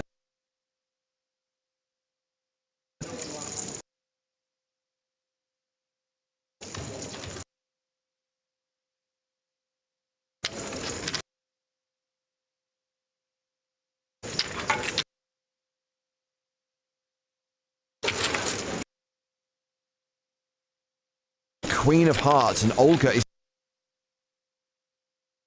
better than a 4 favorite. Full Tonka.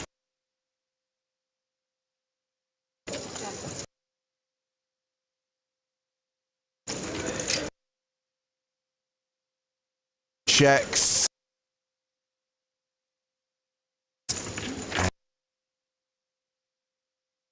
Barney's loading up.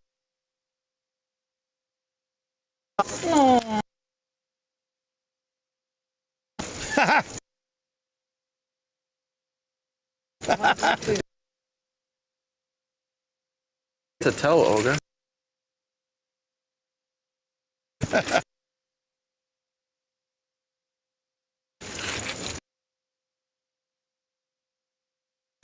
Yes. Upset. There'll be odds. But now if you shove it, looks too.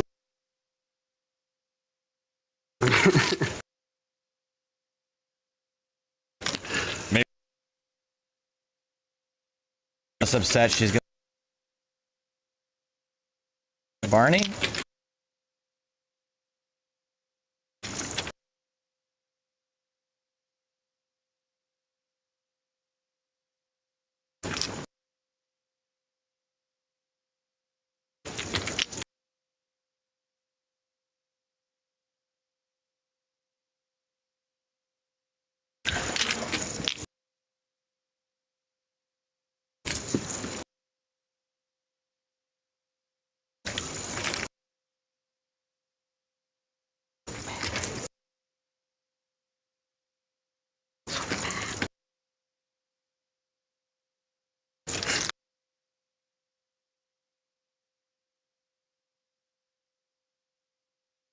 The best hand. Oh, queen. Give it.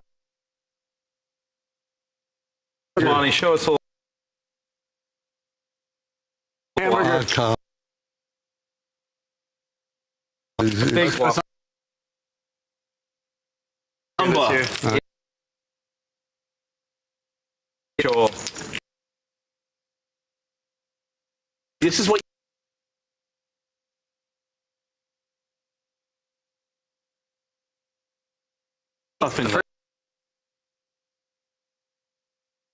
Barney wins.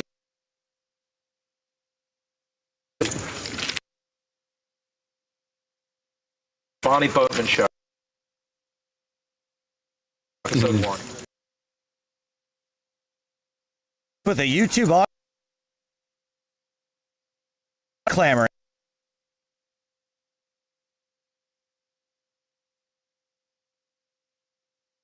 So round 6 in the after 10 hands. As far as profit loss is concerned, Barney and Tonka are on top, while Lex is already on his second buy-in. After all 60 hands have been played, we'll crown a winner. The most profitable player will earn themselves a gold power pass worth $10,000. But first, Barney gets to pick a mystery prize. Barney, you absolutely dominated that round. Now, in my hands, I have 2 sets of envelopes. These are mystery prizes. These are mystery power-ups and forfeits. So we'll start with the prizes here. You choose your fate. Oh, not that one. Yeah, that's a 0 for sure. That's about. You can still put it back. Absolutely, go for it. Yeah, I for sure would change that one. Barney has got himself a $2,500 power pass. I mean, I'm not disappointed. That's lovely. Yeah, you don't have to do a victory lap, but now it's time to choose what is going to be affecting you in the next round of poker. Now, that one has been thumbed a lot. Ooh. We need to nerf him. Yeah, someone's marked that, like, whatever you do, don't pick that one. Told you it was too obvious. So I'm going to go for it. He's getting reads off the envelopes. Yeah. Let's see. Go ahead and read For that out the loud. next 9 hands, you will not be allowed to check post-flop. Ah, so a bit of a nerf. No checking for Barney. Wow. Seems fitting considering like I ever would. You have to fold. Right. When did I ever check post-flop? So a little bit of a nerf here for the most aggressive player at the table. May affect your play slightly. We won't know until next time. So for now, that's all we've got from the Mystery Cash.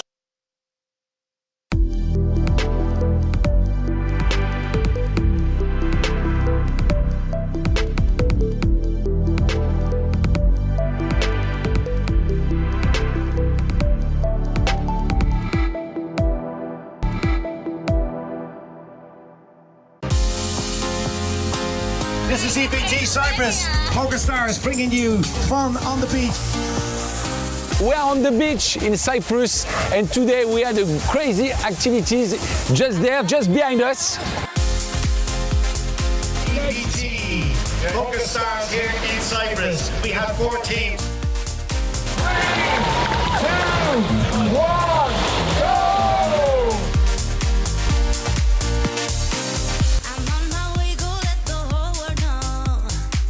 Come on, finish. With 4 teams, I was on Team Blue. I managed to get, as the team leader, my first run in. These team activities, they're just the best. They're so much fun. I enjoy them so much. Yes, we have a winner! We were head-to-head on this one, and I beat him like very easily.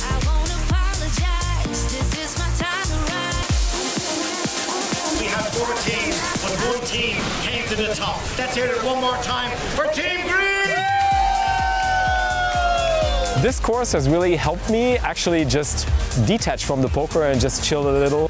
The green team won, guys. I won it!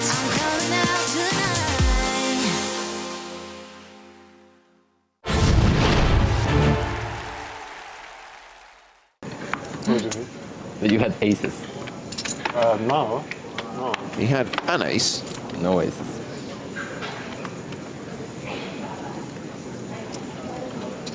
Russian roulette for rolls. There's no time limit to act. The shot clock does not come into play until the start of day 3, as is standard in an EPT main event. Also, no, we have new shot clock rules as of last EPT, James? Was that when we brought it in? Barcelona where they came in. So it's 15 seconds now. On your first decision. On your first decision, then 30 thereafter. Correct, and the usual time bank cards distributed at the start of each day. Nice. Ace 4 for Kamal Aslan on the button. I was waiting for it. I was waiting for it. Oh la la. All in. He is all in for very few chips, just 6K. I'm going to give you a spin regardless. I'm not looking. Yeah, I just call. This is correct, yeah. Well, good luck. Oh, I think that's good. Ooh. We're in good shape. Let's go. Good luck, good luck. Bonne chance. More chance. More chance. Understandably, Felix calling blind with the big blind and the ante already invested. No 9, no straightening cards. As mentioned before, I think almost any hand is priced in with that dead money, especially with very little ICM pressure at this stage of the tournament. So Aslan at risk, but ahead.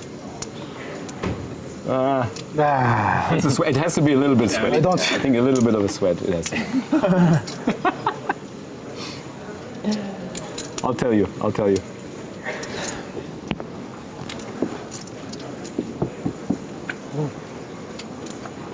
And there is the 10 on the turn to give Felix the straight. Aslan drawing dead and KO. Pleasure playing with you, Kema. GG's. I tried my best. Good luck. Good luck. Thank you. Yep. Bless him, I genuinely believe Felix wanted the guy to double up there. Felix is that kind of guy, though. He's very personable. He's a very kind soul. I think also aware of the fact that he had an ATC call regardless there, but yeah, seems like very fair. And Ace-4 does find a very clear spot to shove. Both players pretty much doing the right thing, and it's just going to be up to the cards to decide. I think I'm going to copy him. The $100. I love it.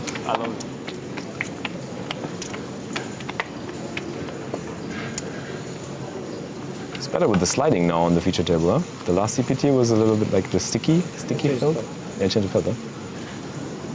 7 fold. I love the sounds that they make. 8 fold.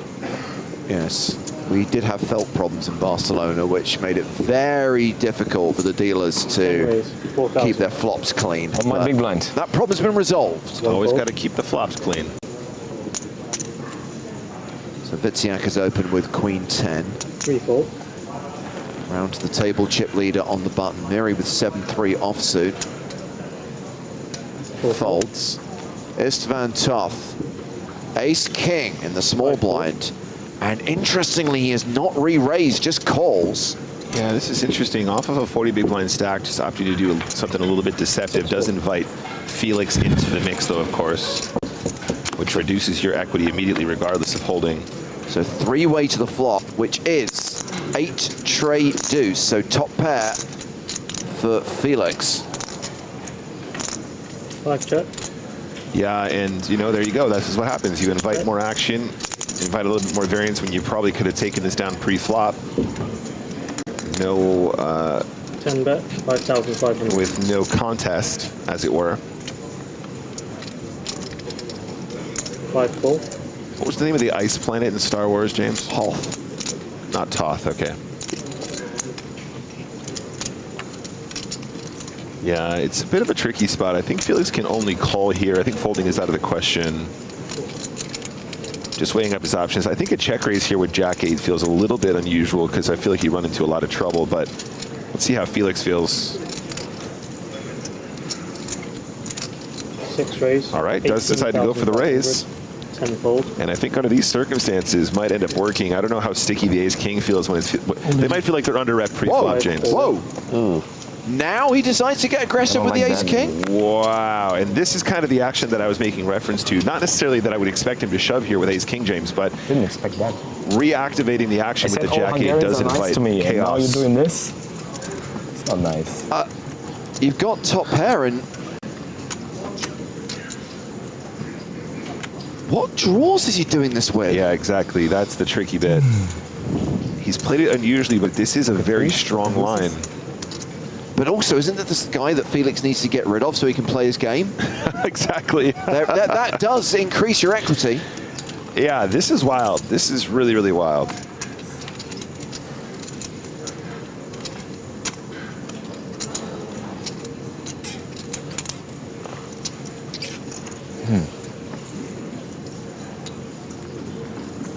You know, you kind of have kicker problems with the Jack-8. You kind of are worried about 9s and maybe 10s and maybe jacks once in a while. You're blocking jacks, which is a thought. But, you know, if there's a flush draw on this board, James, I think we can kind of just go, all right, give him some draws and call. But yeah. On this texture, you're just thinking, what draws does he have? 4-5 seems pretty outlandish. What do you think I have? Ace-3 seems, say Ace-4, excuse me, feels pretty outlandish.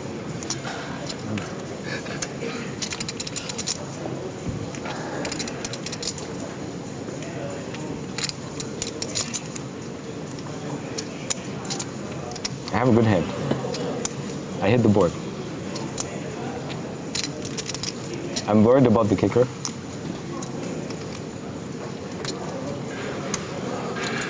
Long time since I saw Ace King played this unconventionally. Let's see if it works out for him. It's a bold strategy, Cotton.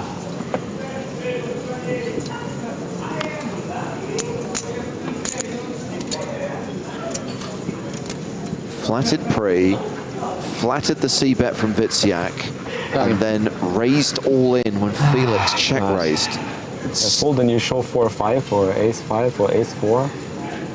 It's humiliating. My viewers will hate me. Yes, they will. It's too late. They already do. Just kidding. We love you. We love you, Felix. I'll do the show 1 for you. I fold. Yes. It's okay, I fold. It's for you. Shows the 8. Show 1 card? No? Nice try. I will look in 30 minutes. Solid attempt, but wow. Unconventional aggression from the ace-king, and does take it down. I really feel for Felix there. I feel like that hand usually just goes his way, James, but that's what happens when you find the raise and the flop. Definitely can cause complications.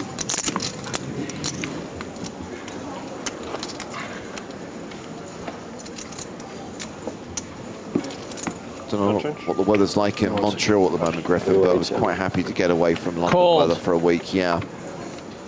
It's getting cold. We just have 6 more months of it. 1 fold.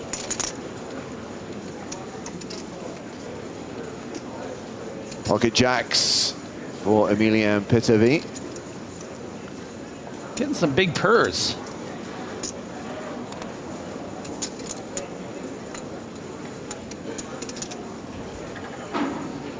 Raise. 3 raise, 5,000. It always sounds like re-raise when they say C3 raise, doesn't it? 3 raise. 4 fold.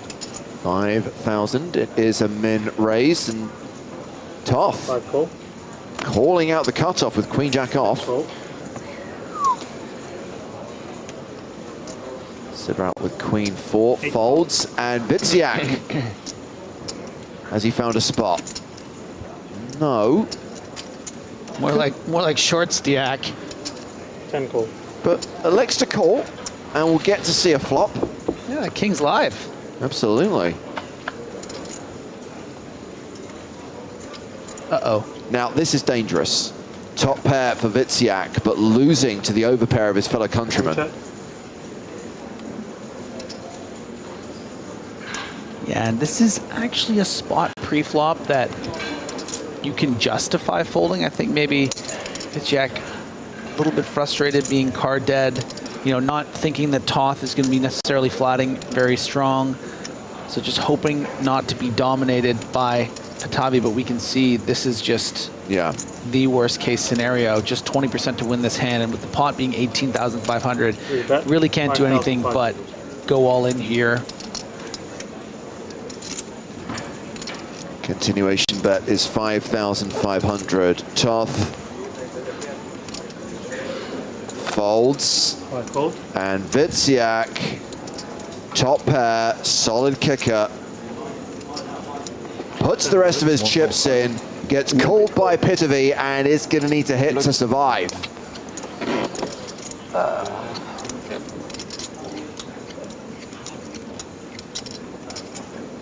King or a 9 required. Simone does have that dog in him.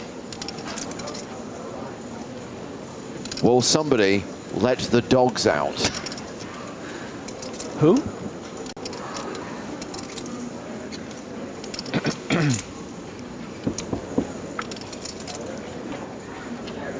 Ooh la la. Ah, the king on the turn.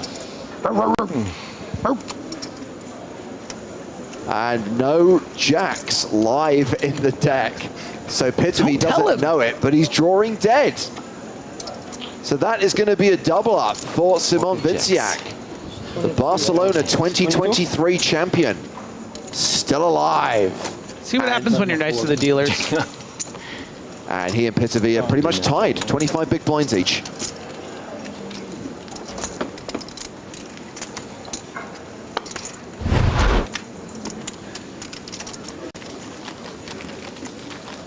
Because of the dealer.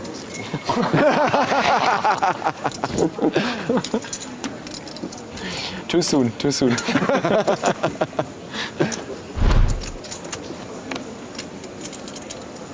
And under pocket queens, under the gun.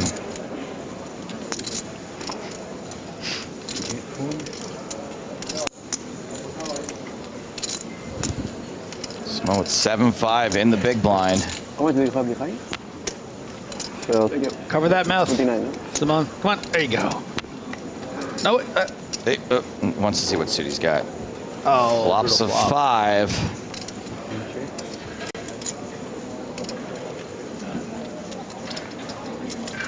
Checks it on over to pre-flop razor.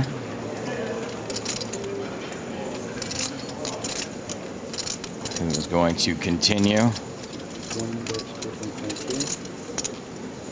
Pretty small.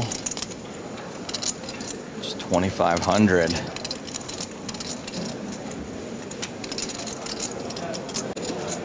And I'm sure Wiciak is a bit of two minds here, right?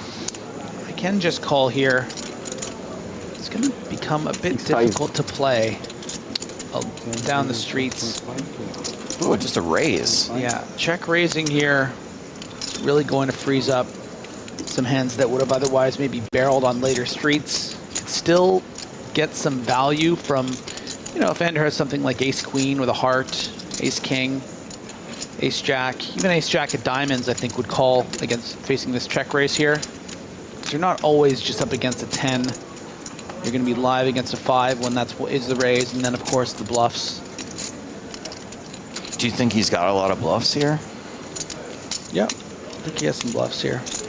You know, Ender doesn't always have queens. He's going to be making this bet with a lot of different hands. He's going to be betting this with king jack of spades that'll just fold. So, I mean, Wiciak is going to know that the hand strength of Ender is probably better than just the 7-5 now. But instead of just calling and then facing more barrels, oh boy. He's just going to go for it and hope. Simone puts it in, is very unlikely to get a fold. That's bad news. Now at 5%. How good can you run, Simone? Can you catch one of 2 remaining 5s for your tournament life?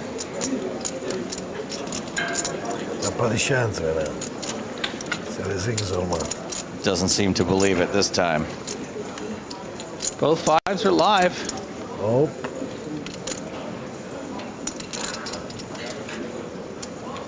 Has to hit this river. Thank you. You guys Close, but no C5. That's going to do it for PokerStars Team Pro. Table now. It's only 2. EPT Barcelona champion Simone Wiciak. Is And that a spraggy? just a tag in. And we just exchanged one ambassador for another. Come on. Spraggy was already on his way to this table. See, we're never going to shake the conspiracy theorists that say that we put people on the feature table now. This is made-for-TV stuff. And look at him with that nice stack of blues. He's in there, Spraggy. Have a go. We don't like dirty stacks here. I don't like the guy that tells you have a dirty stack. I'm like, who cares? Do you think I'm really going to make a huge error because I have one chip out of place? But that's why I'm sending someone to go. They won't know it's me. Yeah, it's not you. Yeah. And by that point, I've it's like seen the same guy that tells me my shoelace is untied. Like, who cares? What adult trips over their untied shoelace? Nobody. Someone did that actually to me at the airport the other day. And I knew it wasn't on. I had gotten off the plane and I'm like, I can figure this. I know, exactly. I know. I feel the laces hitting up against my ankles. Like, I know this is how I choice. This is a personal choice. Schneider's racing King 9 suited, flatted by Sabratted. Ace 9 of hearts. Just fall under me. Felix. Uh-oh. 9 high flop. Boy, this keeps happening.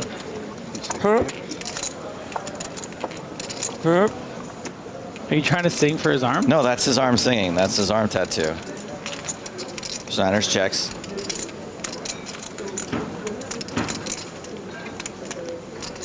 So Brat loving it.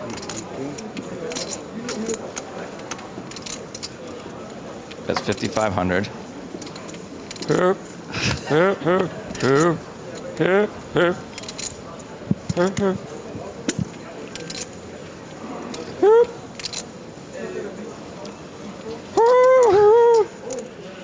I got another confession.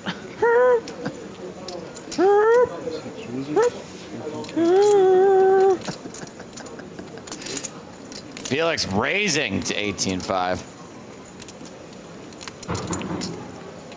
Perhaps just electing to take this check raise line because it's, I mean, easier to play. It's not the hand selection I would go with particularly. You know, you're just going to get continues from the handful of hands that are beating you and then the draws that are very live against you, and you're now playing an inflated pot out of position. So I don't love it. You know, Sabrat can still have something like 10s, jacks in this spot. I just don't really want to play too big a pot in this situation. I like check call, check raise. It's getting a little murky. I also don't want to be results oriented. I recognize that, you know, Sabrat happens to have one of the few hands that actually is ahead of King 9. But Felix, this pot's just getting big, and it's, you know, it's tough. Not slowing down, keeping the grunt up.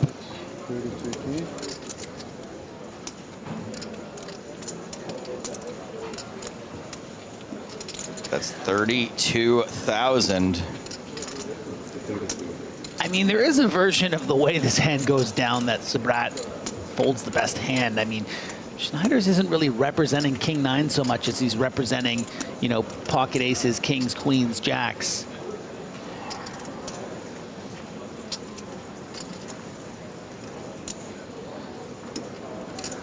Felix wearing it a little bit, being like, this is getting a little murky here. I don't know.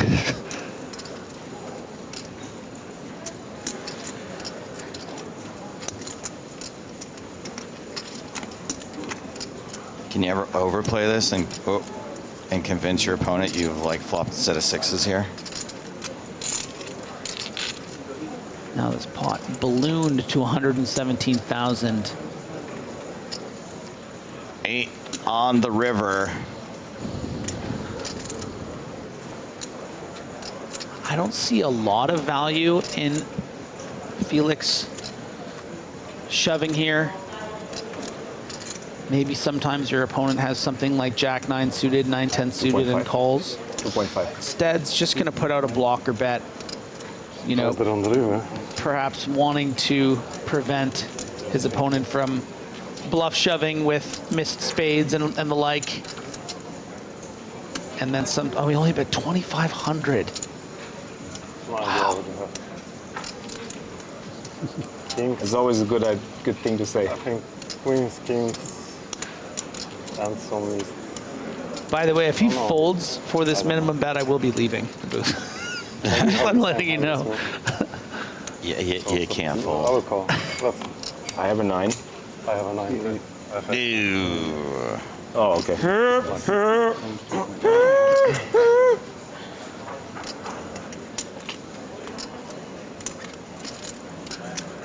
I don't think I can raise the rank. Yeah, I don't know. Tough for Felix, but it's not over until the tatted lady sings.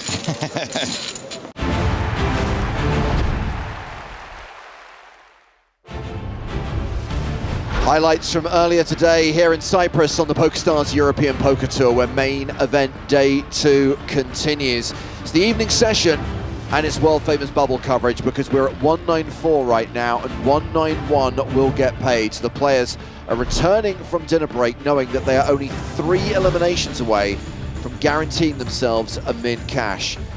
Not much for these players to worry about. They're the 5 biggest stacks in the room right now. Oliver Weiss continues to be tournament chip leader with 763,000. We're about to kick off level 15, which is the last level of the day. Blinds going to 2,000, 4,000 with a 4K big blind ante.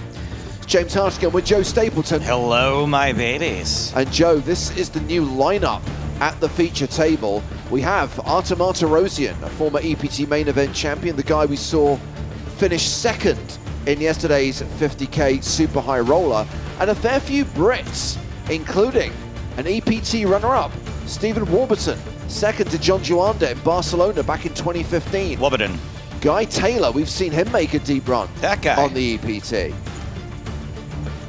But obviously, as we get to the bubble, it's as much about the action at the outer tables as it is on the main stage. We will take you around the room and show all of the key hands, the eliminations, and those all-important double-ups, as everyone tries to secure a slice of the $6.2 million prize pool.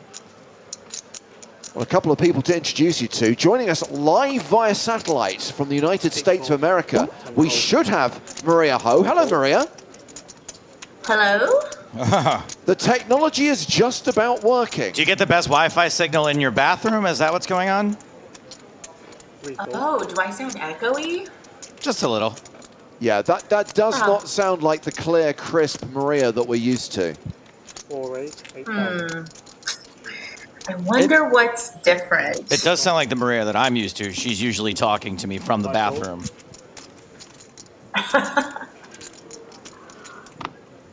Well, we'll try and figure out why Maria sounds like she's sponsored by Armitage Shanks as we introduce our in-person guest. Thrilled to have from Team Pro, Kenny Hallett. Hi, James. Good evening. Good evening. Hi, Joe. Hey, what's up, buddy? And Kenny, we felt this was a perfect time for you to join us because this is world-famous bubble coverage. We are about to go hand for hand, and one of your key roles at PokerStars is a live events consultant because you have a lot of experience running poker tournaments as a TD and as a member of the TDA. You are best placed to explain a lot of the eccentricities or some of the unique aspects of play on the money bubble. Yeah, for sure. Yeah, I'm happy to help out here a little bit with explaining with everything that's going on and why some things are a little bit different around this stage of the tournament compared to any other stage. So confirmation of the top payout. So min cash is $8,400, but on Sunday, when we get to the final table, we're looking at 6-figure payouts and a 7-figure payout for the winner. More than $1 million up top this year with a starting field of 1,284. I should clarify, that's 1,284 total entries.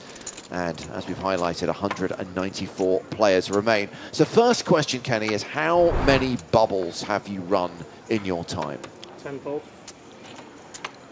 To be fair, I have never really okay, how many bubbles have you count, but I mean, yeah, multiple, like maybe it's around 100 or so. That's a decent sample size, I'd say. Yeah.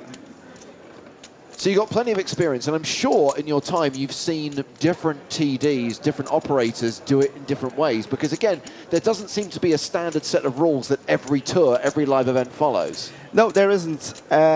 But also times have changed, of course, a little bit as well. Like we have introduced different procedures over time because players were getting more and more aware of the importance of having a min cash. And of course, one of those things was that players started to take a little bit too long of a time in order to make their decision, and therefore trying to gain, well, let's say a little bit of an unfair advantage towards their competitors by not playing as quickly as other players, so they would have a higher chance of getting into the money and getting that at least that min cash locked up.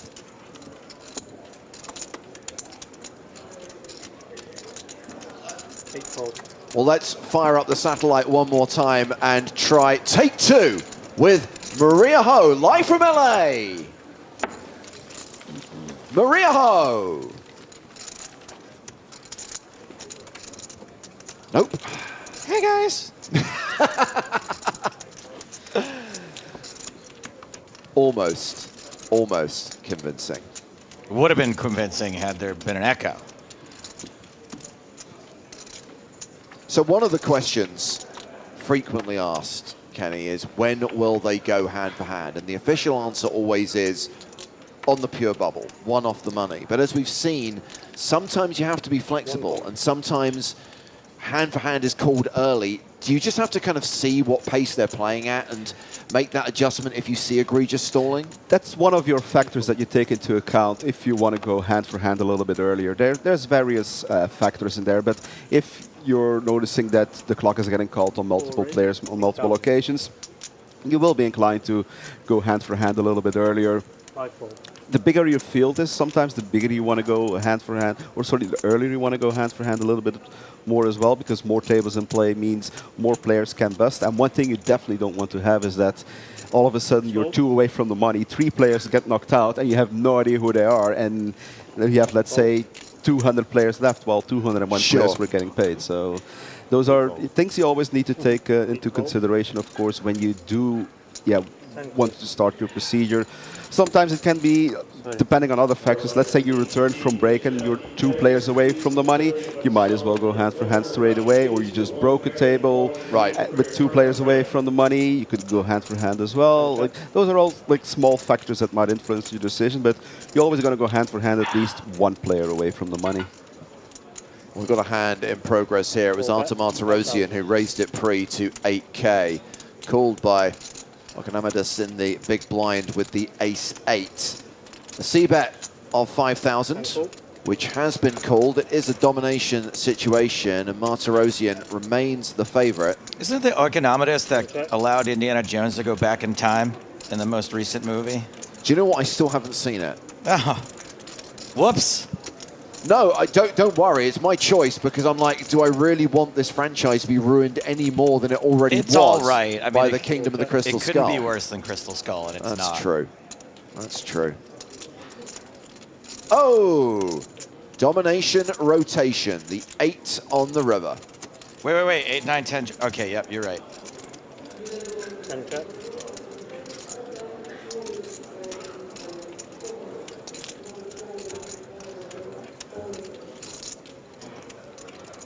Any sense in Martirosian betting here? I don't think so. Like, he has enough showdown equity, like, meaning, like, if he just goes check, his hand will win often enough, unfortunately, not in this situation. But Okonomidis can have definitely some, like, king highs and worse, or ace highs in his range. Or check. Yeah. So Martirosian gets rivered, loses this relatively small pot, 32K in the middle by the river. Messenger DH watching on Twitch says, huge clap to Kenny in the poker scene for more than 20 years and the big drive for poker in Belgium, organising tournaments in Namur and Spa. That is correct. Well, he or she says it's more than 20 years. Actually, this month is exactly 20 years that I played my first hands of poker. Wow. 2 decades in the game. 2 decades in the game. October 2004. I like how he says he or she as if it's not your burner account that just wrote that. It's my girlfriend, actually. Whoever this person may be. All right, I'm going to try this one last time. 3 strikes and she's out. We are going to try once again to go live via satellite to the mean streets of Los Angeles and say, hello, Maria Ho. Hello? Oh. 3rd time is a charm. Worth the wait, too. No echo, no nothing. Thank you for bearing with me, people. Now you should do it from the bathroom just to stick it to us.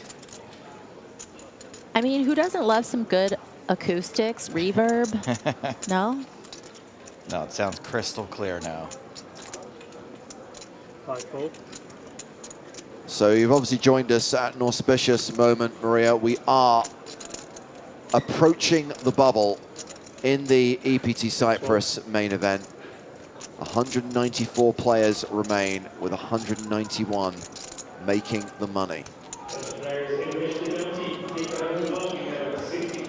It's world famous for a reason.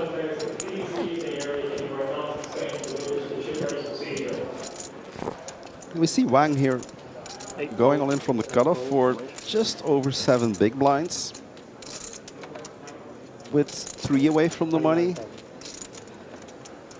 With ace-9 off, I think it's a very close shove. in my opinion. Oh boy. Have an all-in on a call. It's looked up. Okay, the all-in Yeah, I and a agree, call Kenny. I think. has been flagged to the staff. Sorry, Maria, carry on. Yeah, no, I was just going to say I agree with Kenny. I definitely think that the utility of his stack, you know, doubling up right here might not really be worth it as much as trying to hold on when you're so close to the money and just folding till then. But, you know, this has actually turned out well for him. We haven't seen the run out, but he does have his opponent dominated. Well, we are going to run it out. And there are 2 clubs on the flop because there has to be a sweat. There's always a sweat. And remember, Wang is the at-risk player here. Does not want to see a club or a 3. Several other turns he doesn't really want to see either. Still 7 outs for Viktor Ustamov. 7 cards for Zhuyang Wang to fade on the river to survive. It is the deuce of hearts. Whew. And that is going to be a double up for Wang. Just quickly, Kenny, on the subject of stalling on the bubble or slow play on the bubble, we have the shot clock now. How do you feel about the shot clock being introduced earlier in a main event? Maybe at the start of day 2 or even from the start rather than at the start of day 3? Yeah, I think having it a little bit earlier, especially just before the bubble, I think would be a good time to introduce the shot clock. I think maybe not necessarily at the start of day 2, but at least I think we usually get into the money on the EPT in level number 15 anyway. So I think from level 14 onwards would not be too bad. Actually, usually the pace on day 3 is quite okay. People are in the money and pace goes quite well. It's not even needed, I would say, even on day 3. But once you introduce, of course, a shot clock, you want to keep it for the duration of the tournament. So don't think we should introduce the shot clock at level, let's say on day 2, and then not have it for day 3 and then again for day 4. That would make things a little bit too complicated. But yeah, I definitely see an option where we could have it a little bit earlier I think maybe we just have a couple of 4 people walk around with a stick and you just poke people that seem like they're taking too long. Well, you may have noticed we dropped down from 194 to 193. We did just see Ran Ilani walking away from the tables, eliminated in 194th place. You'll also notice that the clock has been paused right now. That's because we believe there is at least 1 all-in, potentially 2 all-ins. And if that's the case, we could make it into the money. We could see the bubble burst without needing to go hand for hand. If there are 2 all-ins, if there are 2 bust outs here, we'll be at 191. We will be in the money. Good, because I need to go hand for hand at the bar later, you know what I mean? Little hand for hand. Kenny's not because it's an open bar here. That's right, course, Kenny's not feeling it. No, I might still play a little bit more poker later today. I'm not sure yet, but I'll see. How about that 1K mystery bounty? It's a 3K mystery bounty that's running at the moment. 3K mystery bounty. Well, I already tried once, to be fair. But I figured I'd rather join you guys here, so I donated my chips. Are you hearing what you're missing out on, Maria? You're missing out on open bars. You're missing out on 3K mystery bounties. And buffets. And free foods. Maria doesn't eat buffets. Open bar, Maria would insist on paying. Beach. I actually love a good buffet. Like, I can't. The pandemic, that was the thing I missed the most during the pandemic was no more buffets. What is the last buffet you've actually gone to, Maria, and when? The Wynn buffet, probably like a few months ago. Wow. Okay. All right. So you'll notice that the camera crews have crowded around this table. It's one of our previous feature tables, and it's Paolo Gelano in the hand against Antoine Hasbani, and Hasbani is the at-risk player. So Antoine Hasbani all in and called by Paolo Gelano. But before the cards are revealed and before this all-in is dealt, they are going to wait for play to conclude at every other table. And confirmation that in addition to the various other tables where there's still hands in play, there has been another all-in. Oh. Over at table 16. We'll find out which players are involved in that hand in just a moment. Let's get it done.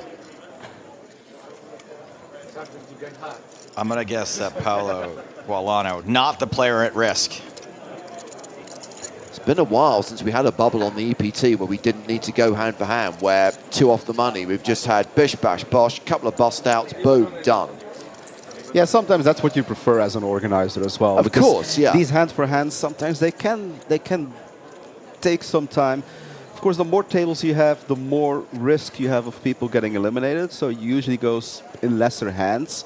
Whereas if you're having, let's say, a high roller where there's a smaller field and there's 2 table spades, these hands sometimes, or like these hand-for-hand procedures sometimes can easily go on for more than an hour.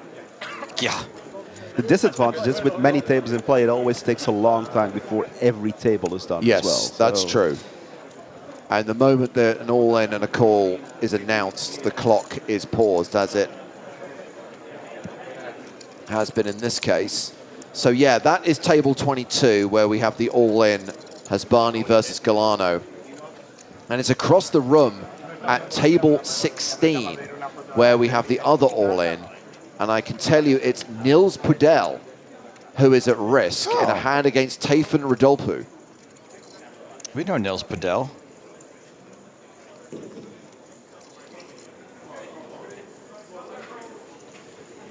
And because there is the prospect,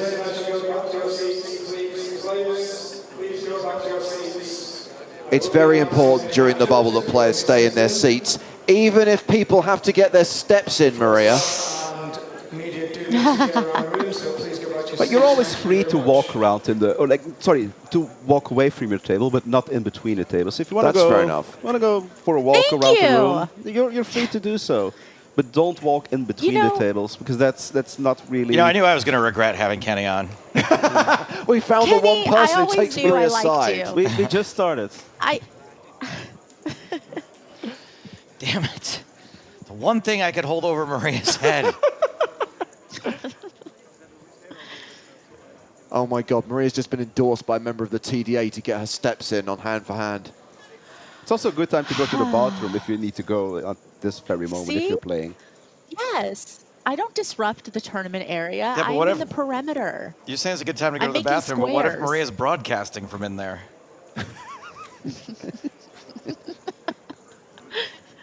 So again, just waiting for all hands to finish, and because there is the prospect of us making the money with 2 all-ins and therefore potentially 2 eliminations, Toby Stone, our tournament director, will call the action at both of those tables.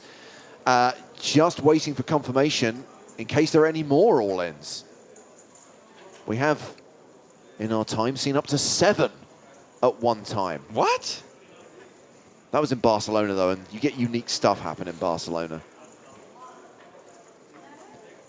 So we have got Antoine Hasbani all in at table 22. And that's where Toby is going to start. Okay, attention, main event players. We're 1-9-3 remaining. We have 2 all-in calls. So I'm going to run both hands individually. Right now, we're on table number 22. We have Paolo and Antoine. And Antoine is our at-risk player. Let's see your cards, please. That's 3.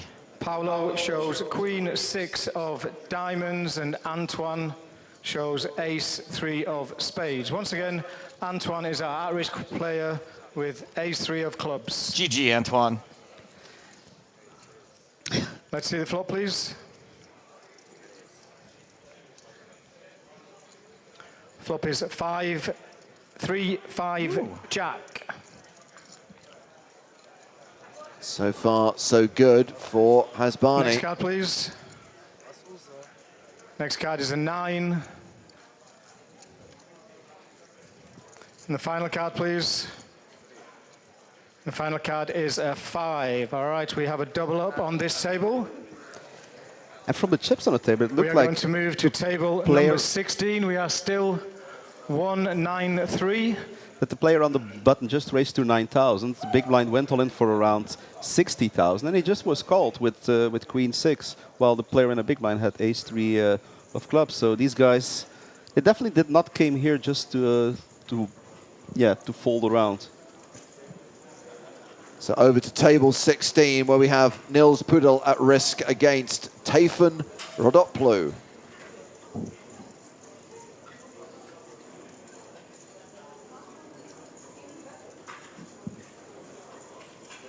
And looks like we already have a board here. We join this hand on the turn.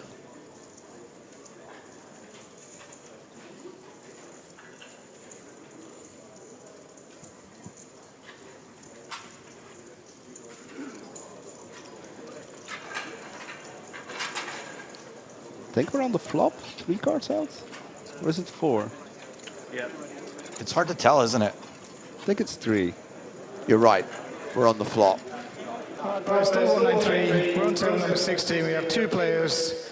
We have Tayfun and Nils. Tayfun and Nils. Nils is our at-risk player. We already have a board of 3, 6, 4, with a turn and a flop still to come. Can we see your cards, please? Turn your cards over. Thank you. Tayfun shows 2 7s, and Nils, our at-risk player, shows Ace, Queen of Hearts. There's 1 heart on the board. Tough as Nils. Turn card, please. Turn card is a king. Final card, please. Ace or a queen needed. Final card is a 7. We Always have coming. lost a player. We are 1-9-2 remaining. We are going to break a table, and then we will be on the bubble. So just bear with us a few moments, players, while we break a table.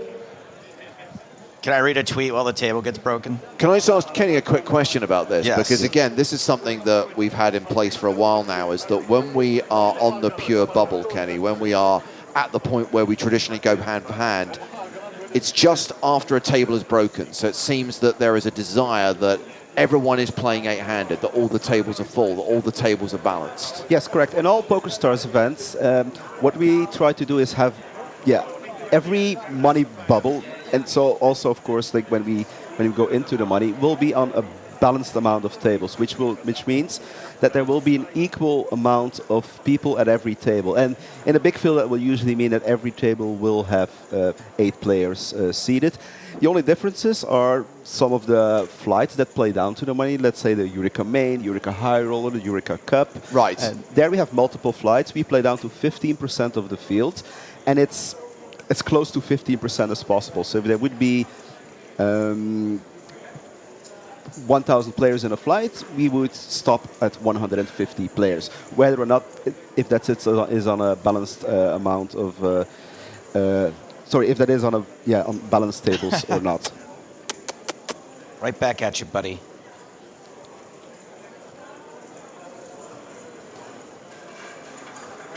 So now what you want to do is you want to break a table and then have a double check around all the tables that all 8 players, or that all tables, all seats are filled, because it wouldn't be the first time that you break a table and you think, well, now I'm on the bubble, but technically, actually, you were already in the money because there's all of a sudden an open seat, because a dealer would have not announced an all-in and gave the seat card to the floor. Of course, that was how we did things in the past, where we had seat cards.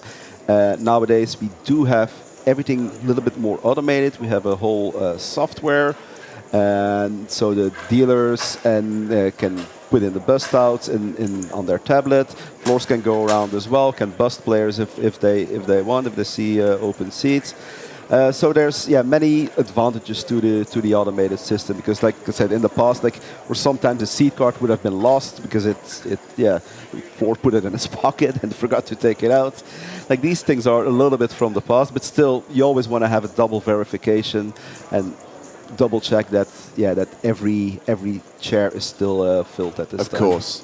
Okay, Joe, I will now allow you to read your, I believe they call them posts these days. Yeah, it's a tweet. Home with the flu all week, just lying in bed, upside, being able to watch poker all day. plus Stapes, Hartigan, Maria with the bubble coverage, and the day just flies by. And I would normally not read a tweet like this. But this is from Alessandro Musetti, who has been commenting and watching on the streams for as long as I can remember. So I just wanted to give a special shout out and get well soon to Alessandro, who I can't tell you, honestly, from as long as I've been doing these streams, that dude's been watching and commenting, and it's always positive. So hang in there, pal. So where does this guy want us to go to? No, I thought he was. I thought he was doing a kind of dab thing. I thought. No, it was he's trying to get us to put the camera on someone else. His buddy or something. He's smiling. He's not like, get off me. He's like, show them. I was just going to say, yeah, I saw Alessandro's name in the YouTube chat earlier on, so good to know that he joins in the live chat there as well. So speaking of automation, I actually think we should take it one step further. I think we should just ask Grok who the bubble's going to be, and just let AI tell us. Yeah, pick one random person. Yeah, well, not even random. Grok knows, and it turns out it's going to be Victor Ustimov. Grok only knows though if you pay how many dollars it is a month. You have to take the blue check. Ugh. Well, looks like we've got even tables again. Looks like we're ready to restart. 1-9 remaining, and we are on the bubble. So during this process, we need all players to keep the cards face down in any all-in situation. So please, if you do go all in, you have a call, please keep your cards face down. During this time, we also need all players to stay in the seats. Everybody needs to get around and do their job, so do stay in your seat. That's going to help us out a lot. Oh, stay in your seat, huh? All right, dealers. 190 remaining. One hand, please. Thank you. Okay, here we go. First hand of hand-for-hand play on the bubble. One more elimination, and we are in the money. Everyone guaranteed that min cash of at least $8,400. Maria, are you still with us? I believe I am. I'm sorry, but Kenny has been overruled by Toby Stone, who specifically said, stay in your seat. Nope, you guys can't hold this over me anymore. Sorry. She got the answer she wanted. That's it. There's no other answers happening. I will always defend Maria if she wants to have a stroll around when she's on the bubble. Thank you.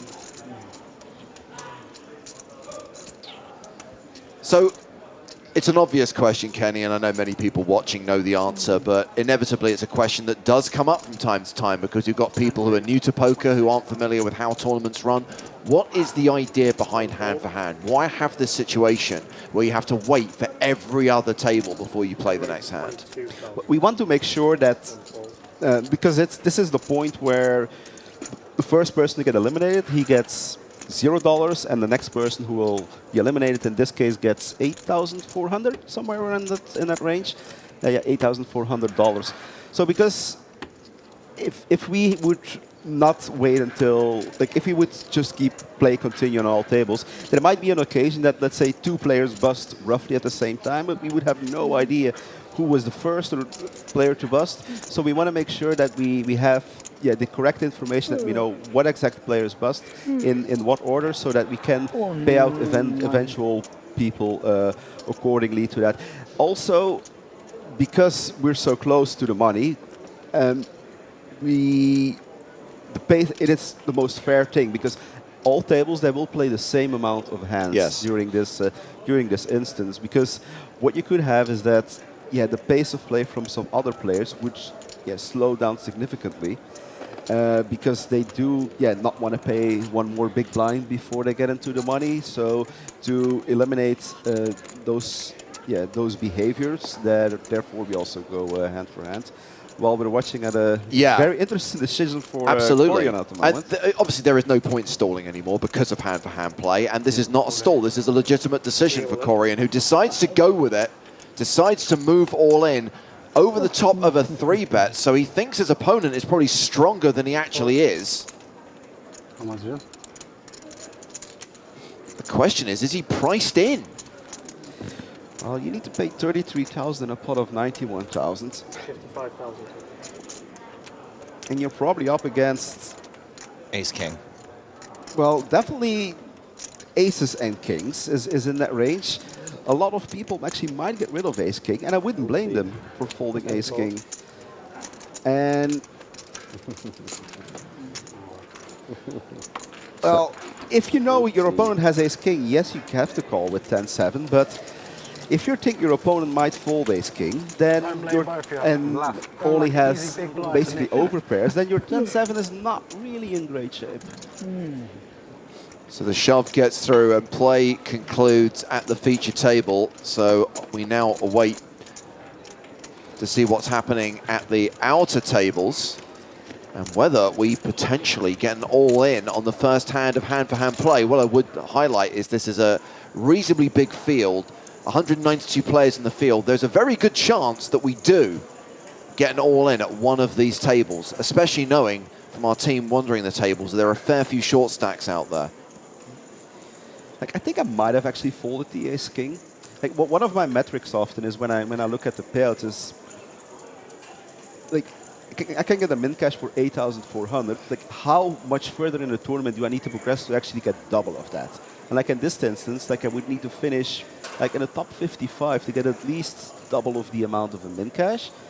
And that's still a long way to go. Like, that's still, you need to beat another 75% of the remaining players left. And then whether or not you're double your stack or not in this hand is yeah, not well, this is that big of an impact. This is a weird situation over at table 4. So the player in seat 2, the player in the cream hoodie, Samuel Fournier, has 2 chips behind, so he made a committing raise, and now Mihai Niste in the blue t-shirt has moved all in, who has shoved on Fournier, who I guess is now waiting to see if there is another all-in and a call at any of the other tables before he decides what to do with his last 2 chips. Smart play to do this, Kenny. Depends a bit on your hand, I would say, but I think I go with it at this stage. If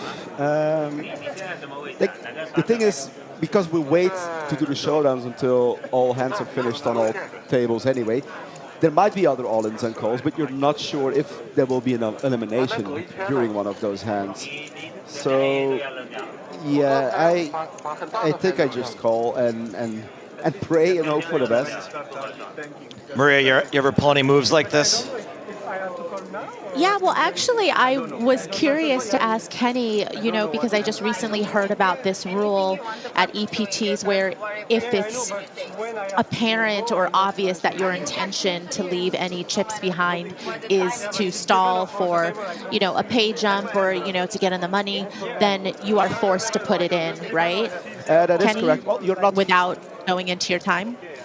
You're not forced to put it in. We're not going to force you to put chips in a pot, but you will be on a very short shot clock form. Like, according to the guidelines, it's around 5 seconds, basically. Got it. By the way, so many players in the field using the DJI Osmo Pocket 3. I'm not on commission, by the way. I don't get any affiliate revenue, but I will say it's an amazing bit of kit. That's okay. The Chinese government thanks you. So looks like that is a call. The last 2 chips have gone in.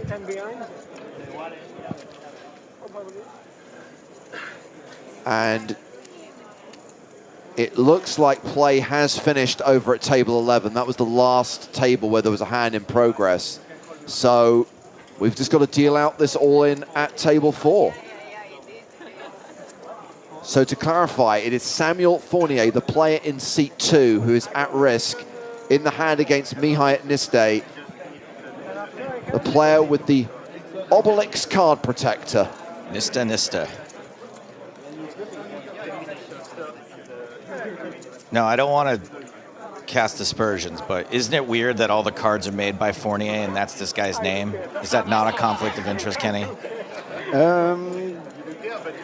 His name's literally on the decks of cards. I would say I'm going to wait for my verdict depending on the outcome of this hand. But if he nails a river here, then we'll look into it. Then we're going to look into it. We'll go to the cameras. We'll go to the tape. We're going to go to the card factory. That's where we're going. We need this to be smooth and controlled. We need to get our TD in place. This is the stone bubble. Did Toby bring his minder from Barcelona? He's got a new one. He's got a new one. Look, the guy in the blue tie. Upgraded. Okay. He's getting the details. He's got the facts. Let's listen to Toby. Okay, we have an all-in call on table number 4. 2 players. We have Sam and Mihai. Sam is our at-risk player. Can we see your cards, please, guys? Turn them over. Sam shows.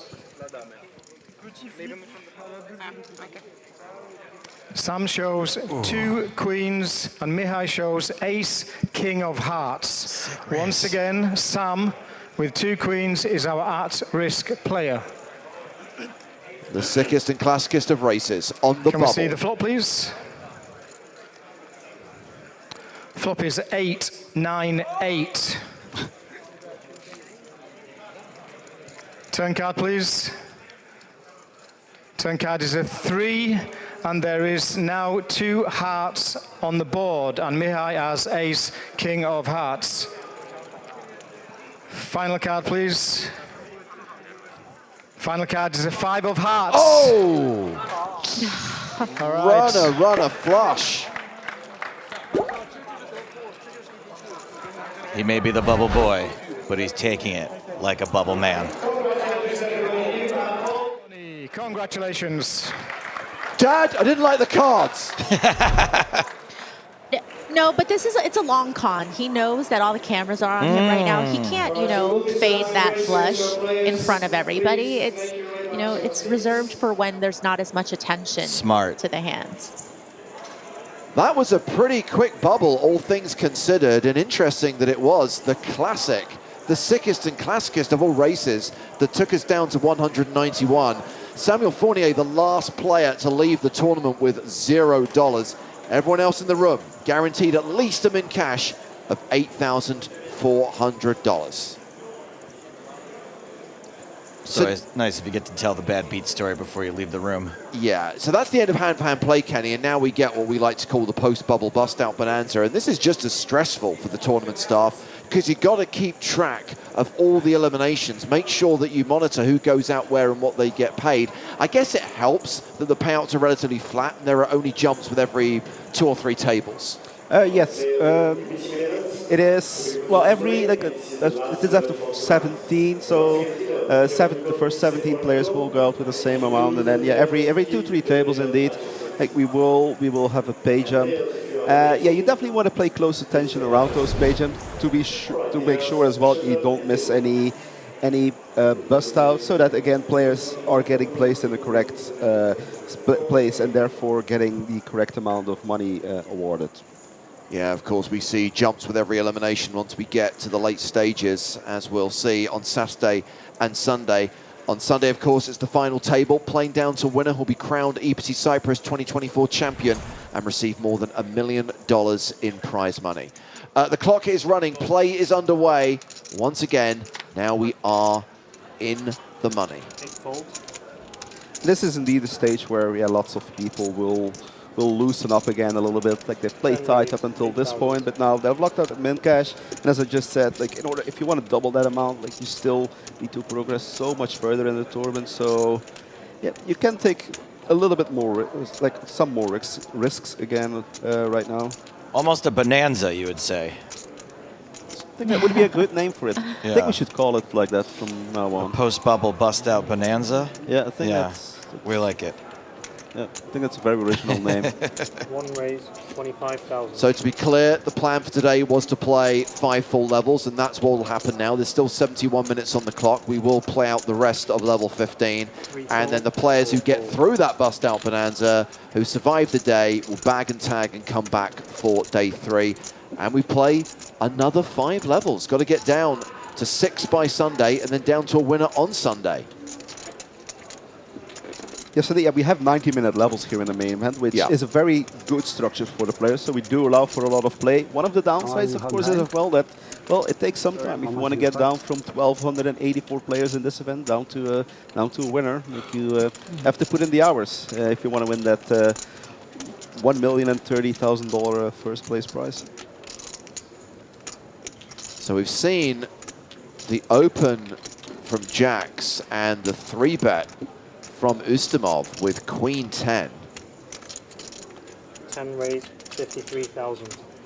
And 4-bet in your face. Fold.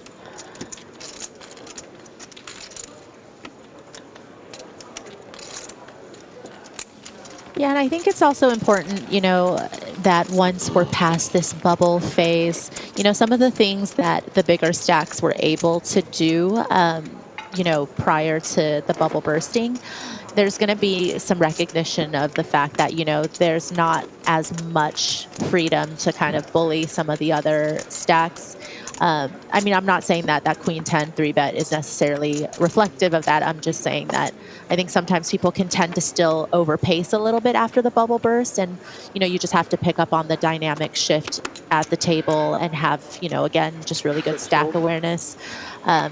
Just to realize that, you know, some of those players are going to be willing to get it in a little bit more liberally. 10 fold. 1 fold. So action folded here to Philip Corrigan, one of 3 British players at the feature table. He passes, so a blind v blind. Artur Martirosian in the small, and Christian Steindl getting a walk in the big blind. Artur Martirosian gives players walks? What? Yeah, there's a first for everything, I guess. So, yeah, although he did have, yeah, let's say one of the 5 worst hands that you can have, pretty much. So Maria, the final table went pretty quickly yesterday, so we didn't get to hear your dulcet tones. You didn't get to enjoy the experience of the 50K final table. Artur Martirosian did get heads up against Mikolai Vaskoboinikov, and in fact was on the verge of victory. Had his opponent all in with ace-4 against aces. Should clarify it was the ace-4 of diamonds. 1 diamond on the flop, 1 diamond on the turn, diamond on the river. That gave Vaskoboinikov a 10-1 chip advantage, and Martirosian had to make do with a 2nd place finish. Yeah, I mean, that's pretty rough, but you know what? Being semi-deep here in this tournament, in this main, is a good consolation. And it's not like Martirosian hasn't had his fair share of results and fair share of wins. 4 raise, 8,000. No, definitely a player to be feared. 5 fold, 6 fold. Martirosian is a former EPT champion. Won his title in Sochi a few years ago, and as we highlighted at the start of this level, Stephen Warburton, who's at this table, wearing a very charming black bucket hat, is an EPT runner-up. Finished 2nd to John Juanda in Barcelona in 2015.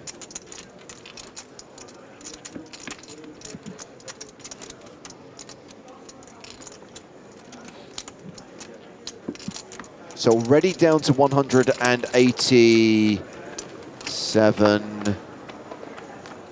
187. That means 4 players have already cashed out for 8.5K. Yeah, and many more will follow. If we're gonna play pretty much 2 more full levels, then yeah, we're gonna get the field down to, well, we'll be a little bit more than 100, but yeah, should be definitely less than 120, I would say. Amsterdam on Twitch says, bubble burst already? Yes, indeed. I kind of feel, Maria, we were owed that, though, after Barcelona, where the bubble did take a very long time. Yeah, that was absurd. I mean, I think you had to run to the restroom 3 times, probably, during I mean, I run to the restroom 3 times during a normal 90-minute level. When that level length is double because the clock keeps being stopped, it's more like 6 to 7 times. I'm getting old, Kenny. I was going to say, but how do you play live poker then sometimes? If you have to go to the bathroom every 20 minutes. I have a patented move that I call the cut-off Kazi run. So I wait until the buttons pass and I'm in the cut-off, and I advise everyone at the table, and anyone who's played poker against me will testify to this, and I will say, guys, I'm going to run to the bathroom, I'm going to look at my hand. You know, if I play this hand, it is an absolute premium because I really need the bathroom. Top of my range only. So if I play this hand, you know I've got it. So 90% of the time, I fold, I run to the bathroom, I come back, and I'm back in kind of like mid-position. Sometimes I only miss a single hand, maybe miss 2 hands. The one time... But what if you really, really need to go and you look down at aces? What are you going to do It's then? happened. It's happened. And it happened at a tournament in Malta, and people thought it was an angle. I'd warned them. I said, guys, I only play premiums when I need the bathroom. And I opened with aces, and this guy put me all in because he thought I was at it, and was livid because he thought I was like angling. I went, I told you the truth. I was being honest. I warned you. I told him. But yes, and then it becomes really uncomfortable if I miss that opportunity. But you know, I can't get through a 90-minute. I can't get through a 60-minute level. To be fair, so what I want to know is after that. Maria, sorry, I just need to clarify. I drink a lot of water. Okay. I don't want people thinking I have a problem. Yes, I'm getting old, but I do drink a lot of water. Actually, I'm now... Okay, so after that hand with the aces, though, did you run to the bathroom and then come back and stack your chips, or did you stack your chips first and then go to the So the funny story is, the very next hand, I got ace-king. And same thing. Guy all in with 8s, and I lost that flip. And the guy who had doubled me up when I had the aces told me that was karma because of my angle, in inverted commas. I mean, I remember playing online back in the days when there were no synchronized breaks. Wow. So starting the session at, I mean, let's say living in Europe, 5, 6 p.m. until let's say 3 a.m. with not a single break. You have to, maneuver yourself sometimes if you had let's say 10 tables open. Now, I am a big fan of the 5-minute synchronized break, 5 minutes every 60 minutes that you get when playing online. The one thing I am petitioning for, though, which live poker has and online poker really needs, especially on a Sunday, is a dinner break. You're playing all the big Sunday tournaments. You get to 7 or 8 in the evening, you get hungry. You want to have a full dinner. So I'd like to see a 75-minute dinner break midway through the Sunday Million, please. No, that's way too long. I think 20 minutes. It's perfect. Actually, W Cup used to have like longer breaks sometimes. I'm going back more than 10 years ago now. We did have sometimes a 20-minute break every 4 or 5 hours or so. Okay, you can't make a decent dinner in 20 minutes. You can heat something up in the microwave and wolf it down, but... It all comes down to preparation. That's true. That's true. And in the meantime, you see Taylor flopping a set here on the button.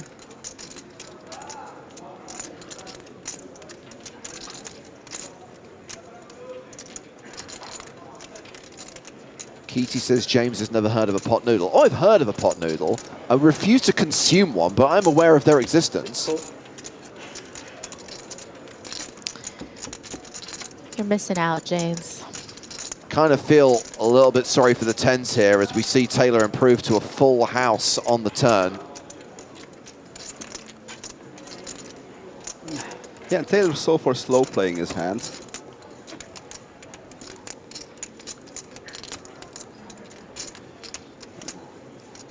If he would have known Oikonomi's had an overpair, he might have, of course, fast played a little bit, but here he's just hoping that his opponent will keep betting into him, and if, let's say, if he doesn't have an overpair, that he might hit an ace or a king, or something similar like an overcard on the river, and hoping to get extracted more. Here, actually, an ace or a king would be bad for Taylor because it could kill the action a little bit. Yeah, and you can't blame the 10s for betting again. You know, certainly looking to get called, of course, by, you know, perhaps some 9x suited type hands that called pre-flop, and some 8s, 7s, 6s, you know, some of those medium to smaller pairs certainly I would think feel all the comfortable pairs, probably all the pairs along. from 8s to 5s are definitely in there. Yeah.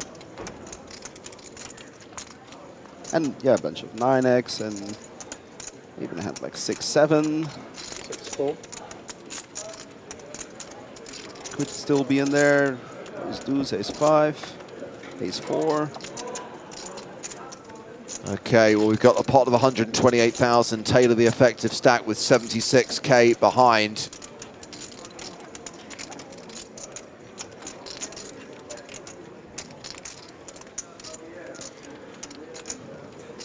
There's a little over half pot left, and 10 bet. it's not really a block bet, but he's not putting Taylor all in, but I think he will get the bad news soon, though. So if and when Taylor decides to stick the rest in, is it an automatic have to call the additional 36? Is it ever a bluff? No, probably not. Do we need value that shoves here? Probably not.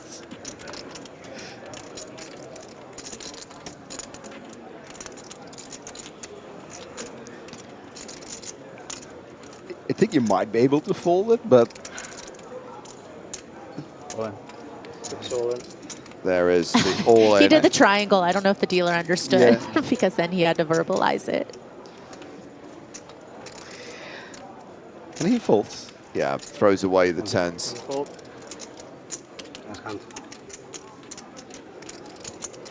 So, BG Stewart says, I get what James is saying, but online people have different dinner times. Yeah, no, I want it to be completely tailored around me. That's the key thing, Stewart. On a serious point, Kenny, I think you probably endured the longest break known in poker, which was the break between making the World Series of Poker final table and that final table being played. Correct, yes, that was a break of 3.5 months. Which they don't do anymore. Now it's just a single day. Yeah, that was back in 2016, so it will be 8 years ago. Well, it is 8 years ago. God, does it feel like 8 years ago? No, it doesn't actually. 1 thing. It still feels like I recently made the final table of the World Series of Poker Main Event, but it is 8 years ago. Like many other people have sat at that table in the meantime. Yeah. That was the same year as Griffin, right? The same year as Griffin. Yeah, Griffin finished 7th, I think. I was 6th. 4 folds. It definitely was not 9th, Griffin. He was out before me. Must have been 8th or 7th. He was definitely one of the first players out, I believe. And yes, Twin Mac 19, 2016 was the Kickoff year. I think people forget that Griffin made the final table. They just remember his meltdown at World Kickoff. Only Macau, I guess. Macau? It's actually funny because when people ask me, like, what year did you make the final table? 2016. They're not going to say, oh, that's the year Queen won one. No, exactly. It's the Kickoff year. That's how people remind me. That was the last 2 tables, right? It was late stages when that happened. Kings versus Aces from Griffin versus Will was at the last 2 tables. I was not at that table. I was at the other table. But it was the last 2 tables with, I think even like, I'd say like 13, 14 players left or so. Yeah, tensions were definitely high during that moment, but at that moment it was also already day 7 of the main event. Like, you're playing for a long time, long days. Yeah. You're getting tired. Tensions rise. There's lots of money at stake, and yeah.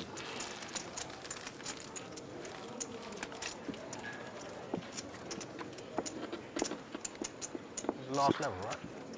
It is the last level of the day, guys. Just 57 minutes left on the clock. 57 minutes of poker left to be played today. Oh, I thought we were playing another level after this. No, God, no. Ooh, okay. So what I said earlier, that we will have like less than 120. Forget about that, guys. Sorry. I thought there was one more level to be played. Maria, do you want to know what the widget says? I would love to know what the widget says. Okay, here we go. So we've input 1,284 players. We're going to get to the end of level 15. The widget says 154. 3 fold.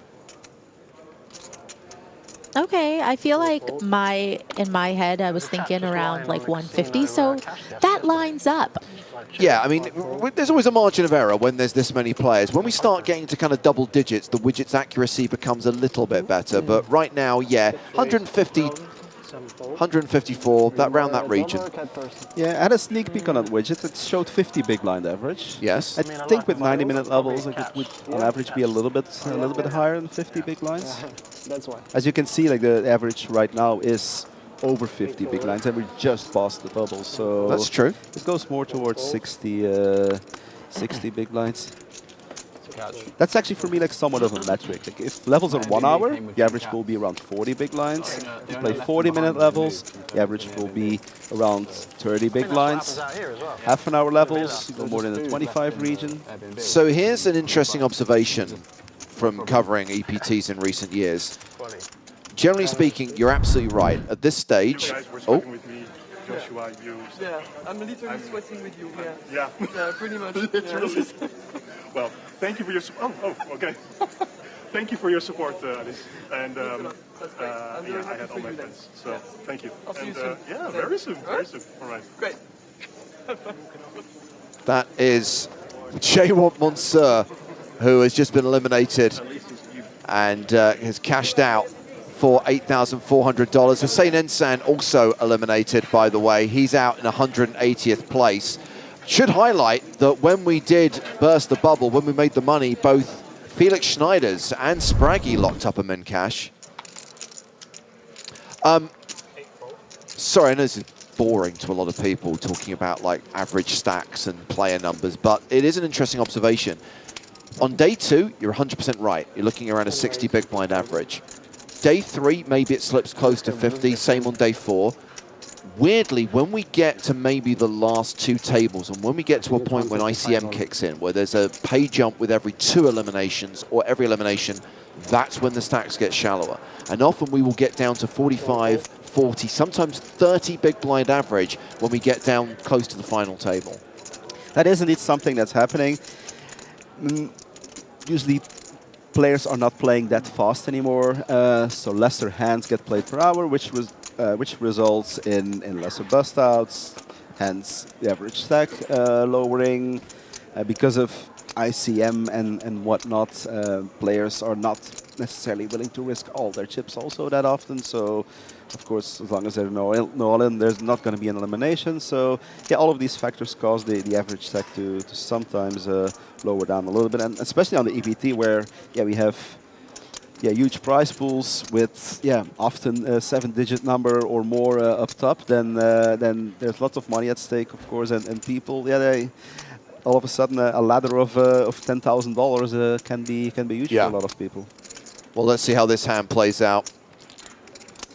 Ace-Queen has opened the button. Ustamov has flattered in the small with Queen-9, but Corian, who's not exactly deep stacked, has a 20 big blind stack, has kings.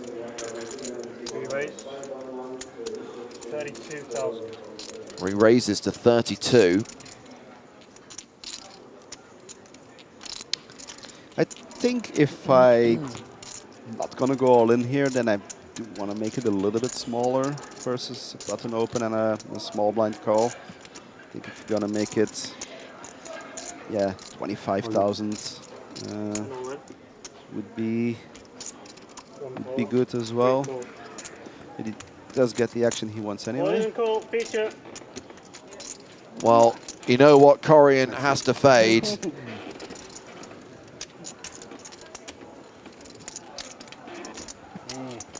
Let's see if the old adage about the ace on the desk rings true. I just thought it was aces at first.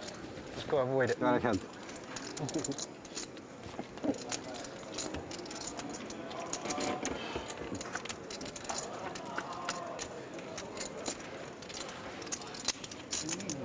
So far, so good for the Kings. Having the King of Hearts as insurance isn't bad. Same flop.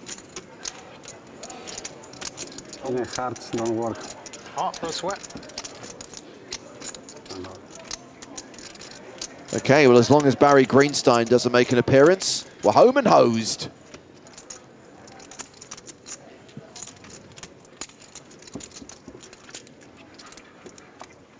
Whoa. Oh, Barry! Oh, no. That ace on the river sends Philip Corian to the rail. Pay this man $9,100 because we've hit the first pay jump.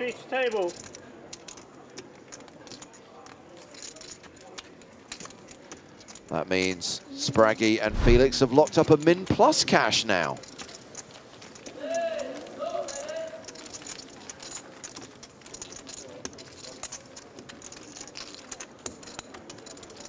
Get your flaming Barrys out, everyone.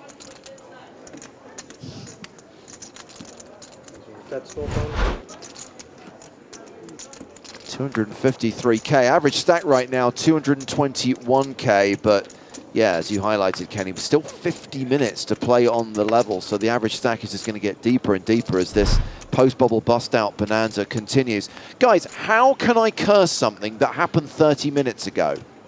Thank you. Case closed.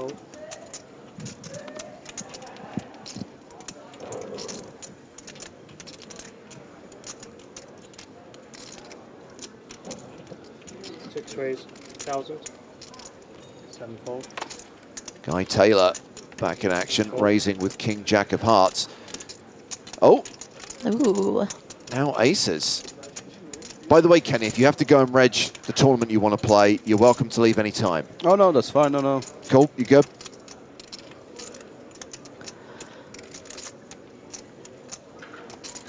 Raise 24,000. 1 fold. What are your plans for the rest of the day, Maria, once the EPT's concluded? I have some work to do, but in the evening, guys, I joined a bowling league with my fiance. Why no? Bowling. I'm not a good bowler. I'm not a good bowler. Have you told Joe this yet? No. He will mercilessly slaughter you when he finds out this information. You do realize that? I mean, it's not like I have my own bowling ball and bowling bag. Let's not get carried away. Is it really? I mean, I'm not that much of a... Maybe we just won't tell him. So Joe really likes bowling, that's what you're saying. Joe was, and this is not an exaggeration, it's not a bit, he was a hot prospect. He was actually being kind of like... Coaches were interested in like giving him a scholarship to go to college as a bowler. He was captain, I believe, of his high school bowling team. No, legitimately. And interestingly, and I can't believe we haven't made this happen, Norman Chad, also a huge bowler. How have we not had a bowl-off between the two funny men of poker? Ooh. Let's, James, let's make that happen next time you're in LA. We'll host it. Love it. Well, that's because at the Rio in Vegas, instead of bowling, they put poker tables there. Just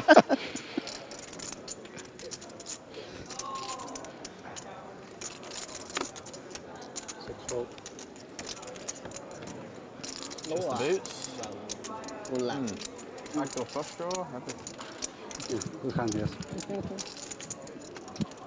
I need to know more, Maria. I'm sorry, I can't let it go. You mentioned it's a bowling league. So what, there's a league table, there's points, there's matches.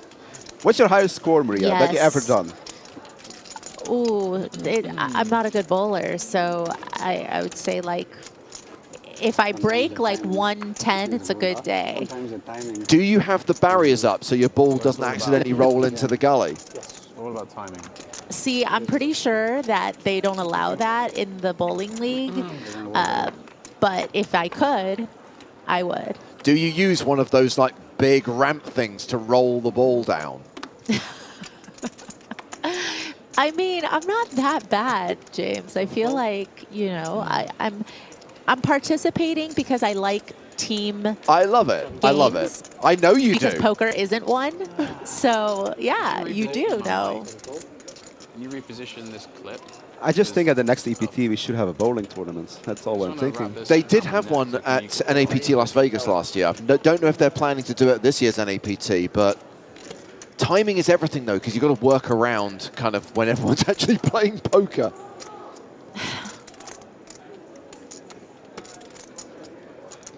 Anywho, we've had a button raise from Viktor Ustimov. Artur Martirosian calling in the small blind with 10-8 of clubs.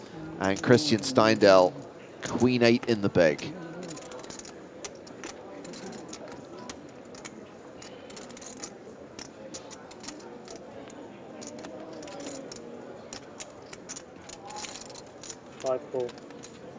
He's going to call as well.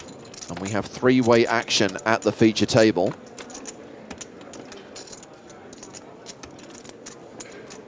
Eight, 7, 3. That means top pair for both Martirosian and Steindl. Martirosian at a disadvantage due to that 10 kicker. BK2 London asks, is there going to be an NAPT party? I bloomin' hope so. I believe there is. I believe there is a party.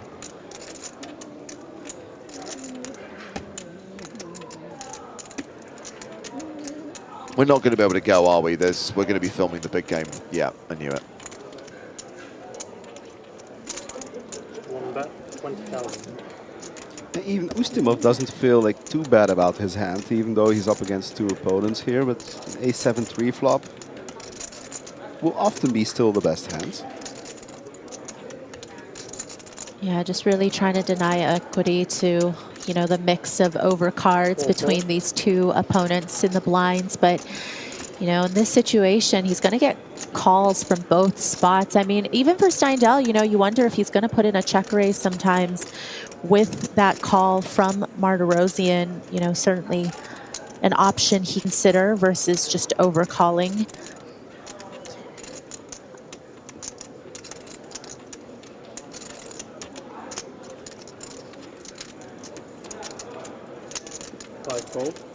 Oh, wow.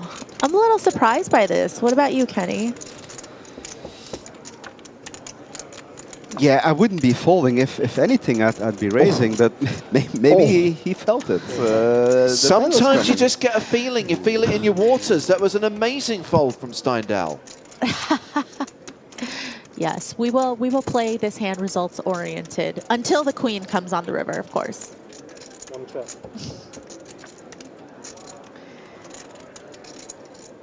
Barry Greenstein, this time has no bearing on the outcome of this hand. Maybe in that sense that Ustimov wants to turn his hand into a bluff, actually. That could be the case here, whereas if, let's say, a 3 comes, he might just check behind and hope to win, but an ace, he might be feeling that he wants to bluff now in this spot. But I don't see Martirosian going anywhere, though, if he's facing a bet.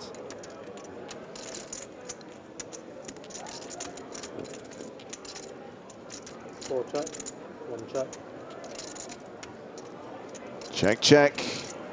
Ship it to Artur Martirosian.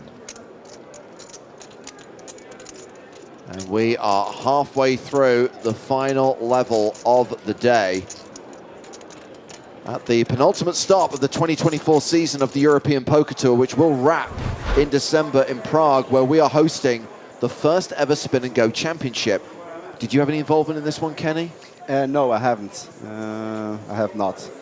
So maybe I'll try to qualify. Yeah, I mean, qualification is running online right now. There are leaderboard competitions on PokerStars because most of the players, 74 of the players, are going to qualify through these leaderboards and win packages and be invited to come to Prague and play across the 14th and 15th of December for 100,000 euros in guaranteed prize money. And I think, and someone will correct me if I've got this wrong, 25k of that will go to the winner.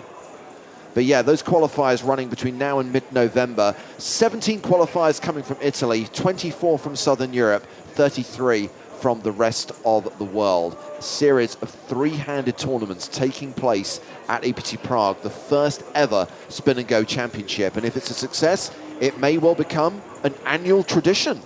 I assume this is one of those things I don't even have to angle trying to be invited to because we'll be busy and not able to play it. We won't be able to play it. Just hope that they don't expect us to do 2 full days of commentary. On the Spin and Go Championship? Oy vey. I think the main event's running at the same time, so I think you're safe. Oh, 3-handed poker? What do you even talk about? Well, you don't have any chips. You have like 10 That's what I mean. lines, so. And they're all in again.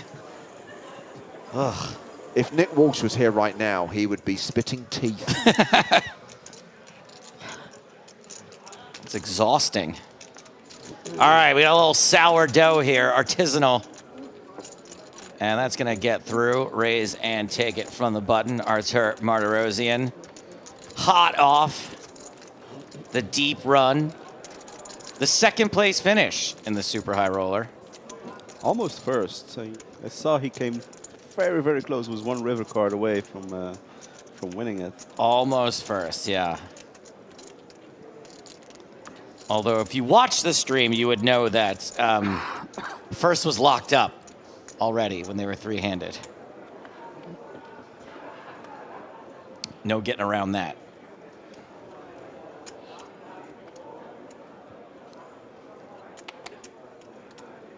Steve Wobbeton, ace-10 under the gun. Seems like a relatively short stack. 20 to start the hand, 20 big blinds that is.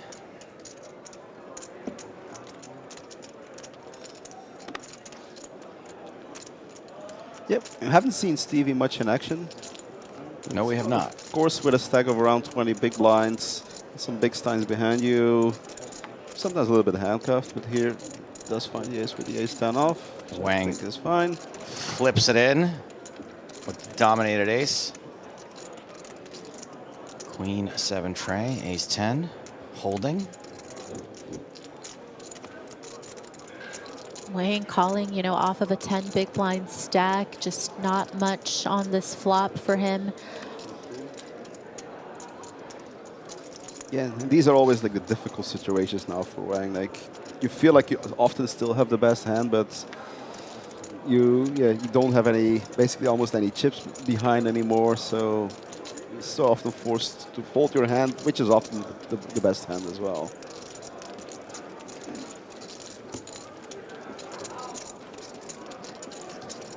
Nice pickup there for Steve. And Wang's still the shortest player at the table. Speaking to Paolo Gualano right now. Had a really big stack not that long ago. I think he was the guy that was all in on the bubble. He doubled up the all-in player, yep. Well, he was the guy that opened to 9,000s and then called in 15 big blind shove with queen 5 or Correct. queen 6 suited on the bubble. So what are you saying? That's maybe indicative of someone that might be out shortly after? That's a little bit of an indication of what kind of style you're playing. And with that style of play, like you either you go broke or you go, how do you say it? It's you go broke or you go home. No, go big or go home. Go big or go home. Yeah. In his case, it was go broke or go home. I think. Yeah, I think those were the only two options. I think you might have got it right the first time. Oh, look at this. 11 big lines. Yikes. 10.5 big line shove. And runs into just about the worst case scenario.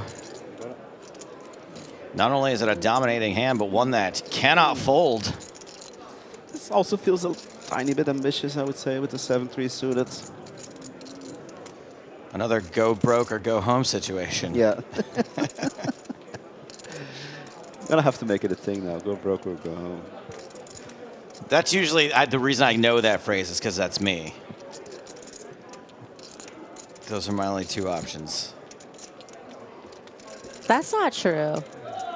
That's not your playing style. You end up just getting unlucky, so you do go broke and go home, but you're not. Oh, right. No, I don't play crazy. Yeah. Right. So Wang with some ways to win, some paths to victory. There sure is. Flopping the open-ended. 4, is that it? Was that 1, 3, 4? No. How is that not one of them? It looks like it's something, but it's not. It should be.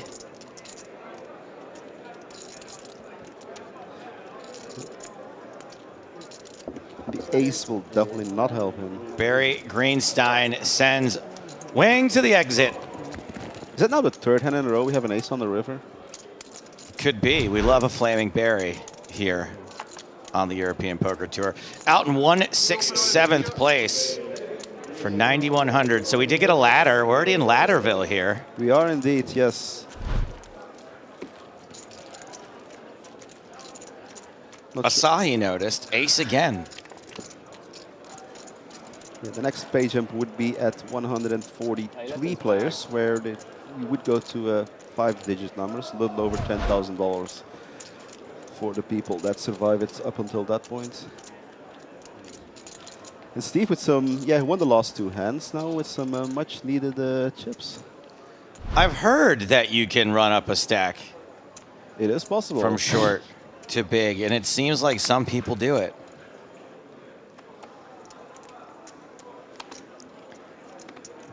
One of these days, Stapes, it'll happen for you, I believe. There is a phrase, another phrase, a rhyming one that says you have to be in it to win it. And I'm not in it very much. So then you can't win it. Exactly. So, you know, my 20 years without a win, I've only played like 20 tournaments in that time. So I'm okay with that record. Ustamov under the gun with Jack-9 suited. Taylor's in with 9-8 suited. And speaking of running up stacks, Steve Wubben with a shot to pick up even more chips here. Yeah, expecting a 3-bet here in the region of 30-something thousand, low 30,000. Just a quick comment here from Fish Magnet. He says, Maria actually does believe. Maria has to believe in me because I'm in so much makeup with her that she just really needs me to bing something for her to get out of the hole. So Maria has been backing you, is that what you're saying? Occasionally, every once in a while, I'll sell a piece to Maria. Very reasonable. I gave her a 0.8 markup. And she still buys. And with makeup, yeah.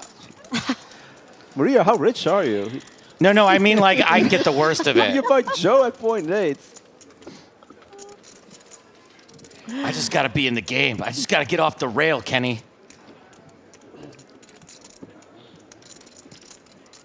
I mean, things did slow down a little bit. You know, we had to take a bit of a hiatus when one time Stapes ended up playing in a mixed game, cash game, and he didn't tell me when I bought action. And I was like, wait a second, do you know how to play this other game? Now, hold on a second. Hold on. I was told, what was the game I was playing in? What was it? Hose? I don't. Row? Yeah, I think it was something like that. Res Omaha 8. Probably. Row, Res R-O-E. Omaha 8 and Right. So Better. I thought that it stood for. So it stands for round of each, right? R-O-E. No, it stands. It's the 3 letters for the game. From horse. Like horse is 5 letters, and that's 5 games. Row is 3 letters. It's 3 games. The R for Ras. The O Okay, for it wasn't that. It was round of each. It was a round of Hold'em and then a round of 8 or better. Omaha 8 or better. Or was it Omaha? Maybe it was R-O. Maybe it was R-O-W, round of the week. I'm really confused. Anyway, I was confused. I didn't know I was playing in a mixed game is the thing. I didn't purposefully keep this information from Maria. I just didn't understand the game I was playing in. Okay, yeah, but maybe you were thinking you were playing one game while actually the game that was going was another game. It's entirely possible, Kenny. Yeah, you were playing stud, and you were thinking it was Raz or something. I was drinking whiskey and Mountain Dew, if that tells you anything about my state of mind during this game. Ace-5 for Taylor. Ustamov flops best, defending with 10-9. Honestly, yeah. By the way, I did win in that game.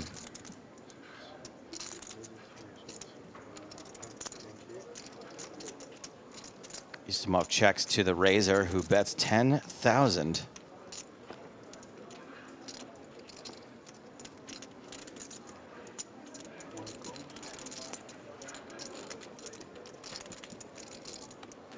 Ustamov calls with second pair. King of clubs on the turn. Fun card.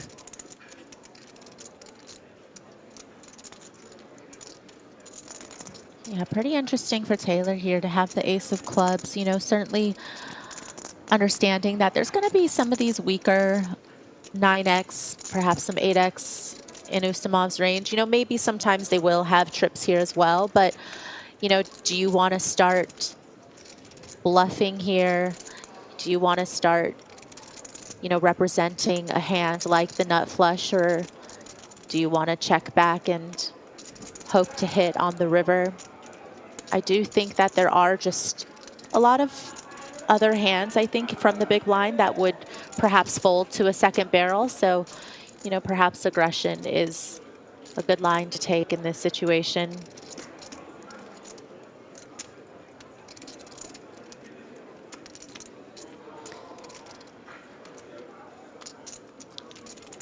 And he indeed seems to be going for that aggression. Getting out 37,000. Check out the bet from this guy. Guy Taylor. 32,000. Just relatively large bet. Yeah. And it does the job. Puts a little mustard on it. And gets the desired outcome. Yeah, really targeting those like 8x and 9x hands there that indeed, without the club, definitely have a hard time continuing. Oh, God. And there we have him. 2 new players coming to the table. One we know very, very well, and Spraggy. No, Isfan Toth, who we also saw earlier today. And Spraggy once again showing up to the table with only 30 minutes left on the level. So just another quick little cameo for the Spragster. I've definitely never won an all-in. Versus me? Not to my recollection, but it's okay, redraw. Spraggy here joining with over 250,000. Huh? I don't think so. We'll play another level tonight after this? No? That's it? Spraggy, Why are you the ambassador? I don't know these things. entertain I us. turn up and I stop playing when they ask me to. Must have never made the end of day 2. No. Really? Or you no, I think I've made day 3 in some of the big ones, but never really more than min cash. Tough grind. Action folds to Steve. Never. Who folds? I think I have like 4 or 5 main caches and none for bigger than 12 and a half or 13 of them. A bit better, but. Ace 4 for Ustimov in the small. You?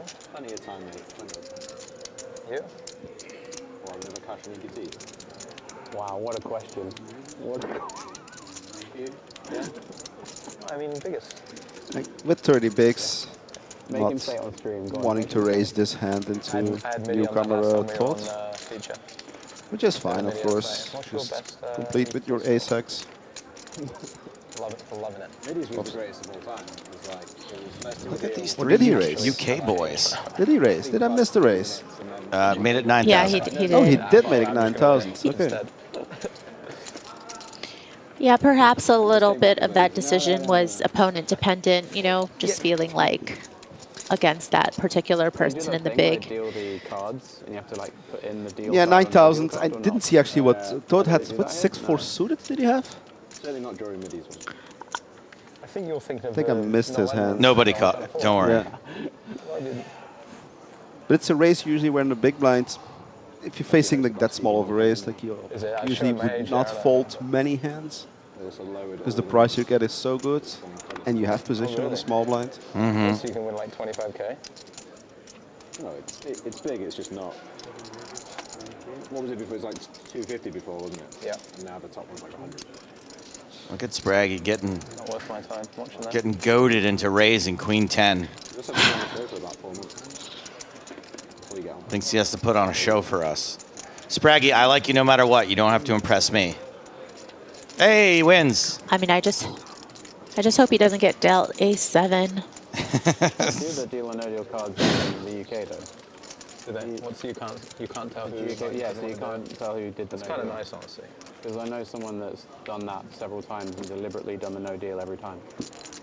Like just said they're gonna do the deal and then just do the no deal. And then everyone's like, who was it? Watch everyone shout at each other and then exploit it by just going ham on them. Yeah. My mate was on. I think they're discussing a TV show. It wasn't pointless. It was some whatever. First place was like he had to take like a week off work, and first place was like $2,000. And you know.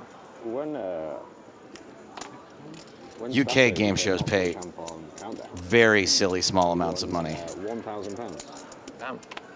That's probably his biggest live score until last month, wasn't it? Oh no. Even he'd spent it on poker. So we see we're down to 159. Easy. And the player that went out 116 was a gold pass winner. Sebrat. Out in 161st place. Basically got the value of a gold pass because he got cash for 9,100 and got the trip to Cyprus and some time at the feature table and all-you-can-eat buffet, open bar. So basically cost himself $900 in value for a trip of a lifetime. I say that's a win. Definitely a win.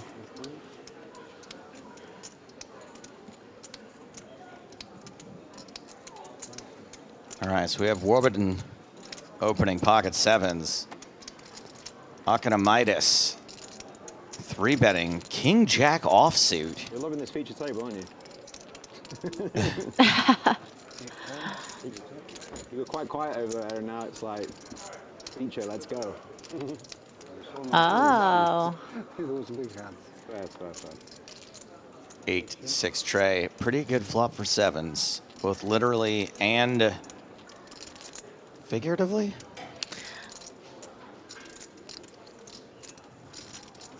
I feel like a comment like that, though, might get in his head a little bit, like, oh, so my opponent notices that I've been pretty active, and my opponent notices that, you know, perhaps I'm 3-betting more here now that we've moved to the feature, and they might not give up so easily. I mean, this is a pretty good flop for sevens.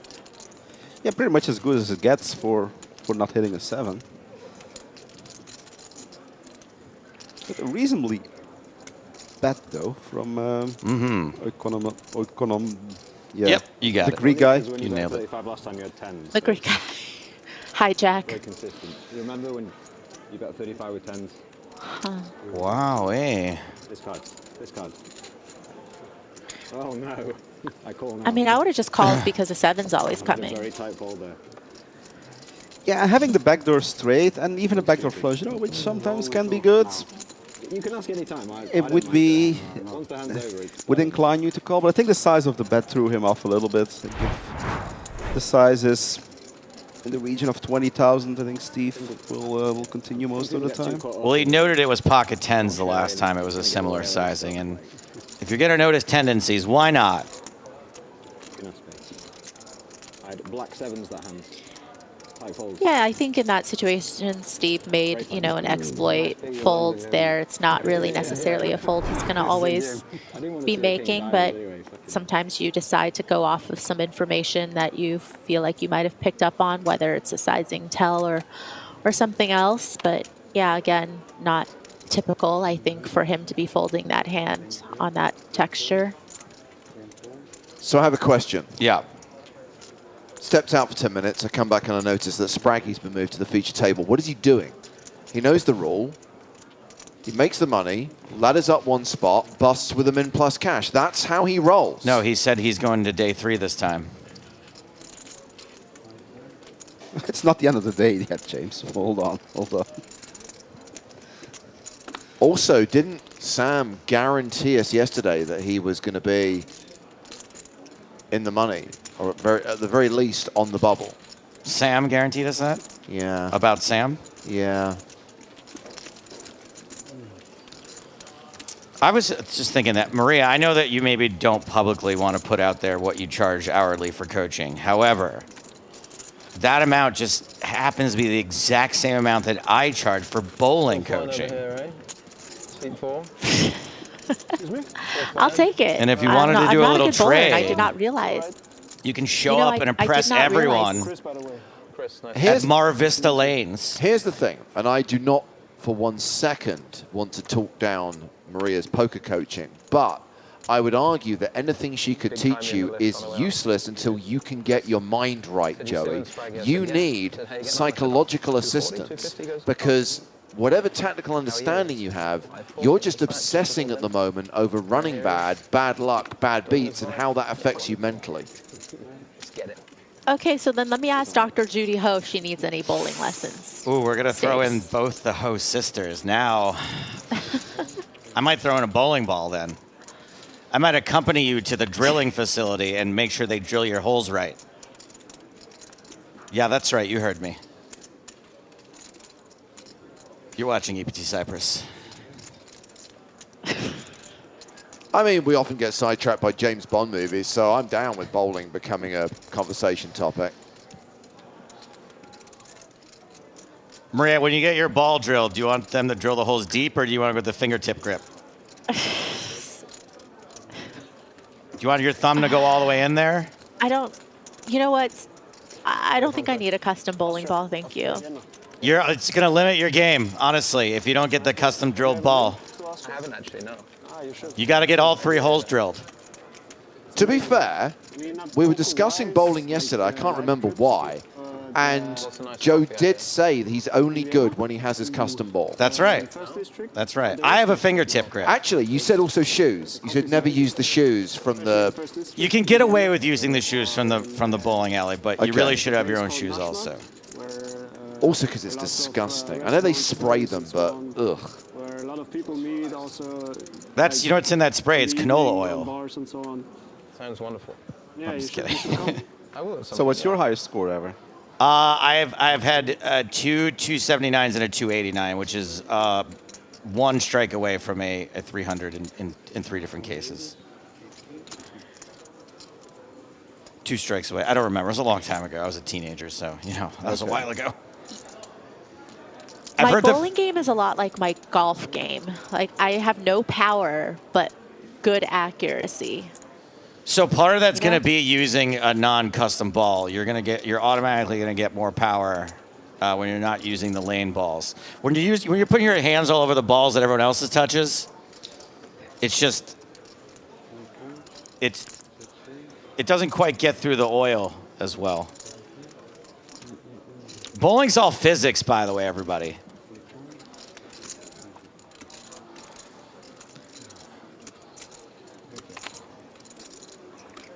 I don't know why everyone got so quiet. Everyone's just marveling at the fact that there is a subject that you are a genuine expert. Yes, I'm actually an expert in bowling. Top pair, top kicker for Yustimov. Really happy with that. They all had to close because of the new law. Block as well. Kind of surprising to see the flat from the ace-9 offsuit. Yeah, from that early of a position, that hand usually goes in the muck. Yeah, he seems people with addictive personalities. Probably not my problem. Yeah, I mean, better game. Healthy, wise, probably not. Yeah, exactly right. But like the non-smoking area. Just realised this man Toth is up to 80 big blinds. And that's quite an optimistic float there, also with ace-9, isn't it? It is, yeah. Yes. Versus an, undergun +1 range. Somebody opening there from a 30 big blind stack. Well, I've already decided we won the World Cup. What do you mean? Maybe Euros. 3 places for poker. Back to back. Yeah. The only thing about him is like, they had like Gasometer. yeah, sure. The Montesino and then Umno City and so on. I think it's quite good. So they ran pretty well, a lot of turns. Calls again on the turn with his gut shot to what's in this case a split pot. They had to close. What's a split pot? Because of, I would say, conditions. It's like a chop pot, only not as popular. Oh, people don't love them. No. You have like, oh, wow. Well, everyone loves a split pot isn't as catchy, so. Well, having executed the double float, Toth now bets the river, bluffs for 21,000. And I think for that sizing, I don't see Victor folding here. This is going to be the greatest robbery in the history of the game. Oh! Okay. How does he get away with that? I'll shut up from now on. Positive mindset, that's how. Not thinking about being unlucky. Exactly, see? Well, there is Ren Lin, who's just been KO'd in 155th place. That means we're now down to we're down to 153. There have been 2 eliminations. It really has we're been ahead a of the bonanza. widget pace. Yes, Kenny was not wrong. And so there's, on the clock at the moment, 16 minutes left. What's gonna happen now is that we don't gonna let the clock run down to the last to the last minute, but the stop will be clocked at some point, randomly between 7 and 13 minutes, and then we will draw for a certain amount of hands that still will need to be played, and then all tables will play that same amount of hands. The reason we're doing that is to avoid people that would start stalling actually now, let's say from this point onwards, in order to avoid paying another set of blinds. Right. Like if somebody just would have paid his button right now, He probably, if he plays slow enough, he would not have to pay an extra set of blinds anymore. So he could literally like abuse his time. But we just stop the clock randomly and draw for a random amount of hands. So yeah, you can't predict actually where the button will end up. Will be ending up at the end of the night. And what are the options as far as hands are concerned? Is it 3, 4, and 5? Yeah, between 3 and 6. 6? I'm not doing 6. No. 3, perfect. 4, acceptable. 5, ugh. 6? Not doing 6. It's nearly 11 o'clock. All right, it's 10:30, but it will nearly be 11 o'clock when we get to that point. We went to Luton at home. Well, we got a 10 there with the gut shot to Broadway. As bad as it gets. I imagine. Yeah, that was a shocker. Yes, Tom, I do remember the dice that had 6 on all sides. What's that from? Where they decided how many hands we play, and it was always 6. Was it dice? I don't remember it ever being dice. It wasn't. We just like to imagine it was. I thought we had a good window. I mean, that's what Casemiro looked like he was playing. Actually, what we usually do is we take a deck of cards, take out let's say the 3, 4, 5, and 6, and let a player draw who's actually still playing. That's usually the procedure that's going on. I would like to add a rule. We'll call it 76A.2, that if that player draws 6, that they are ejected from the tournament without any prize money. No, they can have the min, whatever the min cash is at the moment. I'm not really sure about. You're too nice. I am too nice. He's looked a bit. Trip 10s, very good, very fun. Thank God for Johnny Evans. It's very weird mindful, because, very demure. I mean, obviously, we're joking, but there is a certain amount of fatigue that sets in during the last few minutes of the level. And the reality is that during those last few hands, no one really wants to be playing anymore. Everyone's just thinking about coming back tomorrow.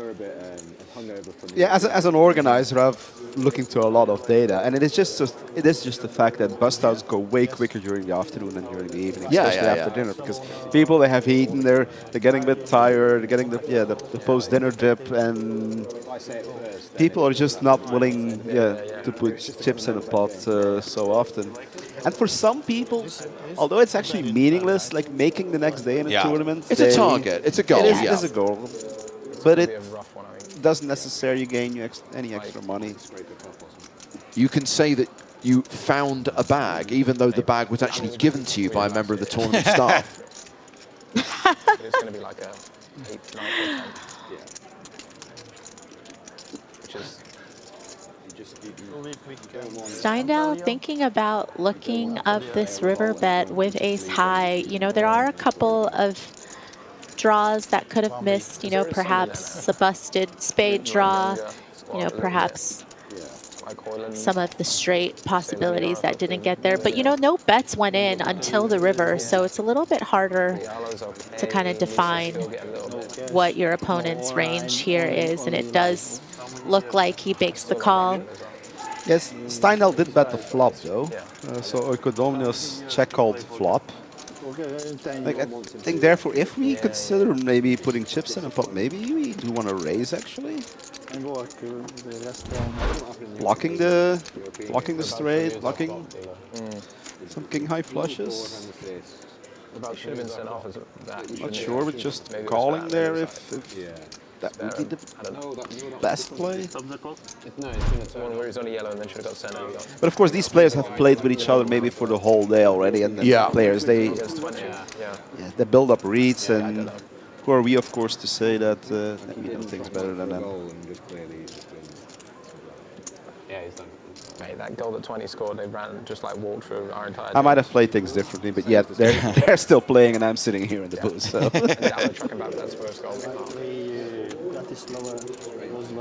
Spraggy and Steve having a detailed soccer conversation. Football, as we call it. What? Football? James is so Americanized now. He spends so much time here. He's never liked soccer.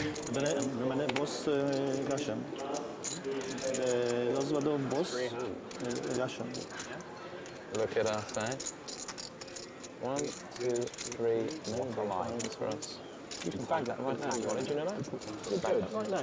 You've got that. That's safe. Warburton with ace-10 on the button. It's safe to have a redraw on the card. And pretty solid flop. Ace high still the best hand, and he has the straight draw. Meanwhile, the clock has been paused, so very soon we will hear how many hands we're going to play before day 2 is in the books. Quite wonderful. Just a few pips better, yeah. Felt like it might be. Well, I've been winning at it, if that's any barometer. Yeah. Continuation bet. So it's the hot 5. Wins Steve Warburton the pot. How many hands? Last 3 hands. 3? Last 3, yeah. Okay, well, I can tell you Is there a reward if you pick 3? If a player picks 3 hands, they are automatically awarded 8th place prize money. Oh my God. Clause 78A.4 of the TDA rules. No. Finish. I might have a chance of making 8th place money one day. Literally. That's quite ambitious. Sick. You're a sick man. Yeah, I was going to say, problems. I'm trusting you to get this through, Kenny. What the fuck else is there to do in Cyprus? I mean, drink, yeah. Yeah, well, I mean, unfortunately, for every rule and every procedure that we do have in place, it is because otherwise people try to take advantage of certain things, and that's sometimes a bit of a pity. Like, I'd rather have, let's say, no rules, not too many rules, not too many procedures, because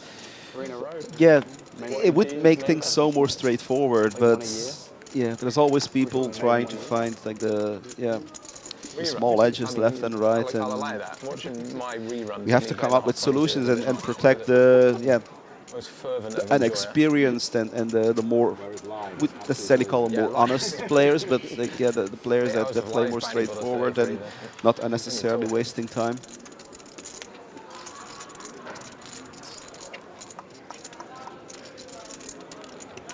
Do I hear there's going to be like live spin and goes at Prague or something? You got it, dude. I swear I saw something about that. Maybe I dreamt it. Spraggy, be a good ambassador. Tell them about the Spin and Go Championship that's taking place at EPT Prague. What I know and what I don't know. You know what I mean? What you're allowed to say. Hard to say. That's a good answer, by the way, if he doesn't know anything. I think Spraggy knows, but doesn't know it's in the public domain, which is hilarious. But like I don't think it's like a carousel type, 3 players per hand and everyone sort of, you know? I think it was publicly announced, and he should know.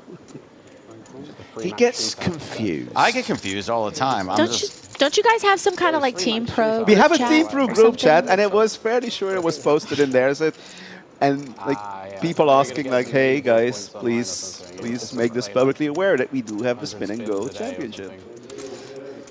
If there was something above muting I could do for the Team Pro group chat, by the way, I would do that. Like, I can't. It's too much. I just look at the photos. Not too much. I just look at the photos and the stickers. I don't actually read anything that anyone writes. See, I skip everything. A big waste of time. Played like 700 and something in a day. Yeah. Lost a bunch of money and then got it back for winning the leaderboard, or what? I don't know how much the leaderboard was. It wasn't much. No, I was just running really hard. So this is hand 2 of 3. This is the penultimate hand. Yes, this is hand 2 of 3. So one more after this. Ended up staying up like 28 hours And straight this playing spins. favours Martirosian by a significant margin. Yeah. Sorry, yeah. We should put that in case anyone's listening. Yeah, having the King of Spades, it's kind of a nice card to have if you want to consider I mean, I'm sure they're great now. just betting now on future streets. Definitely has some potential. I only play them very occasionally on. I think Ustimov might not see a turn card here. Just keep everybody busy during the 5 Would be minutes. surprised if Martirosian puts in a race, Desperate for attention. especially versus the button, facing a c-bet on this board. 28.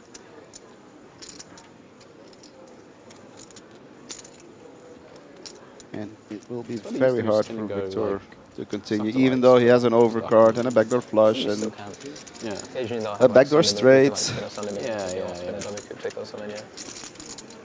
Actually, they had spin and go max, which was like, oh yeah. Meaning actually that if you have those backdoor cards, it also means your opponent doesn't have them, so he's more likely to have a hand that's already made something on so this you get board. like 7 players, then a randomize your prizes, and then like which box at the end. So we have reached the last hand of the day. 146 players currently. How many will end the day? Oh, boy. Okay. Lucien Cohen. Have we not found him till now? Yes. Ratman. Okay, so assuming that Ratman, former EPT champion Lucien Cohen, survives the day, which he probably will looking at his chip stack there, would you like to see Ratman on the feature table tomorrow? 1 for yes, 2 for no. Yes. Vote now. Yes. I was actually at that final table, the one he won. In Deauville? Yeah. Was he as obnoxious then as he is Sorry, were now? you the dealer or? It was the floor. Oh, the floor. Oh, because first name terms. Sorry, it's a little. That's when he had the rubber rat looky, right? Yeah, Which yeah, he they would had shove a rat out with his him, face. yeah. This is hilarious. We have a bunch of people who are coming up as first-time chatters, all writing 2. I'd say that this is, again, this I'm not actually counting, but just on a glance, it's pretty, this is pretty close. You have any plans tomorrow? You fold. There's a few sport ballots, people writing 3 or 22 or 10. And those people are hilarious. Top pair for Toth. Toth them into the muck, Sprag.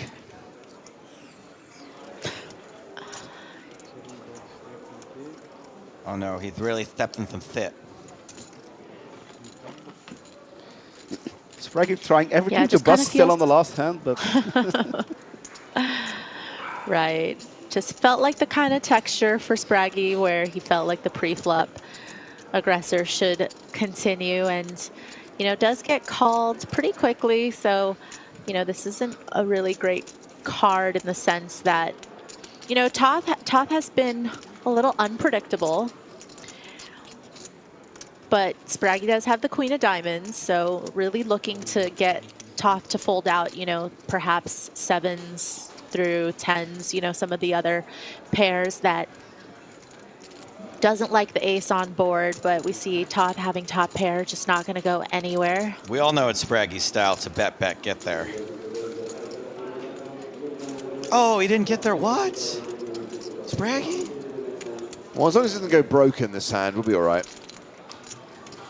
I mean, it's not impossible, but very unlikely, I would say.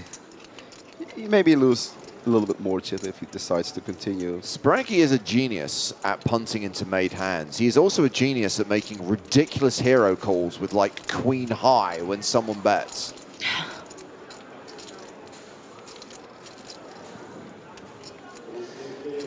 Oh, Spraggy. Oh. Yeah, just really trying to rep like some Rep ace suited jack. Broadway hands, obviously. King, like the king, queen of diamonds, queen, jack of diamonds, those hands will be in there. But also, you wonder if and how often he bets this with, like an ace king or an ace queen, a hand that has Toth beat, but, doesn't want to check the river. That's not the look of somebody who's going to fold. Not on the last hand of the night. Well, can we give Spraggy a round of applause if he does get a fold? There? Absolutely. You know what? I'm going to say end of the stream if Spraggy gets a... Okay, but listen, some credit for making him think about it, right? I mean, it's always a little bit less... You don't like it when they snap call, but you made him think about it. Chat say to that one, they say NT. Nice try. Bro. You tried, you failed. Don't do it again. I'm not going to say it. So play has concluded at the feature table, and these guys will bag and tag and return for day 3, which is tomorrow. They're just like zooming in on that face.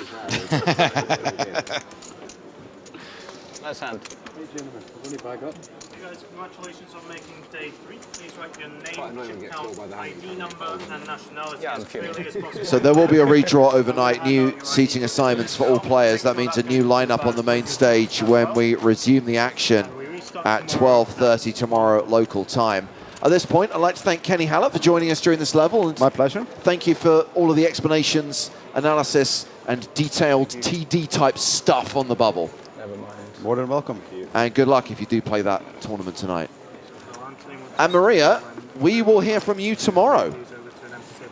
Yeah, I'll be back. And I just wanted to say thank you to Kenny for validating me getting my steps in. Oh, cut her during off. Jeez. The bubble. I think the line's starting to go. Oh, it's bad connection. Look forward to hearing how the bowling league goes tonight, Maria, as we check on the stacks of the players we were watching at our last feature table. Good session for Christian Steindl, who finishes the day with more than 500k. Blinds tomorrow will be 2k, 5k, so he's going to have 100 bigs. Spraggy's doing all right, 36 big blinds, 181,000. Average stack, for reference, 267k. Looks like we're going to have 144 players advancing to day 3. 5 more levels to play tomorrow. And we are now in the money. We saw the bubble burst during this evening session on day 2. Still most of the $6.2 million prize pool to be paid, and the biggest sums to be paid on the final 2 days. Remember, we're going to follow this all the way through to the weekend, including the final table on Sunday, where the winner will be given $1,030,000 United States dollars. Cool. More big pots, more bold bluffs, more hero calls, more eliminations to follow tomorrow. If you want a summary of what happened today, best place to go is the PokerStars blog. Don't forget the team at Poker News also providing live updates. But Howard and the team are doing stories around what's happening here in Cyprus, some of the side events as well. So check out their work via the PokerStars blog, and please join us tomorrow on the live stream on the PokerStars Twitch and YouTube channels when we bring you day 3 of the main event live at the same time as we were today. That's 12:30 local time, 11:30 a.m. Central European Summer Time. We'll see you then. And until then, Joe Stapleton, Griffin Benger, Nick Walsh, Kenny Hallett, Maria Ho, and me, James Hartigan. It's good night from Cyprus.